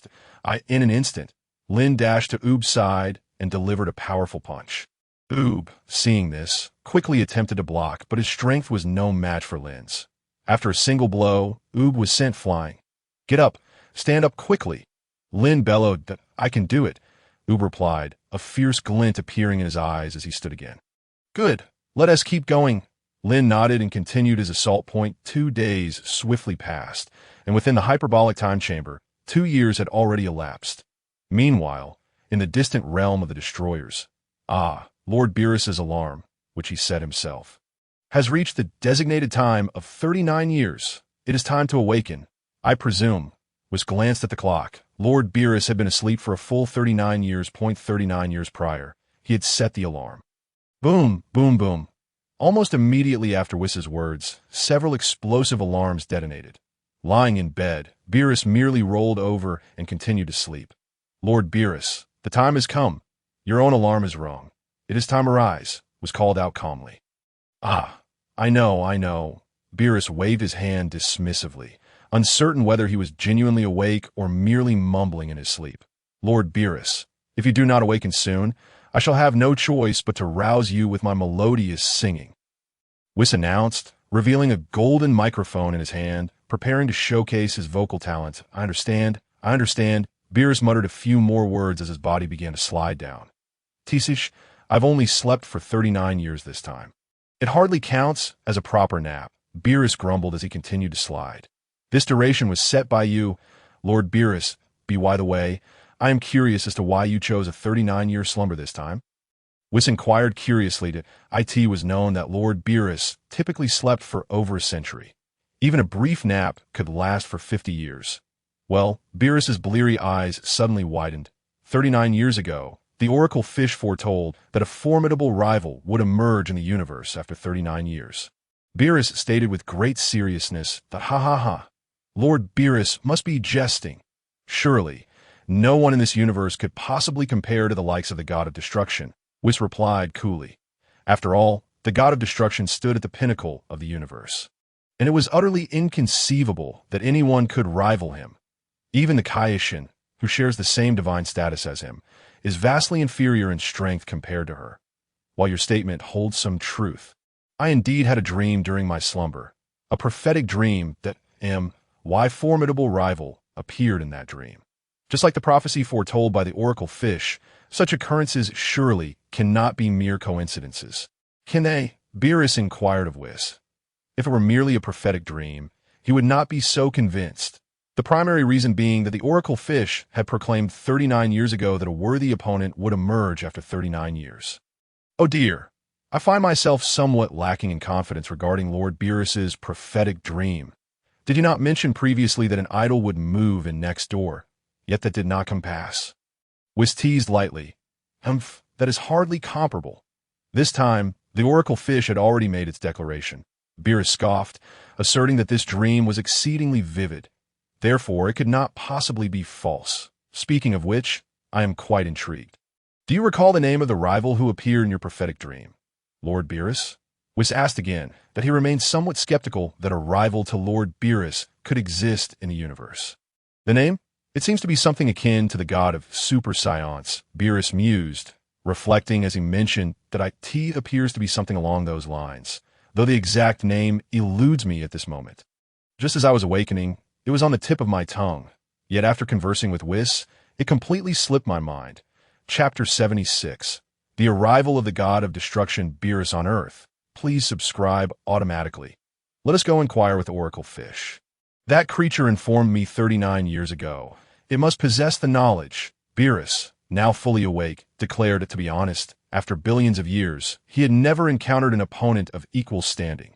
Naturally, excluding the angels Wiss and the Grand Minister, as their powers were far beyond his own and not comparable. Thus, he felt a twinge of excitement. If such a being were to indeed manifest in the universe, it would certainly be a most exhilarating affair. Oh dear, Wiss displayed a reluctant expression. Nonetheless, the two tidied up and set off in search of the Oracle Fish. The so-called oracle fish was simply a comical little blue tadpole encased in a jar. Hey, oracle fish, you mentioned 39 years ago that my rival would appear now. What is that fellow's name? Beerus casually inquired. Huh, is that so? Did I say that? The oracle fish stroked its chin, pondering, is that so? Let us prepare this creature for a soup. Beerus's expression shifted as he coldly remarked, just a jest, Lord Beerus. That individual is called the god of super science, upon hearing the mention of being made into soup. The oracle fish hurriedly divulged the information to Beerus and dashed away. The god of super science. Indeed, that name aligns perfectly with what I dreamt. Chapter 168. His name contains the character for God. Thus he must indeed be a deity. Please assist me in researching this individual. Beerus instructed after some contemplation. Examined his staff. Alas, there is none by the name of God of super science in our universe. Lord Beerus. Furthermore, in the 7th universe, only you and the Kaishin hold divine status. Replied nonchalantly. None. That cannot be. My prophetic dreams do not err, since we could not locate the god of super science. I surmise that since his name contains scion, the science must surely be aware of this name. Beerus's gaze shifted, and he spoke once more. However, those scions, despite their self-proclaimed status as a warrior race, exhibit remarkably low combat prowess. They are merely a prideful, self-important lot. Lord Beerus, the Scion planet has been annihilated by Frisia, and that was under your command, continued to respond with a touch of indifference. Indeed, there is some truth to that. That arrogant King Vegeta reserved the most comfortable pillow in the universe for himself, leaving me with the second best. Such a person, who lacks the proper respect for the divine, deserves obliteration. Beerus remarked coldly, recalling those self-important individuals left him somewhat vexed. Nevertheless, although the Scion planet was destroyed, there remain some surviving scions in the universe. Prince Vegeta is among the survivors. Those scions currently reside on a remote planet in the North Galaxy. Continued to observe his staff's gem. Are there surviving scions? What is the name of that planet? Beerus quickly inquired, and if there are indeed surviving scions, they might possess information regarding the god of super science. Earth, replied. Earth? Very well. Then we shall journey to Earth. Beerus stated resolutely, and no matter what, he must seek out this rival from his dreams to ascertain whether he possesses the qualifications to be his opponent. All right, I shall make the necessary preparations. Nodded and then set off to prepare.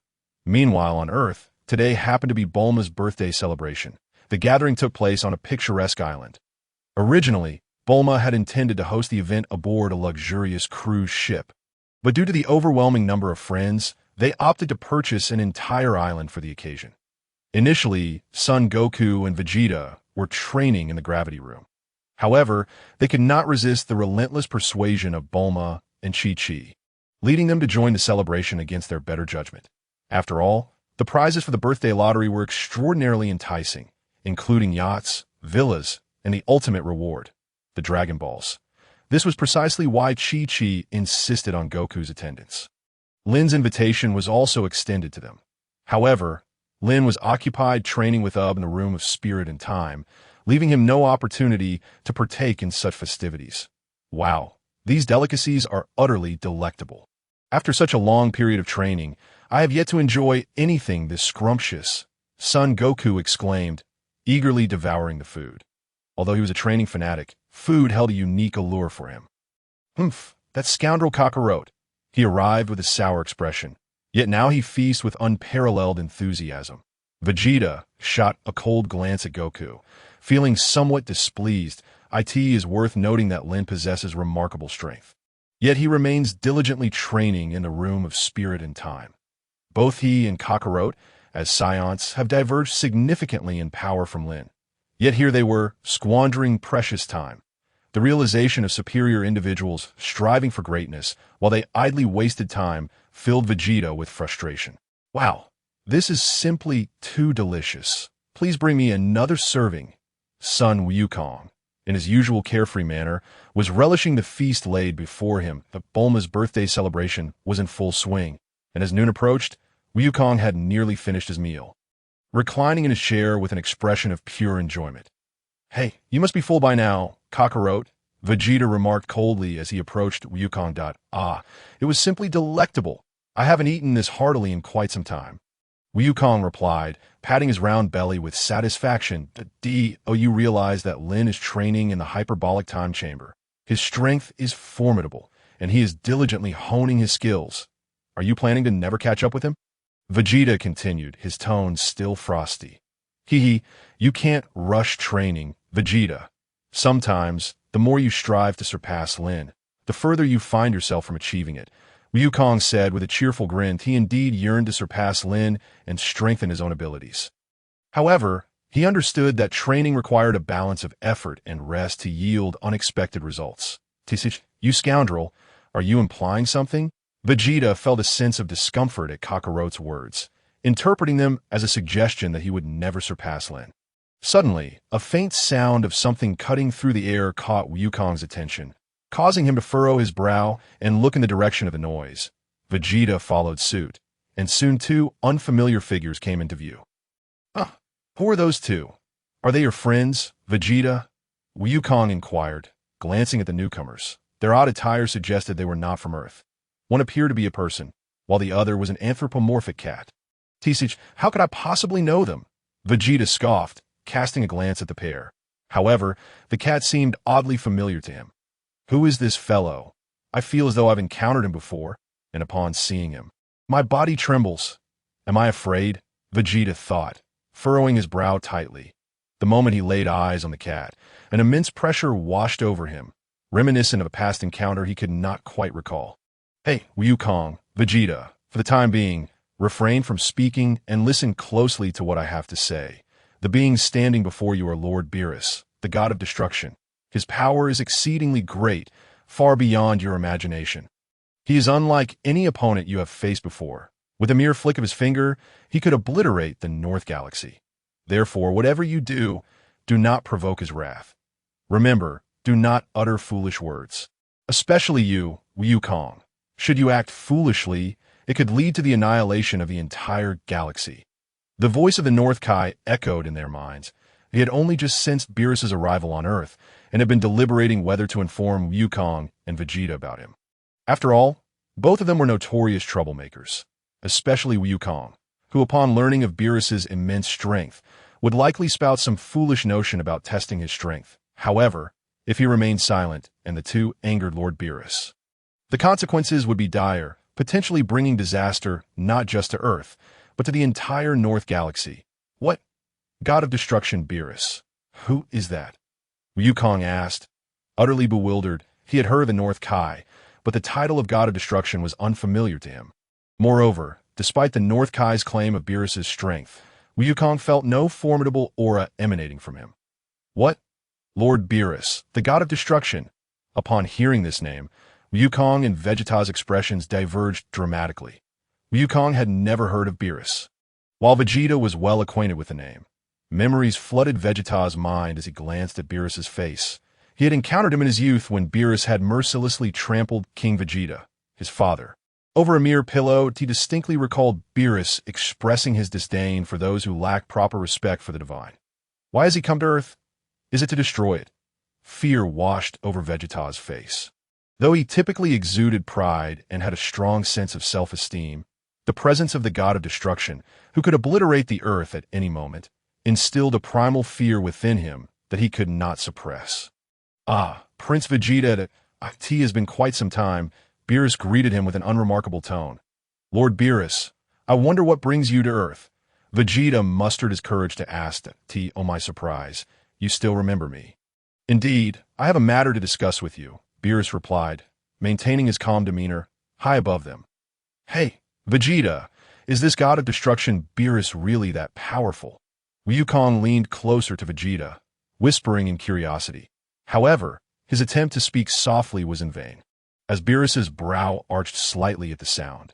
Extremely powerful, Kakarot, as the North Kai stated, he surpasses any opponent we have ever faced. He is an entity we cannot hope to defeat. Therefore, regardless of your thoughts, it is best to remain silent, for this concerns the fate of Earth, Vegeta admonished Wukong with utmost seriousness. What? Is he truly that strong? It seems rather hard to believe, especially coming from you. Vegeta. Wukong expressed his astonishment. He knew Vegeta rarely acknowledged others' strength unless they were exceptionally powerful. For instance, he had felt Lin's formidable power, which had left him without the courage to fight. Yet, in the presence of Beerus, Vegeta's fear was palpable. He had not only lost his fighting spirit, but had begun to tremble in fear. Unlike the time on Namek, where Vegeta faced Frieza with defiance before the god of destruction Beerus, he was genuinely terrified. What? Vegeta is frightened to this extent. Who are these two, and what is their purpose for coming to Earth? Big's hearing is unlike that of ordinary individuals. Hence, even though Son Wukong and Vegeta lowered their voices, he could still hear them distinctly. Subsequently, a grave expression surfaced on their faces. They were well aware of Vegeta's character. His pride was immense, making it exceedingly difficult for him to acknowledge another's strength. The fact that he uttered such fearful words at this moment was sufficient evidence that the two individuals before him were indeed extraordinarily powerful, particularly the one known as the god of destruction. Beerus, hey, have you two finished your conversation? Beerus asked coldly at that moment. Why sincerest apologies, Lord Beerus. If you have any questions, please feel free to ask, Vegeta hastily replied with utmost respect. He was genuinely afraid of Beerus. Yet currently, his family mattered more to him. In his past self, he would never have shown such weakness, even in the face of Beerus. However, circumstances had changed. Earth was now his home, and Trunks and Bulma were his dearest family. He absolutely could not allow them to come to harm. Previously, he had valued his pride above life itself, but now, the significance of his family had eclipsed the importance he once placed on his own dignity. It was unexpected that even the proud scion had undergone such a transformation. That certainly surprises me, Beerus remarked indifferently before inquiring. Do you know the Super Saiyan God? Super Saiyan God? Upon hearing this name, astonishment etched itself on the faces of both Son Wukong and Vegeta. They had indeed heard of the term, albeit only recently. Just a while ago, the scion named Lin En, who had suddenly appeared on Earth, claimed that he could transform into a Super Saiyan God. Tisich, judging by your surprised expressions, it seems you are unaware, Beerus scoffed. May I ask why Lord Beerus is inquiring about the Super Saiyan God? Vegeta quickly interjected. I need to report to you about what I intend to do. Vegeta, Beerus retorted coldly. Of course not. Vegeta shook his head. He was aware of the Super Saiyan God, but since Beerus had not disclosed his intentions, he naturally would not reveal any information about it, especially since the Super Saiyan was Lin En. If he spoke too freely, he could not predict what consequences might ensue. Although Beerus was indeed formidable, Lin En's power was equally astounding, far beyond what he and Kakarot could contend with. Why doesn't Vegeta just tell Beerus that Lin En is the Super Saiyan God? Son Wukong pondered, somewhat perplexed. Nevertheless, since Vegeta chose to remain silent, he too decided not to speak further, as this matter pertained to Lin En. Look here, Lord Beerus. I've already stated that this is merely an ordinary dream, not a prophetic vision.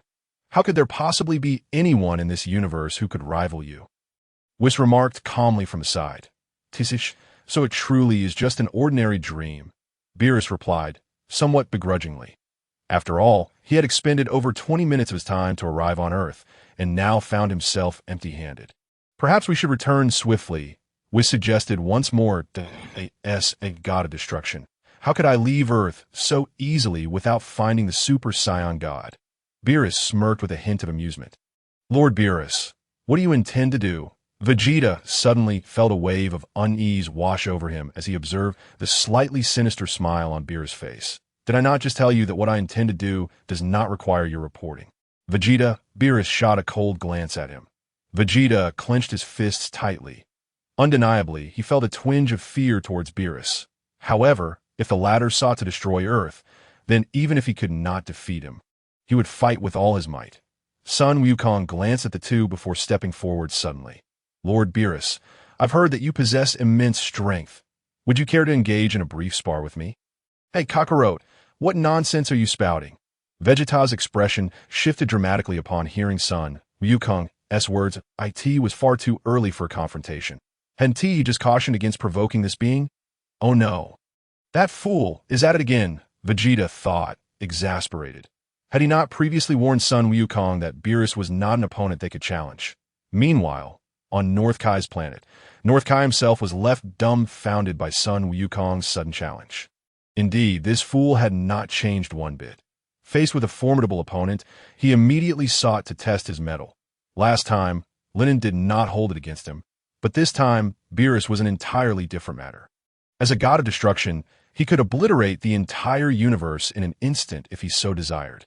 This was not merely a matter of combat prowess. It was about the inherent power and authority of a god of destruction. Provoking him would undoubtedly lead to dire consequences.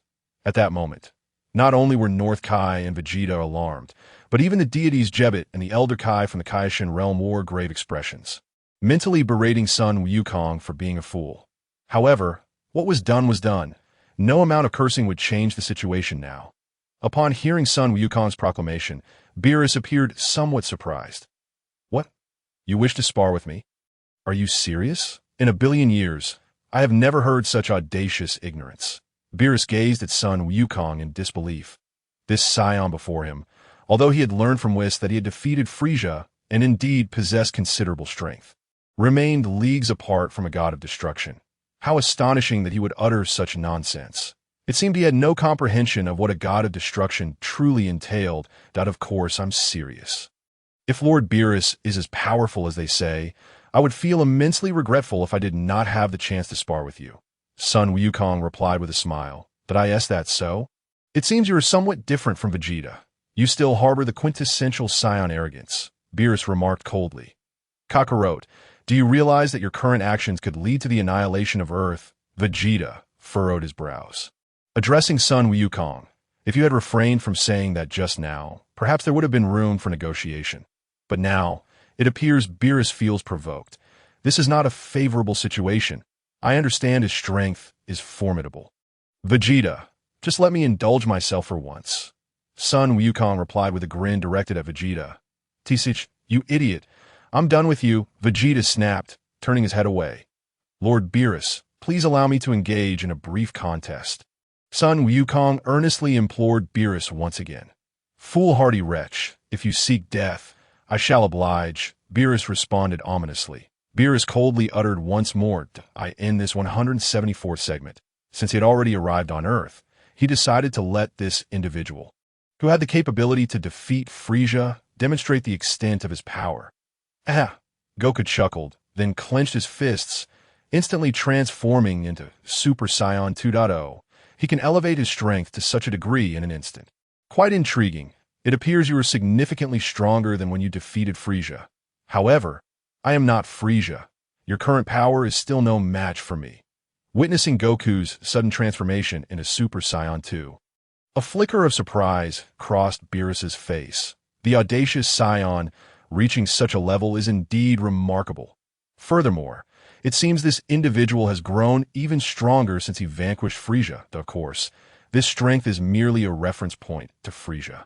In my eyes, such power is no different from that of a mere insect. I am well aware that Lord Beerus's strength is formidable.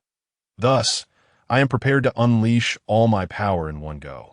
Goku confidently declared, once again tightening his fists to Ha. With a roar, the entire island began to tremble violently. Goku's hair gradually lengthened, and his aura surged with intensity. Blue lightning crackled around his body a second later. Goku transformed into Super Saiyan 3, another enhancement. Quite fascinating, Beerus mused to himself. If this fellow could become even stronger, it would likely be more entertaining. Lord Beerus, this is the form of Super Saiyan 3. Representing my full strength. Please, enlighten me. After transforming into Super Saiyan 3, Goku addressed Beerus. What is this? Can you not increase your power any further?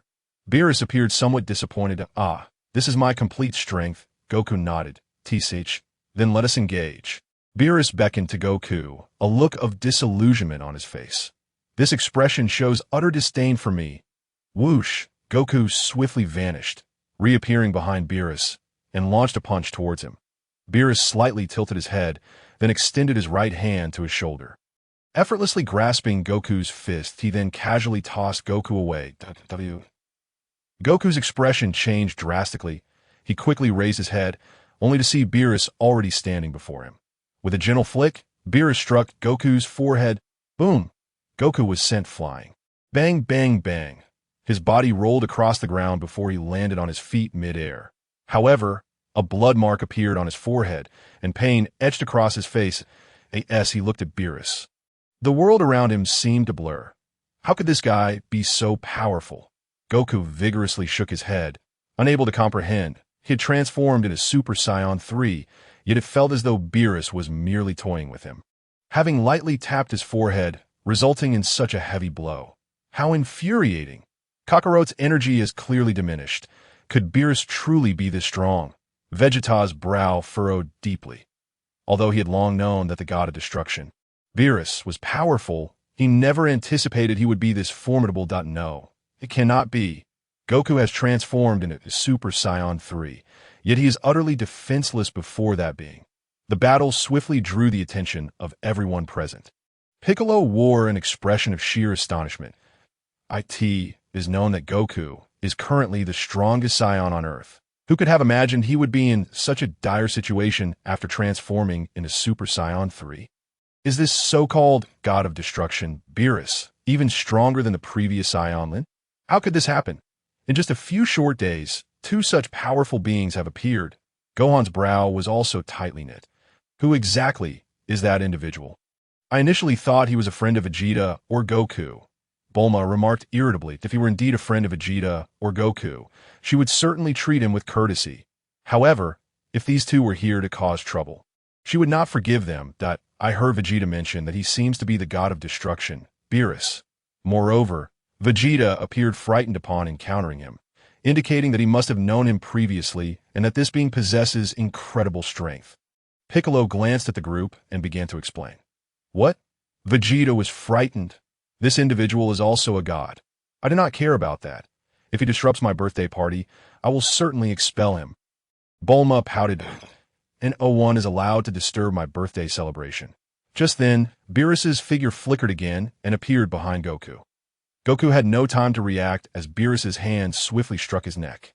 Crack! Whoosh! Boom! With no chance to evade, Goku's body plummeted to the ground like a meteor, creating a massive crater. He instantly reverted to his normal state and lost consciousness. The terrifying shockwave sent countless snacks flying. Bored, Beerus returned to the ground and coldly stated. Meanwhile, unbeknownst to everyone, Bulma had approached Beerus. Slap! Before anyone could react, a crisp sound echoed as Bulma's hand struck Beerus's face. Hey, I say, you are being excessively rude. You have turned what should be a delightful birthday party into chaos and even injured Goku. Please leave immediately. You are not welcome here. She coldly reprimanded Beerus and Whis, Beerus, Vegeta, everyone. In that instant, astonishment gripped every face present, especially Vegeta, whose shock quickly morphed into terror, causing his body to begin trembling. What is this foolish woman doing? Vegeta clenched his fists tightly, his expression darkening. He never expected Bulma would act in such a manner. Beerus's face darkened ominously. Roar! It seems Lord Beerus is somewhat angered. Whis remarked with a faint smile. For billions of years, Lord Beerus has never been slapped. Slap. Just as everyone stood in stunned silence, Beerus reciprocated with a slap to Bulma's face. Bulma was sent flying, losing consciousness from the blow. WH. You dare! You actually dare! Dare to strike my Bulma? In the fleeting moment when Bulma fainted, Vegeta suddenly cradled his head in his hands, his features contorting in anguish. His eyes radiated an overwhelming fury, manifesting crimson fissures of rage. Then his pupils abruptly vanished. You despicable scoundrel! How dare you lay a hand on my Bulma? This is utterly unforgivable. I shall rend you to shreds. Overcome by wrath, Vegeta's body trembled violently. The fear within him instantly transformed into boundless fury. He then let out a thunderous roar. A terrifying golden aura erupted from his being. That moment, Vegeta's power had transcended even that of Super Saiyan 3 Goku. Unbelievable! Vegeta's energy had indeed surpassed that of Goku. Piccolo gazed in astonishment at Vegeta. This is the power of anger, isn't it? You wretched fiend! I shall not forgive you. Vegeta's body suddenly leaped into action. appearing directly before Beerus, delivering a heavy punch to Beerus's jaw. Beerus's form was sent soaring into the air. Vegeta unleashed a barrage of energy spheres. Boom! Boom! Boom! Countless energy spheres detonated instantaneously. Beerus's body was engulfed by a thick cloud of smoke. At this moment, Goku awakened, gazing at Vegeta in astonishment. He never anticipated Vegeta would unleash such tremendous power. Although he was merely at Super Saiyan 2, in that instant his energy had surpassed even his own Super Saiyan 3 form. "You scoundrel!" Vegeta pressed on with his assault. Whoosh! Just then, Beerus's form inexplicably appeared behind Vegeta. "You are slightly stronger than that previous fellow, but such power still does not pose a challenge to me." Beerus's chilling voice resonated from behind. Before Vegeta could react, he suddenly felt a sharp pain in his back. Then he lost consciousness, collapsing beside Goku. Despite Vegeta's temporary surge in power due to anger, the gap between him and Beerus was simply too vast, rendering his brief enhancement utterly ineffective. Defeated once more, it seems we must join forces.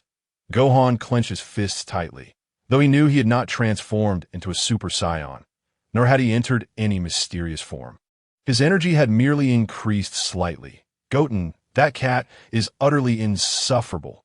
Let us fuse into Gotenks and teach him a lesson," Trunks said to Goten. "Okay," Goten nodded in agreement. The two then proceeded to fuse. At this moment, Piccolo, Krillin, Tin, and Yamcha joined the fray. However, their strength was simply too feeble. They were effortlessly defeated. As for Gotenks after the fusion, he was treated like a mere child in kindergarten, after receiving a few slaps. The two disbanded. "This is infuriating. I was contemplating whether to annihilate this planet, but you lot have shown a blatant lack of respect towards divinity. Thus, you shall be duly punished. A group of disrespectful fools shall vanish along with this planet." Beerus narrowed his eyes, emitting a chilling glare. He then directed his palm towards Goku and Vegeta, a purple energy sphere forming instantaneously. In the moment the energy sphere coalesced, everyone felt the ominous presence of death. "Damn it! We have no strength left. We cannot stop him." Goku attempted to clench his fist, but he was too gravely injured to muster even that strength. "Lord Beerus, it would be a pity to destroy the earth, as it seems to harbor some exquisite delicacies," Whis inquired, gazing at Beerus. "While it is somewhat regrettable, these individuals are utterly unforgivable," Beerus stated coldly. "Wait." At that moment, Piccolo suddenly rose to his feet again, although he too was injured. It was not to the extent of Goku and Vegeta. "What is the matter? Do you still wish to make a futile stand?" Beerus cast a cold glance at Piccolo. "This fellow's strength is significantly weaker than that of Vegeta and the others. I am fully aware that I am no match for you. However, did you not express a desire to find the Super Saiyan God?" Piccolo replied with a wry smile.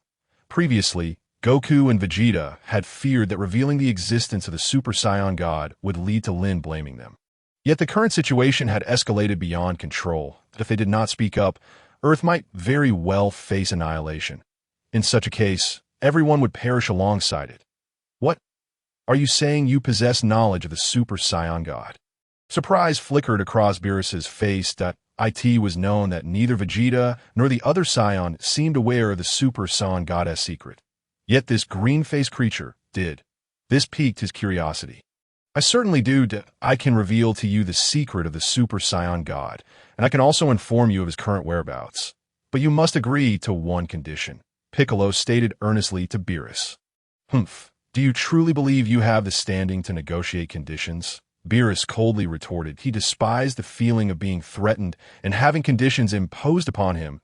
"I am aware of your power to effortlessly extinguish our lives or annihilate this planet. But should you choose that path, you shall never learn the secret of the Super Saiyan God." Piccolo replied defiantly. If this fellow refused his terms, he would never divulge the information. This is an exceedingly uncomfortable sensation. Beerus furrowed his brow tightly. "What condition? Speak." After a moment's contemplation, Beerus managed to inquire through gritted teeth. He had come seeking the Super Saiyan God, and now that he had knowledge regarding the Super Saiyan Goddess whereabouts, he certainly could not let this opportunity slip away. It would be simple to eliminate these nuisances, but to do so without gaining the information he sought would be a grave loss. My condition is simple. I will disclose the location of the Super Saiyan God, provided you do not destroy the Earth. Piccolo declared through clenched teeth that, in truth, he felt quite apprehensive, for he had no idea how significant the Super Saiyan God was to Beerus. Should he inadvertently provoke Beerus's wrath, the Earth would be doomed. Conversely, if the Super Saiyan God were not of great importance, Beerus would likely still obliterate the planet. Thus, his current course of action was akin to walking a tightrope, a highly perilous endeavor. Very well, I shall agree. Tell me where the Super Saiyan is, and I will refrain from destroying the Earth, Beerus replied coldly. However, a glint of cold malice flickered in his eyes. A mere insect dares to